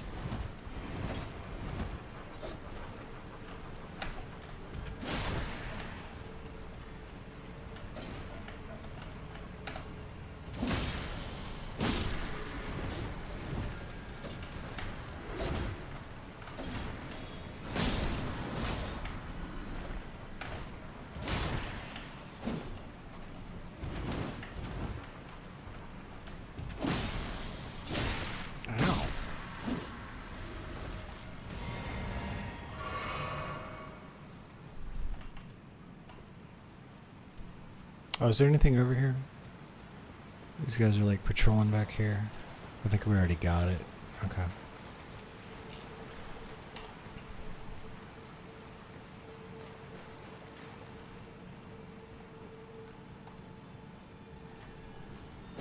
Oh no.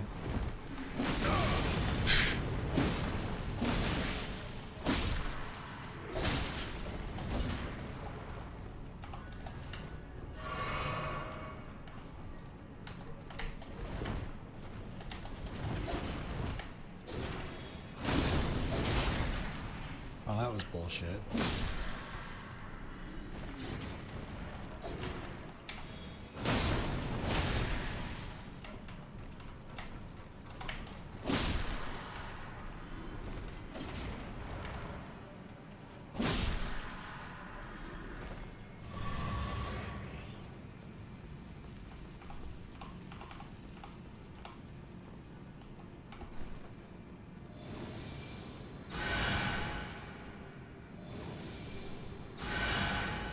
Yeah, see, this setup lets me balance my mana and my health better.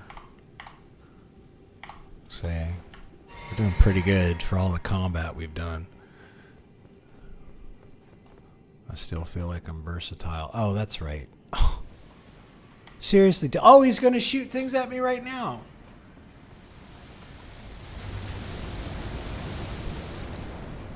Bruh.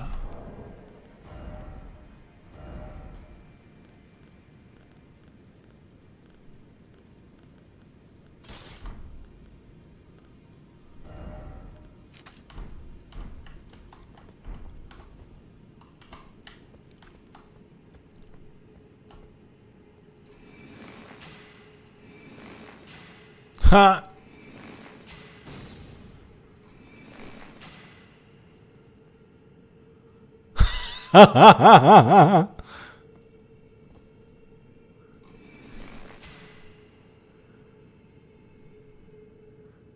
Oh, no. That hit his head.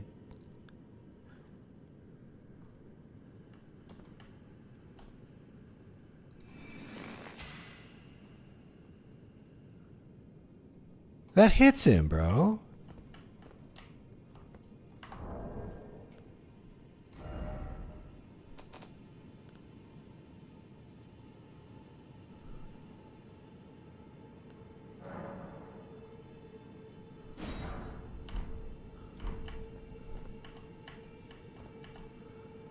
Is he gonna be shooting at me? Is he gonna be sniping at me?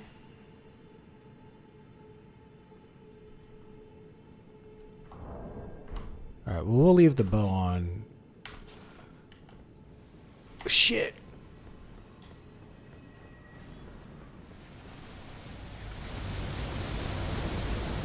Do you hear that bullshit? Do you hear it? What is that thing's name? Oh, shit. Come on. What does it even shoot? What's it look like? Oh, oh, oh! You want me to go in there with that thing?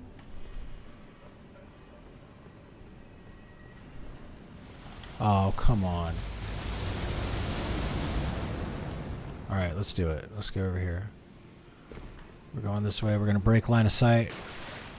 Break line of sight. Okay, cool. We got it. You can't hit me if you don't have a line of sight.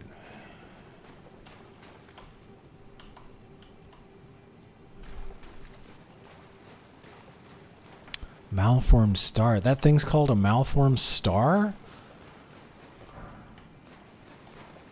Oh, Oh, so like the stars are like creatures and life forces here. Oh man.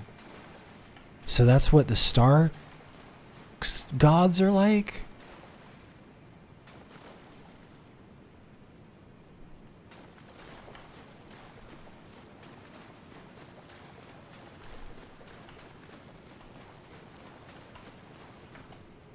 Oh, my man says grace above you.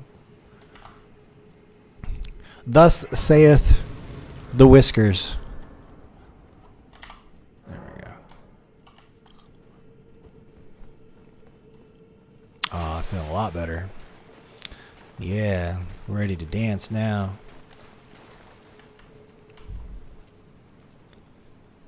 Okay, here's what we're gonna do. We're gonna get the dragon's breath equipped. Yeah, right there. And then we're gonna get some darts, and I'm gonna poke.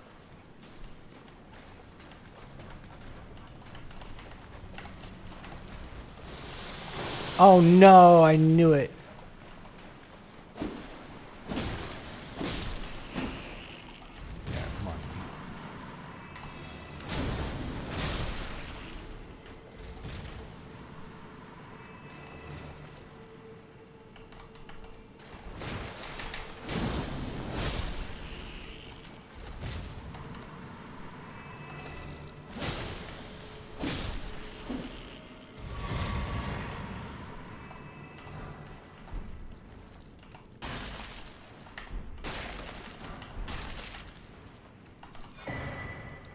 Immunizing horn charm.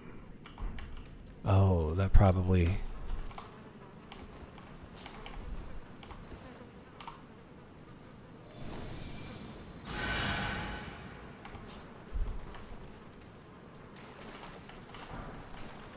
Let's just keep going this way. We'll clear back the other way when we're ready. What the fuck are those? Well, we're going to smash! Look at these things. Look at these things. They're aliens. Oh my gosh. Oh my gosh. What is that?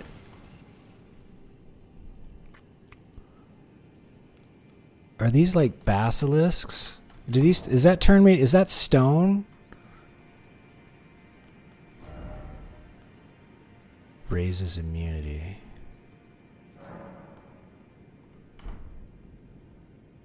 Oh, I gotta equip it? Hold on. There we go. Immunity raised. Okay. It was the big ass eyes that gave me the clue.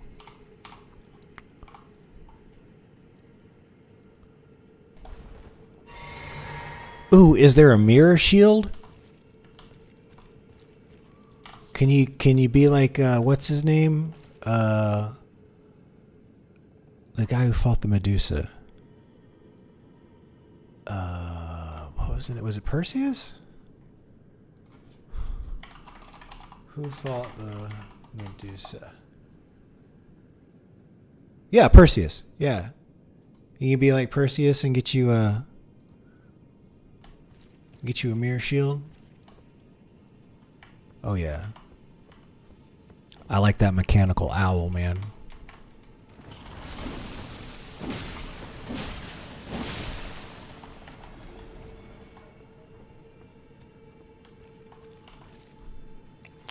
That bar's going down quicker with the immunity thing higher.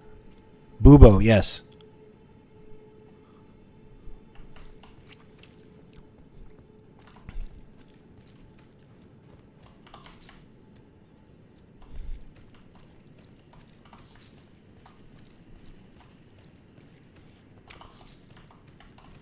I wonder, at Deathforge, if you're still around, man, now that we've got the Night Rain thing, there's two different arts. It's like two different color palettes. One for the vanilla game of Elden Ring, and then they kind of do a different one for the DLC, and there's even a more blue and purple tones for the new one that just came out. So I'm looking forward to messing around and getting the layout, the stream layout changed to I'll get it to like morph into the different ones.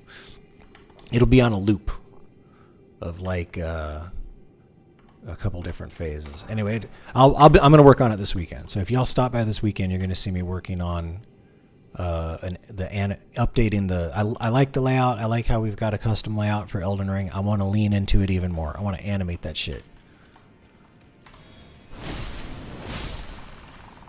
It's going to look cool.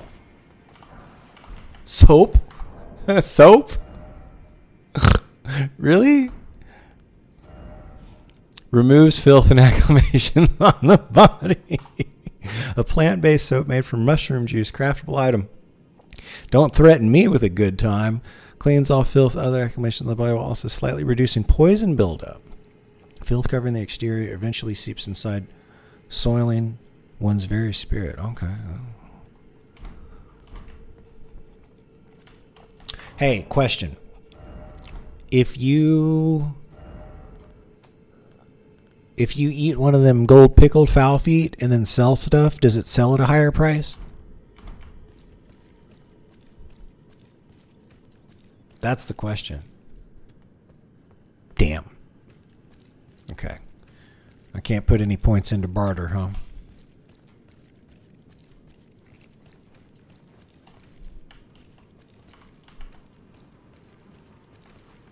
Just for kills, heard.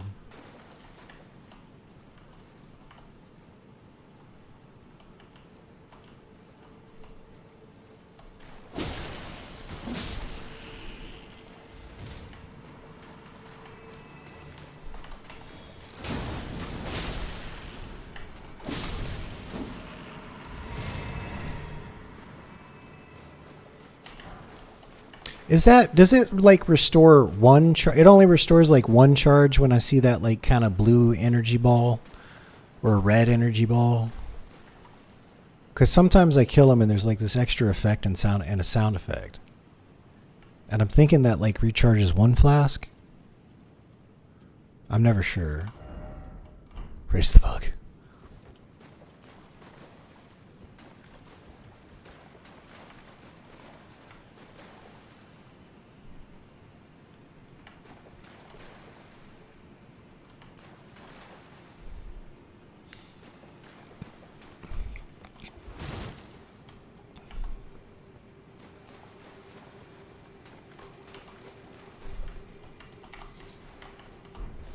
Okay, melted mushroom. That's a crafting ingredient.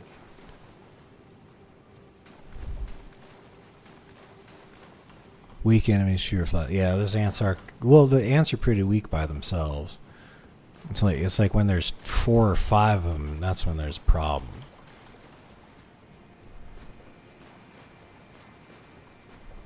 Oh, cool. Oh, cool. Oh, okay. What?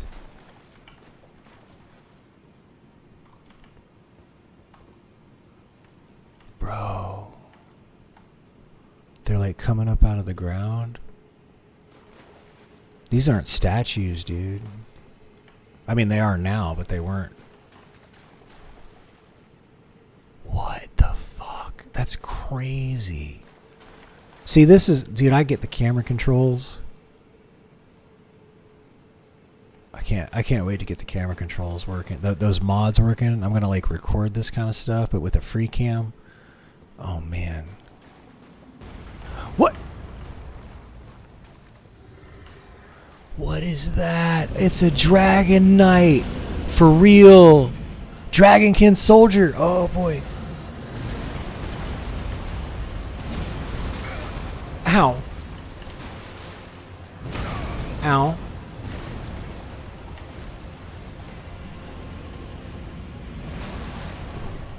Drink the potion. Oh, man.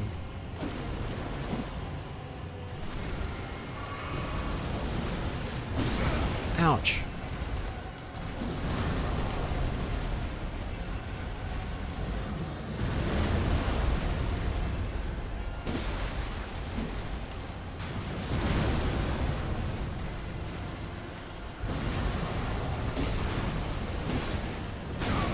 Damn. Get oh.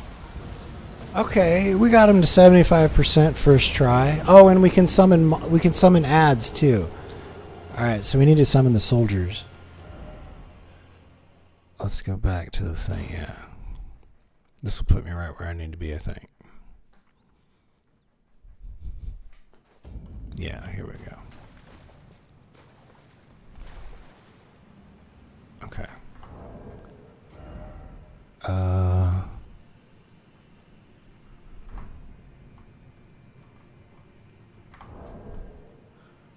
Yeah, I got jelly +2.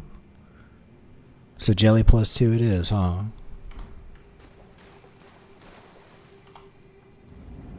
If not, we go upgrade them.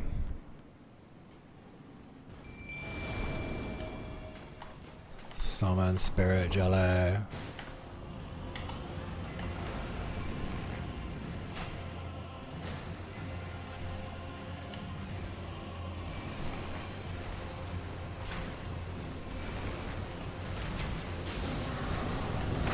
Oh, come on.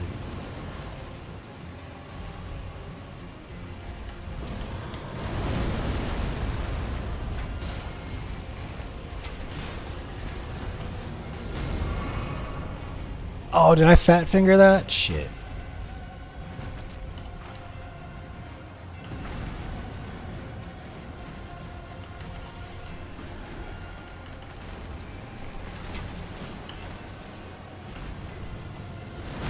Shit.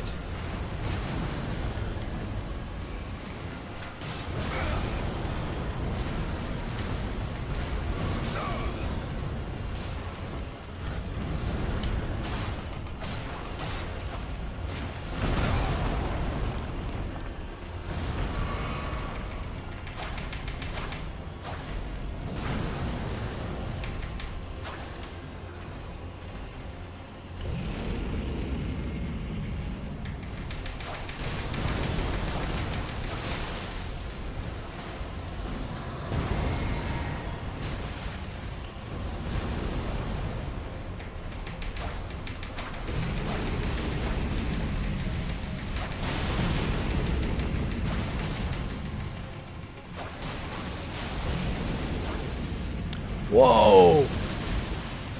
Whoa!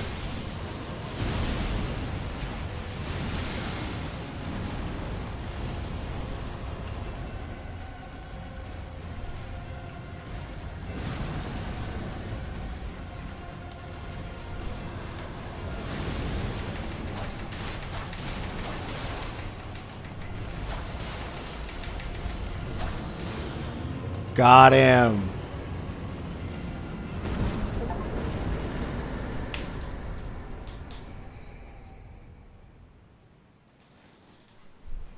Frozen lightning spirit. Okay. Second yeah, thanks man. I appreciate that. I'm feeling good. I'm feeling good about that. We got we didn't bitch out.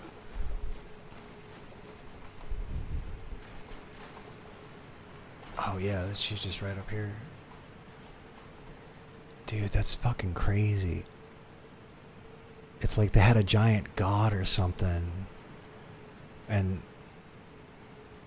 like they were doing some sort of summoning ritual or something. Oh, there's a Grace over there too.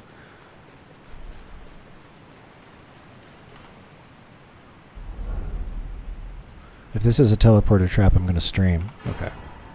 Great Ghost Glovewort. Okay. That's the other ingredient you were telling me about to upgrade the things.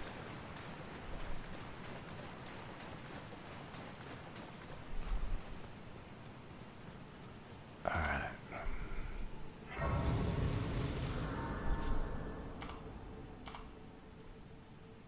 Getting your name spirits up to 10. Okay, cool. Okay, I'm happy with our spells. Wait, am I? What's that? Faith 34. Well, hey, at least I'm building a faith-based character, so I know I'm gonna have some cool shit. That one and that one's on the way. Okay, let's go explore. If there's a Oh, maybe you're supposed to use the side of grace to get out. Looks like it.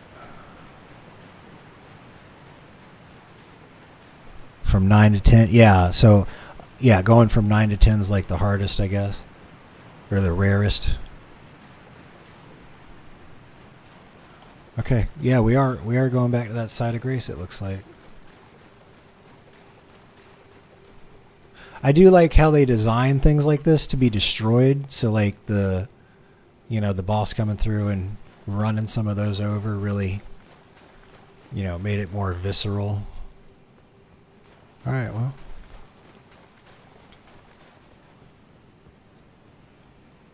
That's what we're doing.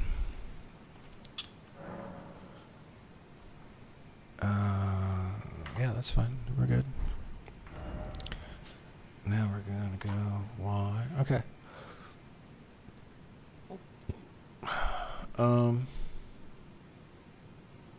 Okay, let's check. I want to check out over here because there's plenty of stuff it seems like to discover over here. There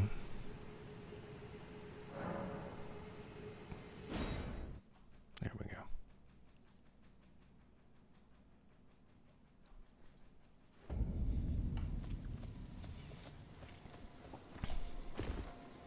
And whoa, look at that.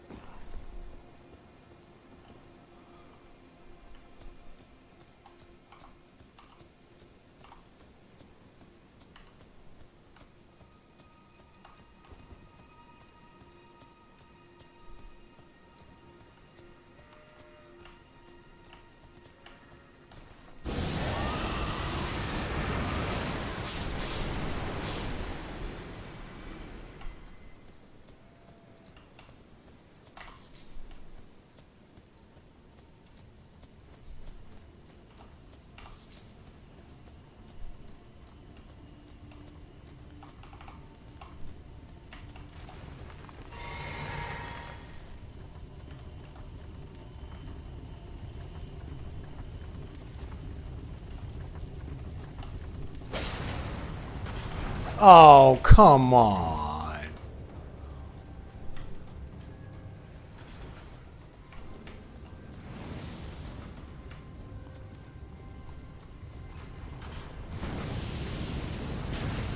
Oh, that's bullshit.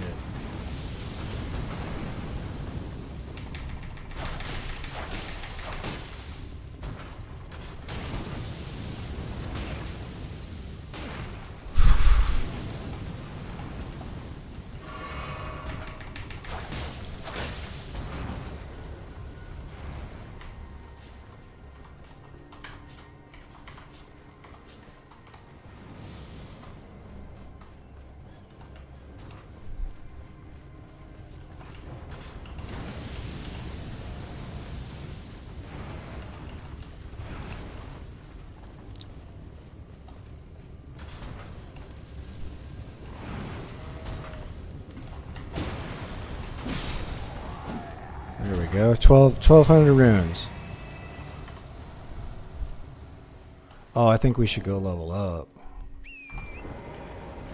Yes, I do believe that is the next item on the agenda. Wait, this way. Am I pointing in the right direction?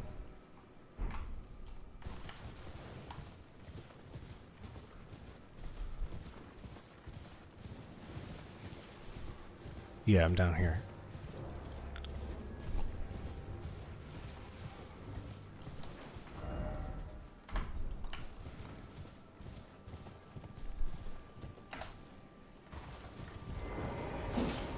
Oh, you can get off the mountain and do that? Okay. Hold on.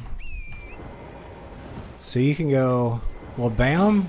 Oh, okay. Good to know. You have to keep pressing forwards into them to get the critical. Okay.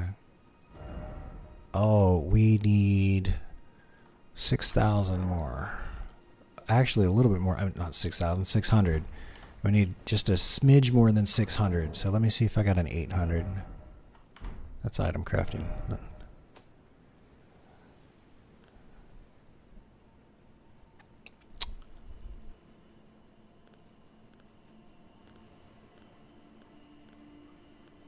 There it is right there.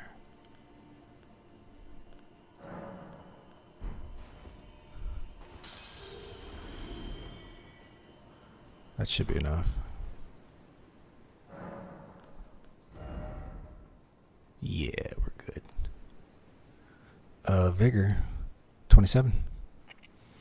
Soon to be 30. Okay, that health bar is getting a little bigger.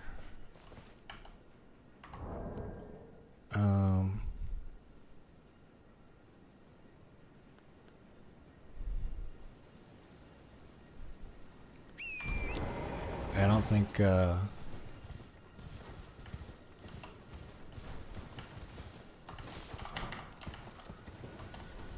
okay, there's those guys on patrol, and there's a camp over here.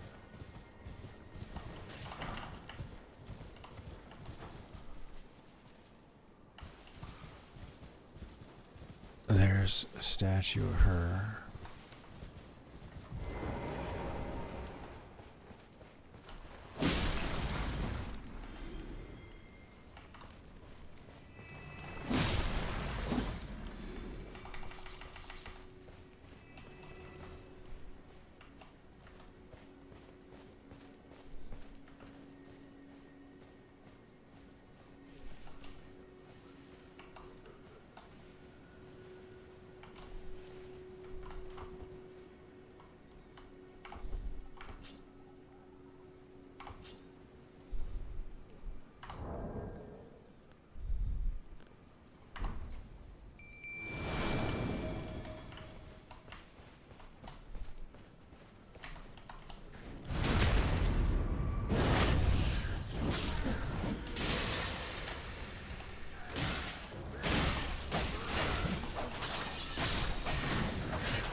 Fire flame cleanse me. What's that do? Okay.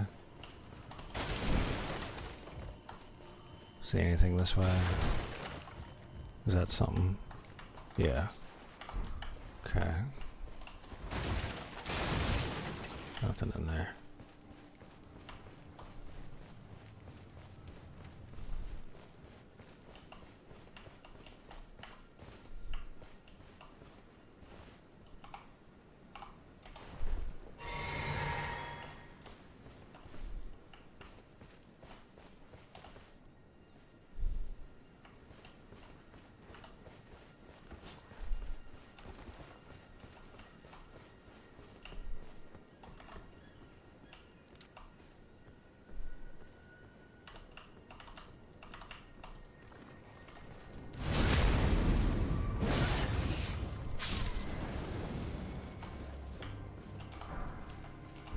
What was that? Briars? Oh, we got something else too.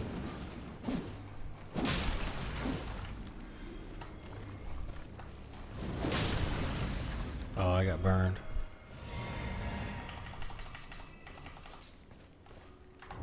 Alright, what we got? We got 2 more spells. This is a faith-based spell. Summons thorns from a whirl of own blood. Okay. Alleviates buildup and cures poison and scarlet rot. Okay, so that's like a cure. Got it. Strengthened own ashes to 10. Okay. Flame cleanse me. Briars of sin. We might have to try that one out.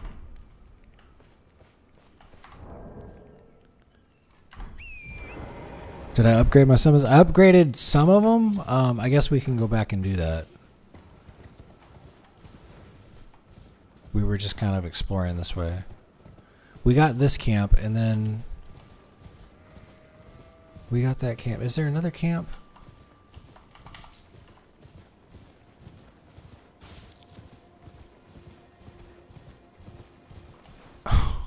That pop-in kills me. I gotta double check to see if the changes I made are holding. Okay, screw it. Oh, was that a rune? That's a rune.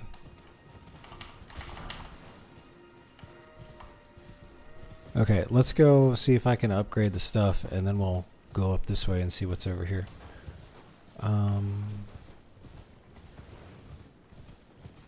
Where is the...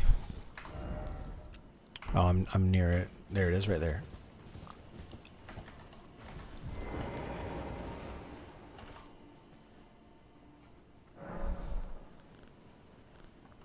Oh, I didn't mean to... I don't actually have to go there. Alright. Let's go talk to that poor little depressed girl. Actually, she's found her purpose. She's feeling better. She's doing alright. It's past this. It's here and then a left. And another left. Hi. What's up? Are you here for spirit tuning? Oh, I have to have it equipped?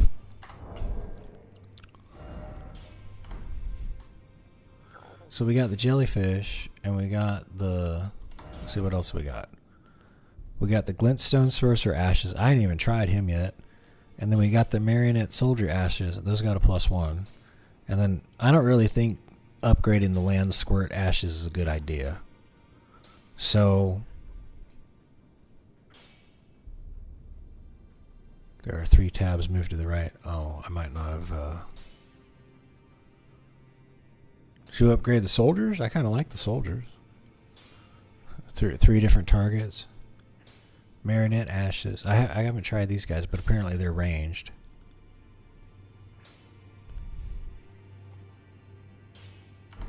Okay. Greetings. Are you here for spirit tuning? I would like you to tune the following spirits. Oh, we can get them up again, I guess. Oh no. Grave, Glowwort 2, 1, I have 4. Okay. So I can do that again, I just need more runes.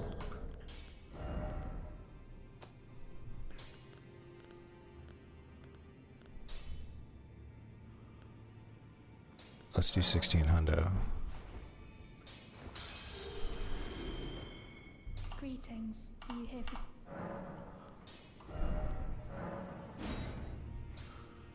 Oh.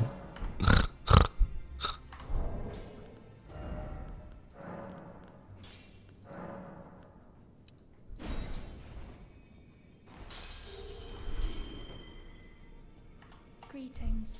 Are you here for... There we go. And then we can get them to 3. Okay, if we get 13 more, I think we can do that. 1,300. So that would be 5, 1,400. Greetings. Are you... One more. Okay, yeah. All right, yeah, and then we don't have any. So now they're 5 plus 5. Or they're plus 4, excuse me. Okay. Doing pretty good, okay. And then let me just make sure while we're here. I took you for no matter. Lay out your own. Now there's something that we could do. Now the question is,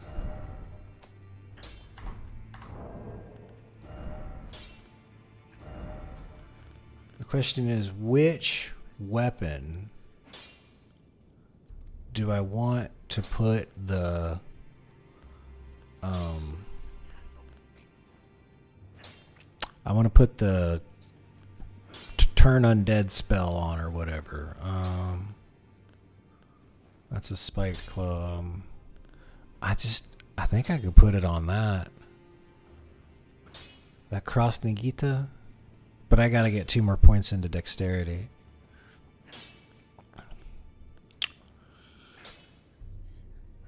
That's gonna be too heavy. Yeah, I don't know what else to put it on.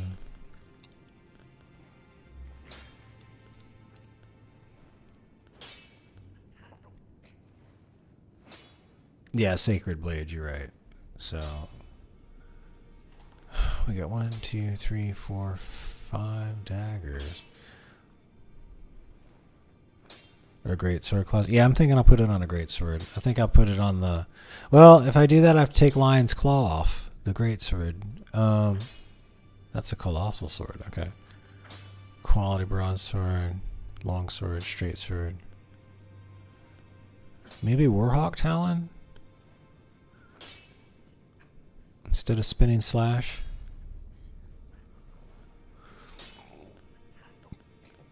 Probably.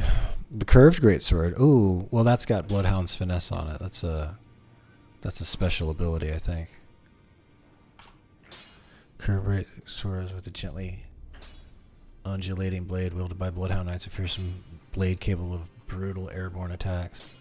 Slash upwards with a blood fang using the momentum of the strike to perform a backward somersault and gain some distance from foes. Follow up with a strong attack to perform Bloodhound's step attack. Okay.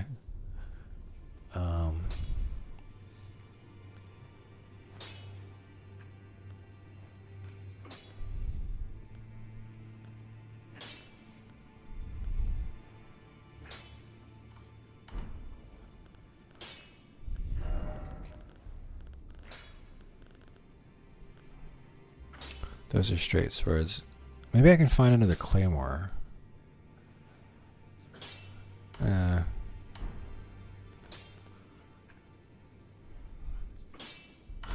alright. We'll worry about that later. I know once I figure out what weapon I'm going to put that on, we'll go to the thing over here. We'll go over. There's like a bunch of undead over there we can take out. But until then, the nice weapon has 110 critical. Okay, well let's do that then. Let's see here. We probably need... Oh, we can sell stuff. So let's do equipment. Click that. Okay, we've got a couple of them. There's a short sword. There's the Lord Sworn. So we have 2 Lord Sworns. Well, that would help, because then one would have square off and one would have the thing on it. Well, that would help, because then... I hear myself. Yeah? Now I don't hear myself anymore. How you doing? Yeah, I resolved it. What's up, buddy? I'm doing great. The great sword? Yeah. Yeah. This one. Oh, and get rid of stamp. Yeah, that makes sense. Let me get rid of stamp. Okay, now I've got heavy load, though.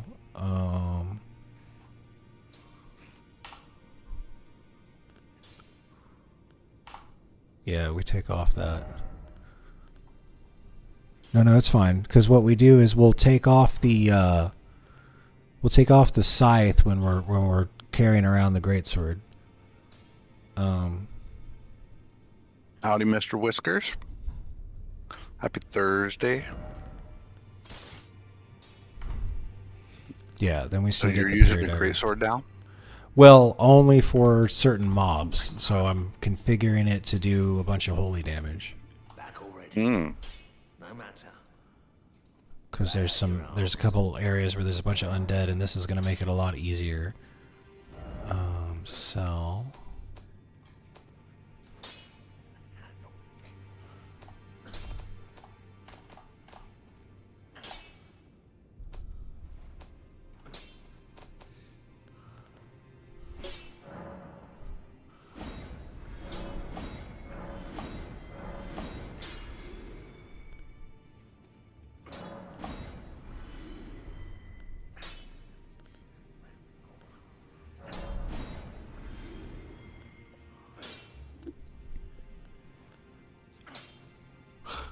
Okay, that's 900. How much do you need?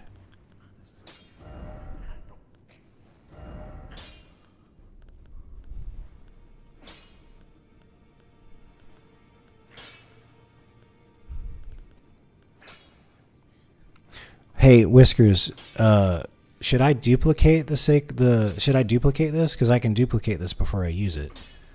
Is it something I want to duplicate?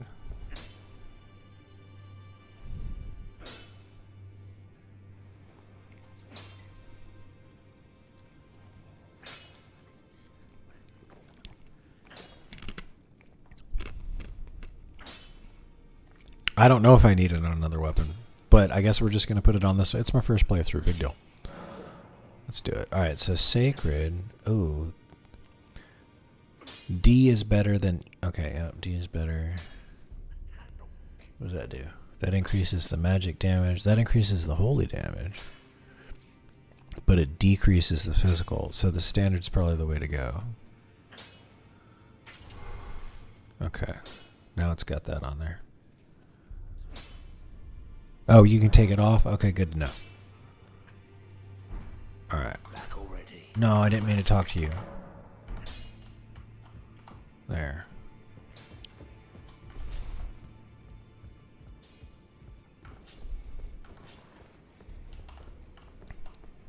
Okay. Alright, well, let's go clear out some undead. Let's try this out first, and then we'll go resume where we were.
Be sure to try that finger. There's no reason to dither, but your loyalties are misplaced with them.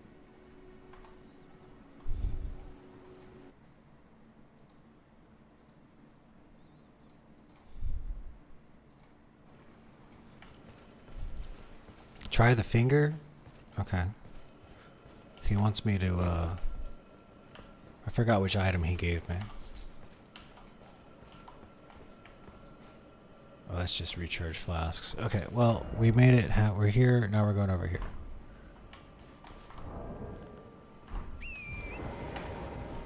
Projectile does massive damage, but supercharges a weapon for 40 seconds. So use the PvP item. Okay, we'll put that on our list of things to do.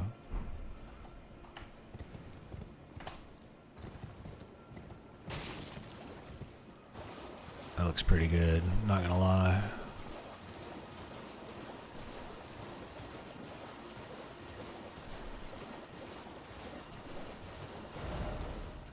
Oh, north? North. Well, what was it? There was something over here, though. What is this?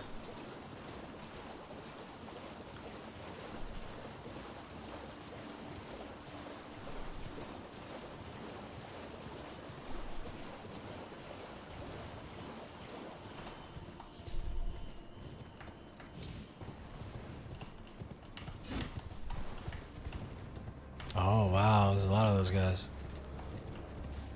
All right, we might go there next. I don't want to get distracted. We'll come back. I didn't know these Marinette boys were here. They're a pain in the ass.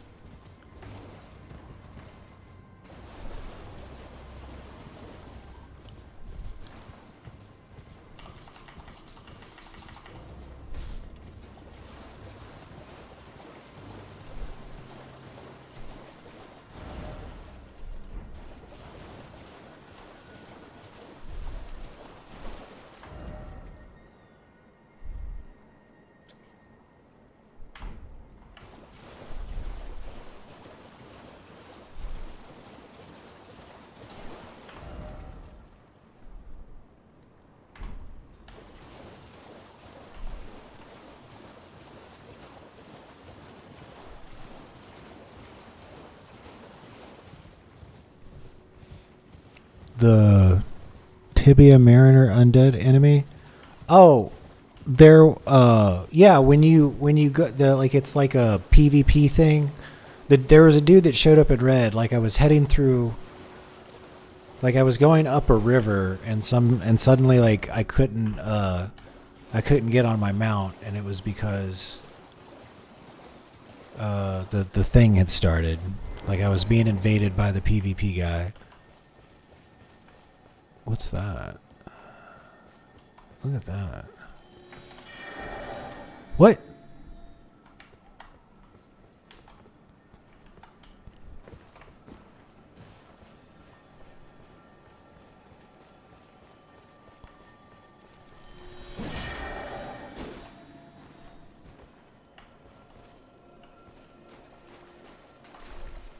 I'm sitting here fucking cracking wise to my goddamn self. Oh, I was on mute.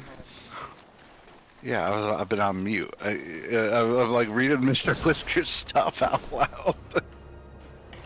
And I was like, oh, the purple ghost in the boat. Is that anything like the man in the boat?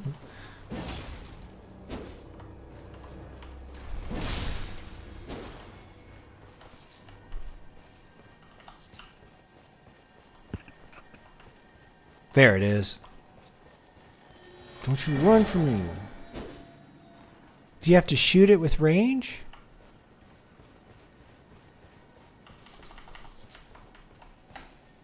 I mean, you were doing great with the arrows the other day. Try it.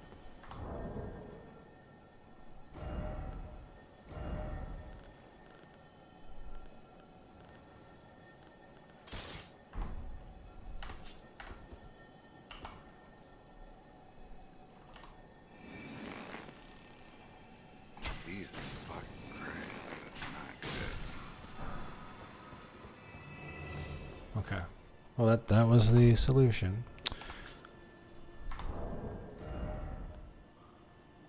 I guess since that medium load, we'll leave that on there. Though we do need to make some more arrows. Oh, let's just equip different ones.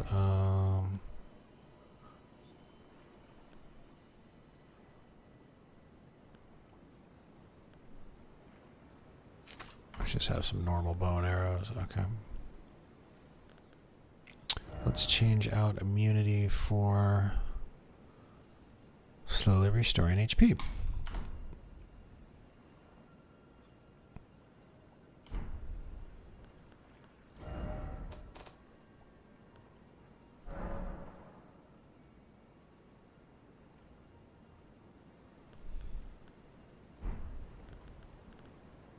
How's my bucket there? Let's try that.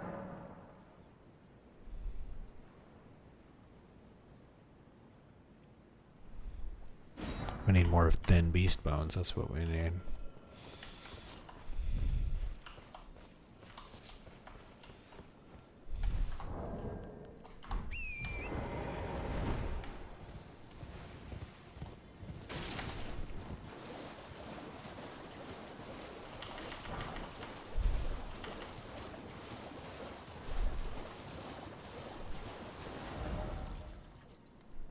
Okay, we got that. We can remove that.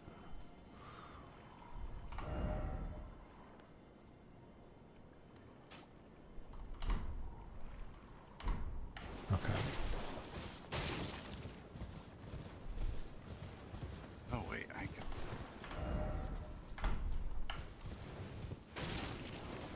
Oh, that's the dragon.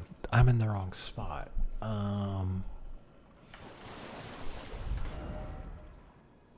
It's over here. It's got to be over here.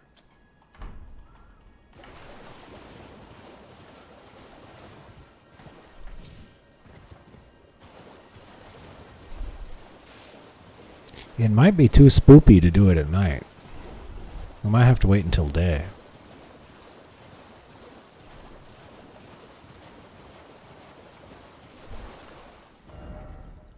Oh, I'm going to 3. Duh.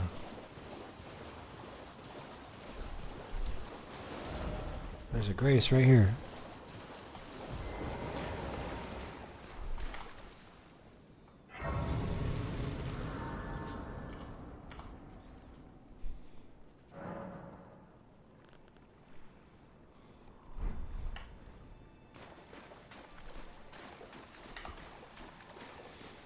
Alright, we're two-handing it, baby. It's one of those fucking plants.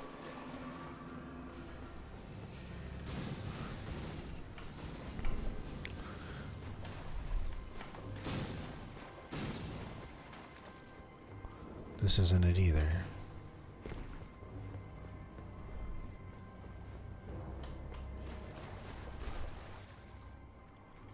Where was that place? We were right there.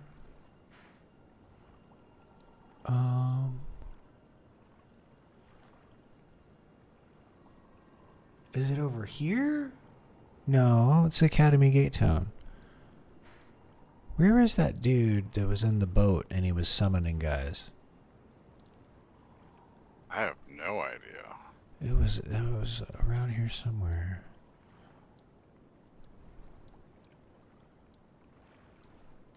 Okay, well, I guess we're gonna go look at the thing. I can't find it. I'll remember where it is one of these days.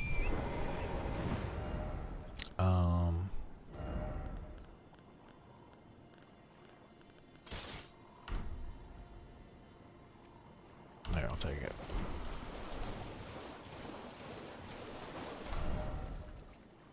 Two south. There we go.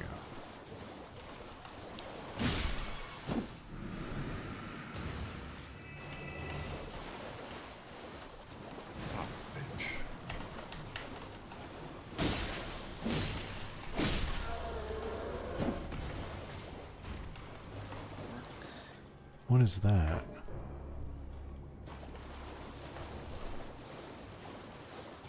Light coming out of the ground, blue. No, it's well, it's a marker. I'm just never mind. Like I'm up in the mountains there. Yeah. I need to get rid of that marker. There we go. That's what was confusing me. Okay. Oh.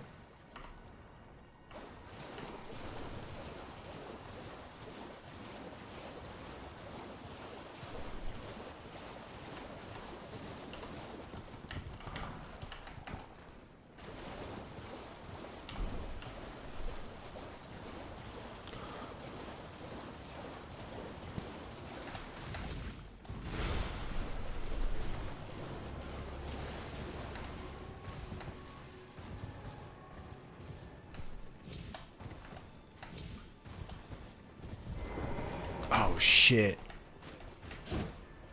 Come on. Come on, get away from your buddies.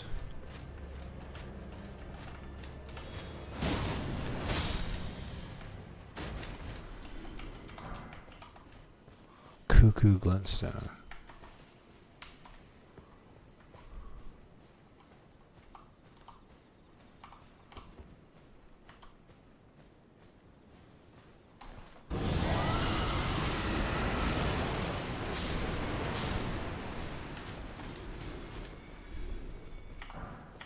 Spiked spear.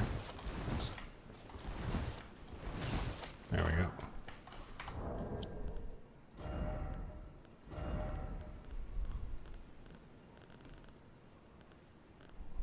This is where you do your Spartan impression. Spiked spear. Weight 6. Okay. It does more damage than the other spear.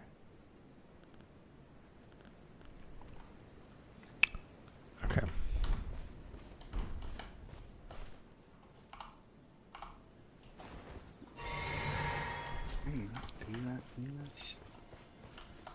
Okay, yeah, I want to go up there.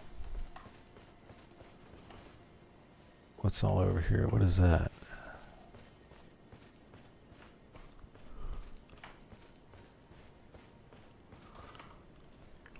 Oh, that's one of them really good at melee guys. He's all by himself.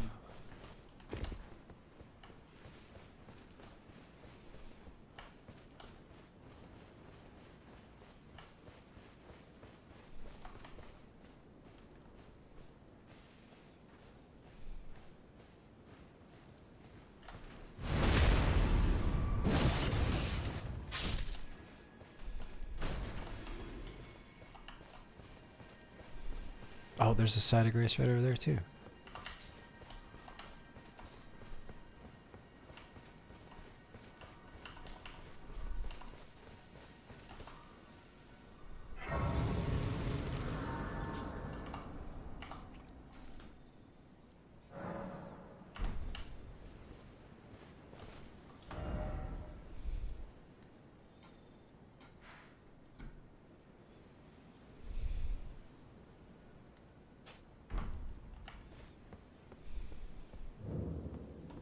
Converted tower.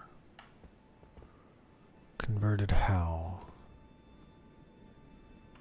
Is that a snake? No. Is it?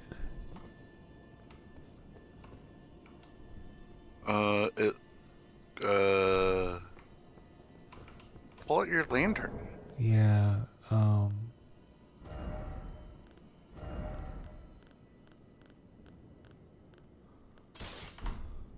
Be an eel.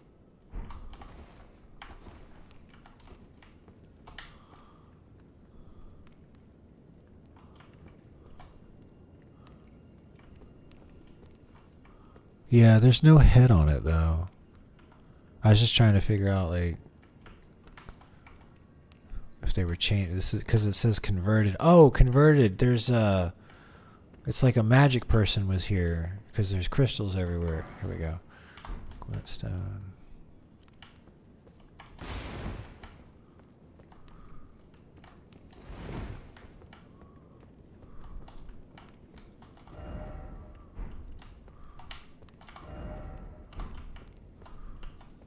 And I just did it once.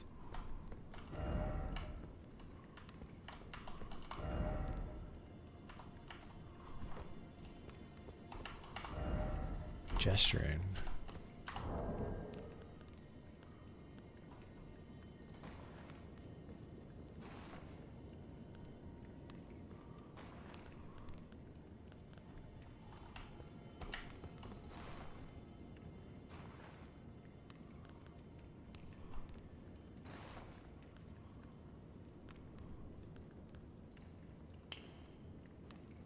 No.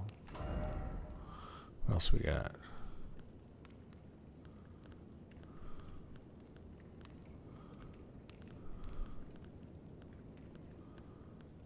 Prayer?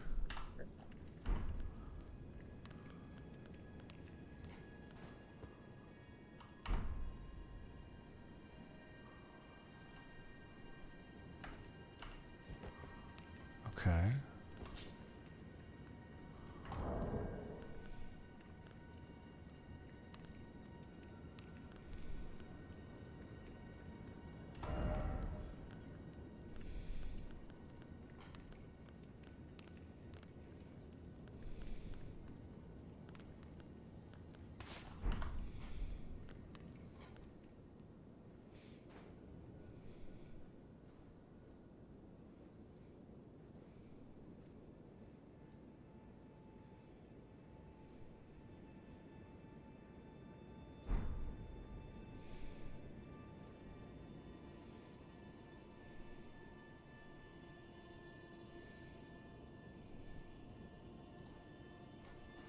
Okay, well, I guess not.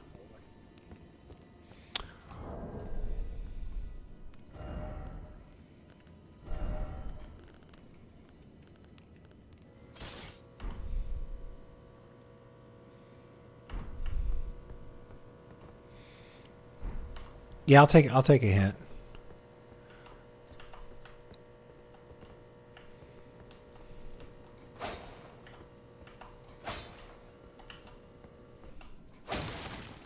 No.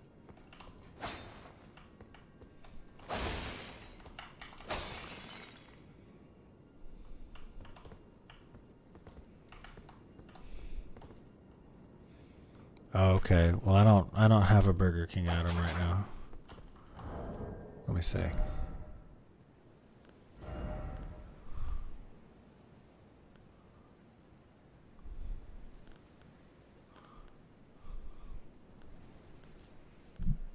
Well, there's this one. And then oh wait. Wait, I think I got it.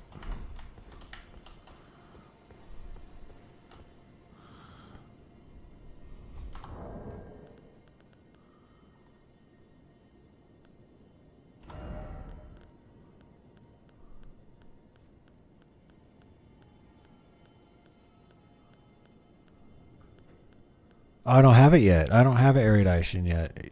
I don't have the gesture.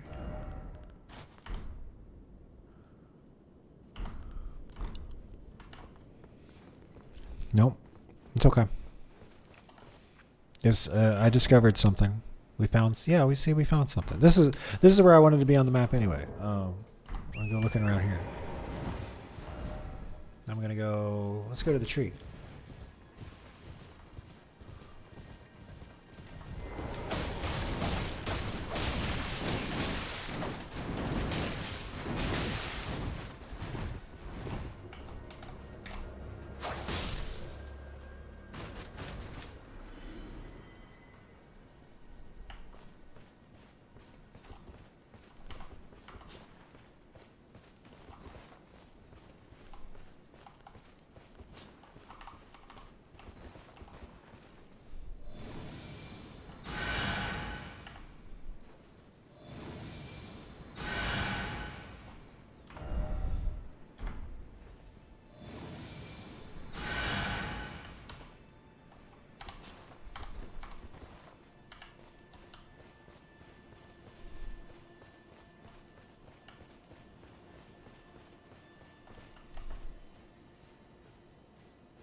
Is that? Oh, it's one of those things. We're gonna get it. We're gonna get it. Oh, no sneaking up on you. Oh, he's got like tree stuff on him. He's got like a mask on. It's fine. We'll find the gesture.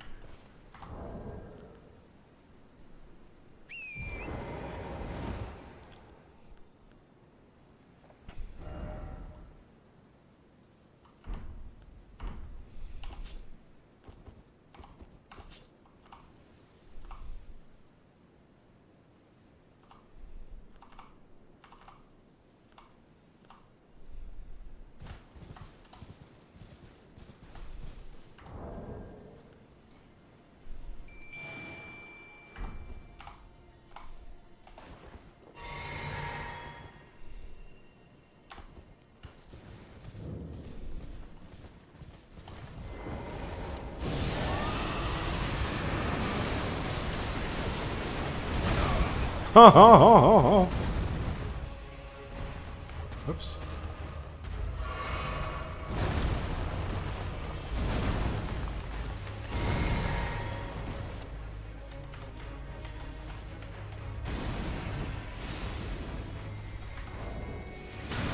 Oh.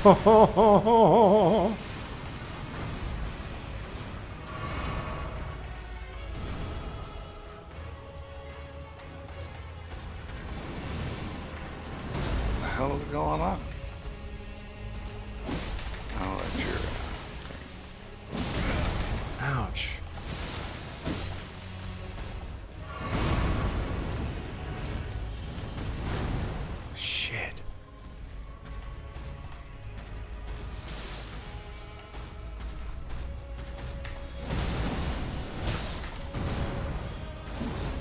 No. Shit.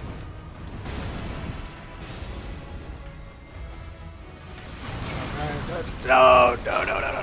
Oh. Okay, we're gonna try that again. Hey, Chronic Blue, welcome to the stream. This is a single player game. There is I don't want to call it a sequel. I guess it's the sequel to this is multiplayer.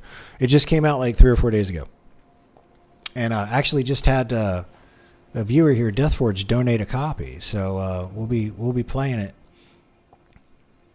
We're gonna try and beat this on a playthrough first, though. I hope you're still there, Chronic Blue. I wasn't looking in chat. I'm falling down on the job. I'm working on stuff. It's all good. You can be forgiven. Oh, they're still around. Chill games. Yeah, it is. This game can be comfy if you're okay with failure.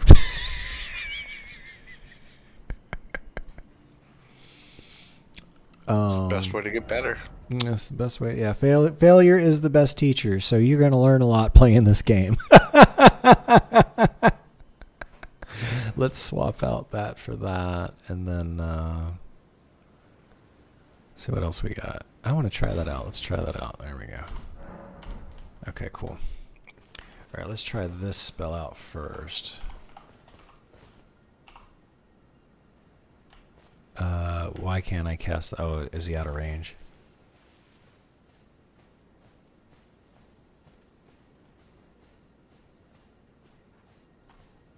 No, he's not out of range.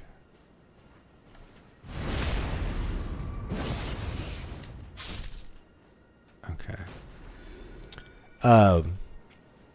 Professional failure. That's great. We're gonna try this guy one more time, and then Sonic Blue. I'll show you the real Grim Reaper. Let me try this boss one more time. We got everything we want. Yeah, we're fine. Okay, and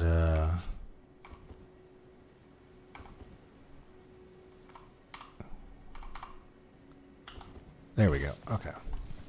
Oh, let me summon my guys too. Hold on. Oh, you son of a bitch.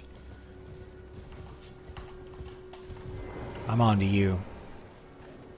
I'm ready for you. Oh. There we go.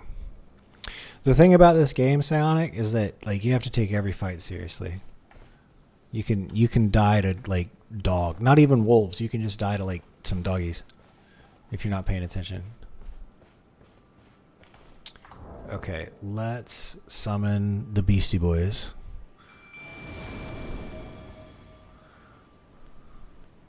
And then let us drink the mana. And let us get on the horse. And then we're going to cast magic. Okay, here we go.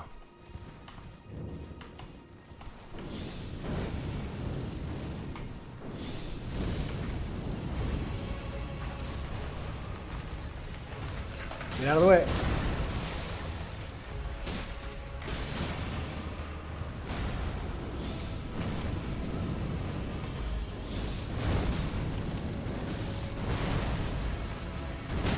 Ow! Ow!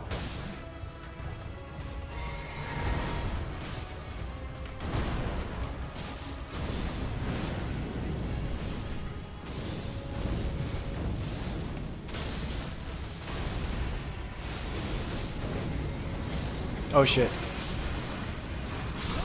Oh no, we almost did it. Oh, we got the Erd Tree too. We did it! Enemy found!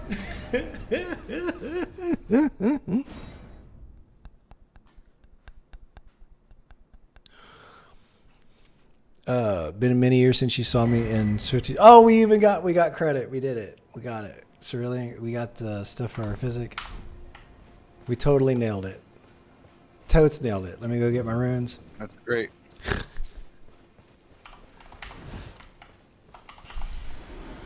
Nailed it. Okay, we got all our runes back. That's great. All right, let's go hunt around. Yeah, Cryonic. I've had a lot of people request Swifty and I do some collabs together, so I'm gonna get in touch with him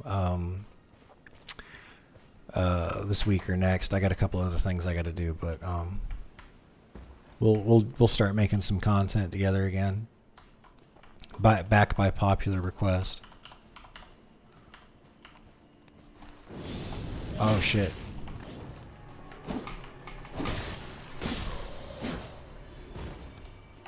Screwed that up.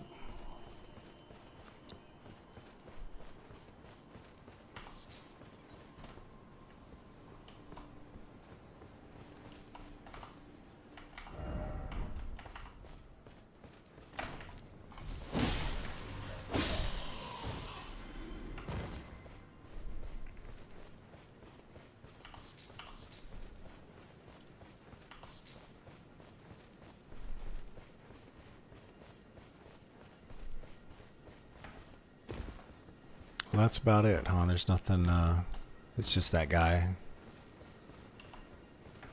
Couple of items. Tree, yep. Very accurate message. Okay.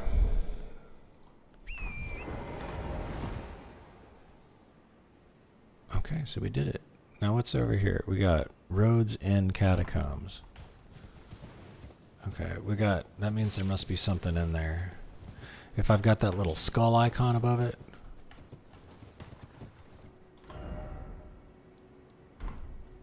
Where is it? It could be on the, it could be down that cliff. Whoa, whoa, whoa, don't fall off now. Oh, it's probably down there.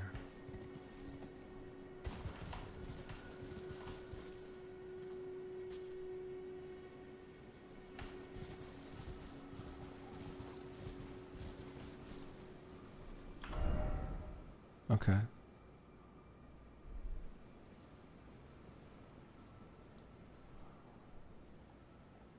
What's that?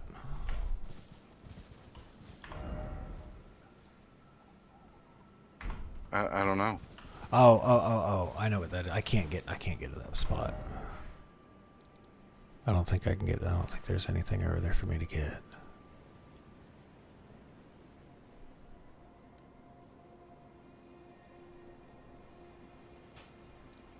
So there it goes.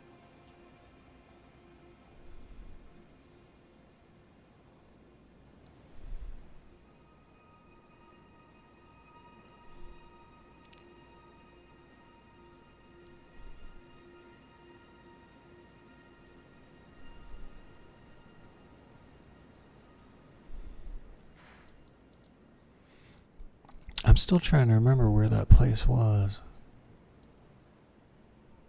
Was it down here? No, it couldn't have been in there. Was it in here? No, I haven't been in there yet.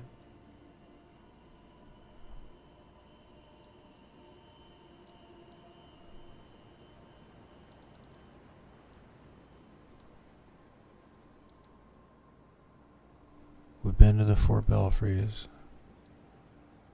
Temple Corner.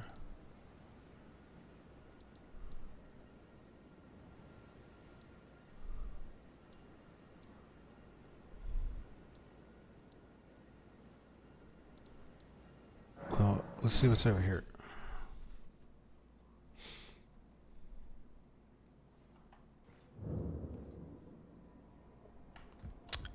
Oh, I remember this place.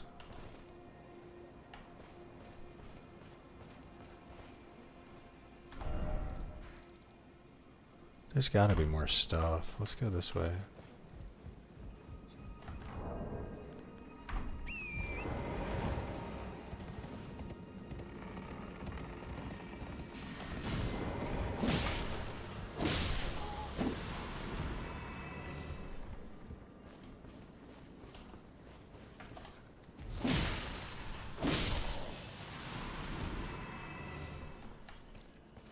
Yeah, see, there's something right there.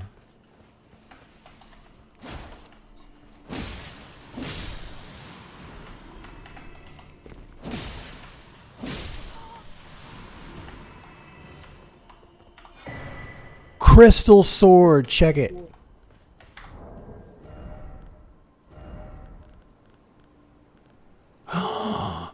You need 15 intellect. I'm not smart enough to use this sword. I could have told you that. Why does it keep doing this? There's one right there.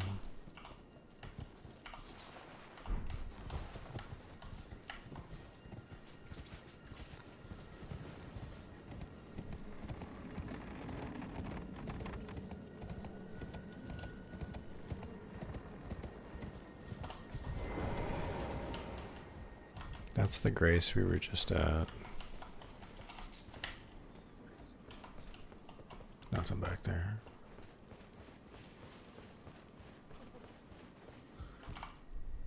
What's he say again? The village is done for. Please, even if it's just you, old Alnbus, hide well and still your breath. Okay. Oh, that's right. There's a guy we can buy stuff from over here.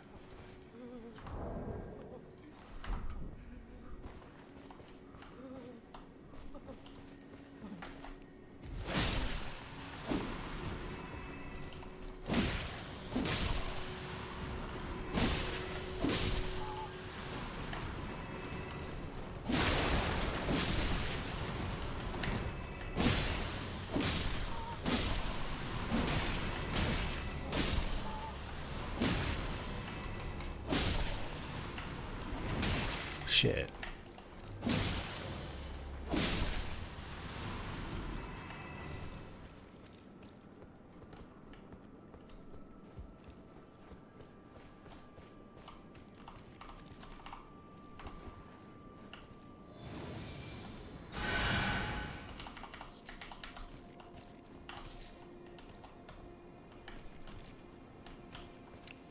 Now what, oh,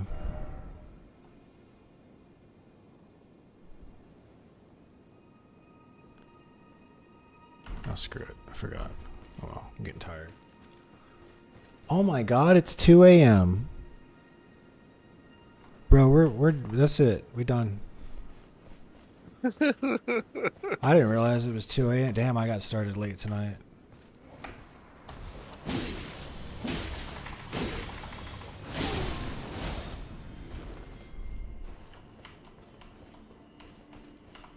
Yeah, you did get started real late. It's because we ran errands today.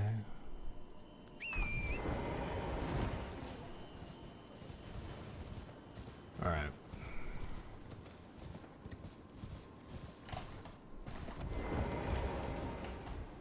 Oh, is this? Yep, there it is right there.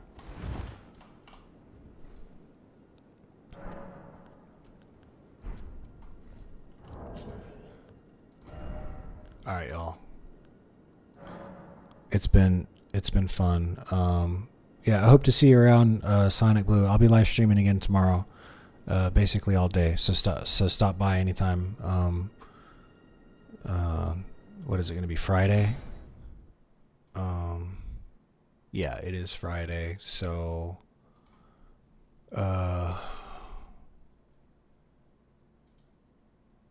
we got to get, there's a little bit of work that I need to do, but we're going to get to making, we're going to do some video editing probably tomorrow, after I do some data entry and stuff. That's done. There we go. See, all right, cool. I'm gonna take it easy. I should have been in bed 2 hours ago. I'll see you folks tomorrow. Same bat time, same bat channel. Later. Later, homie. Have a good one.